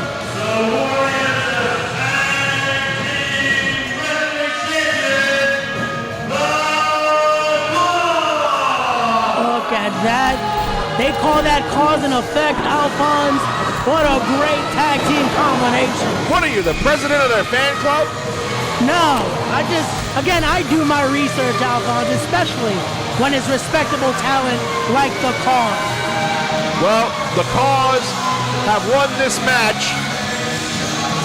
The Reno brothers, they put up a heck of a fight, but at the end of the day, it was just one costly moment going up to the higher end district that backfired. That's all it takes, and again, this is why tag team wrestling lives in Project Codename Wrestling. Well, ladies and gentlemen, we still have a great card remaining here in Project Codename Wrestling Reload. Chris Cage versus Joe Bullrock still to come. Oh, I can't wait for that. It's going to be absolutely lovely. And here we go. We got Roger Mendez. Cause has match of the night. The Cause has match of the night. None of your funds can compare. Look at that. That's awesome. Look at that. You were graciously brought by Roger Mendez there. That's amazing. You know, Ray, I got to get you some pom-poms. But the rest of the card tonight also, how about Nikolai White versus Anthony Gangone in our main event? Oh, that is going to be a main event to remember, Alphonse. But also, we got to talk about the NEW Heavyweight Championship will be on the line. Black G's versus Walter Diaz. And my favorite matchup of the night, Alphonse, First Class versus the Vulture Squad. Loaded card still to come. We'll throw it to JC.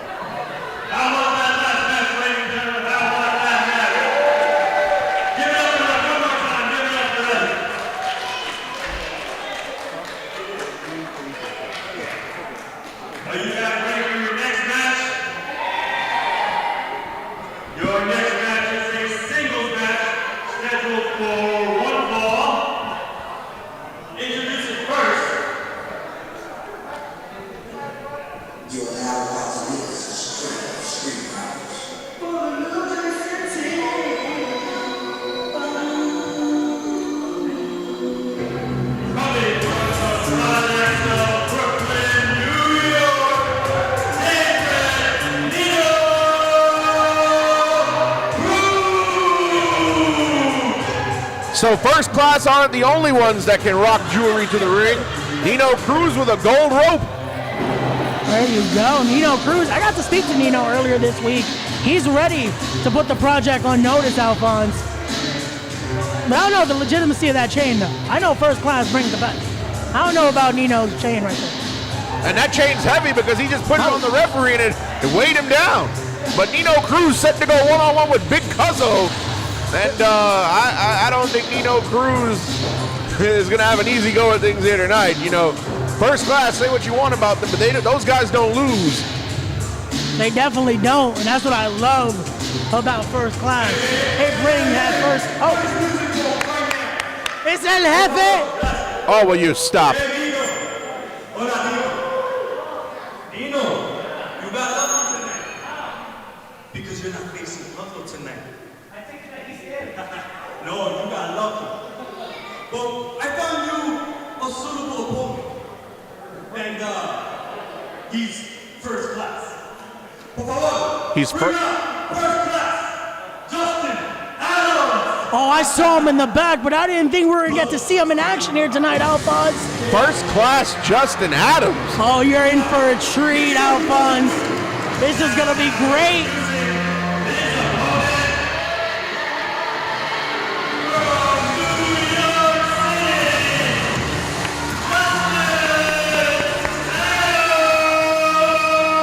Hold on, I thought one of the requirements to be in first class was that you had to be Dominican. He doesn't look Dominican. How do you know, Alphonse? Did you see his origin story? Did you see his birth certificate? No, you just know he shares that lovely first class lifestyle. A lifestyle you want to be a part of so bad. It's a great lifestyle, why wouldn't you? But here we go, I can't wait. Look at this, that big Cuzzo. Hello mío, hello mío. I love it. See, again, that disrespect. There we go. Look at that, see? I didn't see you in the barbershop with them last week. So Justin Adams going one-on-one with Nino Cruz. Big Cuzzo, Nino Cruz's original opponent, is here on the outside hanging out. There we go. Nino Cruz definitely, like El Jefe said, he got lucky. He got saved from the dominance of the barricade.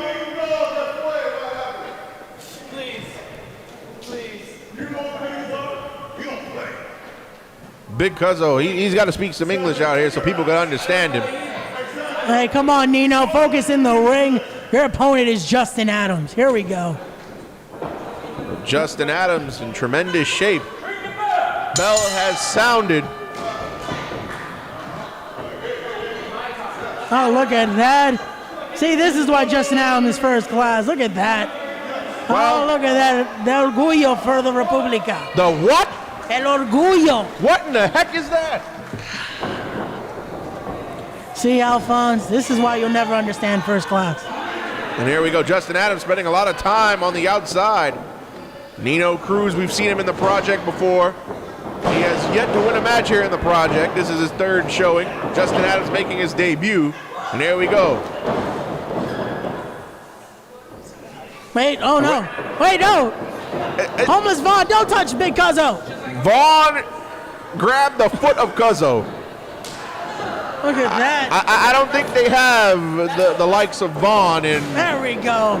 In first class or in the Dominican Republic. Oh God, that odor. Oh my goodness. I don't think Cuzzo smelled anything like that since he was back in the mainland. Oof. But here we go. Nino Cruz now. Up, rolling out. In control now with a wrist lock that brought Justin Adams to his knees. Come on, Justin. Show him why you're first class.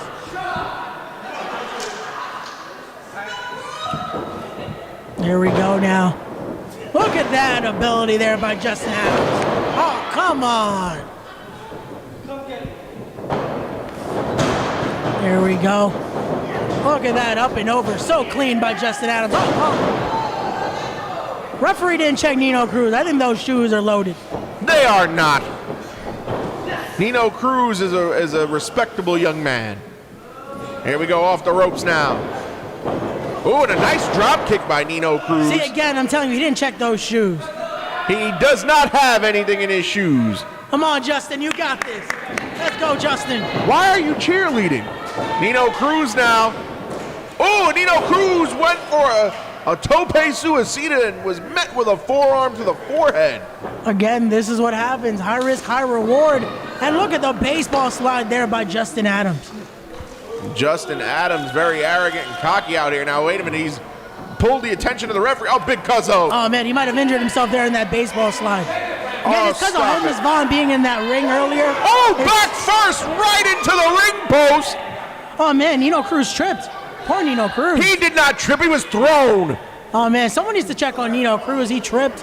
Again, that stench of Homeless Vaughn might have just made him collapse there. I don't know what happened. Who trips and goes into the air back first?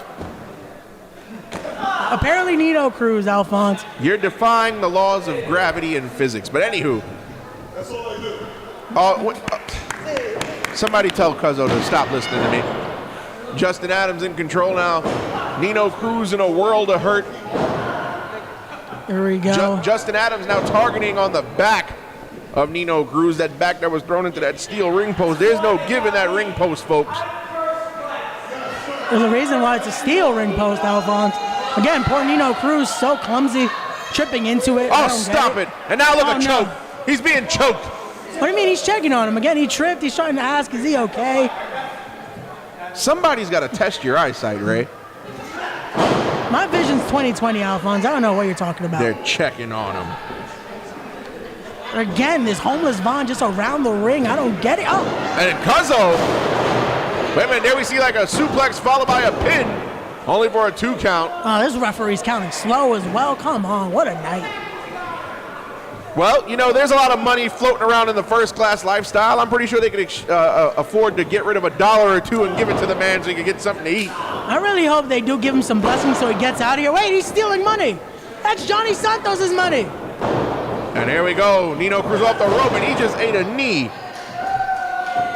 That's a first-class knee right there from Justin Adams. Look at that. That's it. It's all academic after that. That was a nonchalant pin. What do you mean all academic? And only a 2. Come on, referee. Look at that. And here we go. Justin Adams now. Oh, Nino Cruz fighting back.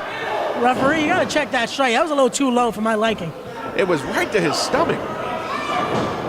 See, those are proper knees right there. Oh, no.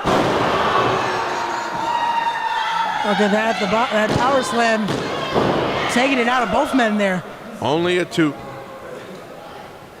There we go. I feel so secure with the barricade around the ring, though. It's so good to have Big Cuzzo out here.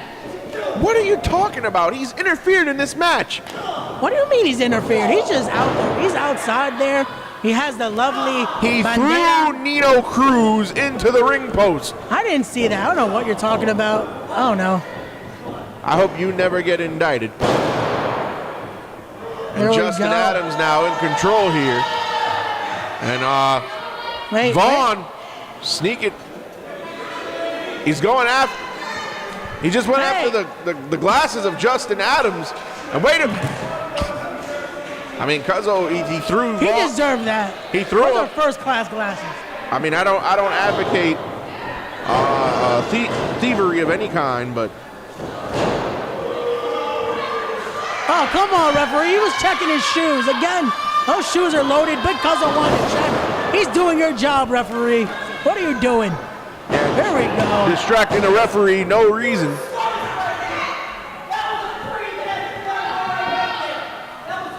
That was 3, referee.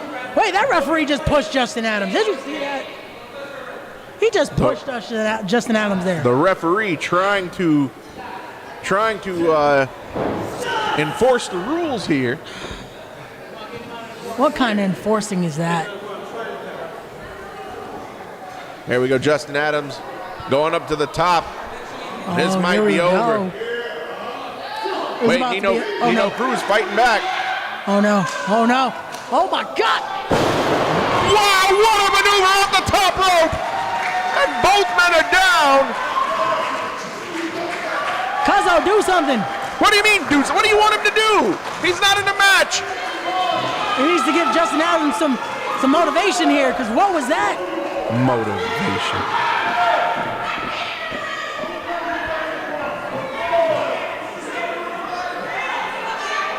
Look at that, though. The crowd here at Project Codename Wrestling, the Project Faithful, are loving this action, Alphonse. Yes, they are. Can you feel the electricity here at Reload? The energy is electric here. This capacity crowd in Union. And Nino Cruz mounting an offense. What a combination there. I got to give it to him.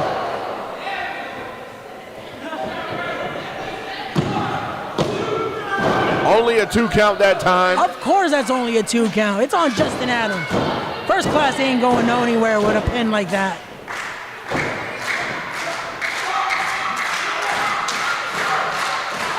Oh, of course now they clap. Come on, Justin. Show them why you're first class.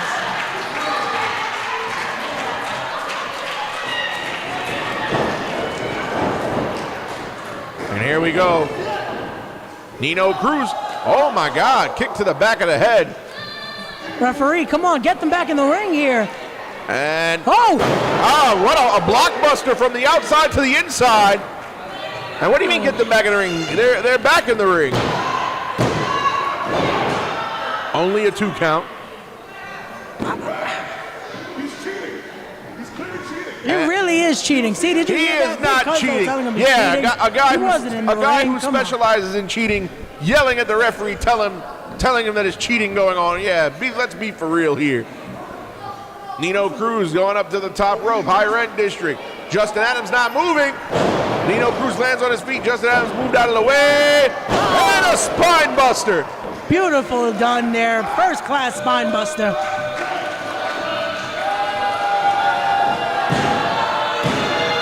And only a 2 count. Oh, come on, Justin. Put him away here. Look at that. There we go. Cuzzo giving him the words he needs to put him away here. It's time to get that first class W. First class W. Oh, look at this, Alphonse. He's about to finish him here. This is it. Kick to the midsection. This is why Justin Adams is the 2022 King of New York. This is it. Oh, and Nino Cruz with a forearm to the quote-unquote King of New York. And now Nino Cruz thinking of something. Wait a minute. Big Cuzzo on the apron. He's got the referee's attention. Big Cuzzo arguing with the ref. Oh, and a low blow! The ref didn't even see it. And of course, everything with first class is a numbers game. I don't know what you're talking about. Wait, Nino Cruz! Wait, what is this? No! No! Nino Cruz! Nino Cruz! I think that you could call this one an upset. Justin, what?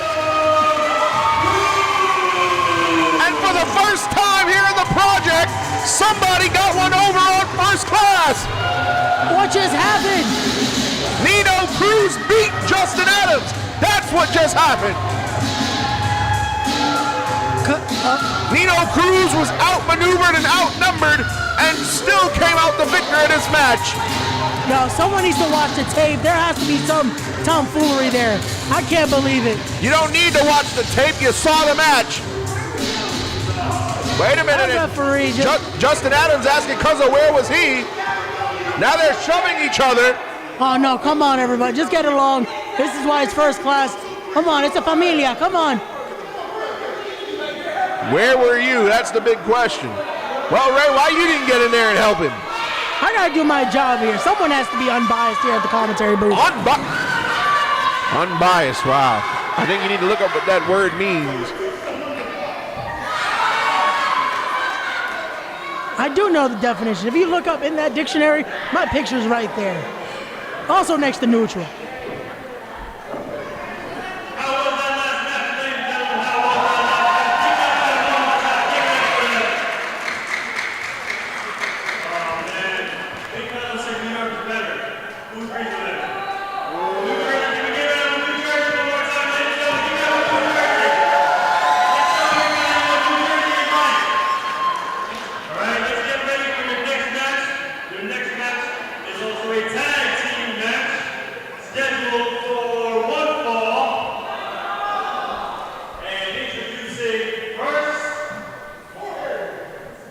Here we go, Alphonse. It's time for some more great tag team action here at the Project. Well, it's good Hank Flanagan.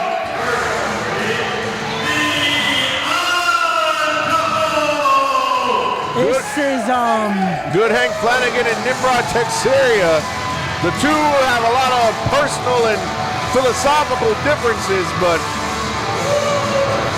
this is quite a pairing here, Alphonse. I don't know how to describe it. They're hugging though. Well, they're not the only odd couple in the history of the project, because you and I don't see eye to eye on much either. See, but we make it work, Alphonse, just like this team right here is about to showcase why they're here at the Project. We make it work because I force myself to make it work. Oh, you mean to tell me it's worse than having to smell whatever this is on our left? It's quite disgusting.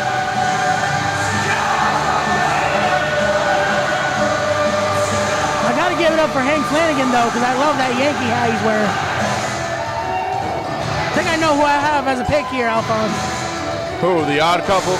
Of course, why not cheer for a man wearing one of the best teams in baseball today? Well, one of these guys is wearing a skirt, and the other one is dressed like he's going out instead of wrestling a match. That is a kill, Alphonse. Show respect for Hank Flanagan here. Our name isn't the odd couple, it's purgatory, moron. Don't call JC a moron. Oh, will you stop clapping? And now introducing their opponents.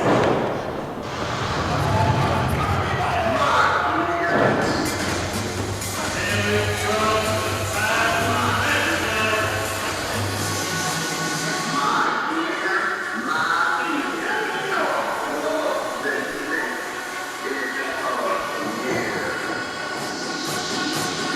Could it be Alphonse? Well, Are they back? You hear the music. Are they back in the Project, Alphonse? It's time to party with the Taboo Crew!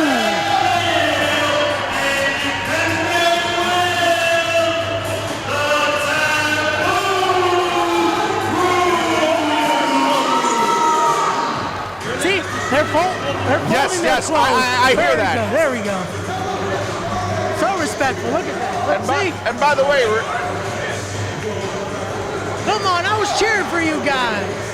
What kind of disrespect? Wait a minute. Oh, Vaughn. Vaughn. Oh. He's being invited by the Taboo Crew. I guess he's joined the Taboo Crew here, Alphonse. Vaughn is, oh, wait. They're taking him to the concession stand. Guess they're going to get this man a hot dog. See, look at that. Hank Flanagan not amused by this. And by the way, I heard that you tried to get into the Taboo Gentlemen's Club last week and were denied entry. Apparently my name was on a list. I don't get why. I mean, when you hang out with first class, you're banned from Taboo. Apparently they've gotten that man a hot dog. Apparently they weren't happy with my words about CMD getting the victory at our last event. Craig Steele and DeKendre Will just bought Vaughn a hot dog and a bag of chips. Much to the applause of the crowd here. See, they got to focus on the match, though. They're feeding this guy again. They did a good deed. They did a good deed. That stench, though, Alphonse. Well, get some Febreze next time.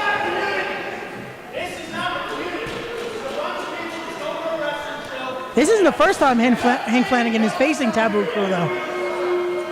That is correct. He teamed up with Steve Scott in his last outing against the Taboo Crew in a losing effort.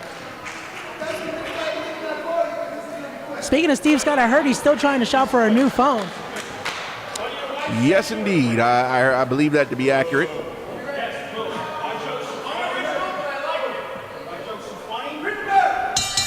Bell has sounded here. Hank Flanagan and DeKendre Will starting things off. Oh. Here we go now. Oh, there's a tight lockup.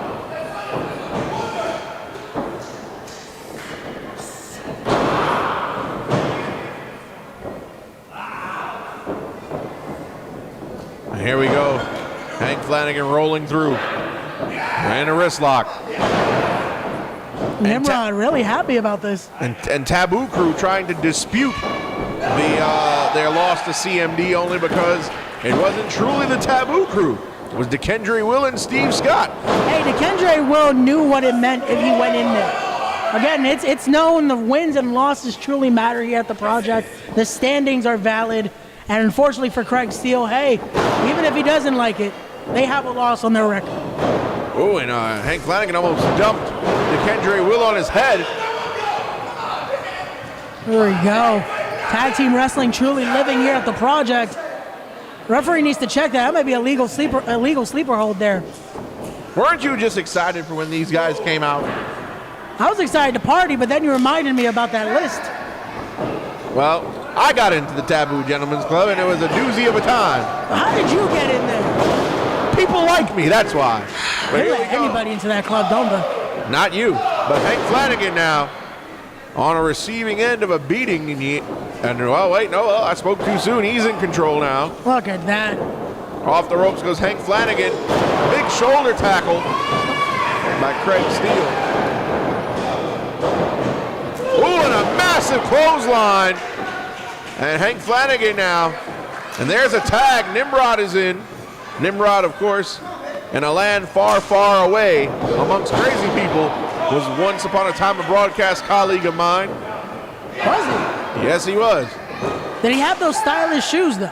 Those are quite the sneakers right there. They're all right. Look like they came off the clearance rack. Wow, disrespect tonight, Alfred. And DeKendre Will going to town on Nimrod, and here we go off the ropes. Oh, wow. What for reach? What? He could have taken his head off there. He didn't do anything wrong, and now... Oh! That looked like a 450 from the apron. DeKendre Will, the more athletic of the two of the Taboo Crew. I hate to give it to him, though, but that was a great maneuver. And a reversal now, Nimrod. Oh, and a knee to the back of DeKendre Will. Oh, he was just stretching. I don't know. Oh, Hank Flanagan needs to watch his stretches. You know, Ray, you're ridiculous. Am I? Very. Is it as ridiculous as the smell next to us? Well, that's quite a stench. This aroma's getting to me, Alphonse. I'm trying to mentally block it out. But here we go. Tag now. Nimrod back in. And a splash. And now a tag to Hank. And Flanagan in now. Double axe handle to the back.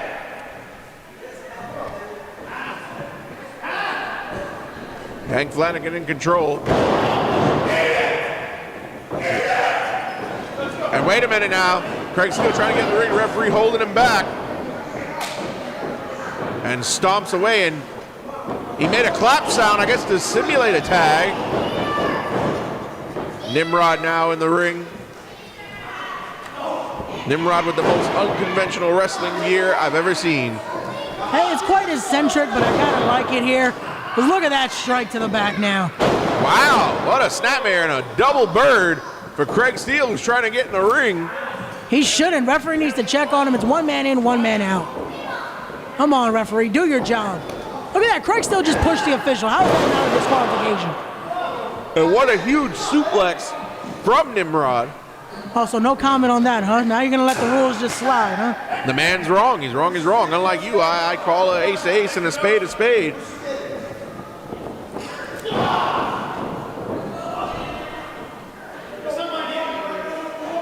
Oh, now the referee wants to do his job, huh? Here we go now. Where do we find these officials, Alphonse? It's a good question.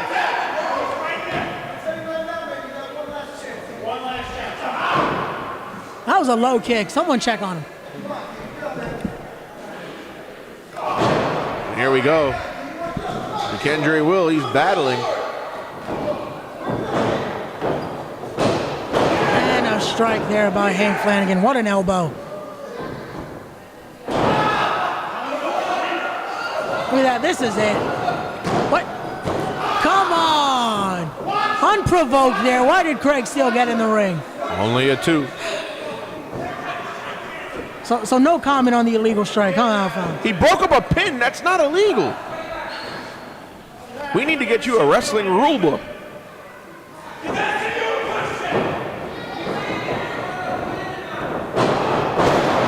Wow. I think he went for an Irish whip, and the momentum carried DeKendre Will. Very strong is Hank Flanagan. Referee admonishing Hank Flanagan, telling him to get DeKendre Will out of the corner. But then he has till 5. Again, you stated that earlier. See, I'm learning the rules here. I mean, as a former official, who knows the rules better than me? I would hope you do. But DeKendre Will firing back, and this crowd here in Union, New Jersey, here at Project Codename Wrestling Reload, firmly behind the Taboo Crew. Oh, and he went for that scissors kick and he missed it. Up and over, into a crossbody. Phenomenal action here we're seeing in the ring. I don't think Hank Flanagan knew what hit him there. That's insanity there. Again, not a fan of their club, but I got to give it to the tag team here of the Taboo Crew. Unbelievable. And this capacity crowd showing their applause for the Taboo Crew, trying to will DeKendre Will to get to Craig Steele. Come on, some of those claps are for Hank Flanagan. No, here comes not. Nimrod. Oh! A shoulder tackle for Nimrod. Double axe handle. Another shoulder tackle. Swing and a miss from Hank off the ropes. He goes. Big back body drop. What power from Craig Steele, but here we go now. Oh, I thought Nimrod had him there. Oh, nope, no. Nimrod is the one getting got. Oh, come on. Oh, what is that? Come on, he's putting his derriere in his face. What disrespect.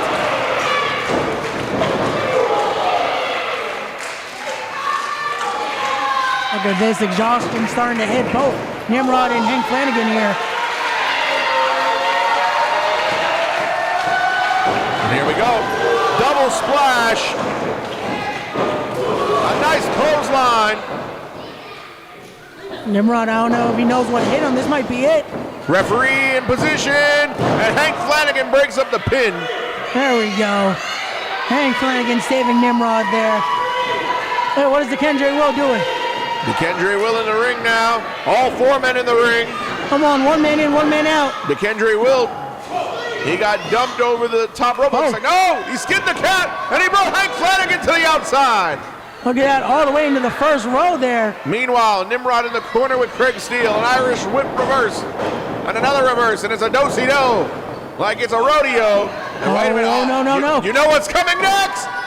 Oh! Assisted spike pile driver, and that's all she wrote for the Odd Couple. Wow.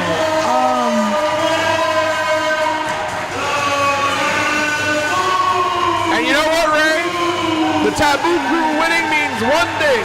All drinks before 1 a.m. are half off, and I'll be there after the show. I'll see you whenever I see you. I thought what you were gonna say is, with this win, that finally takes off that blemish on their record. Well, no, the blemish will always be there. And the Taboo Crew inviting this youngster into the ring. Look at that. I guess it's a party in the ring now. A party that another party that you're not invited to. It's okay, I'll go party with First Class later. There's no Hank Flanagan and Nimrod. Great efforts, but unfortunately, they got put away by the Taboo Crew. Well, the Odd Couple couldn't get the job done. Taboo Crew back in their winning ways here. Well, Alphonse, can we agree on something, though? Tag team wrestling truly is on fire here at the project. I can agree with that. There we go. See, we're getting along, huh, Alphonse? We're trying to. Still not as bad as this stench coming to the left of me.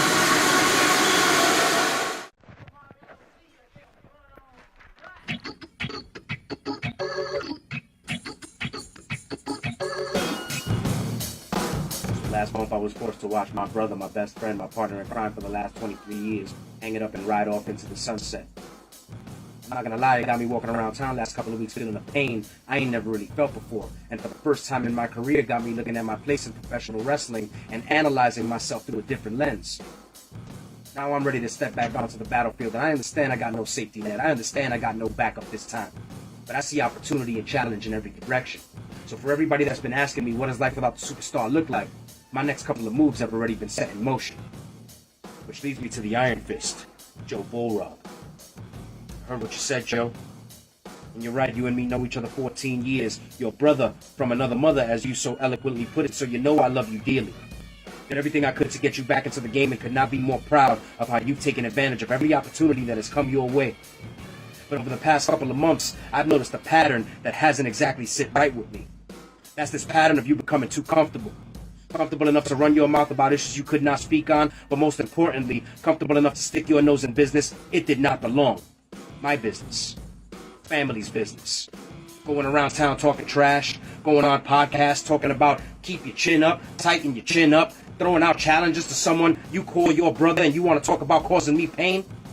When all you had to do was ask, because you know all I had to do was pull a few strings, so now it is official. On September 24th, you and me, one-on-one, no tag match, no whiplash, no mystery partner, just Cage and Bullrog, but I want to make something very clear to you, brother, because I'm not coming to Union Jersey just to play on memory lane with you. See, Reload could not be a more fitting name, because the Chris Cage you're getting in just a few short weeks is not the same Chris Cage you think you remember.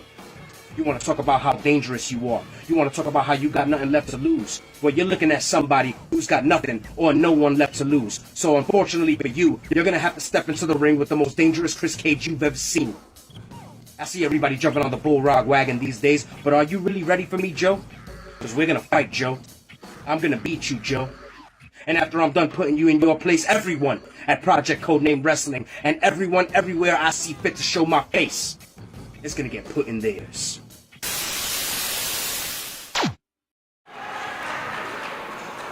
Are you guys ready to keep the show rolling? Are you guys ready? Yeah! I love the energy.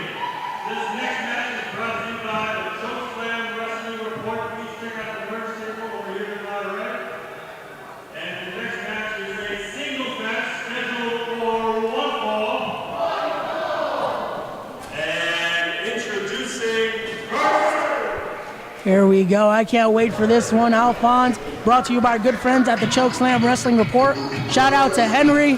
But here we go. You know what matchup is coming, Alphonse. And it's my former broadcast partner.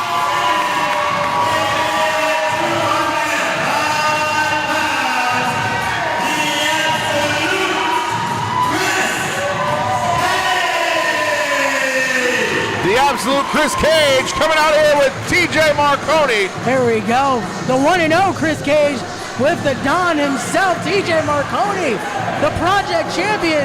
I don't know, Don. I don't get it. I don't know. I don't get it. That's been there all night. That was here before we got here. TJ, they're just letting anybody in here. I don't get it. Well, yeah, they let you in here. I was going to say the same about you. Look at that. It's Team Cage time.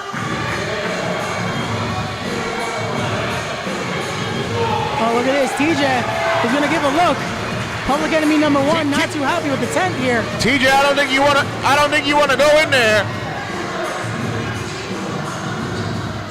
TJ has a perplexed look on his face. Are you going to give him change, champ? Guess not.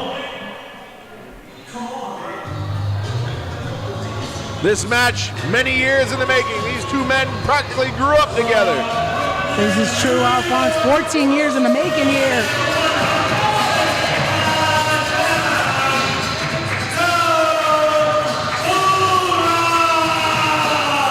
Iron Fist Joe Bullrog, and look at that, he's wearing a Whiplash t-shirt. Of course, Superstar Whiplash and Chris Cage have been having their issues. Of course he's wearing that shirt. Another traitor here. Traitor?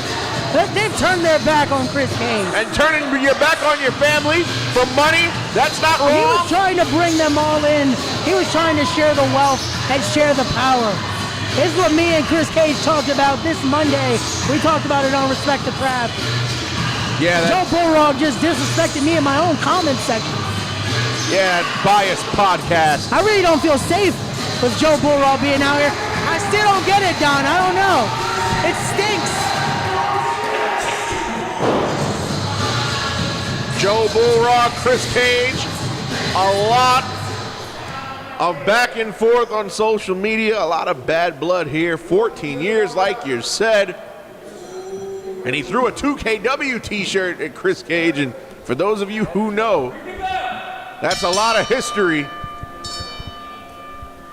Of course, before I got in the business, was a fan of 2KW Pro. As was I, Alphonse. As was I. This is what makes this moment even sadder, that it has to come to this. Chris Cage has tried to stop this, Alphonse. He didn't want this match to happen. He brought it on himself. How, Alphonse? He was trying to help his family. He wanted to bring the Moen to La Kimura. He offered Whiplash not once, but twice a spot in it. Yeah, but money doesn't rule all, Ray. I don't know what money you're looking at then. And Joe Bulldog offered a handshake. It was slapped away.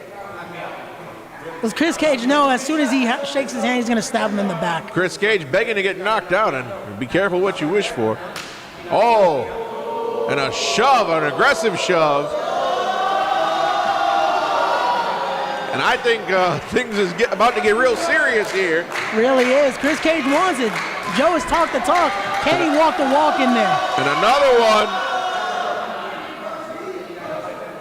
I don't know. Joe's been going into this with a broken hand. Is that hand even at 100%? And a slap to the face. Come on, referee, do your job. He's in the corner. He slapped the guy in the face and then cowered away. You know, my former broadcast partner, I have respect for him, but I've been looking at him funny lately, the way he's been acting. And now look, those chops with no effect. Trying to get any underhand advantage he can. Underhanded? It's all fair in there. He didn't do anything underhanded so far. Oh, and another blow to the head, and Joe Bulldog leapfrog now. This is why he's the capo of La Kimura. Oh yeah, the capo just got kicked in the face. Come on, Chris. Oh, come on, no. And Vaughn, homeless Vaughn. Oh my. Vaughn asking for change. Don't touch the capo. That is the capo of La Kimura. That's absolute Chris Cage. What in the world is going on? Didn't he already get a hot dog? What is he doing? Look at that. And Joe Bulldog coming to the defense of this homeless man named Vaughn, who come on, set up get him shop back here. in the ring. What are you doing, Joe? What are you doing? Get back in the ring. He's been talking a lot of trash about you, Joe. I'm just the commentator here. Come on, get him back in the ring. There we go. Ooh, right in front of us here. Do, Chris. You know, he should have been focused on his opponent there. I should tell him what you've been saying about him. Come on, see, that's what he gets though. He's worried about the wrong man in there. He needs to worry about absolute Chris Cage. I'm not his opponent. Joe and I will catch up after the show. No, not on the floor. There's no pads out here. Look at that. No, the ring post. Oh no. And Chris Cage is in a face full of ring posts. That ring post has been in play plenty tonight. First Nino Cruz trips on it, now he's getting thrown into this. This is, oh my, what a night. Trips all right. And what's Joe Bulldog gonna do? Look like he may be going a pile driver. Nope. Oh no. Oh no, not on this. Come on, Cage. No, and there we go. Oh, a back body drop. And like I said, there's no padding on that wood floor. Look at that again. This is what the project wanted. This is what you wanted, Alphonse. You wanted two brothers to fight like this. These men are as close as family. 14 years in the making. Again, Chris Cage didn't want this. Well, tell Chris Cage that, because he's the catalyst to all this. Referee up to 7 now. Wait a minute. Look at that. Turnabout is fair play there. Right on the apron. That we all know is the hardest part of the ring. See, Joe, all you have to do is focus on Took. But you decide to come at me. I don't get it. What disrespect. You deserve all the disrespect. I deserve? What do you mean? And here we go. Chris Cage now getting Joe Bulldog back in the ring finally. All these underhanded tactics. Oh, and what a right hand. Look at that. Those are some iron fists from Chris Cage there. And Bullrog now. Whipped in the corner. Kick to the midsection. Beautifully executed suplex. Chris Cage hanging on. Wait a minute. Joe Bullrog now. With a butterfly suplex. Will that be it? Offense there. Only a 2. That referee was counting a little too fast there. That wasn't a fast count. Joe Bullrog finally mounting some type of offense in this one. There we go, referee checking on both competitors there. Oh. And a leapfrog from Chris Cage. Oh, could it be? Nipple buster! Of course you'd be excited about that. Come on. And that took all the wind out of the sails of one Joe Bullrog. Look at that, that's it. Oh. Come on, Chris Cage even giving a little bit of a shout out to Whiplash there with the nipple buster. And here we go, Chris Cage looking frustrated he couldn't put Joe away that time. There we go, another right hand. And every time he gets a punch to the face, it always fires Joe Bullrog up. Look at the look on his face. The crowd is into this, Alphonse. Absolutely, this capacity crowd here at the Boys and Girls Club of Union, New Jersey. And forearms galore now. Come on, referees in the corner. Here we go, the Irish whip. Oh, whoa. Up and over Chris there. Cage up and over. Sunset flip into a pin combination. Only a 2 count. Did you see that though? He was able to use his legs there. What? Oh, and a stunner! Oh, into a super kick! And both men are down! Whoa! And the crowd is electric here, Alphonse. This is what you get at Project Codename Wrestling. Hashtag join the project, everybody. Both men are down. The first man to his feet will probably be the man with the advantage. Definitely. Oh! And it's Joe Bullrog with a nip up. After all that, he was able to. Wow. Joe Bullrog with a kip up, and he's feeding off the energy of these people. Come on, Capo. Chris Cage slow to his feet. Oh, and Joe Bullrog went for the knockout punch. He ate an elbow. Was going for a super kick of his own there. What a right hand from Joe Bullrog! Oh no. It might have been a knockout shot. Wait, oh, look at this, El Jefe! Wait a minute! Jefe! This has nothing to do with first class or anything. What is Miguel Sosa doing out here? Oh, I love it. El Jefe's out here. It's always a great time. Look at this, it's first class! What are you clapping about? Oh, look at this, they're checking on Chris Cage, see? Oh, will you stop it? They might have seen something we did. Maybe that was a loaded right. Wait, Big Cuzzo, he's got Joe Bullrog with a hot butt. Come on, somebody do something about this. No, he just hit him with a first-class stampede. Wasn't that lovely? No, it was not. Stampede there. Oh, look at this. They're setting up Chris Cage. This is a gang assault. Oh, this is mugging. great. An injustice. Oh, look at that. Chris Cage now. And TJ Marconi with the audacity to be clapping in the entryway. This is amazing. Here we go. Amazing. Chris Cage off the top. There we go. Elbow. That's absolute. 1, 2, 3. Oh, what a win. Joe Bullrog was a victim of a gang assault. Oh, that was lovely. Look at the entryway. 2-0 for the Capo. Chris Cage needed help from 5 other people to beat Joe Bullrog. Oh, look at that. Look, Nakamura in first class celebrating. I want to go join them, Alphonse. I really do. But again, Homeless Vaughn, who let this guy in the building? I'd rather Homeless Vaughn sit next to me than you. Look at that. Congratulations, Capo. 2-0, Chris Cage. Congratulations, the man orchestrated a gang assault. What do you mean orchestrated? He was in there with Joe Bullrog He was doing the best of Chris Cage in there. Come on, Alphonse. This man was away from the ring for a full year. Did you not see Picasso deliver a stampede? And it was to so Joe great. Mora? It was such a great first-class stampede. So you admit that there was interference in the match? The referee didn't see it? I'm sorry. Oh, good Lord. Hey, like the saying goes, if you ain't cheating, you ain't trying. I'm disgusted. I know, again, that smell. I get it, Alphonse. I truly apologize. Here we go. There we go. 2-0. 2-0. That's how you do it. That's how you do it. Another one. You that was a gang assault. That was a 5-on-1. What are you talking about? That's lovely. That's how you do it. And these guys are proud of this. See, Alphonse, you're worried about taboo parties. I'm looking at business right here. And business just picked up in La Camorra. Why don't you go in the back and celebrate with them? I'm pretty sure they've got Modelo's on ice back there. Oh, I can't wait. I am parched, you know.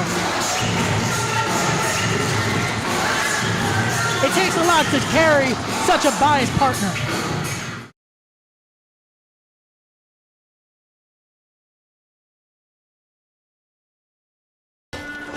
First you have to know, not fear, know that someday you're gonna die.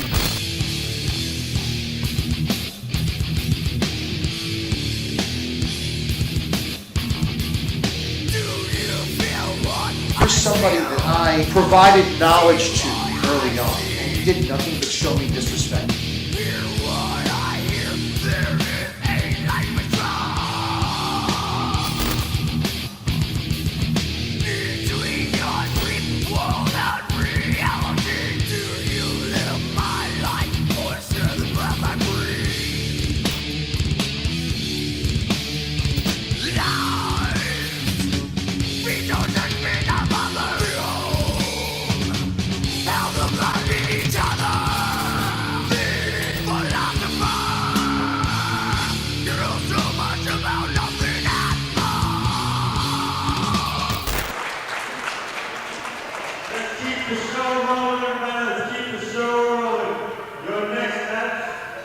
Is a tag team match scheduled for one fall.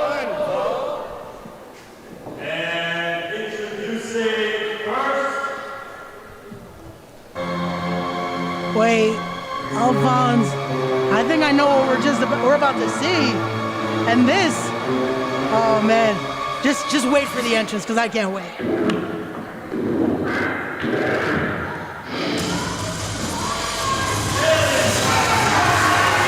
It's a match I've been looking forward to.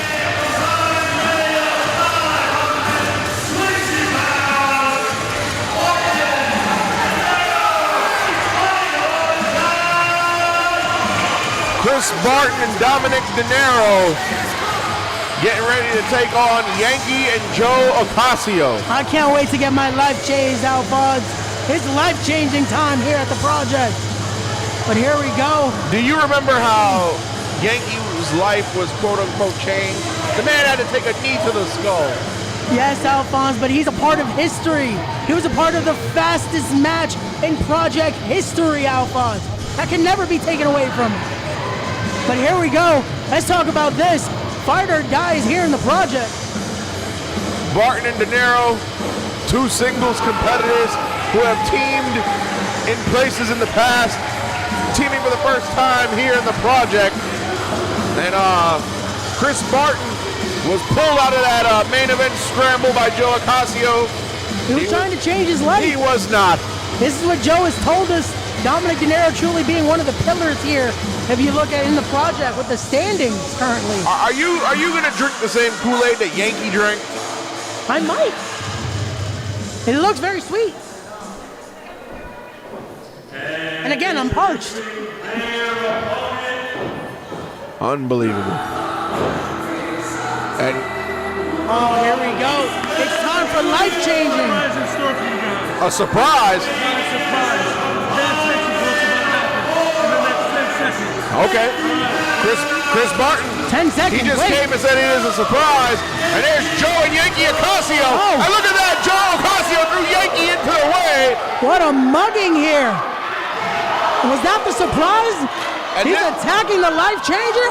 And this thing is looking like a Friday night in a bar in Oklahoma City. Just ugly. I don't like this surprise, Alphonse. I don't like this. I don't get it. I don't know. I don't know.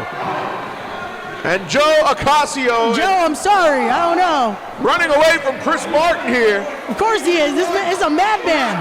This match hasn't even started, Alphonse. Oh, and a kick. There we from go. Martin. Joe Ocasio now finally getting this back into the side of the Ocasios. Run, Joe.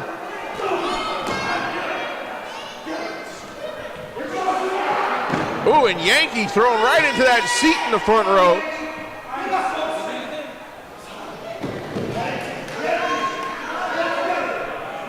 And this one is personal. It truly is. Oh, what a knee to the midsection. His match is yet to start, Alphonse. Yeah, the bell has not sounded. The referee does not have control of this.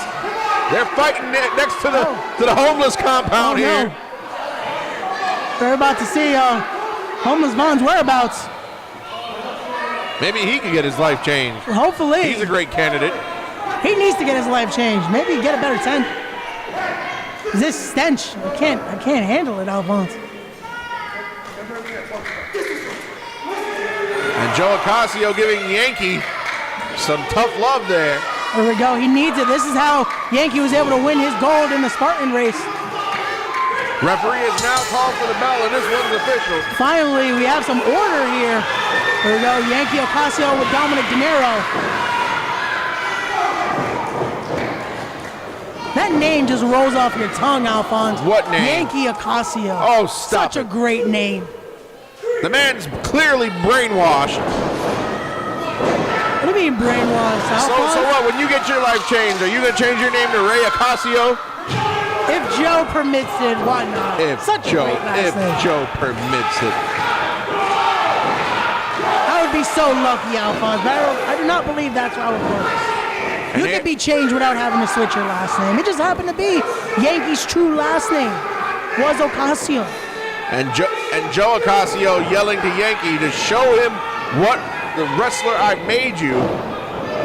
Yankee, this is technically his wrestling debut. He was an aspiring wrestler. He was here as a fan when Joe Ocasio did what he did. How can you not like Joe Ocasio? He's gotten this man a debut. And such a prominent matchup, too. Sponsored by our good friends at Spot Monkey Radio. Wow.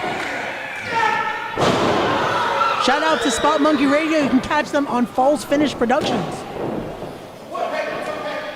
Well, Yankee not looking like a pretty good wrestler right now. He's Dominic De Niro's been having his way with Yankee. There we go. Tag. Barton is in. Oh, what a kick. Off the ropes. One in, one out. What a splash. This referee needs to get better control of this matchup. You need to stop cheerleading. I was just trying to help enforce the rules here, Alphonse. What are you talking about? And there's a tag. We talk about it with Dominic De Niro in those singles matches. He has gotten victories over the likes of Black G's and Devontae's. And De Niro now. Referee took a little long to get into position. That might have been 3. See, that's Chris Barton's fault. He should have gone out of there faster. Singles points are on the line here, Alphonse. Let's not forget that. Ocasio jaw-jacking, doing a lot of talking, but he hasn't been in the ring. He's doing life-changing statements there, Alphonse. Life-changing statements. Well, he has changed Yankee's life. As Yankee has been on the end of this beating. Ocasio not even trying to tag in. On De Niro, just took a shot at Ocasio. And there we go, a big boot to the face of Yankee. Yankee's been taking a beating. Joe Ocasio has not legally been in this match yet. He's been doing a lot of running away. There we go, pinfall attempt 1, 2, and only a 2 count that time.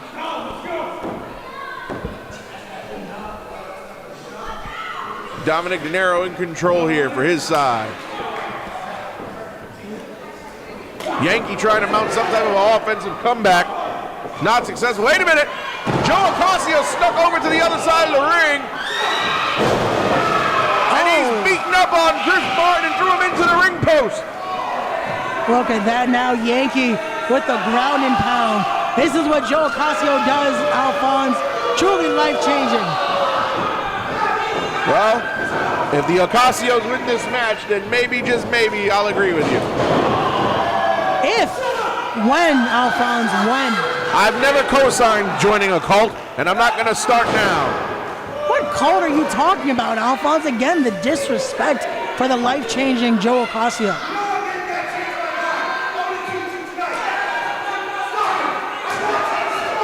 Joe Ocasio giving Yankee the marching orders. Oh, what a forearm! That rocked De Niro. De Niro firing back.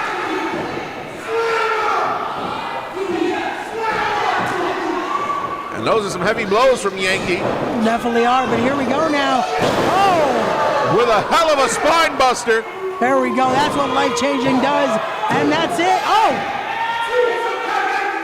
It should have been 3, ref. What are you doing? He said give him something to talk about. What does that mean? Standing moonsault. And only a 2.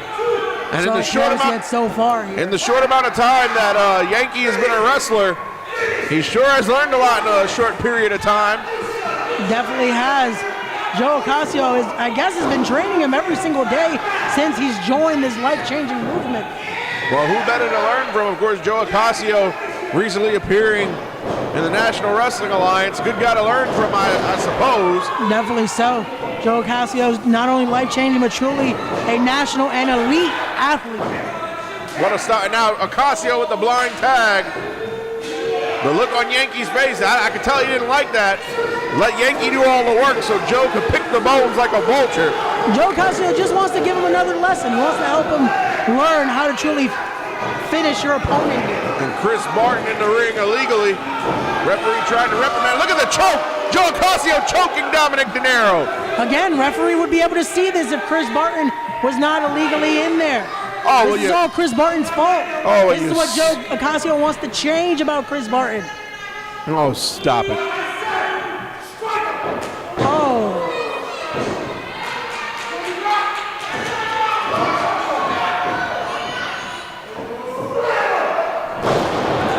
What a slam. Look at that. What a great power slam there by Joe Ocasio. Look at this. Ocasio to high run district. But De Niro got up there with an uppercut. Ocasio holding on with a cutter from the top. That was a long way down for old Joe. Both men are down. The crowd loving it here at Project Codename Wrestling, Alphonse. Reload truly has been a stacked night. Joe Ocasio crawling over to his corner. De Niro trying to get to Barton. Joe's up to his feet. And there's a tag. Barton's in. Yankee's in. And Barton, he anticipated Yankee that time. Oh, here we go now. Oh! Flying uppercut.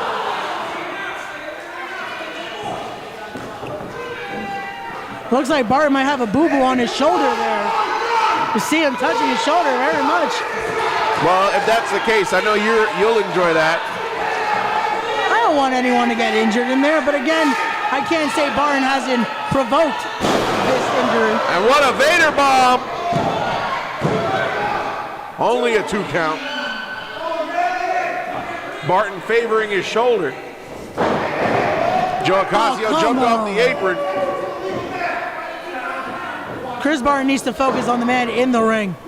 Joe Ocasio has done nothing to provoke that. What a choke slam.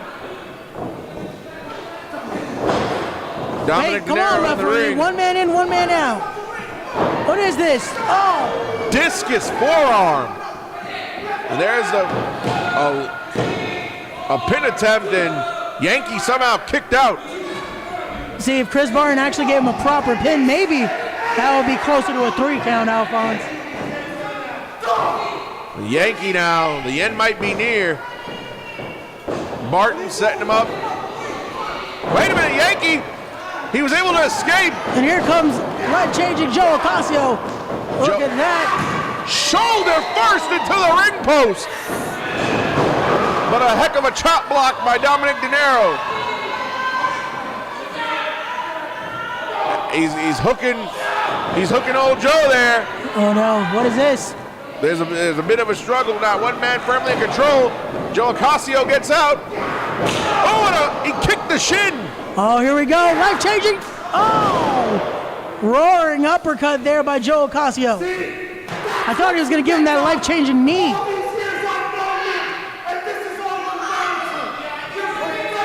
Joe Ocasio doing a lot of talking, but Barton's back to his feet. He might want to turn around. He might want to turn around. Yeah, well, I think he just realized who's behind him. Oh, no.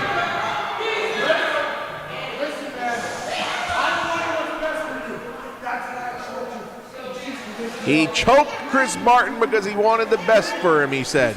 It doesn't make sense, right? He wanted to change his life. Look at how successful it's been for Yankee. He wants the best for Chris.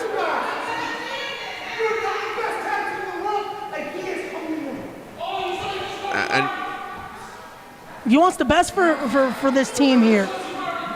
I don't understand Joe Ocasio's explanation. Oh, he slapped him in the face! Oh, come on. Another one! And another! Yankee in the ring with a chair! And wait, he went to go hit Barton. De Niro grabbed the chair. Exploder suplex.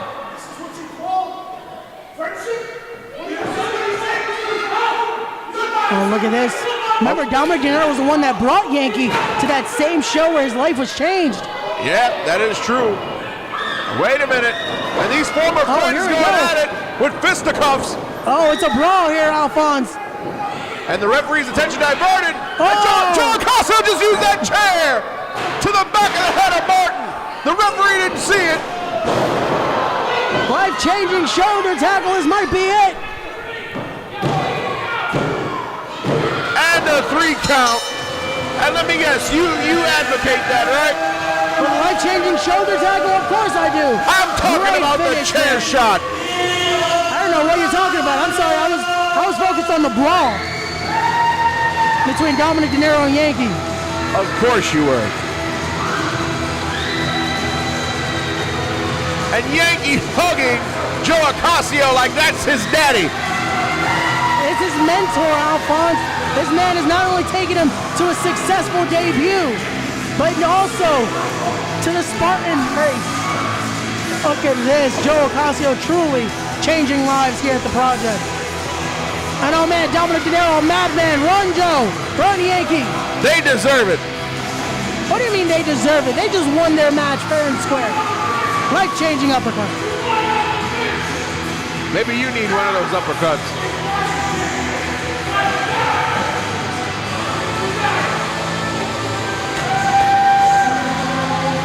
Look at that, what a madman. See, he even threw the chair into the Project Faithful. What kind of man is this, throwing chairs at our poor Project Faithful here? They introduced the chair into the match.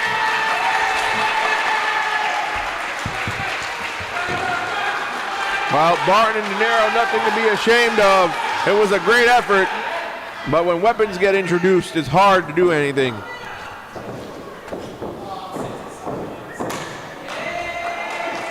Well, I got to give him that great effort here by Dominic De Niro and Chris Barton.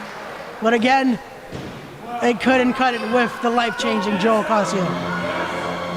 Yeah, due to questionable tactics. Who's questioning those tactics? Just you, Alphonse. Question everything that is just here at the project.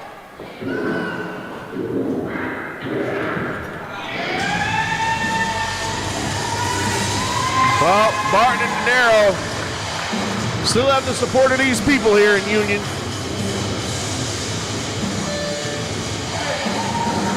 I don't know if I like how Dominic De Niro was staring at me. I was a little scared. I should tell all these people what you say about them.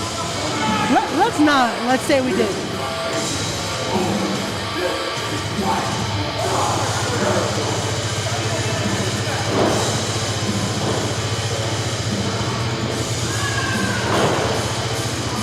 But again, shout out to our great friends at Spot Monkey Radio for sponsoring this tag team contest here. A truly life-changing matchup. Yep, shout out to the good people over at Spot Monkey Radio.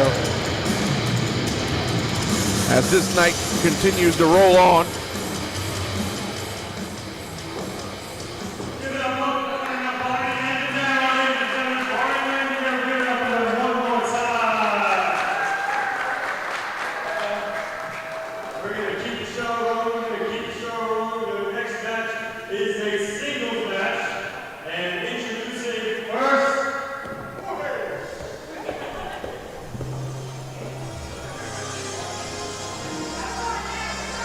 Here we go, Alphonse. It's time for some title match action.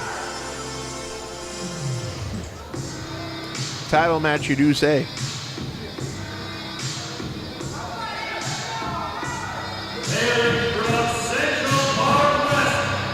Wait.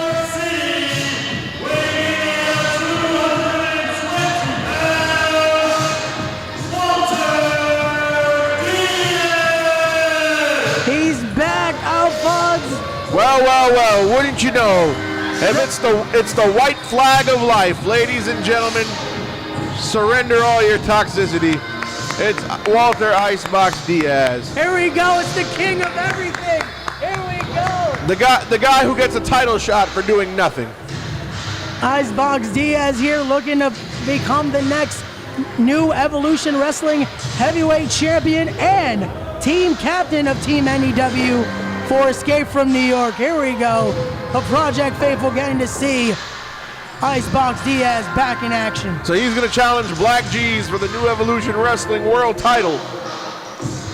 And this match came about because Icebox Diaz feels that he should be the team captain. He feels that he should be the true champion of the new Evolution Wrestling promotion. I can't say I don't get where he's coming from, Alphonse.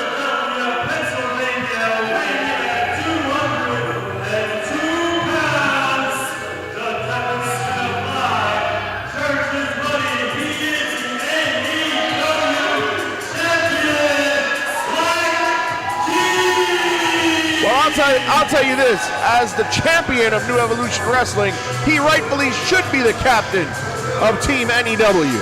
Furthermore, you want to talk about what's going on here in the Project? Walter Diaz has never won a match in the Project. Well, that might just change here tonight, Alphonse.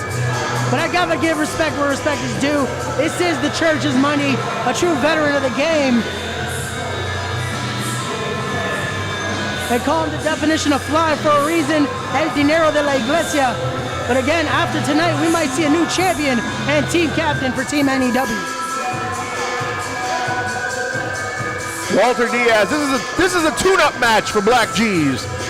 What? Did you just call this a tune-up match, Alphonse? Yes, I called it a tune-up match. This is Walter Diaz in that ring, Icebox, the king of everything, the king of the scramble match. So, if he's the king of everything, can you explain his win-loss record? He's only had, if you look at this, only 2 matches in the Project. He took a nice well rest. He had his vacation. Now he's back to win gold and become the captain of Team NEW. In the years that I've known Mr. Diaz, I've only witnessed him win 1 match. And that's the most important match he needs to win, Alphonse. And this is about to be the second. Well, if you're keeping track in Vegas, the odds of Walter Diaz winning this match and becoming the new NEW champion are about 1 in 16,000. See, me and Walter talked about this on Respect the Crowd. We don't get your disrespect toward poor Walter Diaz. We don't get it. And Vaughn is back out here with a T-shirt. Did he make a bootleg T-shirt for this match? I'm not sure. I want to see what that says. Oh no, that's a Homeless Vaughn T-shirt. I don't think I would want to buy that piece somewhere. Oh my God, that smell. Wait, What did he print that with? I have no clue, but if bell sounds, and Vaughn, if you're listening, Ray Sanchez has got about $50 in his pocket he can give you. Can you stop telling him about my income right now? And here we go, Black G's, Walter Diaz, New Evolution Championship.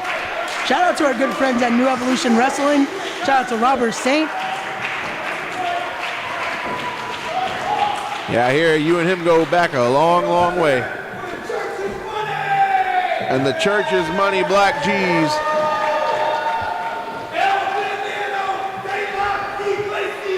Yep. Mr. TV ready. For those, oh, look at this.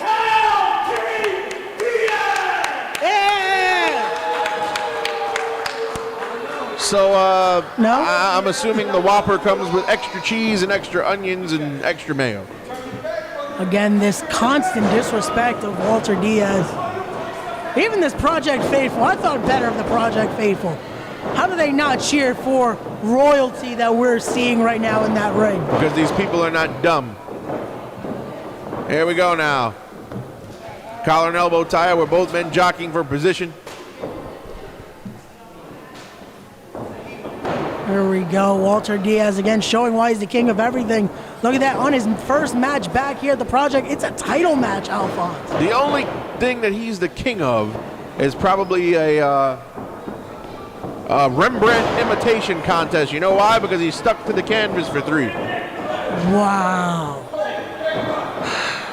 I can't wait for Walter Diaz to prove you wrong, Alphonse. All Walter Diaz does is wave a white flag everywhere he goes. Yeah, because he's asking for mercy from hearing your commentary, Alphonse. The disrespect toward him. I'm going to tell Joe Bullrock all you've been talking about him. Here we go, headlock now. G's in control. It's not enough, though. Look at that. Walter Diaz back up to his feet. He had Diaz on one knee. Shoots him off. No effect. Look at that new gear on Walter Diaz, too. It's so lovely. So elegant. On a slap to the face. These two guys are going to be teammates in a couple months. I asked about that on Respect the Crowd. I'm not sure how these two are going to be able to coexist come November 11th. Another slap. Ooh. Ooh. And not only will they be a part of Team NEW, but you also have Gabriel Baez and Nino Cruz. Nino Cruz, who we saw earlier tonight, pick up a victory.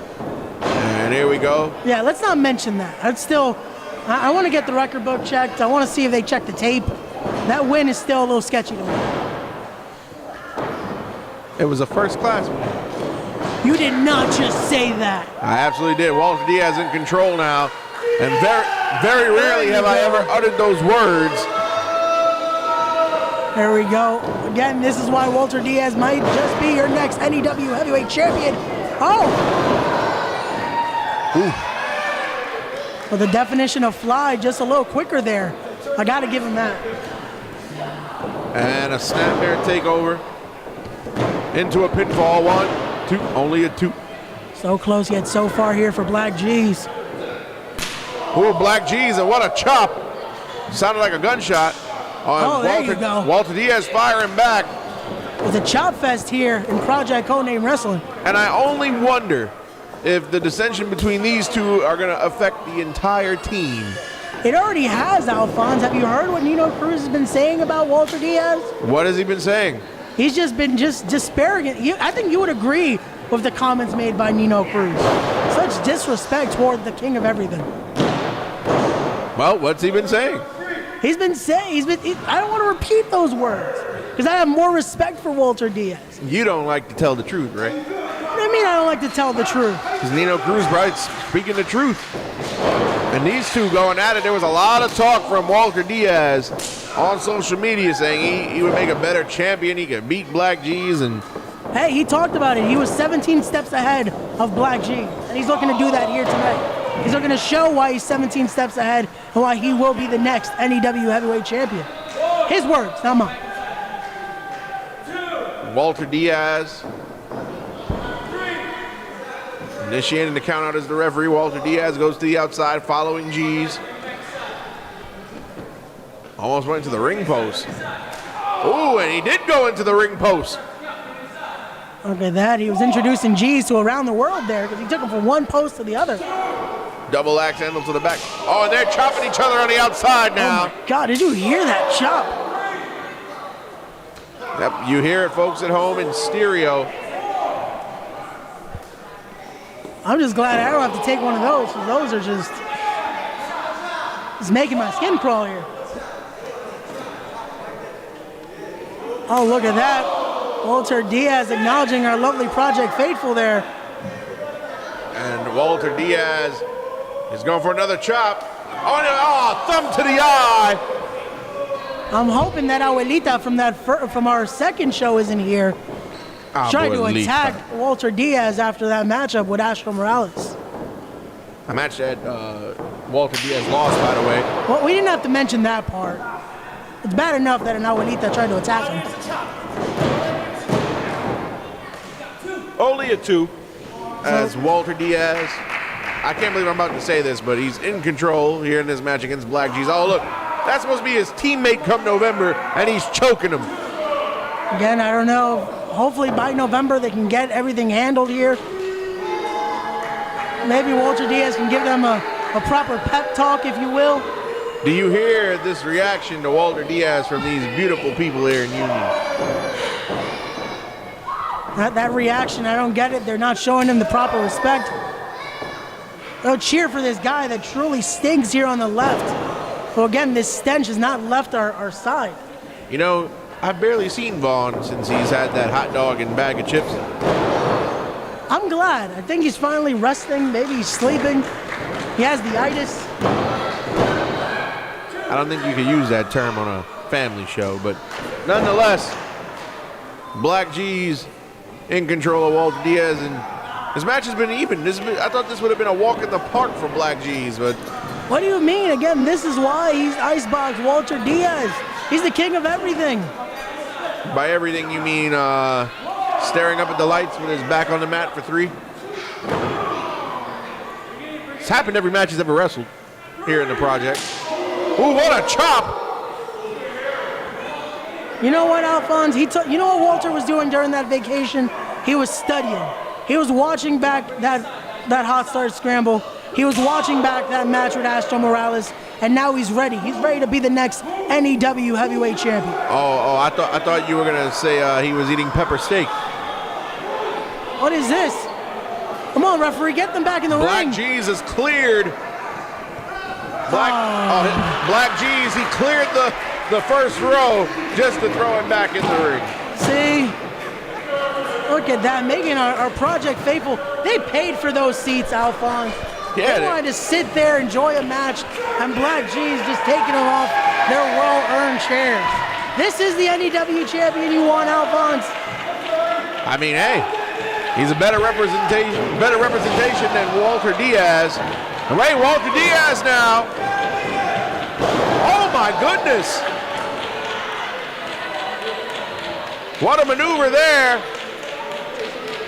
And what, a moonsault? Vader bomb? There you go. Vader bomb it is. A royal bomb there. Oh. And only a 2. You know what I can't wait to see, Alphonse? What can't you wait to see, Ray? A purple thunder bomb. Oh my goodness. I've missed it. I've missed the purple thunder bomb. Such a great maneuver. The biasness in your commentary.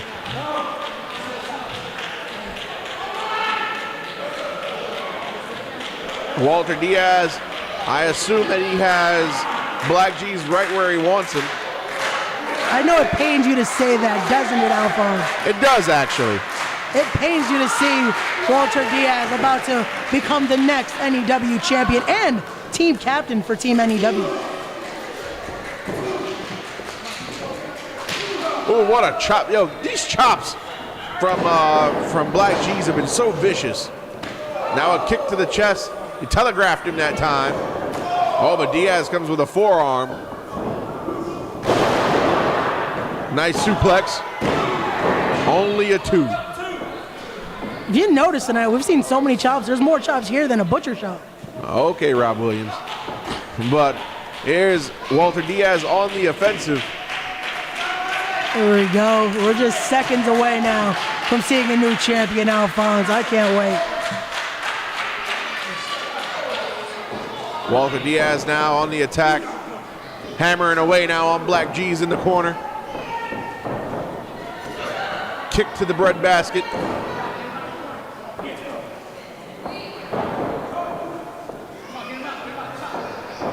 Here we go. Black G's reverses out of the corner. Wow, what a lariat. 1, 2, only a 2. Walter Diaz trying to make sure he wins this match. He made sure to kick out that time. So close yet so far here for Walter Diaz and Black G's, putting the best out there. They're showing, though, why they are the cornerstones, if you will, of NEW. They're fighting for this championship here. And Black G's, he went to the high red district, lands on his feet and rolls out. Eats a back elbow from Walter Diaz. Is it time? Purple Thunder Bomb! The move you've been waiting for. And only good for a 2. What? You know, I can't even really say that that's his maneuver because he has yet to win a match. We don't know what move he uses to put these guys away. How? How did that just happen, Alphonse? That should have been it. The Purple Thunder Bomb. Walter Diaz, the Buffalo Bills of professional wrestling. He'll make it to the dance but never win. And a roll up, only good for a 2. What a maneuver by Black G's. And only a 2, Walter Diaz kicking out at the last split possible second.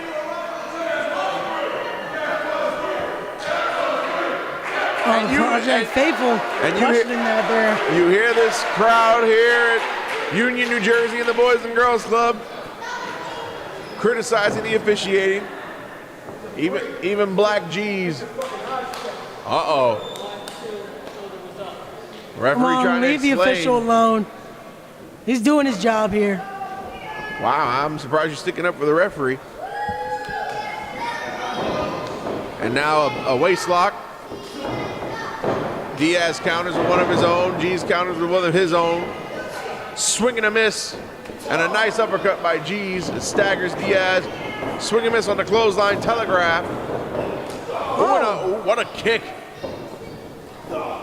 Surprised Black G's didn't lose a lip. Wow, the repertoire here. Walter Diaz showing us everything he has here tonight. This is what a champion does.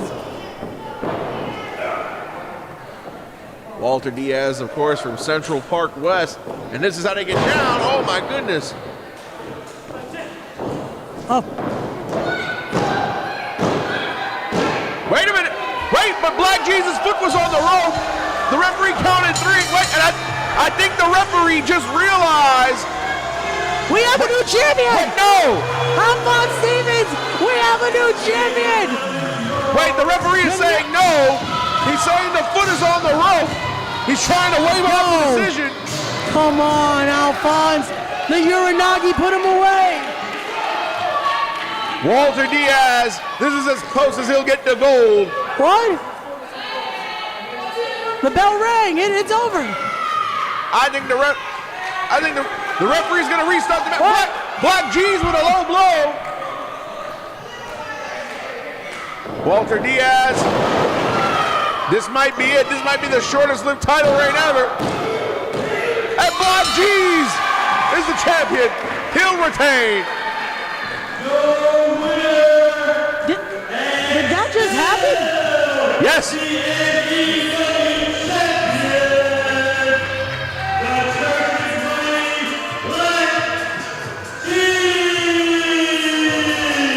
Well then, Listen, the referee decision is final. He has the authority to reverse decisions. He caught the foot on a rope late and restarted the match. I gotta do everything myself. Hey, announcer, Good try, kid. Good job. But it goes a little something like this. Uh-oh. You're a winner. And still, NEW Heavyweight Champion.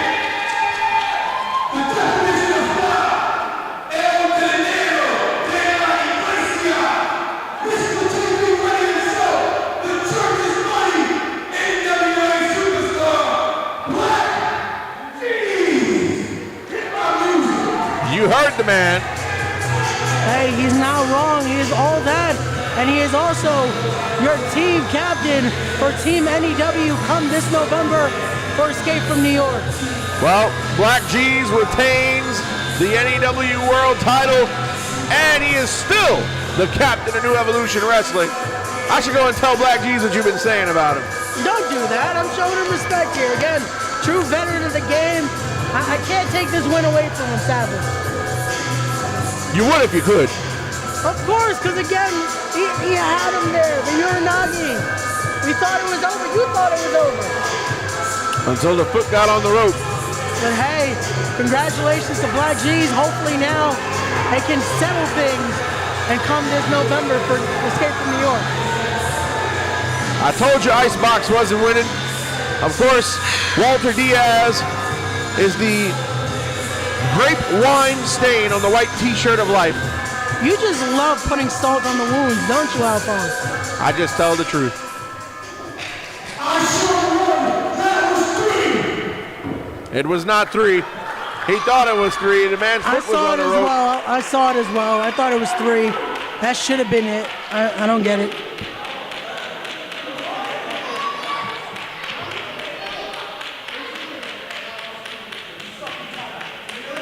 Walter Diaz not endearing himself to these people here in Union County.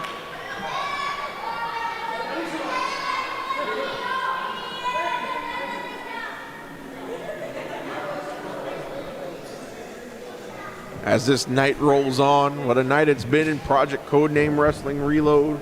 It's been such a night, a great night of action. I can't wait for what's coming next.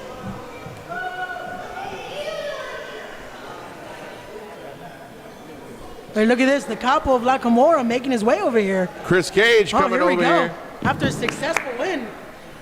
Chris Cage, congratulations on that win, Thank brother. you, I appreciate it. Unfortunately, what I'm going to need you to do is get out of my chair. It's all yours, brother. Congratulations again, Alphonse. Chris Cage, am I happy to see you? Good luck with him. I got this. I got this. This is terrible. See you, Ray. Good riddance. Al. Captain. Did you miss me, baby? I did. I know you did. It's about the showtime over here. Huh? Well, you know, you orchestrate gang assaults on old friends of yours. I hope I don't have anybody coming for me. I have no idea what you're talking about. As always, dealing in rumor and innuendo, as you always do. Don't pretend like you didn't know what happened to Joe Bullrog. You saw it. Yeah, he got beat by me. 1, 2, 3, clean right in the middle. I thought you saw it. He ate a body slam from Big Cuzzo. I don't know what you're talking about. Okay. But I'd rather you than Ray, though. I mean, this is how it all started, This is how it started. That's right. I'm digging it. I'm glad to be back. Let's keep the show rolling. Your next match is a tag team match scheduled for 1 fall. And introducing first. Tag team action coming up here in the project. Tag team action that I'm very excited for. It's been a while since I got to sit out here next to the one and only Al Stevens and call the action, and this is one that I'm really excited for. This match intrigues a lot of people's interest because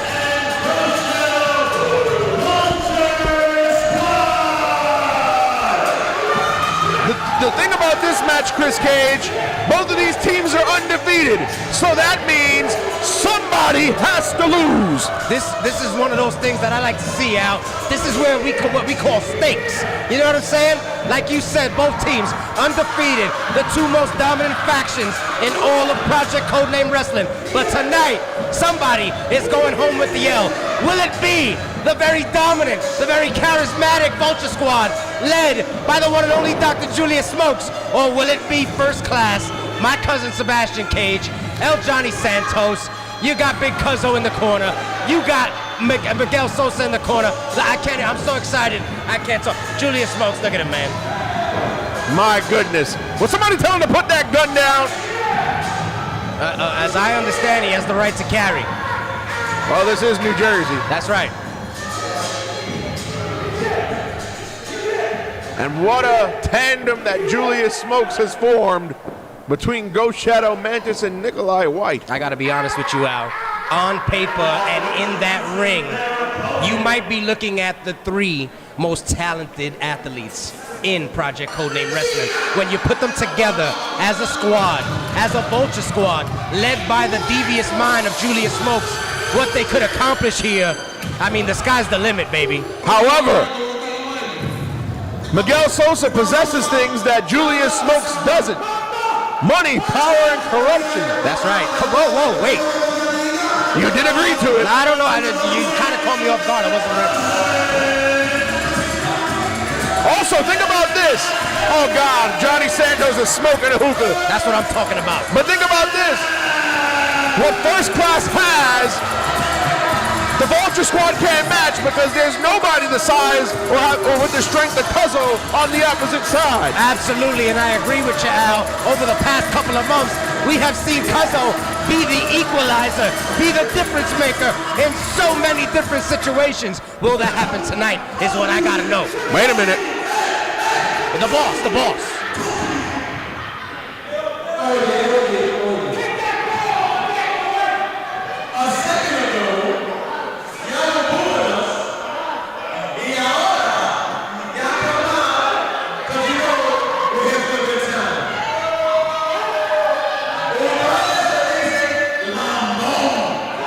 What does that mean? I'm sorry, I can't say that on camera right now.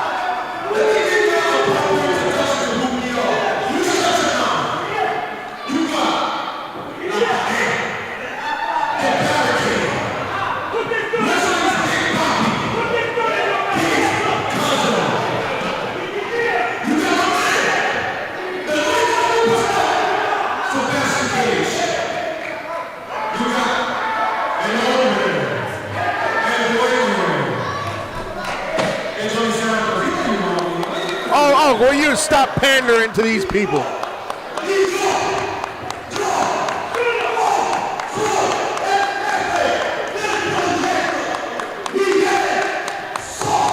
Awesome. See that right there, Al? Do you see it? That's what I'm talking about. You see that right there, Al? All day. I will admit, they have jewelry, fancy clothes, and hookah. And money. We got money, we got power, they get the ladies, trust me, I know. What else could you want, Al? Come on. Wait a minute. Miguel Sosa just sent Big Cuzzo to the back. I don't think that's smart.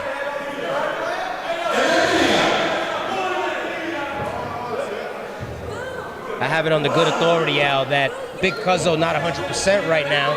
And all Miguel Sosa's trying to do is ensure the safety and the health of the barricade. Well, if Nikolai White stays out here, then that's a one-man down disadvantage.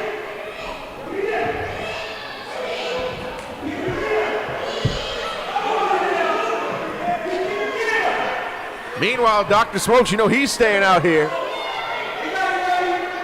Miguel Sosa walking around in corruption. Nikolai White's been sent to the back. Nikolai White, of course, in action later tonight against Anthony Gangone. What a match that'll be. Mantis and Ghost Shadow versus El Johnny and Sebastian Cage. Oh, and a disrespect shown by Ghost Shadow. Threw his bandana in the face of El Johnny, and El Johnny blew the hookah smoke into the face of Ghost Shadow. That just goes to show you that El Johnny Santos doesn't sweat nobody. You know what I'm talking about? Referee trying to maintain order. Ghost Shadow, a veteran of many ring wars. But oh, what a right hand, the bell. They're calling for the bell, and it is sounded. Mantis and Sebastian Cage, no strangers to each other either. And here we go. Double Irish whip. Double team maneuvering starting already. Double boot to Sebastian Cage. Al-Johnny in the ring now. Double drop toe hold. And don't worry, partner, I'm remaining all the way impartial on this one because I don't like either group. I hope so, because you've been picking favorites as of late. I've been listening to your stuff, and I know that you're a little unbiased these past couple of months. You know what I'm saying now? I tell the truth, but here we go, the Vulture Squad in control here. And like we hinted at earlier, both teams are undefeated. I don't think either one wants to take a loss on the record. Absolutely not. Nobody wants to take a loss. I think both teams are willing to do whatever they got to do to come out with the W to keep that record clean. And Al-Johnny hasn't taken off that $1,000 shirt or that jewelry yet. Well, we might see a suplex. Oh my goodness. Back of the head, hitting the knee. Mantis with the pinfall, 1, 2, and only a 2 count. This match, I never thought I would see the day the Vulture Squad in first class. It didn't seem like their trajectories were intertwined. And now a rake of the eyes. Both teams that have been known to use underhanded tactics.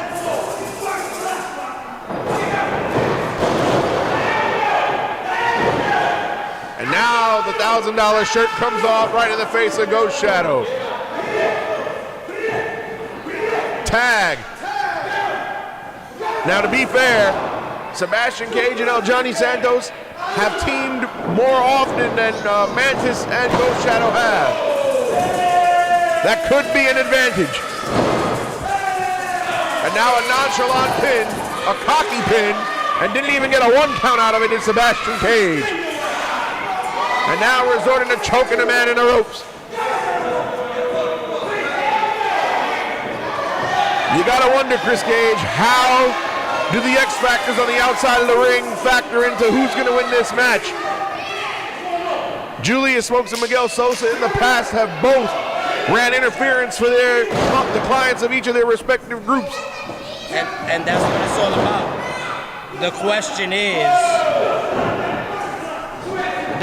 is, what team is willing to stoop to the levels to get the win now? These are both two ruthless teams.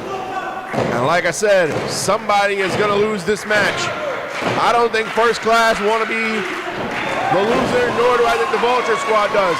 Mantis going for the sharpshooter, and he's about to excellently execute, or at least attempt to, Johnny Santos. And we have seen Mantis use that move to perfection, as you mentioned, excellently executed many times, and to victories as well.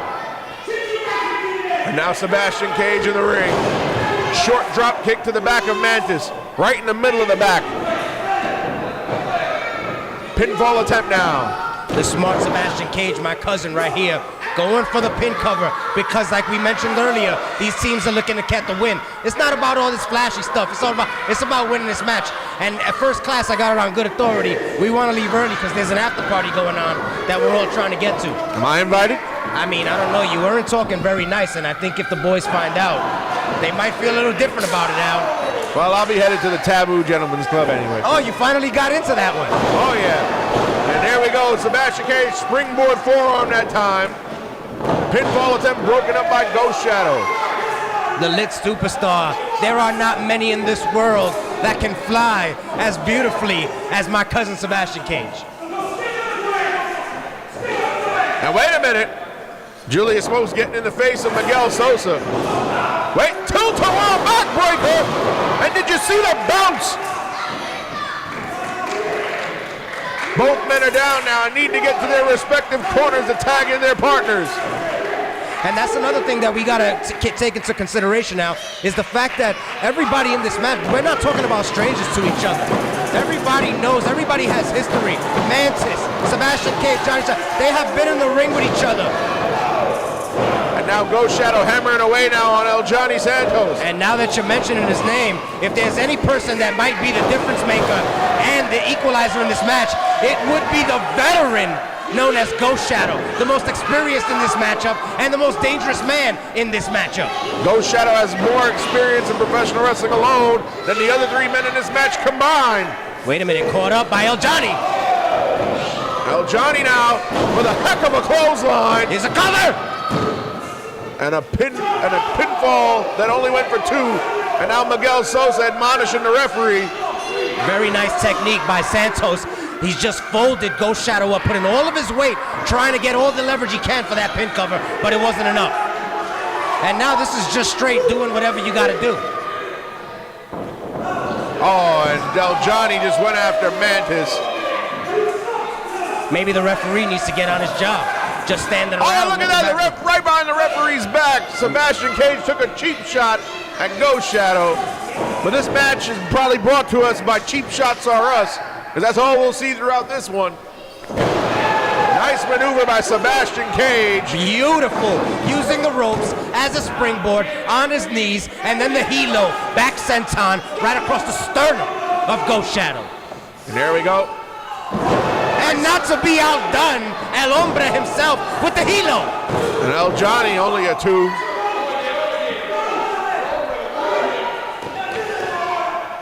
And Miguel Sosa's been yelling for the past 3 minutes. Chris Cage on the sidebar, I gotta ask you, what's with this homeless encampment here to the left of us? Your guess is as good as mine. Now, you saw when I was out here a little bit earlier, the homeless guy tried to come. He was actually asking me for change while I'm trying to get my business with Bull Rock done. Do you believe this nonsense? I don't know who let him in the building, but I'm gonna find out, and I will do something about it. I think I'm the only one he hasn't asked for change just yet. That's because he can't see you behind his tent. But here we go. El Johnny in control. For how long, I don't know. Up and over. Ghost Shadow throws him off. Oh, my God! With a double starboard of a roll! Could have severed the cervical, the spinal cord. Jesus! And Ghost Shadow now, he's an innovator. Always has been. Ooh, and a knee to the face. And he's one step ahead of both members of first class. Ghost Shadow gonna fly. El Johnny gets caught on the crossbody. Tag to Mantis now. Mantis with a clothesline for El Johnny. Oh my God. And a boot for Sebastian. Mantis. Clothesline now. Irish whip into his corner for a back honey drop. And a beauty. Love something like that. Mantis, now look at the power. Gorilla press slam incoming. The raw power. Mantis, not only one of the most agile competitors in Project Codename, but one of the most powerful with the gutbuster right there. And Chris Cage, you've taken that once or twice in your career. That can't be an easy landing. Let me tell you something, Al. That'll bust up your ribs. That'll make you sometimes spit up blood. You never know what you're going to be feeling after that gutbuster right there. You're absolutely right. Not to mention it messes with the man's breathing. And that's what it's all about. One thing you don't want to get compromised in this squared circle is your cardio. Because if you cannot breathe, you cannot fight. Lucky thing for my cousin, he's got cardio in reserves. Well, Sebastian Cage has always had amazing cardio. Wait a minute. What an innovative maneuver. Took out both men in one fell swoop. Almost hit a sling blade that made Ghost Shadow hit Mantis with a DDT. Beautifully executed. Ghost Shadow now in a bad way. Uh-oh, it's over right here, Al. They might be going for their move. Wait, Mantis getting back to his feet. What are we going to see here? Oh, no, wait a minute. Oh, my goodness! Sebastian Cage off the back with a Canadian destroyer. It's over! Oh, only a 2 count. How the hell did Ghost Shadow kick out of that? And Miguel Sosa can't believe it, and I'm here losing my voice. Al, I am literally speechless after that one. You had the springboard Canadian destroyer, then the pile driver classic by El Johnny. I literally thought it was over right there, but it just might be over right here. First class. They're going for, nope. Mantis is able to get away. Roundhouse kick and a bicycle kick. Mantis with those kicks, so dangerous. He's been hitting them all night. You gotta watch what he's doing. Gotta watch those feet. Mantis may have just bought him and Ghost Shadow a little bit of time. Oh my God, what are we seeing here? What are we seeing here, Al? He's got them both up in the fireman. Oh my God, the strength. Look at this pure strength, Chris Cage. A double time! That broke the Richter scale. How powerful is Mantis? The one, the cover, and two. Wait a minute, and Miguel Sosa just pulled the referee out of the ring. El Jefe says not today. That is not how we're gonna do business here tonight, Al. Wait a minute, but Dr. Smokes. Dr. Smokes is here. Wait, Mantis on the outside.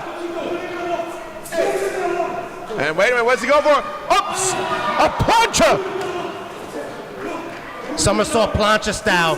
You know Cage and Mantis, no strangers to each other.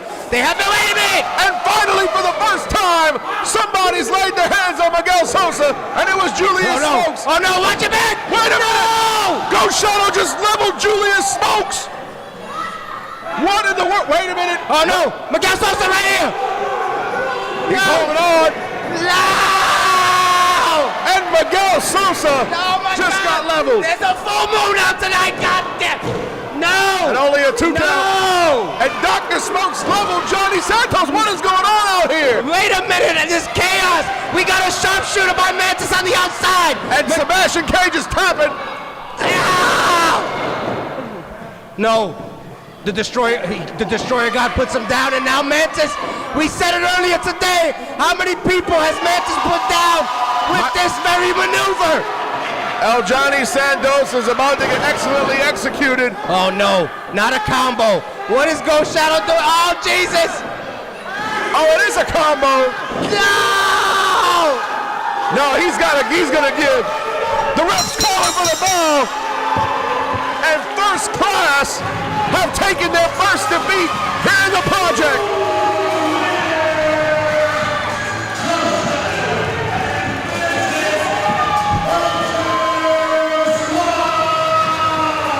The Vulture Squad in that was a very competitive back and forth matchup. One of the most competitive tag team matches we have ever seen here at Project Codename Wrestling. I gotta tell you, Al, I am still in shock right now. I didn't think it was gonna go down like this, but the first team to lose here at Project Codename Wrestling, my family First Class. What can I say? The Vulture Squad standing tall, baby. And you gotta admit, Chris Cage, this one was full of a lot of questionable tactics, but I can honestly say the better team, for lack of a better term, came out on top. I'm not gonna make a comment on that. Let's just say it was a great matchup, and the Vulture Squad came out with the win. I never thought I would see First Class take a loss. Well, back to the barbershop for them, huh? Apparently. I don't think the after party's gonna have the same energy as I thought it was gonna have. Well, you enjoy that party. I'll be at Taboo, living it up. Drinks have off tonight because Taboo Crew won, you know. Oh, really? Oh, yeah. I might have to switch up my plans tonight. Oh, you're not invited. Oh. The nerve. But the Vulture Squad remaining undefeated under the tutelage of Dr. Julius Smokes. What a match.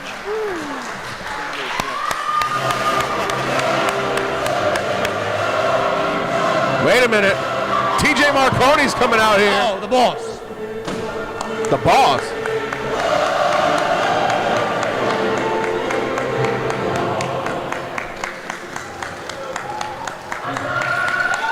Stand up! Stand up! Give it up to the respect for the man. Respect him, you understand? This the boss. This pandering is obnoxiously crazy. Hey, you want to get a paycheck tonight or what?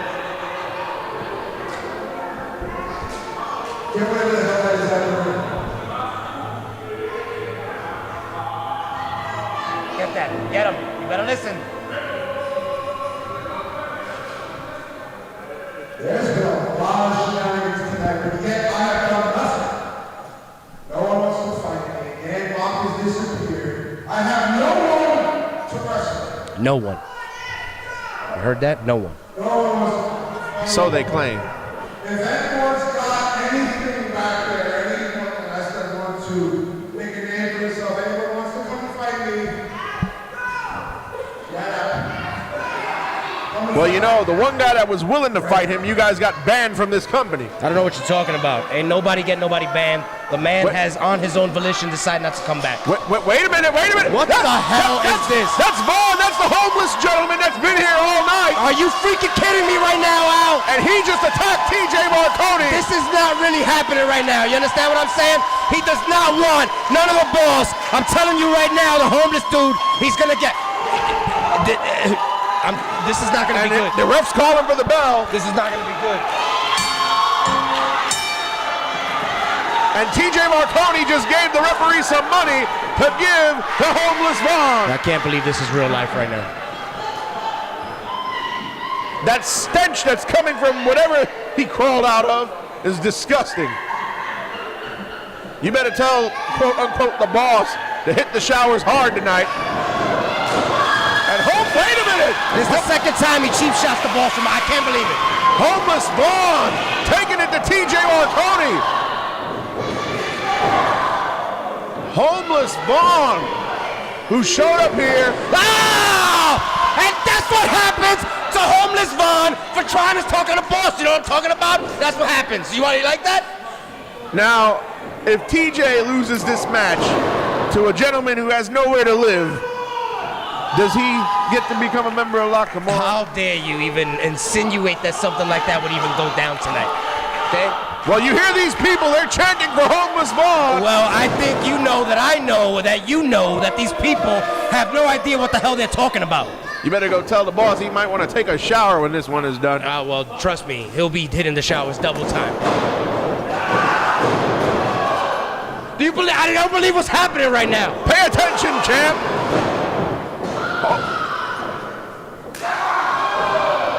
And homeless Vaughn hammering away on the Don Mega himself. Wait a minute. A backbreaker from the heavens. Thank you. Homeless Vaughn kicks out. Put an end to this nonsense right here. I can't even believe this is happening. He kicked out.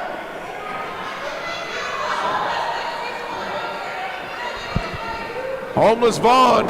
Now homeless Vaughn is about to start regretting his decision to step into the ring tonight. He should have stood in his tent all night long, and then we could have worked something out for him at the end. And TJ looks a little scared. I don't think there was any way to prepare for this man. We could have did things the right way. You never know. I could have talked to the concession stand, get him a couple of hot dogs by the time the end of the show is over. You know, a couple bags of potato chips. Send them home happy. You know what I'm saying? The Taboo crew did that already. And TJ Marconi on the receiving end of a beatdown where Homeless running to Kip up. I cannot believe this is freaking happening right now. I can't believe what I'm hearing. I can't believe what I'm even hearing you commentate right now. Can you believe what you're seeing? No, I cannot.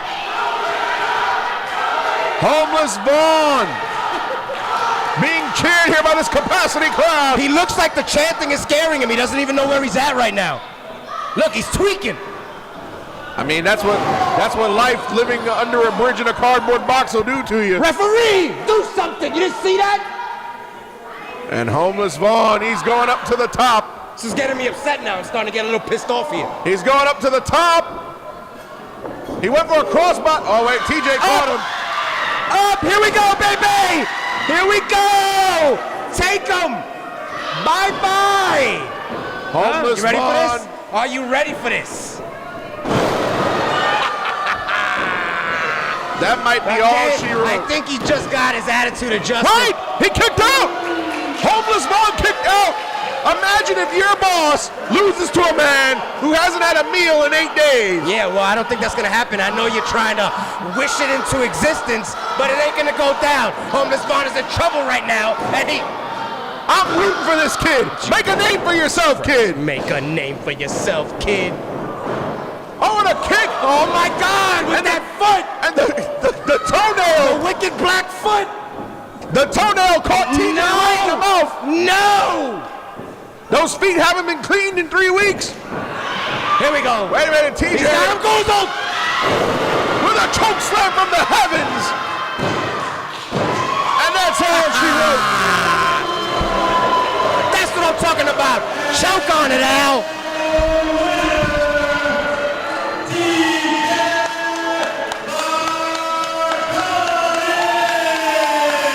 You gotta admit, though, He gave TJ a run for his money. He gave TJ a run for his money. Gave TJ a run for his freaking money. TJ Respect Marconi. him, ladies and gentlemen. Respect the man. Respect the man himself, okay?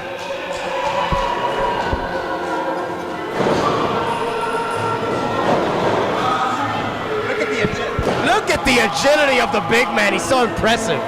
Makes me so excited. Look at him. Is Homeless Vaughn even allowed to go back to the dressing room? Nobody cares because the Project Codename champion, Public Enemy #1, TJ Marconi, just showed why he is exactly that. The most dominant man in all of Project Codename Wrestling. Wait, do you hear that music?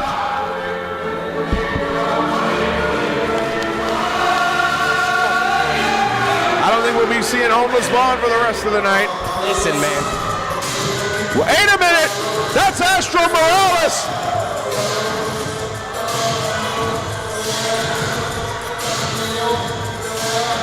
And Astro just barged his way out here. I don't see Astro on the sheet tonight. I don't think he was scheduled, Al. No, he's not on my run sheet either. That's a man we can all be proud of. I don't know why he, coming out here and saying, all right, there you go, Astro. Yep. I like this guy. Always have. I respect it. Coming out here and showing the respect. A little disrespectful that he walked out during the exit of the boss, but we'll talk about that later.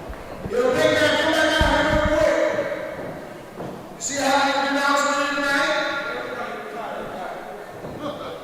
I'm no longer going to be in that competition. No longer can wrestle. No longer can wrestle. Nobody in this business has had your back like I've had your back. We started project together. We're running shows together. Killing it, right? And as a man to man, I gotta be honest with you, TJ. This ain't it. You see, your whole career, you relied on other people. You needed validation from every group you've been in. You say, for change, where are those guys? Gangone is a champion in multiple companies. Darius Carter, PWI 500, Super 8. And what are you doing? You're walking around with a midget pretending you're in the mafia. Oh my God. He called you a midget. But you always got your ass beat by a homeless guy. TJ, you ain't the best big man in the business no more, let's face it. You know, my biggest regret, and this is broad, because you and me go way back and me and you are close. My biggest regret in this business is naming my son after you. What?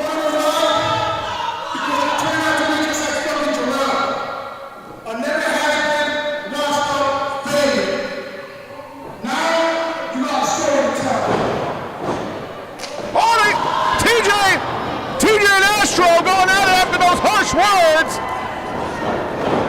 of names of people we can't repeat, and the ring is shaking. They're going at it. These two hammering away. We got to get some type of security or somebody out here, and the locker room clearing out. We've got wrestlers, officials trying to break this up. Chris Cage has left the commentary position.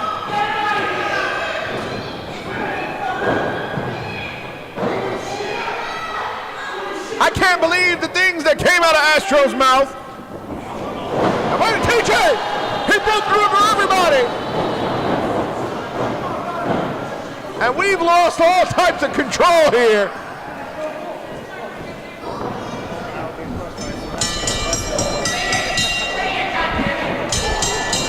We gotta get some order here. Referees are out here, other wrestlers are out here.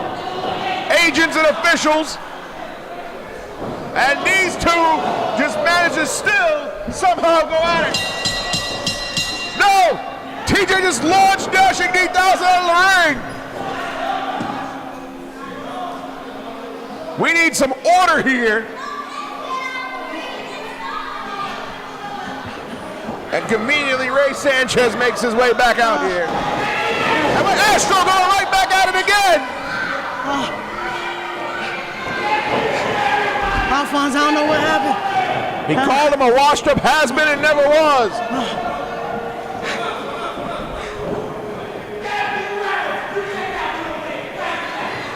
I just saw so many strikes.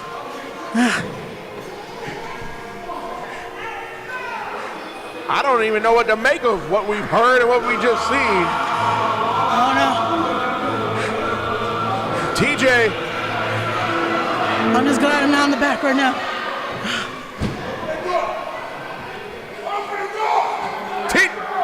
He just went into the back way to the locker room. This might get ugly.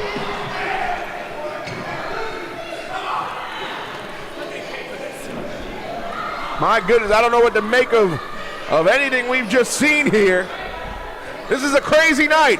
It really has been, Alphonse. But now I'm back. I hope you missed me. I didn't. Oh, that's lovely. I can't believe things have broken down in a really bad way here. We got to maintain some order and get the show back under control. And You got hit. I heard someone say get stimulated. I don't know what happened in there. it's a real nasty situation between two former close friends now. Well then, I guess we got time for one more match, Alphonse. Main event time.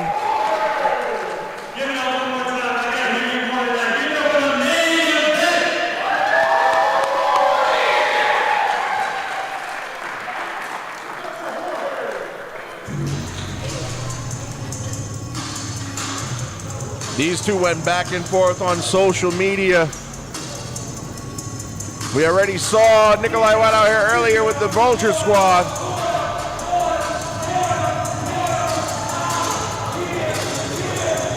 Julius smokes with Nikolai White as he gets set to take on Anthony Gangone. And I hope Alphonse, could you remind us who just won that tag team contest? The Vulture Squad did. It was not first class. See, I feel like that might have been because I wasn't out here. I didn't get to cheer on that Jefe. It was going to take much more than you cheering him on to possibly win that match. But here we go, the Vulture Squad in effect. This is a main event right here, Alphonse.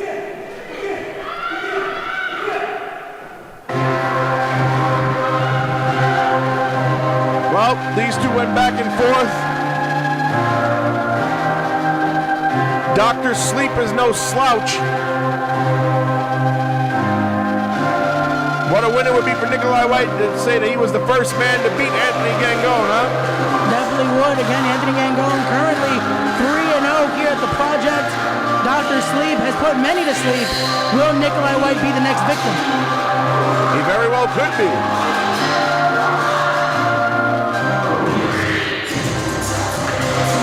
There we go, the project faithful. They're electric here. They're ready for their main event. Yes, they are. Look at that. Nikolai White doesn't even look phased. This is what the Vulture Squad does. Look at that. The Renaissance is ready for his main event. He says this is where he belongs, Alphonse. Well, time to prove it now.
Wow, and the disrespect from Gangon, and the disrespect right back. Can you blame him, though? This is definitely a grudge match here, Alphonse, after the attack by the Vulture Squad to Anthony Gangon when he won the main event scramble at our last event. Anthony Gangon not here to play any games. Let's see how the tutelage of Julius Smokes will affect Nikolai White.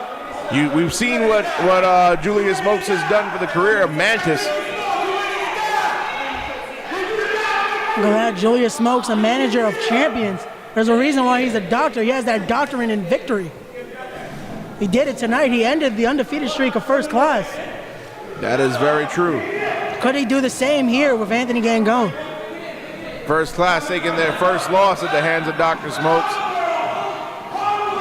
Will Gangon suffer the same fate? That's a fair question. Wait, and Gangon through that middle rope. Look at that. We're starting things off hot and heavy here in the main event. Hammering away and beating on Nikolai White.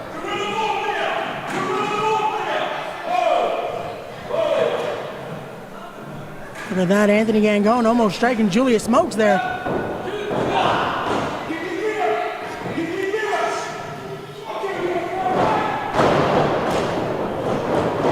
Here we go. Nikolai White, leapfrog by Gangon. Oh, Nikolai White telegraphed him. He waited for him. Oh, and a Meteora springing off the bottom rope. That was beautifully done. Flowing like water there. You'll see what you did there.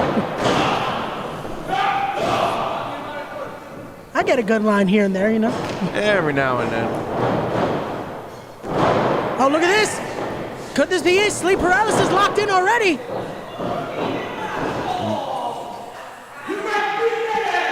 He didn't get all of it there. Nikolai White's been studying. Alphonse, we heard it in those promos. We heard it on the internet. Nikolai White has idolized Anthony Gangon.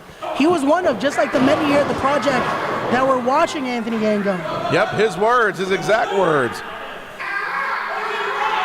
Nikolai White arguing with the referee, and Anthony Gangon's got to be cognizant of Julius Smokes on the outside. Ooh, what a stiff elbow Nikolai White just ate. Definitely when you have someone like Dr. Julius Smokes out there. Oh my God! Anthony Gangon with almost a springboard crossbody there. That is correct. Look at that. These two are bringing the best out of each other. This is truly a main event matchup here, Alphonse. Yes, indeed it is. Oh, this could be it.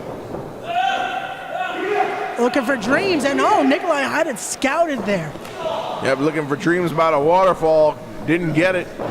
Nikolai White saw it coming, and you got to think, Ray.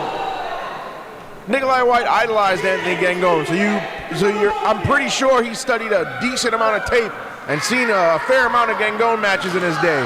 Definitely has, but that's what's going to help Nikolai White. He knows what to expect from Anthony Gangon, or does he? Well, that's very true. Because this is the question all those in the project have to ask themselves. Do we know what Anthony Gangon we will see every time he steps through those curtains? Is it Dr. Sleep? Is it Wait a minute, and Gangon, he's confronting Julius Smokes. Oh, Julius Smokes with that gun. We saw Julius Smokes get physical in that six-man tag team matchup. Here we go. Put that gun in your mouth. Do it again, Dr. Smokes. Do it again. What did I do to the doctor? What did you do? What did you tell him? You've been doing a lot of egregious things all night, Ray. Or saying them at least. Oh, well, look at these chops. Back and forth with the chops. Look at that. Tonight's just not been my night. I don't get it, Alphonse. Well, couldn't happen to a nicer guy. You want your life changed. You're living a first-class lifestyle. Things happen. And here we go. On another chop for Nikolai White. Roaring chop there. Oh, man. Oh, and a stun gun. Followed by a boot. Gonna take more than that to put Gangon down, though. Look at that. Nikolai White might have Dr. Sleep's number here. Julius Smokes came with the bottle of water. There we go. Nikolai White needing to stay hydrated here. Remember, folks, drink more water. Yes, indeed.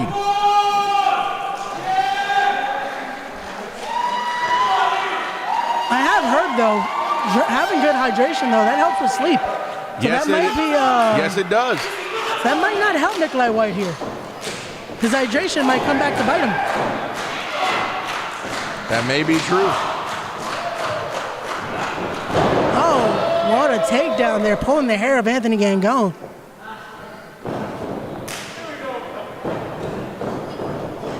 Ooh, what an elbow.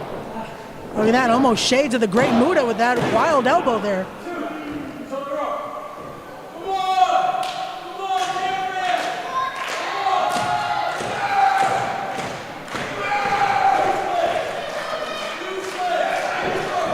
The Project Faithful definitely loving this main event here, as all of you should. Again, don't forget our next event will be one of the biggest in Project history, as it will be Escape from New York, November 11th.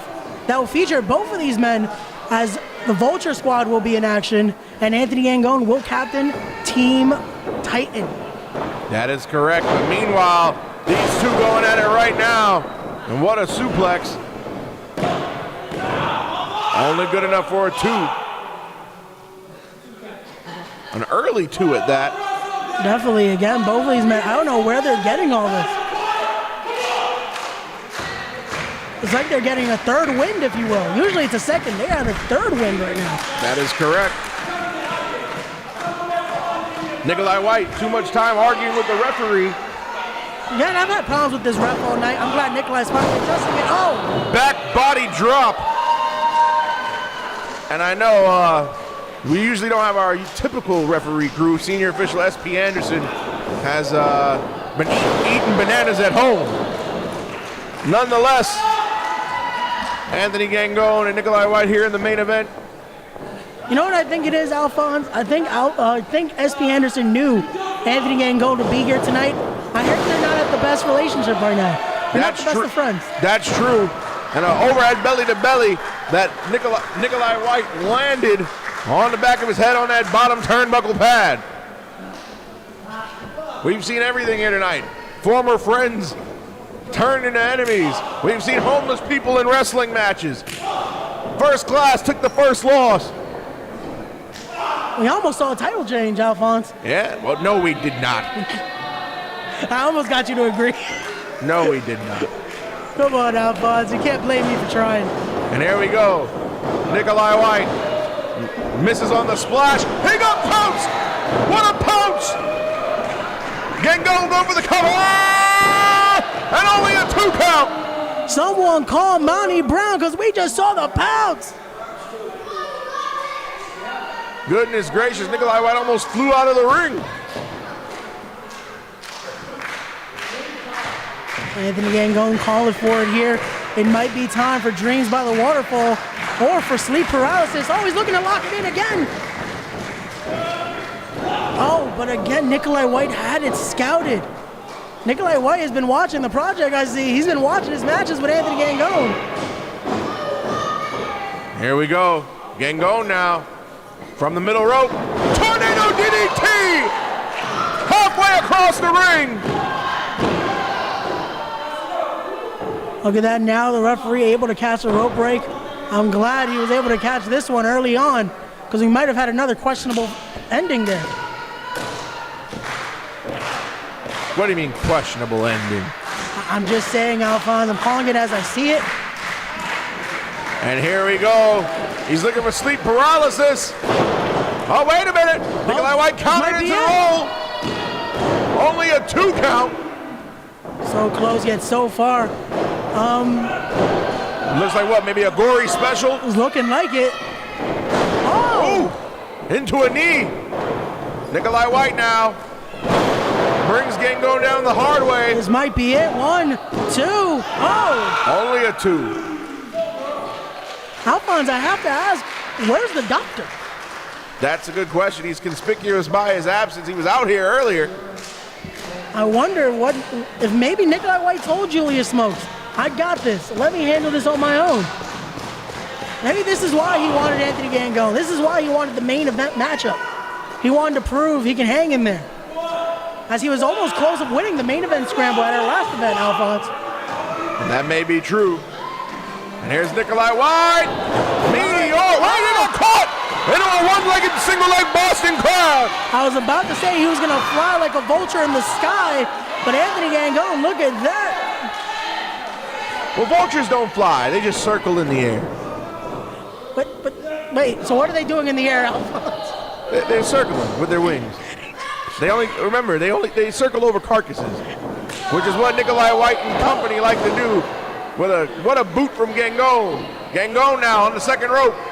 He might be looking for another tornado DDT. There we go, the Project Faithful behind him here. Oh! Nikolai White threw him off. Bicycle kick that went right to the face. And Nikolai White. Oh, roaring elbow there. Yep, discus elbow. He's going for his own DDT. And he hit it. He hit it with authority. Did you hear the thud in that mat, Alphonse? This might be it here. I did. What in the world is this? Whoa, whoa, whoa, whoa, whoa, whoa, whoa. He sets him up, and he plants him down. And only a 2 count. I want to say that was a fisherman buster. Whatever you want to call it, it's an innovative maneuver. And you hear Nikolai White calling for Julius Smokes. Here we go, the Vulture Squad in effect. He's calling for the doctor. The doctor's nowhere to be found. I still want to know, where is Julius Smokes? What happened to the doctor? Good question. Nikolai White now. Oh. He went for a step-up Rana and got powerbombed for his troubles. Wow. Alphonse, we have truly seen it all. Ladies and gentlemen, this is what you get at Project Codename Wrestling. The best are part of the project here. And now both battling in precarious positions. And Nikolai White with a roaring forearm to the back of the neck of Gangone. He's got Gangone seated. Springboard second rope, into the rooftop. Here we go. Only a 2 count that time. So far. Alphonse, what do they have to do to put one of them away? That's the $1 million question, Ray, that sadly I don't have the answer to. But we'll find out as this match progresses. And what a main event, what a night we've had. Definitely so, Alphonse. Next time we'll see you folks will be on Escape to New York in November. Yes, I can't wait for Escape from New York. So many great talent from all across the tri-state area and beyond, because you never know who will be a part of Escape from New York that night. That's true. Gangone. Nikolai White's telling him to check him. I think Nikolai thinks he might have this one in the bag. The referee saying, no, Gangone's okay.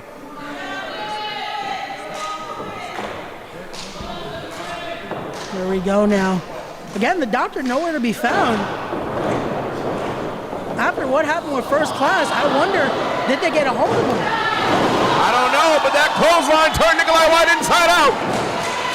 Pinfall 1, 2, and no. Only a 2 count. So close, yet so far there.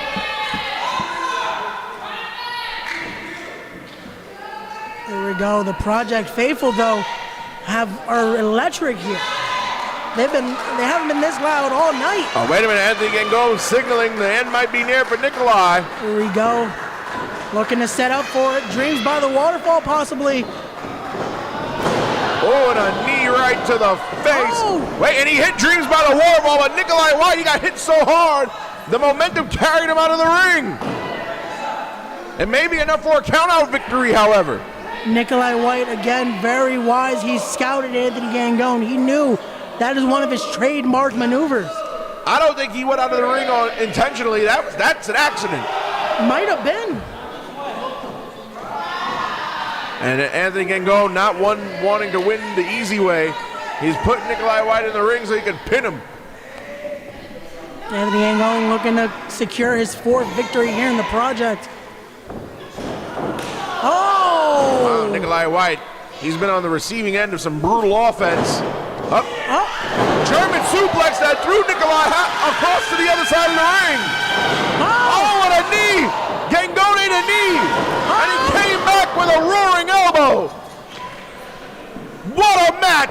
what a wrestling match in your main event. Wow.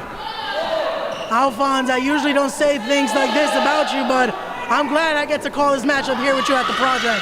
Absolutely. This has been a main event. Just insanity here. Look at that catch. Oh my God, on the outside. White getting innovative, using the ring to his advantage. Oh, and then he got right on the floor. Goodness gracious. And did you... What? How is Anthony getting? That's a great... Oh, he was standing for a second.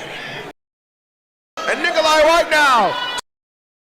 He's going to try to capitalize. Here we go. What a meteor. The top rope. Oh my God, why not go for the cut? I thought that could have been it. Nikolai White up and the...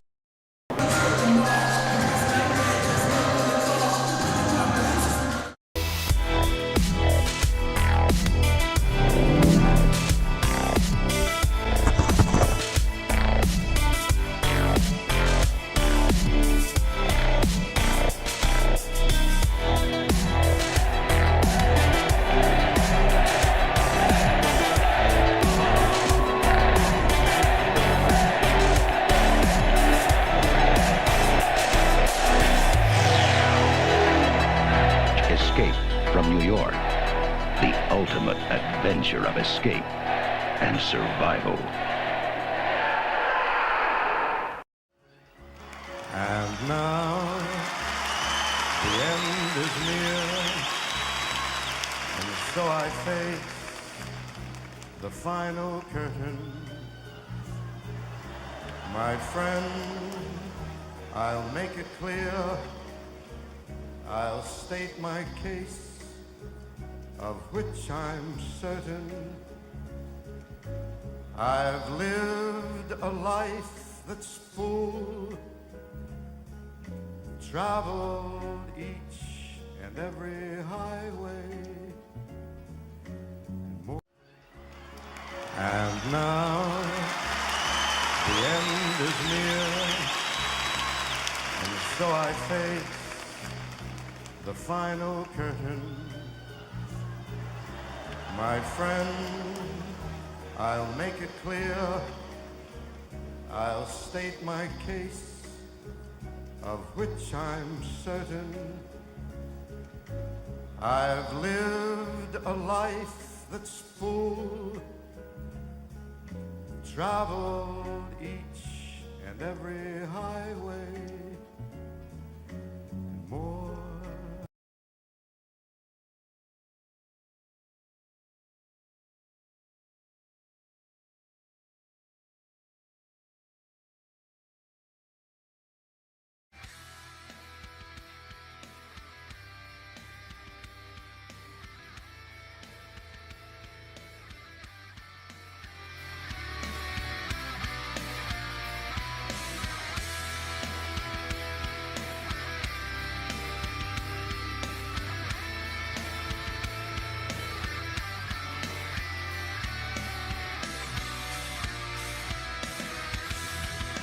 Escape from New York. The ultimate adventure of escape and survival. Union, New Jersey, welcome to the project. Tonight, we are going to sell ultimate bragging rights. 8 teams of 4, elimination style, 4-on-4 Survivor Series matches. Until each team is eliminated, the winning 4 teams will compete in the finals. But there is no refreshing the teams. If you're out for the night, and your team will have to continue without you. This is Escape from New York.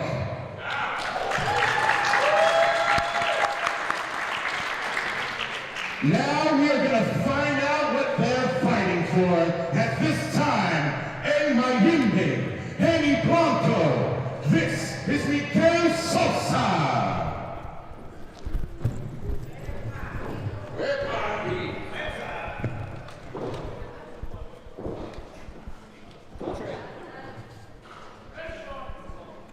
and he will be presenting tonight's trophy for Escape from New York.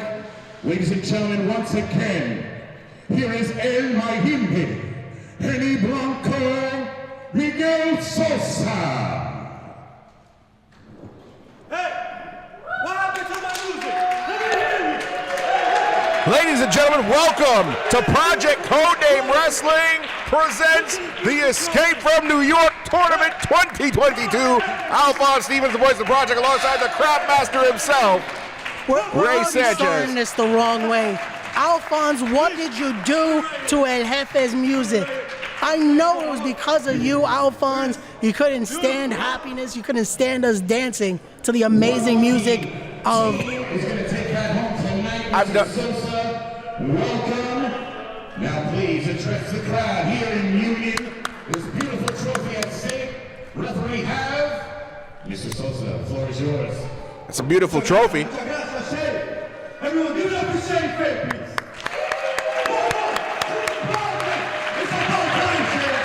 It's about time. Hey, what's going on, Ray? Listen, who's here to see? We are wrestling. Oh, who's here to see? Team Vulture Squad. Hey, who's here to see Time Championship Wrestling? Huh? Or Warriors of Wrestling? Huh? Most importantly, who's here to see La Pamora's first class? Oh, will you stop clapping, Ray? You see that trophy right there? You see this trophy? Just take care of it. Because I want to hold that later tonight on mis hermanos. I'll see you later. Yes, sir. That trophy at stake. Can you show a little impartiality? It's El Jefe. What am I supposed to do? Let Mr. Sosa take that trophy backstage. Our commentary team, Ray Raimondo and Alphonse Stevens. And thank you to Degenerate Media for tonight's coverage. Right now, are you ready for your opening contest? Then let's let the Escape from New York begin. Introducing the first team. So, ladies and gentlemen, in case you have missed the rules, 8 teams from 8 different promotions are here in this tournament, here tonight, representing Titan Championship Wrestling, Standalone Wrestling, Warriors of Wrestling, We Are Wrestling. First Class has a team, a wild card team, the Vulture Squad, and New Evolution Wrestling. From Baltimore, New Jersey, the reigning defending Standalone Wrestling Light Heavyweight Champion. He's it. He's been it. He's Anthony Bennett. Secondly, from None Damn Business, weighing 382 pounds, Xander Torres and Adam Kaplan, the Buster. And finally, I think he's already announced himself, the fighting of parts unknown, and a weight unknown, Lucifer.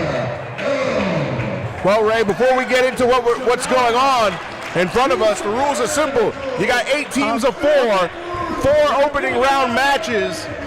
Yos Farrell's got a problem. Who is that? That's Yos What is Farrell, and okay. but you've got 8 teams of 4 opening round matches. The survivors who win for their team go on to the finals, where it's the remaining team members for themselves. That is correct, Alphonse. But I'm still trying to. What is that in the ring? That's Yos Farrell, sir. Okay. But again, you can be eliminated via pinfall, submission, or disqualification. Again, if your team wins and you happen to survive, you go on to the finals. Matches end when a team has been downed by every member, as we await the entrance of Team Titan Championship Wrestling. One of the actual favorites to win the whole thing, from what I've heard. Definitely so. There he is.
So in the first round, Team Titan Championship Wrestling going head-to-head with Team Standalone Wrestling.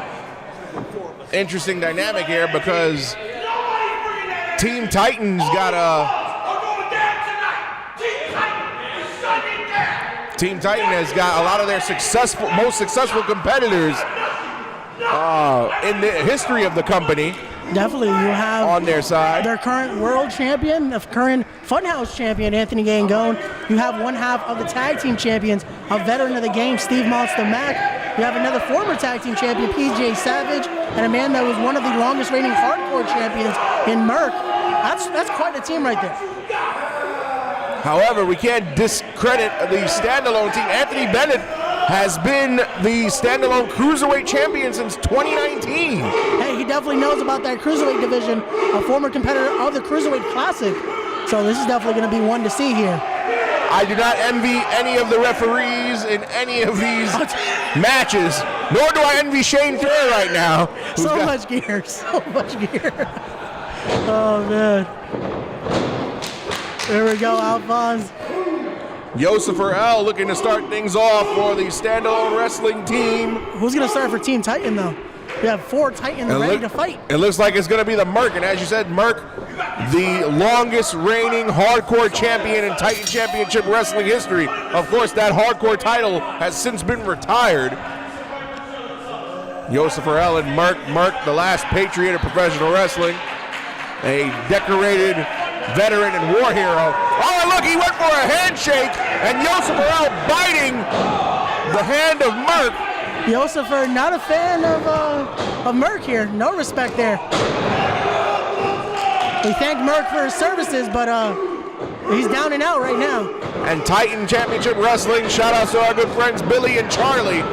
They've had a lot of tough competitors go through the ranks of Titan, but I don't think they've ever seen anybody the likes of Yosifer L. I still don't know what to make of this, Alphonse. Yosifer L now in control.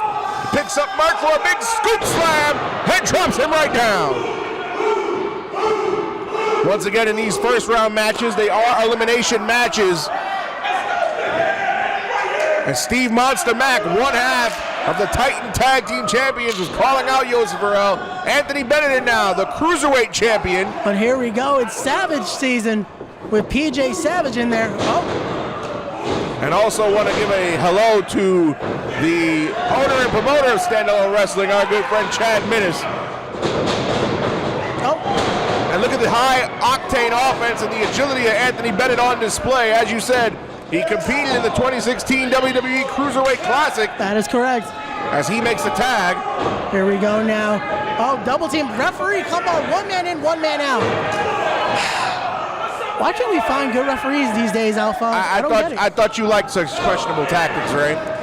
I usually do, but again, tonight's about good team spirit. It's Escape from New York, Alphonse.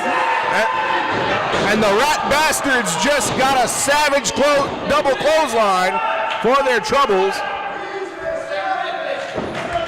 Look at that. The crowd here is electric for Escape from New York, Alphonse.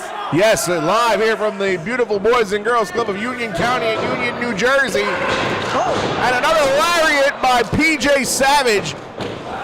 Almost took that gentleman's head off. Tell us about the Rat Bastards, Ray. The Rat Bastards are currently a team that has been taking over Standalone Wrestling. Adam Kirkland, Xander Torres. They have some questionable tactics that I definitely enjoy.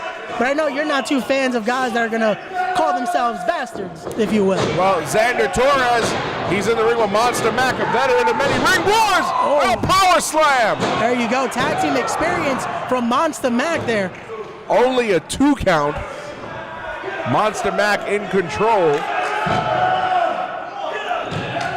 Xander Torres in no man's land. I wouldn't want to be caught alone with Monster Mack. And Rat Bastards with a little trickery, tag team trickery. Again, I got to give it to them, though. They want to win. They know the top prize here tonight for Escape from New York. And especially when you're in there with the likes of Monster Mack. Here we go, Monster Mack. Taking care of both of the Rat Bastards by himself. Sunset flip. Oh, wait. Alphonse, I know what's coming here.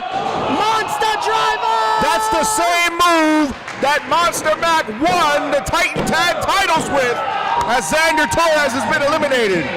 Well then, I know I'm supposed to be impartial, but come on, the Monster Driver. That's one down for Team Standalone Wrestling. As we said, the survivors of each match go on to the finals, where the numbers game could possibly catch up to certain teams. This is true. It's already catching up here to Team Standalone, because if they're able to win it all, they're going in 3 against the remaining teams. Another lariat from Monster Mac, the pin. Monster Mac, how about that? Clearing house all by himself. Look at that. But Yosef Farrell.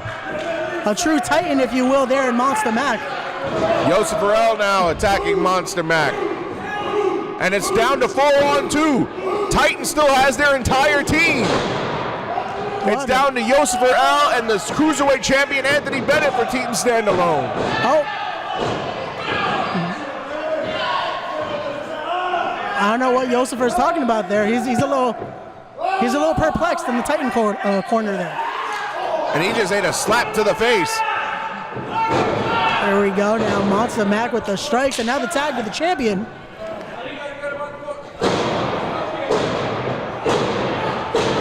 And now a double team from Anthony Gangone, aka Dr. Sleep, who, even though he is a roster member of the project, he is the current world champion of both Titan and Funhouse. This is true. Anthony Gangone here trying to get some momentum back after his last loss here at the project to Nikolai White. Oh, what a stomp there. Taking down Yosef Farrell, how he knows how. Wait a minute. Yosef Farrell with a Samoan drop. Alphonse, did you see that though? He kept his eyes on Team Titan. He did. Well, Yosef Farrell, he's a madman from who knows where. I was going to say, you know where he's from? I don't. Usually I always have an answer. And Anthony Bennett in now. Anthony Bennett hasn't had much ring time. Oh, wait, what is this? Miscommunication there. Poetry in motion. Anthony Bennett going to the high rent district where he thrives. Oh, what a crossbody. This might be it for Anthony Gangone. Oh. Anthony Bennett only a 1 count. The battle of the Anthonys, if you will, here. Oh, and he just got clubbed by Monster Mac. Oh, that was a clean strike. Pop-up powerbomb by Anthony Gangone. Team Standalone might get swept here. Tag to Monster Mac. It's a funny dynamic because in the original Escape from New York tournament, the last one that was held in the Bronx, Anthony Gangone and Monster Mac were on opposite teams. Definitely, they have a history of beating against each other. Most of their Titan career has been at odds, but here tonight they're looking like a well-oiled machine, Alphonse. And Monster Mac working on Anthony Bennett. And if Anthony Bennett can't fly, he's in serious trouble. They know it. They want to keep him grounded. Look at that. What a kick there by Anthony Bennett. It's making Monster Mac teeter. You don't usually see that, Alphonse. And PJ Savage in now. Oh, and a punt! You'd have thought he played for the Jets. Yosef Farrell just ate one. He smiled at me, Alphonse. I don't like it. I don't like it. Oh, and Anthony Bennett taking a lot of punishment here. He is the captain of Team Standalone. Merkin now. There we go now. Again, double team maneuvers coming. Oh, wait. And look at the cohesion between Team Titan. There you go. Well-oiled machine here from Team Titan. Team Titan did talk a lot of big game on social media in the lead up to this tournament. Multiple promos. I found one in the middle of an alley for some reason. And Merk working on the hand of Anthony Bennett. I haven't seen this mean side of Merk ever. Some say he's been a changed man since he lost that Titan Hardcore title. Hey, when you're a man that has nothing to lose, it's very scary, Alphonse. It changes you truly. But here we go, Dr. Sleep again in here.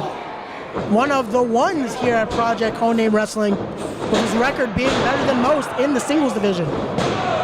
And here we go. Which, not to forget, Alphonse, wins and losses tonight do matter for the record. Yes, they do. Singles points are on the line, so Anthony Gangone trying to get back that point after our last event. But don't forget, guys, you can check out Project Codename Reload on our YouTube channel in its entirety. Yep, the full show.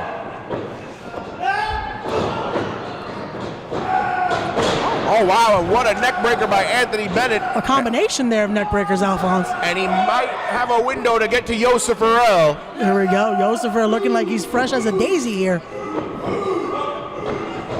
And wait, Anthony Bennett, Enziguri to Anthony Gangone. Tied to Yosef Farrell, the big man is in.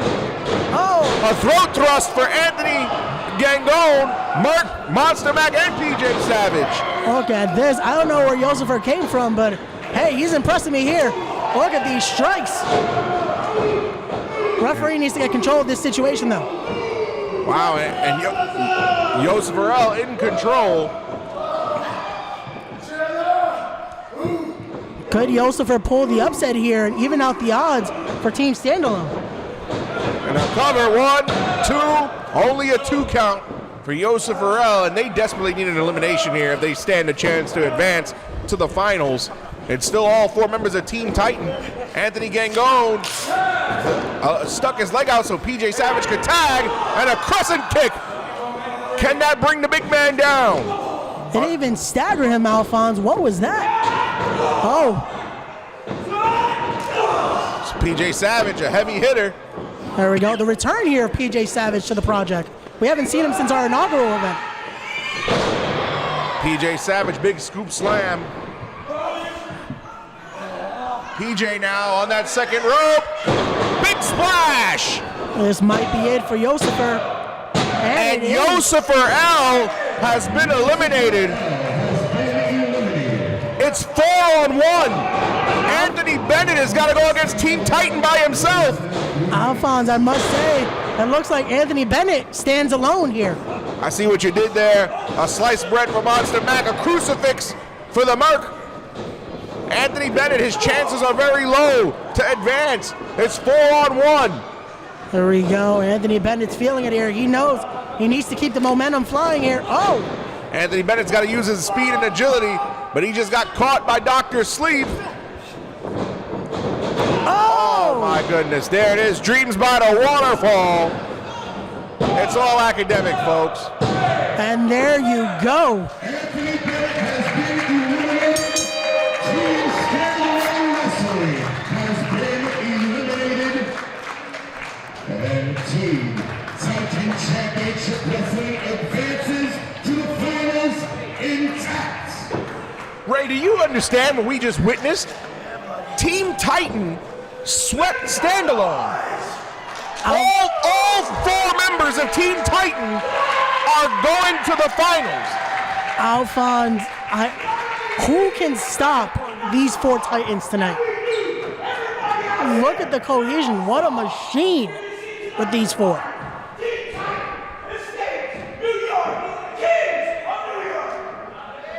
Team Titan. Team Titan, Anthony Gangone just said they're taking it all the way. I believe them. Hey, after that, what they just did there, I believe it too. Not a single man on the team was eliminated. There you go. If I'm Wild Card or First Class or Vulture Squad or New Evolution Wrestling, I'm worried. First Class has this. Don't worry about that. Don't you guys have a substitute on the team? And we do. We have La Crema. Miguel Sosa made the call. That's impressive. Team Titan with a clean sweep. But right now, you're ready for some singles competition. Let's throw it to Shane Fair. And this next singles match is scheduled for 1 fall. Introducing first, referee Jason Steinberg.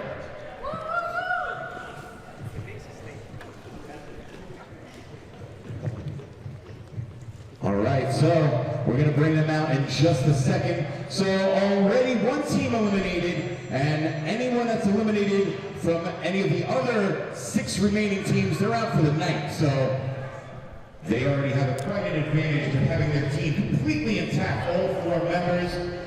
Now, we also want to remind you, we have merchandise available throughout the evening. The Ugly Ducklings, Rob Killjoy. We have official project merchandise to this table here. TJ Marconi will be out in a little while. We're going to hear from him. He's got his merchandise as well. But in the meantime, make sure you follow #Dope, our audio man, Degenerate Media, Mr. Danny Walsh, who makes us look good every month. Thank you, Danny. And we're almost going to be ready for our next contest. A singles match scheduled for one fall. Introducing first. What an opening contest, Alphonse. Here we go. I can't wait for the rest of the night here. Absolutely. Singles action in here in this packed tournament. Night Escape from New York 2022. How about Team Titan? Still can't believe that. Standing tall, all 4 members advancing. Alphonse, usually I'm not speechless, but that definitely left me speechless. And here comes Justin Adams. Las Vegas, Nevada. He was the 2022 Warriors of Wrestling King of New York. And right now, he is giving New Jersey their first opportunity to genuflect before him and recognize him as King of New Jersey as well. At this moment now,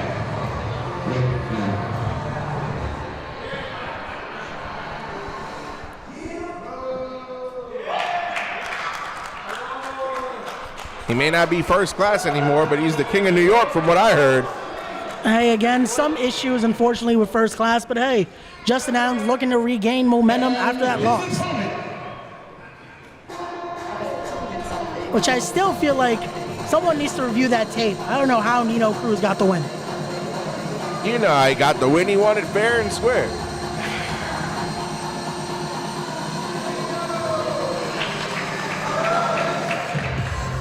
he is fighting at Roselle, New Jersey, weighing 195 kilobytes, the selfie superstar, Too Hot Steve Scott. And here's Too Hot Steve Scott.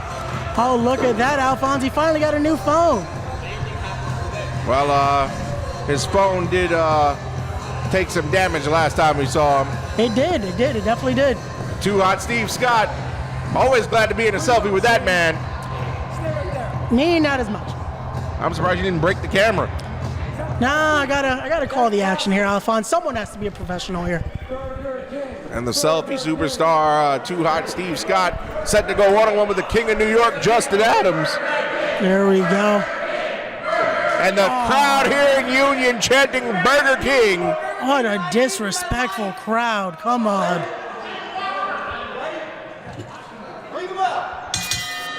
As this one gets underway, a rare singles match on tournament night. There we go. The project wants to please the crowd. Multiple matches. We had so much going on here tonight at Escape from New York, Alphonse. And if you're not in Union tonight, then you're not in the right place, because Escape from New York 2022 is the place to be. And look, Steve Scott wants another selfie. Well, Justin Adams just took the phone. He said, you don't take a selfie when you're wrestling me. Well, this is a wrestling match, not a photo contest, Alphonse.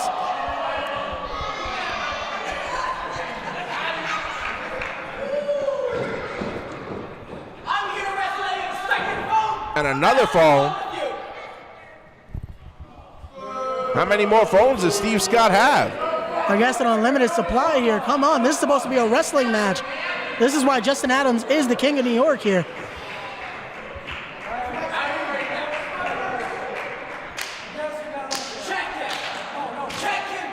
Please, referee, be a competent ref tonight. And Steve Scott, he's got more lines than a corporate account at AT&T. Oh, don't tell me there's another phone. Here's another phone. 2 more phones. Come on. Steve Scott, the man of 1,000 phones. And a roll-up now. Part of the mind games when you wrestle the selfie superstar. Mind games? Come on, he's playing around here. Why do you have 50 million phones, Alphonse? Oh, he's got 4 phones. One for the plug and one for those. And here we go. Steve Scott now. Off the roll-up. series of arm drags. In control now is Steve Scott. Oh, I thought he was going to get another phone. Who knows? He may have one in a knee pad somewhere. I don't know. I hope not.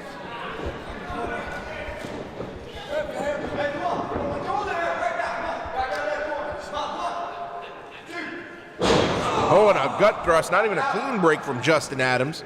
What do you mean? That was clean as a day. He let go. Then he just shook. For the moment, and here we go now. Steve Scott in control. Justin Adams meets him with a backhand elbow to the mouth. A kick, but Steve Scott telegraphed it into a backbreaker. Look at that. How innovative was that, Ray? Very, to be able to see that again. Oh, wait, is he going to do it again? Oh, tilt-a-whirl with it. Into a senton, and that back of Justin Adams now a target. There we go. Referee knows how to count to 2. This is great. There we go now. Justin Adams needs to get back into this, or it might be an easy night for Steve Scott. Steve Scott. Justin Adams got out. Throwing blows now. Oh, and a nice neck breaker that time by Too Hot Steve Scott. Only a 2 count, however. Justin Adams rolling to the outside, possibly to regroup. Hey, the king needs a breather there. This is how you remain royalty, Alphonse. He looks discombobulated. Wouldn't you after all those backbreakers and then a neck breaker? Oh, what a chop! Look at that. The crowd loving this, Alphonse. And the crowd calling for one more. Oh, come on. Here in Union County. Here at the Boys and Girls Club of Union. Oh no, they're on the hardest part of the ring there, that ring apron. Yikes. Look at that, almost being able to separate a shoulder with that. Oh my God. Gravity was not the friend of Steve Scott that time.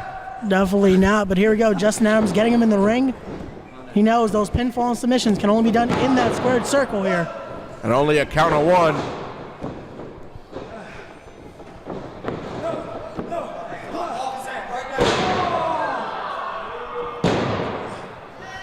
Oh, did he break his selfie hand?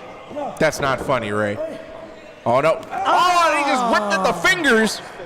Well, guess Steve Scott won't be taking selfies anytime soon. Oh, and speaking of which, Justin Adams with the phone. Where did he get the phone? He grabbed it out of the corner. And Justin Adams stomping on the hands now. Just like earlier in the match when Justin Adams' back was the target, now Steve Scott's fingers and hand is the target. As we see a chin lock. There we go.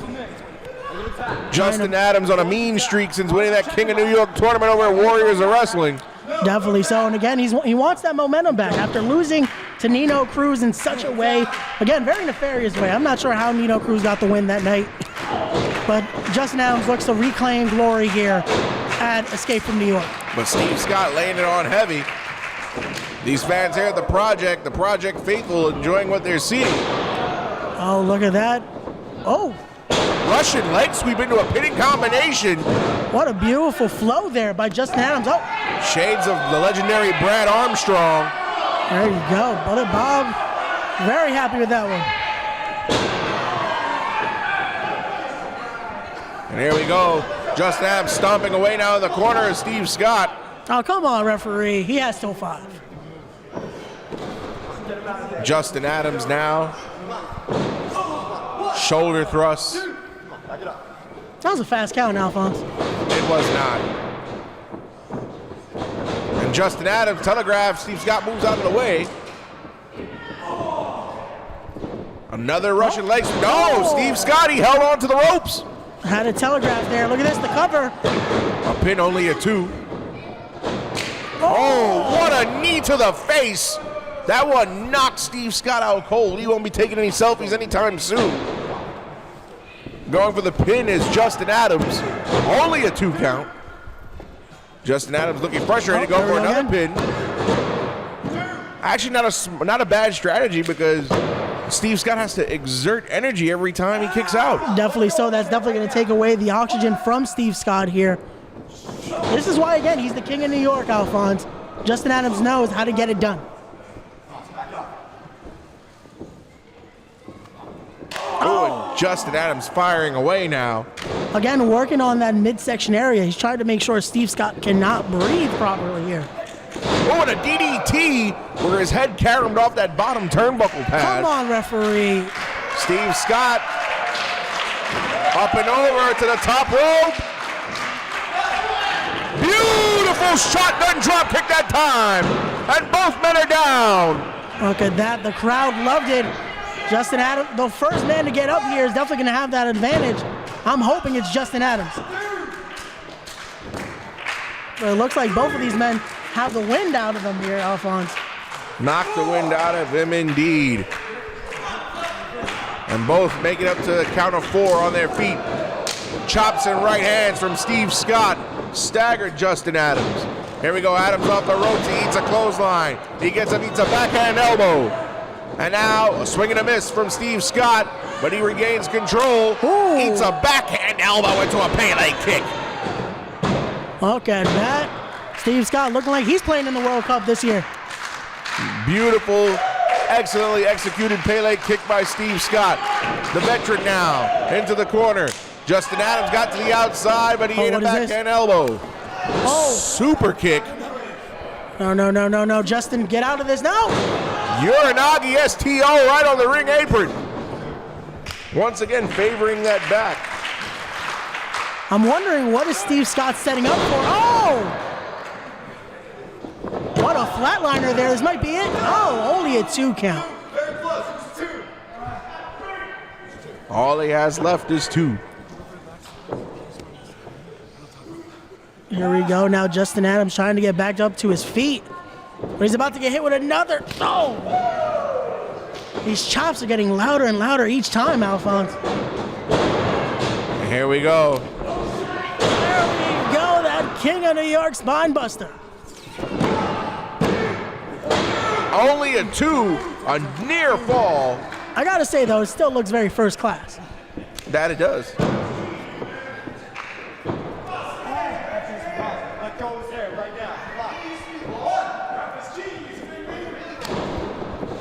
Here we go. Justin Adams, he's in control. This is it. Justin Adams looking to end it here and get his victory at Escape from New York.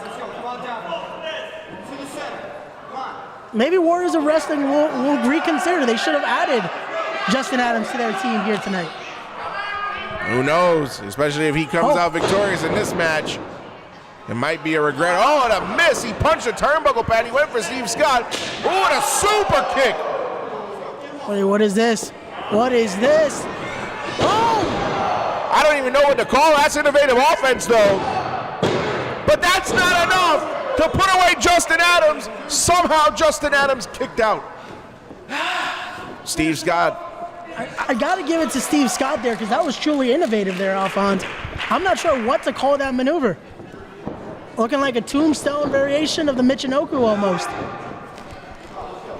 And now, what's Steve Scott thinking? Wait, Justin Adams. Oh, wait. no. And the referee, and a low blow. Justin Adams, he threw Steve Scott into the referee. I didn't see any low blow. Look at that.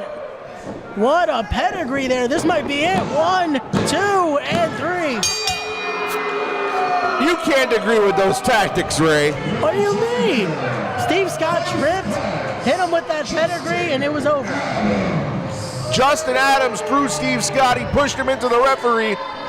Steve Scott tried to avoid the collision. And as the referee was down and Steve Scott held on to him, he got hit with a low blow. Now Steve Scott tried to explain to the referee that he got hit with a low blow. Well, that's it. The referee's made his decision. Well, there's no checking of the tapes here. We've seen this. There is no instant replay in professional wrestling. The referee cannot call what he does not see, but he definitely did get low blowed. Why are you guys telling Steve Scott he got low blowed? He did get low. What do you mean? Why are we telling him he got low blowed? He did get low blowed. Why are you colluding with this? He did get low blowed. What match are you watching? I just watched where Justin Adams got the victory. He's now 1-1 here at the project. Too hot, Steve Scott. Valiant effort. Come on, Shane. Let everyone know Justin Adams got the win again.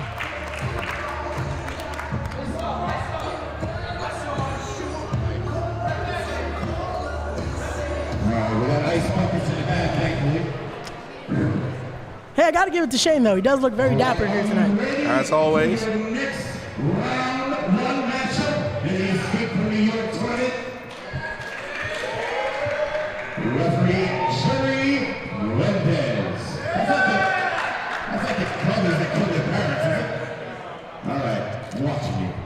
All right, now we continue with our next first round match. Introducing the first team.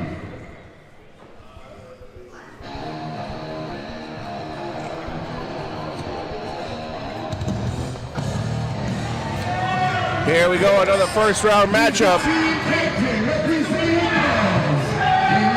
wrestler. He fights like a wrestler because he is a wrestler. Roger Mendez.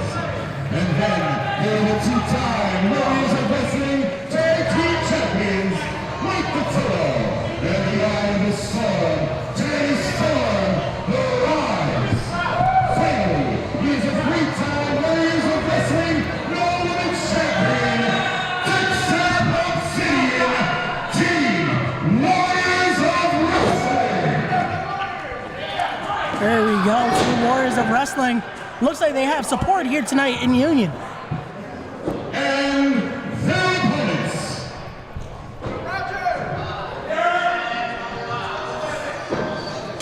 Their opponents, no slouches, however.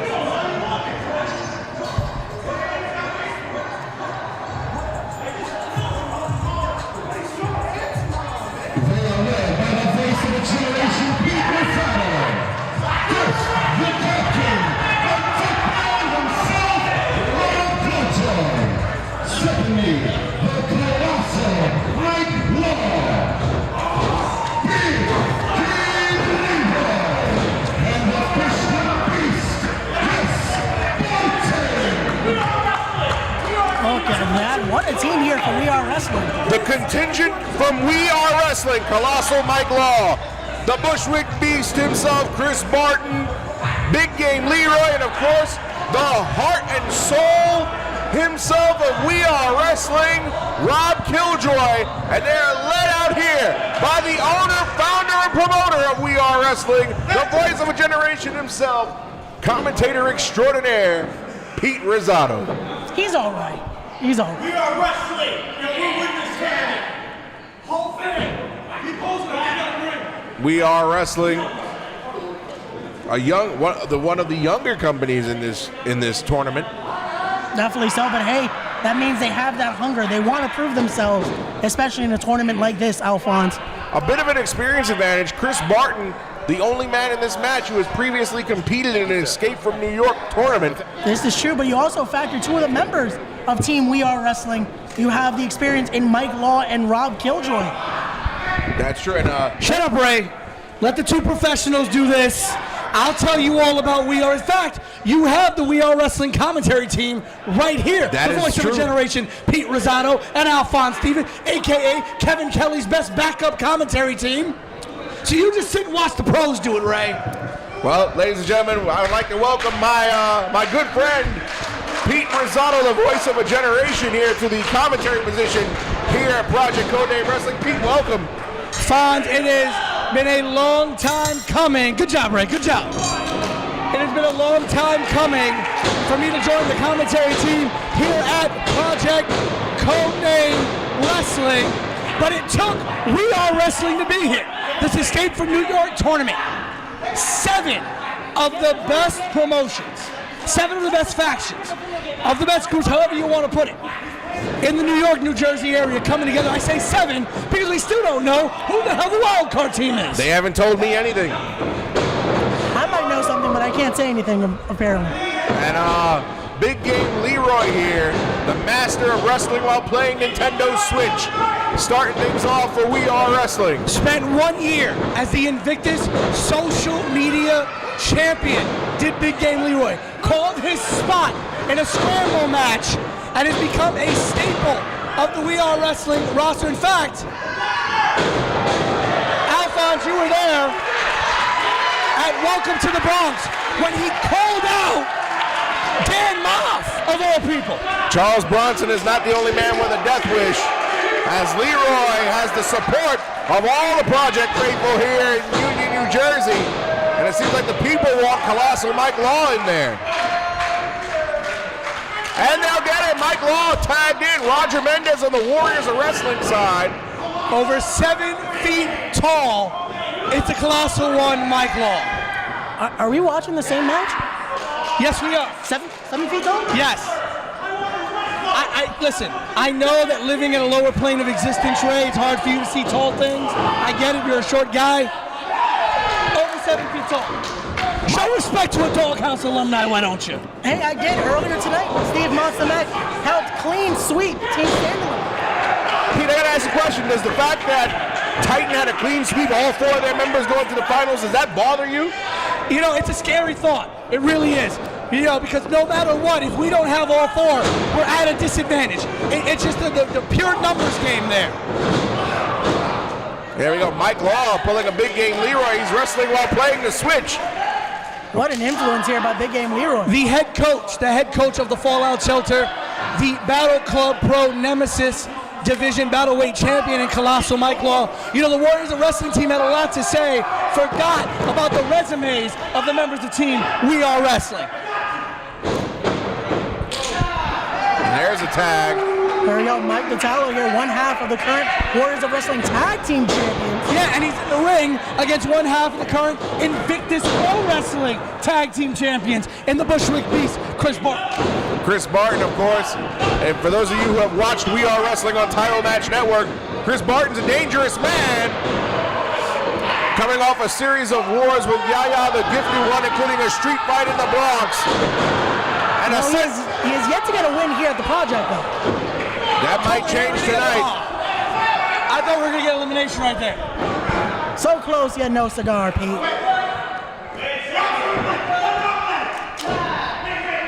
And here comes the heart and soul of We Are Wrestling. And the team captain, Rob Killjoy. Is that how you guys do things at We Are Wrestling? Licking your hand before a tag? Listen, I don't question Rob Killjoy's tactics. They work. That's all I know. I mean, it's the Duck Man. But here we go, Daniel Storm in the ring. Again, at Warriors of Wrestling, they're not playing games. They're looking to win this all. I mean, Rob Killjoy, the matches he's had in We Are Wrestling, Pete, you can go down the chronology just as well as I can. Of course, matches against Jay Lethal. Anthony Green, 1-8. Almost a very unorthodox cover there, but almost elimination. 1-8, 6-man scramble match. And of course, 1-on-1 against the All-Father Darius Carter. And a moonsault landing on his feet while playing the switch. What can Rob Killjoy do? Oh no, don't drop the switch. See, this is why you shouldn't be playing games in a ring. Look at that, his toy's broken. Now, wait a minute. Oh, he just slid the Joy-Con back on. But that gave Warriors of Wrestling a window. Look at that. Look at the well-oiled machine that's Team Warriors of Wrestling. Look at that. This is why they're your tag team champions, the Rise. Anything to say about that, Pete? Look at that. You want to talk about a tag team champions? The Ugly Ducklings, one half of the Ugly Ducklings right there, Rob Killjoy, have captured tag team championships up and down the East Coast and then some. This is true, but I don't see the Ugly Ducklings there. I just see Rob Killjoy. Where's Coach Mikey? Well, you know, Lance Lude still recovering, coming back. Well, you know, working a lighter schedule than he usually does. You know, Coach Mikey, I took over coaching duties here tonight. As we see a near fall. And of course, a lot of things going on right now with Colby Corina. This is true, this is true. And here we go. Rob Killjoy, exploder suplex. Huge suplex there. And he's got to make a tag. But he's got Detallo right where he wants him. See, that's the perfect way. Cut that ring. Oh, no. Right to Colossal Mike Law. Mike Law, a decorated veteran of over 20 years in the sport of professional wrestling. Someone needs to check Mike Law here. I smell hot stuff. Yeah, he is hot stuff. That's what it is. Listen, if Eddie Gilbert didn't already have that name, it would have been given to Mike Law. Hot stuff, Mike Law. Up and over. Mike Law cuts him off, forearm. Oh, but he ate an enziguri right to the face. What a beautiful kick there. And right in front of us is Mike Law. Oh, here we go through the ropes. And a suicide dive right in front of us. Wow. Warriors again, truly proving it here. But listen, the match can't be won here on the outside. No, it cannot. Leroy now looks like he might want to fly. He gets cut off. Thank you, Dexter Obsidian. Take things back into the ring. Dexter dumped Leroy out like he was garbage. Can Dexter get better pants? He's like the plainest black pants I've ever seen. It says hello, mutant. Oh, stop it. He is a mutant. And Dexter's gonna fly. Whoa. Don't tell me Barton's gonna fly. I hope not. Oh, but Roger Mendez trying to take care of him. There you go. Roger Mendez at our last event got a victory. Killjoy now with a tip up. Everybody on the outside. I thought ducks don't fly, Pete. What is this? Well, this duck's gonna take flight. And here in Union, New Jersey, when ducks fly together. Oh, and Dexter had something to say about that. And a moonsault! And Rob Killjoy just took out the entire field.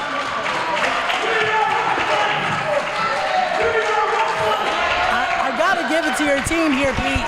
That was quite a showing right now. Say it again, Ray. Say it again. Quite a show. We are wrestling some of the best professional wrestlers from the past, the present, and the future of pro wrestling. We are building a new brand here in New York City, and we are building on the blocks of Chris Barton, Rob Killjoy, Big Game Leroy, Colossal Mike Law, and so many others. See, if it only had a little more respect on the commentary team, though, but we'll talk another day. Yeah, you know, I don't. Kevin Kelly likes us. Yeah. I like Kevin Kelly. As do I. Mike Law. You know who likes me? El Jefe. That's who matters here at the project. El Jefe Miguel Sosa. Listen, you know, the guy writing on all of our checks? I think El Jefe Miguel Sosa may have been smoking a little too much of the hookah, but you know what? I can't blame him. The hookah's good, but sometimes it messes with your brain a little bit. I was going to say, don't disrespect the hookah. But back to live action in the ring. Mike Law looking to take control. Oh, wow, what a punch. Datello may be knocked out. Mike Datello in a bad way. It's okay, he'll rise to the situation here. His eyes look like they roll to the back of his head. Baseball slide. See, I gotta ask you a question though. When we're looking at Mike Law here, this is the man that's has been part of both of these companies. Has been a part of your company, has been a part of Warriors of Wrestling.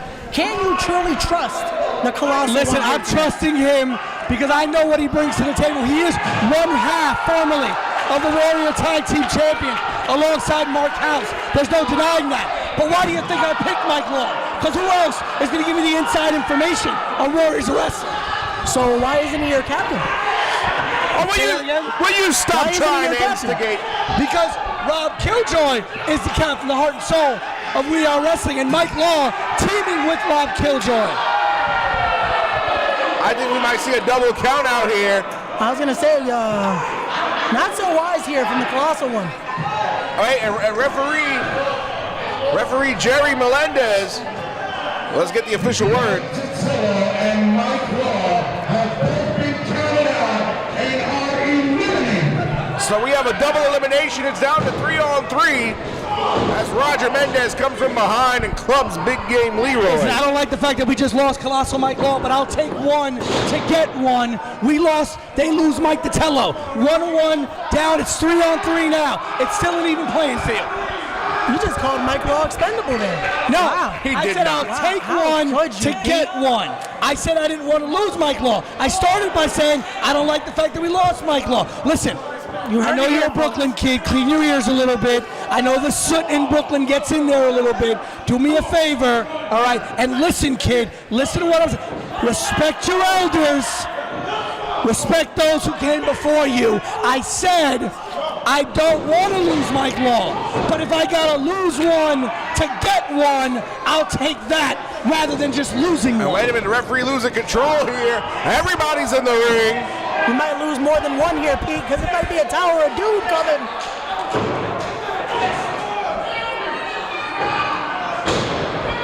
I don't look at that, Barton and Killjoy both fighting out of it here.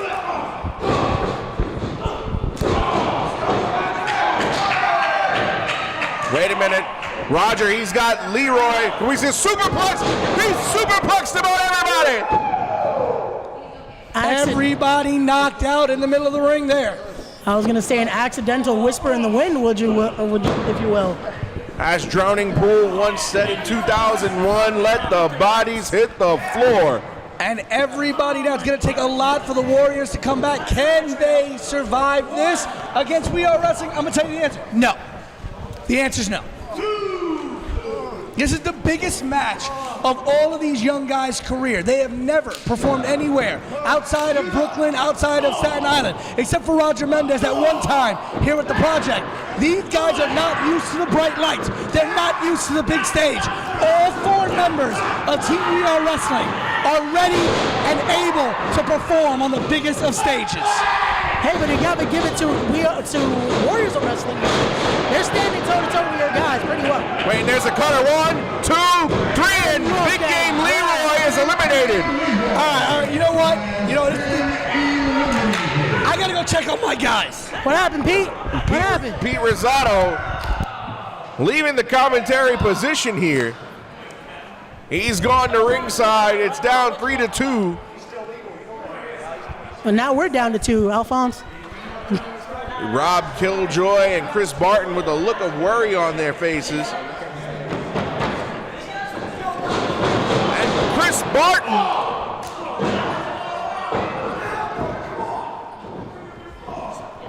Referee needs to get control of this situation here. That he does, but Barton, a one-man wrecking crew. You gotta give it to Roger Mendez, though, hitting one half of the cause and effect with that cutter. And Barton now.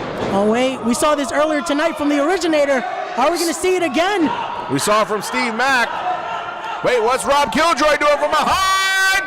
Oh, my goodness, a tandem tag team combination maneuver. Super monster driver with that one. But Roger Mendez just clotheslined Rob Killjoy out of the ring. But he might need a choke slam from the Bushwick Beast. But he does. And that's a long way to come down. What power here from Chris Barton. Maybe this is what they needed. They needed Pete by their side. Oh! Wait a minute. That's Max Bain. We'll see him later tonight. As he takes on Dr. Redacted in a Doctor's Rules match. He's the usual tag team partner of Roger Mendez. And he just clocked Pete Rosado clean. Thank you, Max. What do you mean, thank you? And now a low blow from Roger Mendez. And again, the cause. The referee's distracted by what's going on the outside. Oh, no. No. And Barton's eliminated.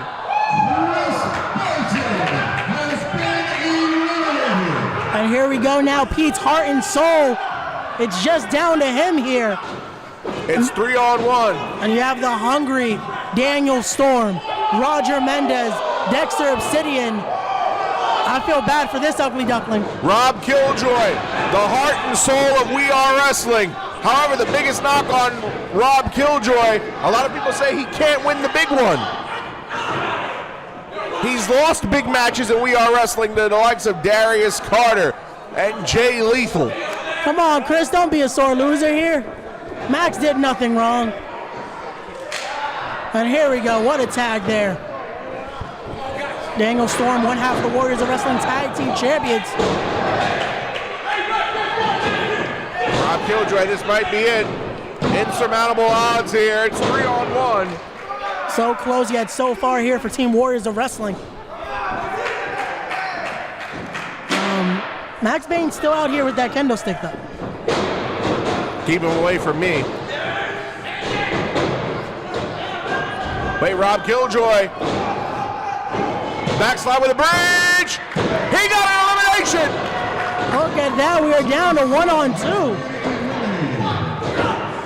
And Dexter now choking Rob Killjoy as it's a 2-on-1 now. There we go. Now we're down to Dexter Obsidian and Roger Mendez of Team Warriors of Wrestling versus Rob Killjoy of Team We Are Wrestling. If Rob Killjoy could make this comeback. What a match this has been, Alphonse. Yes, it has been. And there's Roger Mendez, the team captain of Team Warriors of Wrestling, putting the boots right to the face of Rob Killjoy. But look at the dynamic here tonight at Escape from New York, Alphonse. So many possibilities. Earlier tonight, we saw a clean sweep, if you will, from Team Titan. But now look at this. We're as close as it can get here with 2-on-1. Oh, what a tag team cohesion being shown by Dexter and Roger Mendez. This is why Roger Mendez is a former tag team champion. He knows how to do it in there in tag team situations. That's very correct, Ray. See, Alphonse, we're being a good team here tonight. We're getting along. First time in a long time. Oh, what a chop by Rob Killjoy. There was a tag made. I don't think Killjoy saw it. Oh, what a suplex. Fisherman suplex there by Dexter Obsidian. Dexter, not a fan here of the Project Faithful. He says they're all mutants, Alphonse. I do not know what that means. You don't want to know, Alphonse, but I agree with Dexter Obsidian. We've seen how these Project Faithful react here tonight. Rob Killjoy, they call him the heart and soul for a reason. He's valiantly fighting back here. He definitely is in a 2-on-1 situation. But here we go. See, Warriors of Wrestling, even though they have that advantage, they're being respectful in there. Look at that. One man in, one man out. Oh, come on, Rob. Roger wasn't doing anything. Oh, will you stop it? And Rob Killjoy continuing to fight back, but the numbers game catching up. See, he was provoked. Why wouldn't he grab him? But wait, Dexter hit Roger with a knee. Oh, no, no. Only a 2.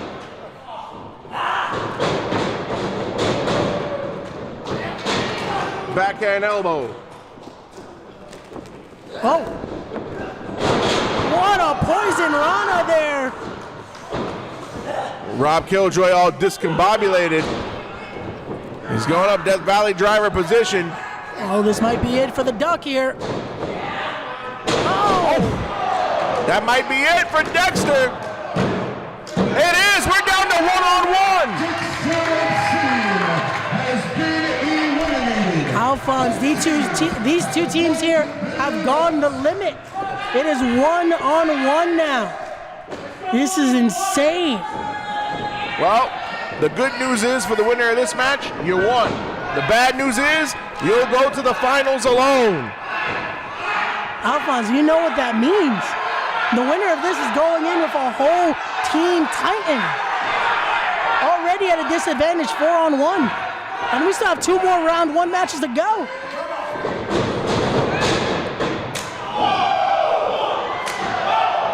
Come on, referee, get him out of the corner.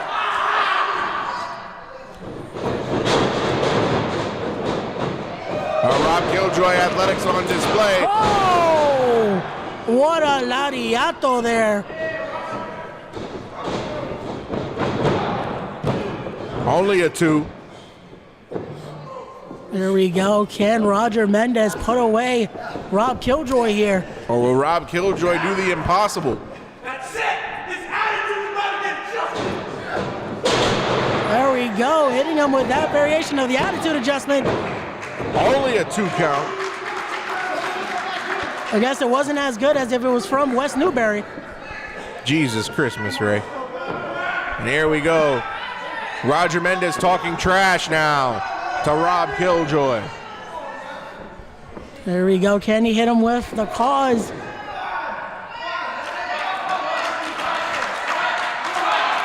Oh, look at this. The crowd's into it, Alphonse.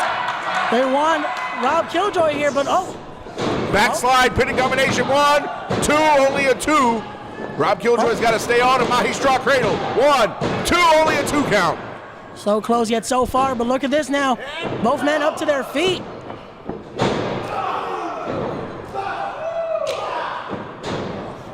Oh no, look at that exhaustion starting to play a factor here for Rob Killjoy. I don't envy the man that wins this match. Oh, no. Deadlift German, maybe? No. Roger fighting out of it. Oh, can he break out of this here? Oh!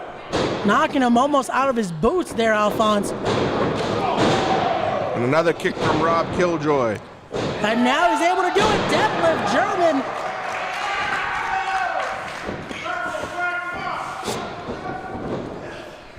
Killjoy now going to the top. You son of a bitch. Wait, and Dexter, he's supposed to be in the dressing room. He's been eliminated.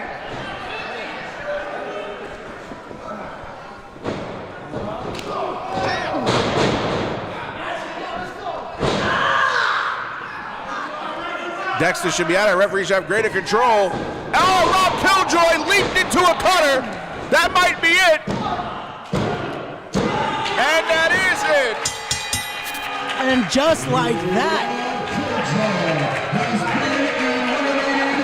The winner of this match, Roger Mendez and Team Warriors of Wrestling. Roger Mendez, the sole survivor from Team Warriors. He'll go to the finals.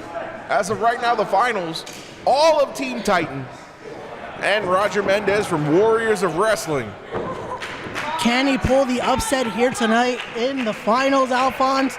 We're going to have to wait and see, but what a victory here for Roger Mendez. What did you expect, in all honesty? My apologies, everyone listening. That victory choked me up here. Possible? I'm not surprised. You just see the problem is, you guys suck. And Warriors of Wrestling advancing to the finals of the Escape from New York tournament.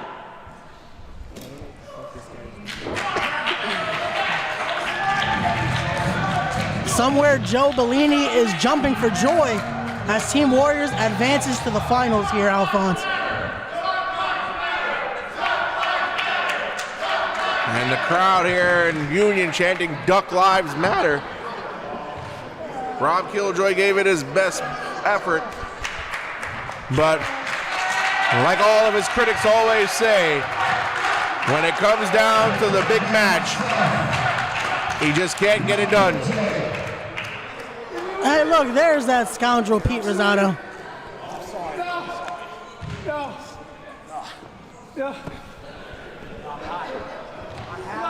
My esteemed broadcast partner over at We Are Wrestling, Pete Rosado, took a kendo stick shot to the back of the head.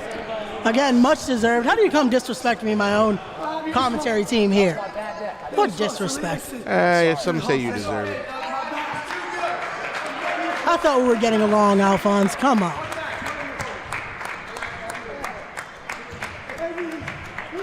In a moment, we're going to toss it back to ring announcer extraordinaire and the dapper one himself, Shane Fair. Now, are you ready to continue with the first round of our Escape from New York tournament? We've got two finalists. It is time to find a third team right now. Introducing the first team.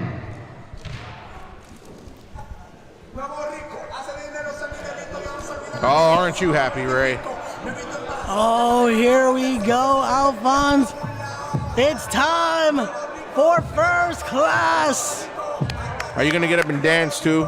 Oh, you know what? I shall.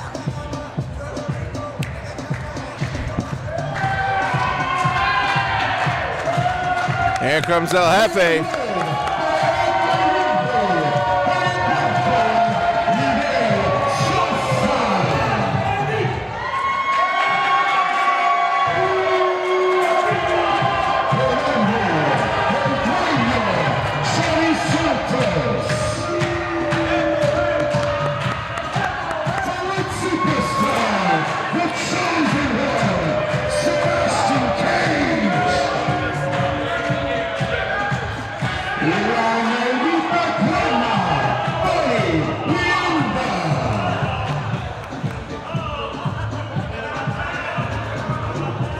First class, led here by Miguel Sosa, Sebastian Cage, El Gianni Santos, and La Crema, Tony Laenda.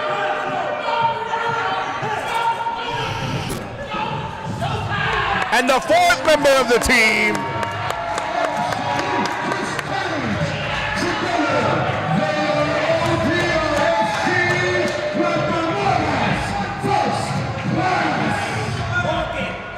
La Camora's first class.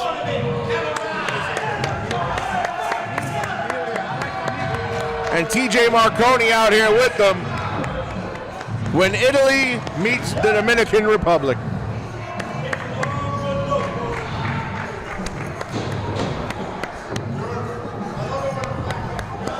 When a plan comes together, huh?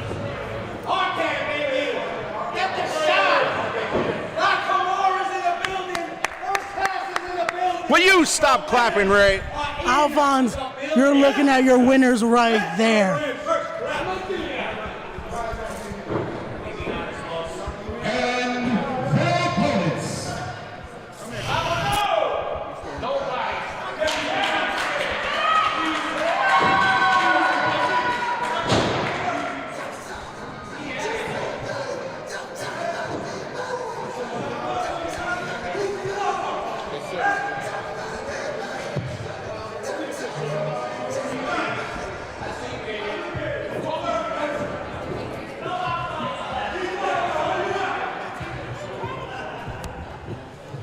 Well, who are the opponents? Looks like Team Wildcard was so secretive, the DJ doesn't even know. Maybe they backed out, Alphonse. They got scared looking at Nakamura's first class in the ring. 1 more minute, and then we'll call a forfeit. But I know we have a team for you. Well, if they don't come out here, I guess that's a forfeit.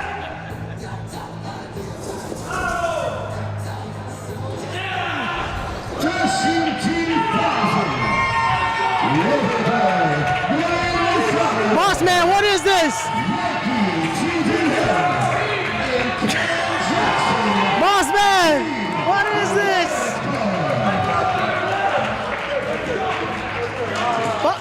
They're laughing. They're laughing. What is this, boss man? This is, well, the Team Wildcard, you're laughing. Team Wildcard, it looks like a random group of gentlemen just thrown together to have opposition for Nakamura's first class. Alphonse, who's that guy with my bootleg glasses? That's a good question. Who is this team? I do see, is that Yankee Ocasio? Wait, what is Yankee doing here? I thought Joe would have taught him better. Dashing D1000 is out here. What is this? That's a good question. I guess Dashing and one of the members know each other. They're both wearing purple here. The gentleman with the bad perm job, I don't know what his name is either. I don't know. I know Yankee and I know Dashing D. And unfortunately for them, this isn't going to work well. El Jefe, what is this? Wait a minute, Dashing D1000 has brought a young lady to ringside. I guess she's been stimulated. Maybe she should be a part of Team Wildcard.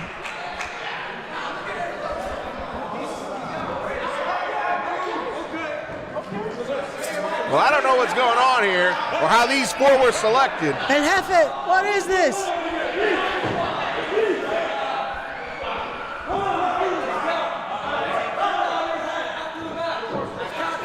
Well, Dashing D1000 going to start things off with Chris Cage.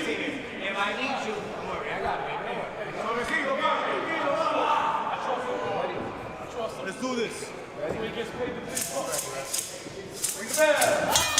Bell sounds. Dashing D1000 and Chris Cage, two men who are no strangers to each other. Definitely not, but here we go. Dashing D picking up the victory at her last event in the Hot Start Scramble. Can he lead his team of, I guess the wild card is the best way I can explain it here. This is the biggest thrown together. Oh, what a slap! Dashing D1000 with a slap! What disrespect to the absolute. Get him, Cage. Oh, come on. Referee, get him out of the corner. And Dashing D1000 going to use his agility here.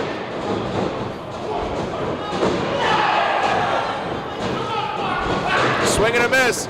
Dashing D, Hurricane Rana. And we may be in line for an upset if this continues. And there's a tag. We're going to call him Purple Pants here. This gentleman, I'm not quite sure what his name is. There we go. He didn't even take his glasses off. See, that's what he deserves. Take off your glasses. Or get the real thing like the ones I wear here, Alphonse. Well, the glasses went bye-bye. Chris Cage is not too happy. There we go. Chris Cage now. Put him away, Cage. With a wait, a counter, and a neck breaker. We might have a elimination. No way. Only a 2 count. Ray Sanchez was about to have a heart attack just now. Where do we get this referee? He's counting too fast. And Chris Cage has a tag. Yankee Ocasio in now. What is Yankee doing? Nakamura's first class thought this was going to be a walk in the park. And the wild card team bringing the fight to first class. What is this? Yankee, I thought Joe taught you better. Well, maybe he did. And a chop that stung so hard it took Yankee all the way down. Get him, Chris.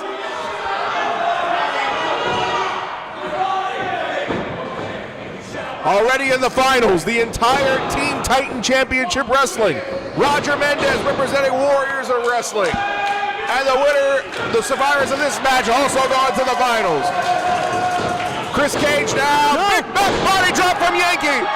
Jefe, ¿qué está pasando? What does that mean? And Del Johnny breaking up the pin.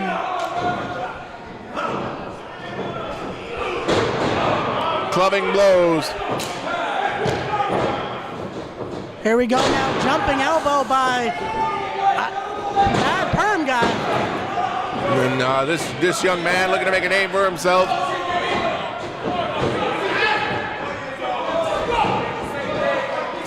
I believe he goes under the tutelage of Rob Killjoy, but I'm not too sure. Again, this truly is a wild card team here. They were just thrown together. We didn't even have it on our format sheet.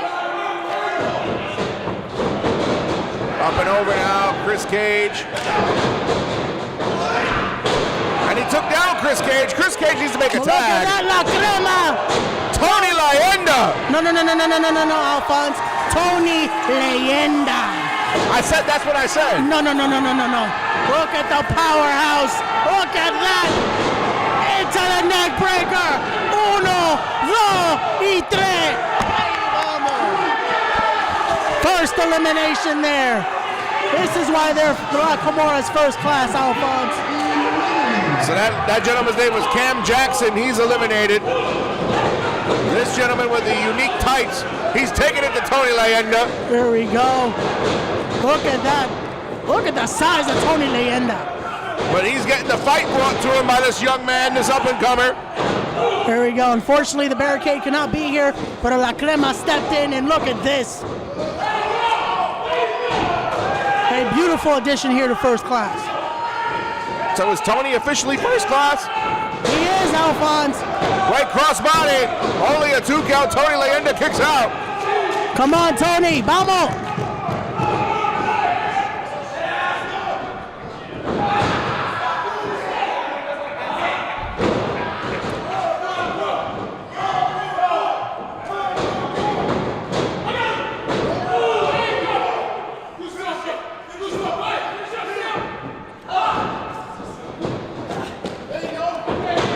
Oh, look at the strength of La Crema. This is it.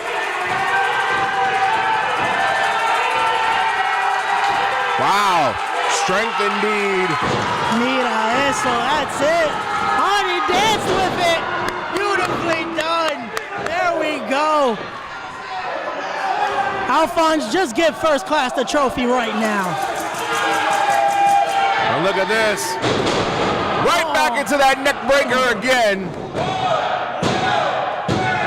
There we go. A second elimination for La Crema. First class celebrating already. The match is not over though. Please. Now wait a minute. Dashing near Yankee. Turn around. Pete, no. Tony Leyenda's out of here. What? Jefe. Oh, but he just took them both out. Wait, no, that wasn't fair. That was a double count.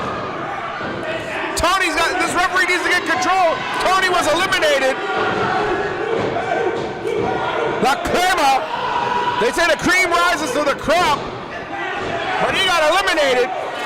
What? How, Alphonse? como. Well, I guess La Crema is expired, huh, Ray? There we go. Now the lit superstar taking the advantage here. And look, he's beating up on Yankee. This is what Yankee deserves. How is he going to join this wild card team? I don't think he had a choice. And now Johnny choking Yankee. No, he was trying to help him up. See, he's back up. Look at that. There we go now. The Absolute coming back into the ring. Look at those stomps. Beautiful done there by Chris Cage. And now there's some dissension between Tony Leyenda and TJ Marconi in the entryway. Oh, no, come on, boss man. La Crema's needed. La Crema's needed. You know, you call these guys boss and all this type of stuff. I've never seen you hang out with them. See, these are very secretive meetings, Alphonse. Why would I document them? Where do they take place? In your dreams? Again, I thought we were getting along, Alphonse. Here we go, Johnny and Sebastian. Teaming up on Yankee, Snapmare takeover. Look at that. What a combination there. This might be it. 1, 2. Oh! So close yet so far there. El hombre, come on. And Miguel Sosa and TJ Marconi arguing at ringside. Oh, the Project Faithful not too keen on First Class. I can't repeat what he said. They should listen to Sebastian, though. All I'm saying. Yankee getting a beat down here. Mambo First Class. Yankee might be going for a ride. Oh. Yankee fighting back. Oh, come on. Referee, those strikes are loaded. There's no way he should be able to take down the lit superstar and El Hombre like that. TJ, what happened there? What is this team? How did the tall Dominican kid get eliminated? He got rolled up by Dashing D. This is why Cuzzo should be here to the California wherever he's at. Poor Cuzzo right now. Boss man, it's okay. La Crema did good though. TJ Two eliminations. TJ telling Miguel Sosa to call Cuzzo right now.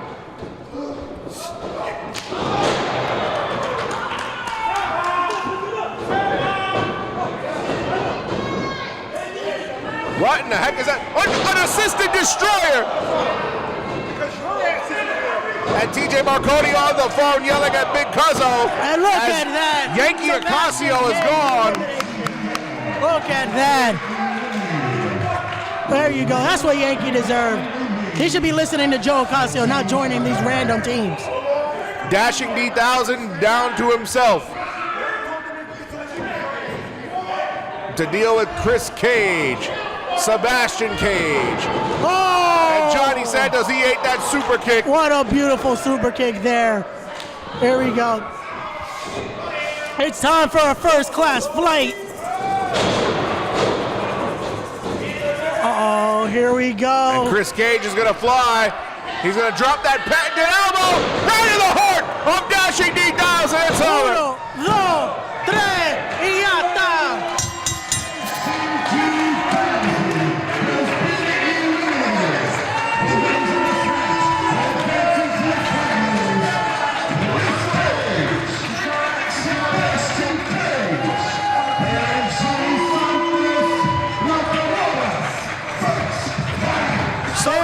So joining Roger Mendez and the entire Team Titan Championship Wrestling will be Chris Cage, Sebastian Cage, and El Johnny Santos of La Camora's First Class. Tony Leyenda coming out to celebrate, even though he was eliminated. Because it's time to party. First Class is taking it all, Alphonse. Oh, will you stop it?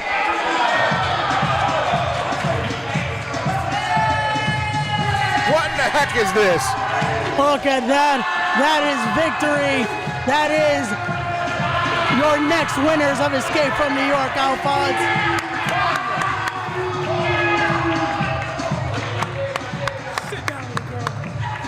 What a team, Alphonse. What a team. Will you stop that clapping? Look at that. You know Team Titan has the advantage. You know that, right? They do, but they don't have that first-class style. They're not absolute like Chris Cage. Look at that team right there, Alphonse. This is disgusting. Well, Sebastian Cage, Chris Cage, and El Johnny go to the finals, joining Roger Mendez of Warriors of Wrestling and all 4 members of Team Titan. That's still insane, though, Alphonse. I got to give it to Team Titan being able to do a clean sweep earlier in the night. Clean sweep indeed. See, First Class would have been able to do the same if it wasn't for that dirty pin by Yankee and Dashing D. Tony Leyenda was eliminated. He wasn't cheated. He was cheated. It was 2-on-1. He was not cheated. He was cheated. First Class, now joining Team Titan and Team Warriors of Wrestling in the finals. We've got New Evolution Wrestling versus the Vulture Squad is left. We got something else for you right now. We are going to continue. How you feeling after that? All right, looking good. That was a tough one in the contest, but thank you, referee Ham, of course. Now we are going to continue with our next match.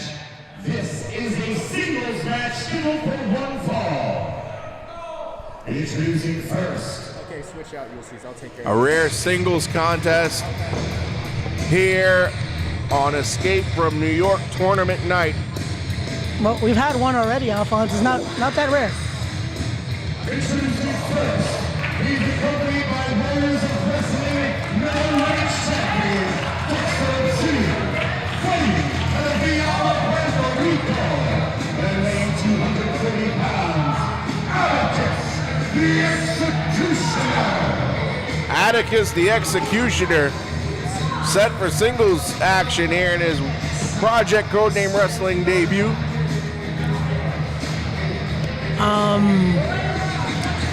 Not sure what to make here of Atticus, because match hasn't begun and he's bleeding from the mouth. But he's hanging out with Dexter Obsidian, so he might be a nice guy. No, please. And his opponent.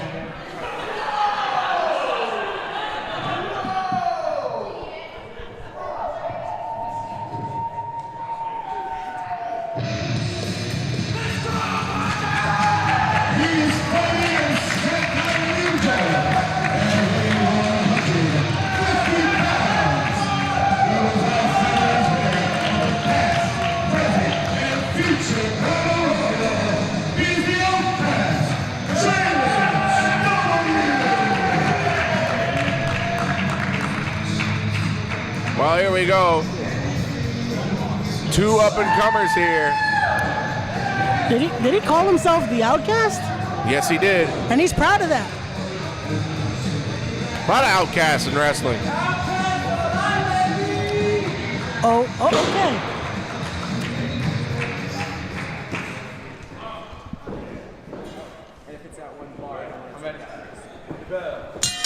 So this one getting started, the Outcast and Atticus the Executioner getting ready to go at it.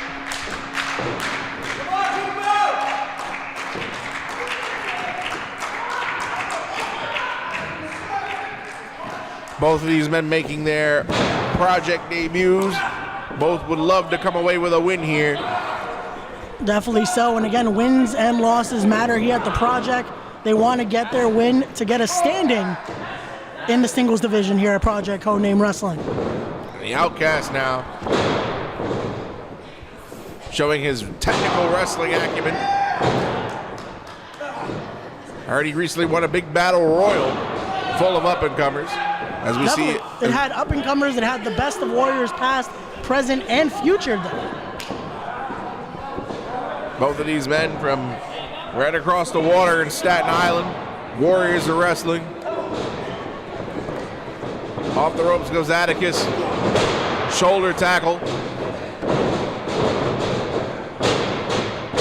Up and over. The Outcast, big arm drag as he takes down Atticus that time. For an Outcast, he can definitely wrestle. I'll give him that. wonder if he's a social outcast. We might have to ask him if he survives Atticus here.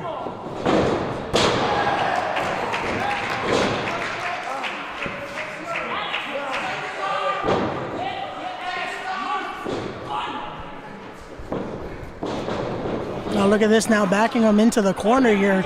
Atticus trying to get out of that arm lock here.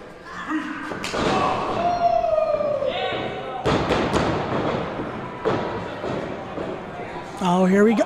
Oh, what a chop! What a strike there. That chop, you could hear it all the way. Yikes. I was gonna say you could hear it all the way back in Staten Island with how loud that was. If you're listening carefully enough, you might be able to. Oh, look at that. We can't repeat what Atticus just did, but there you go. And now, suplex there, center of the ring. But doesn't take advantage and try to get a cover there.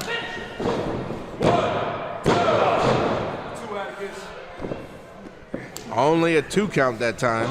You got to think, though, if Atticus was able to get the pin a little quicker, you might have been able to put him away. And here, Atticus in control. Off the ropes goes the Outcast. Sunset flip. He got him. He might 1, 2. Only a 2 count. Look at that wise way to get out of that one. And a clubbing below here by Atticus. Atticus, the executioner, came out with a busted mouth before the match started, like you stated. I want to know, though, is that his own blood? You know, I don't know, and I don't want to find out. I can agree with you on that one, Alphonse. I can agree with you on that one. This is truly anarchy right now. It's about to be hit. This might be it. 1, 2, and oh. That was a big power slam that time, but not enough to put the Outcast down. As Dexter Obsidian's on the outside. What's his relationship with Atticus? Do you know? I believe they have a little bit of a business relationship at Warriors of Wrestling. There's usually another man as well. I'm not too fond of his name, however, but I guess Dexter Obsidian wants to make sure his insurance policy is taken care of here. Maybe he needed Atticus out here earlier when Team Warriors of Wrestling was competing against Team We Are Wrestling. Oh, swing and a miss. Both men down now. There we go. Who will be able to get back to their feet first?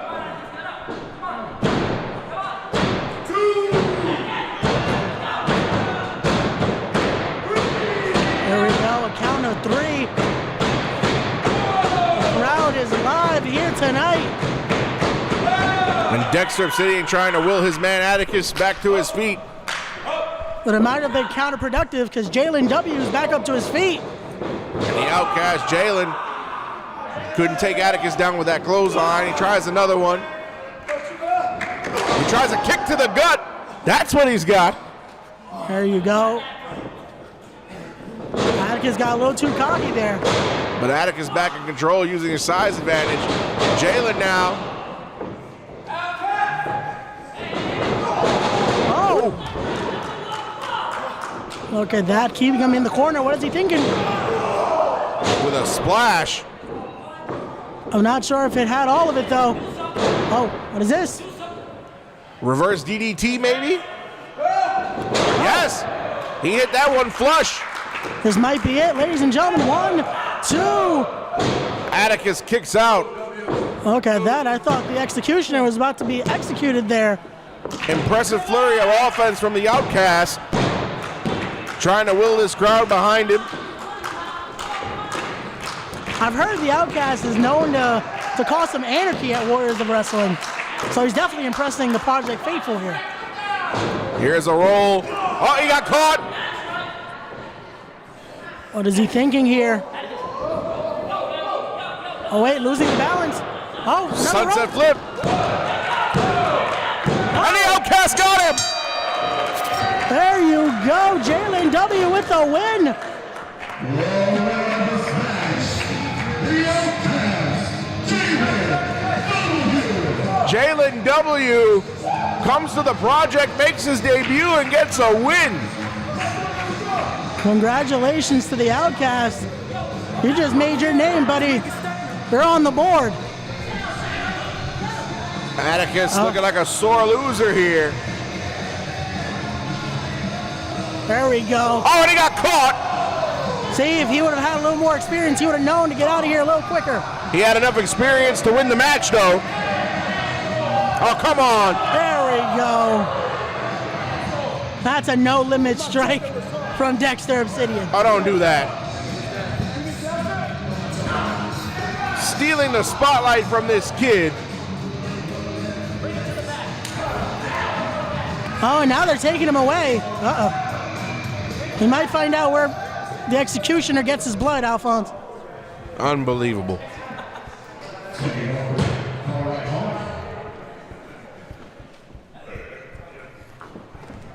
All right, now we're going to continue with that final first round match, the Escape from New York tournament, to find the fourth and final team for that final match this evening. Are you ready?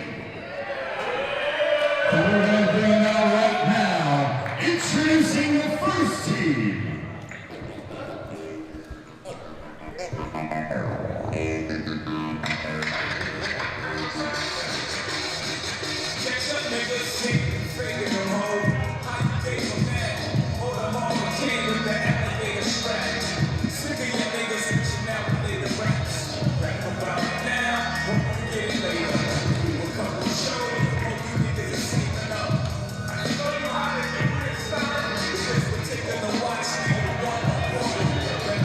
And here comes Team New Evolution Wrestling.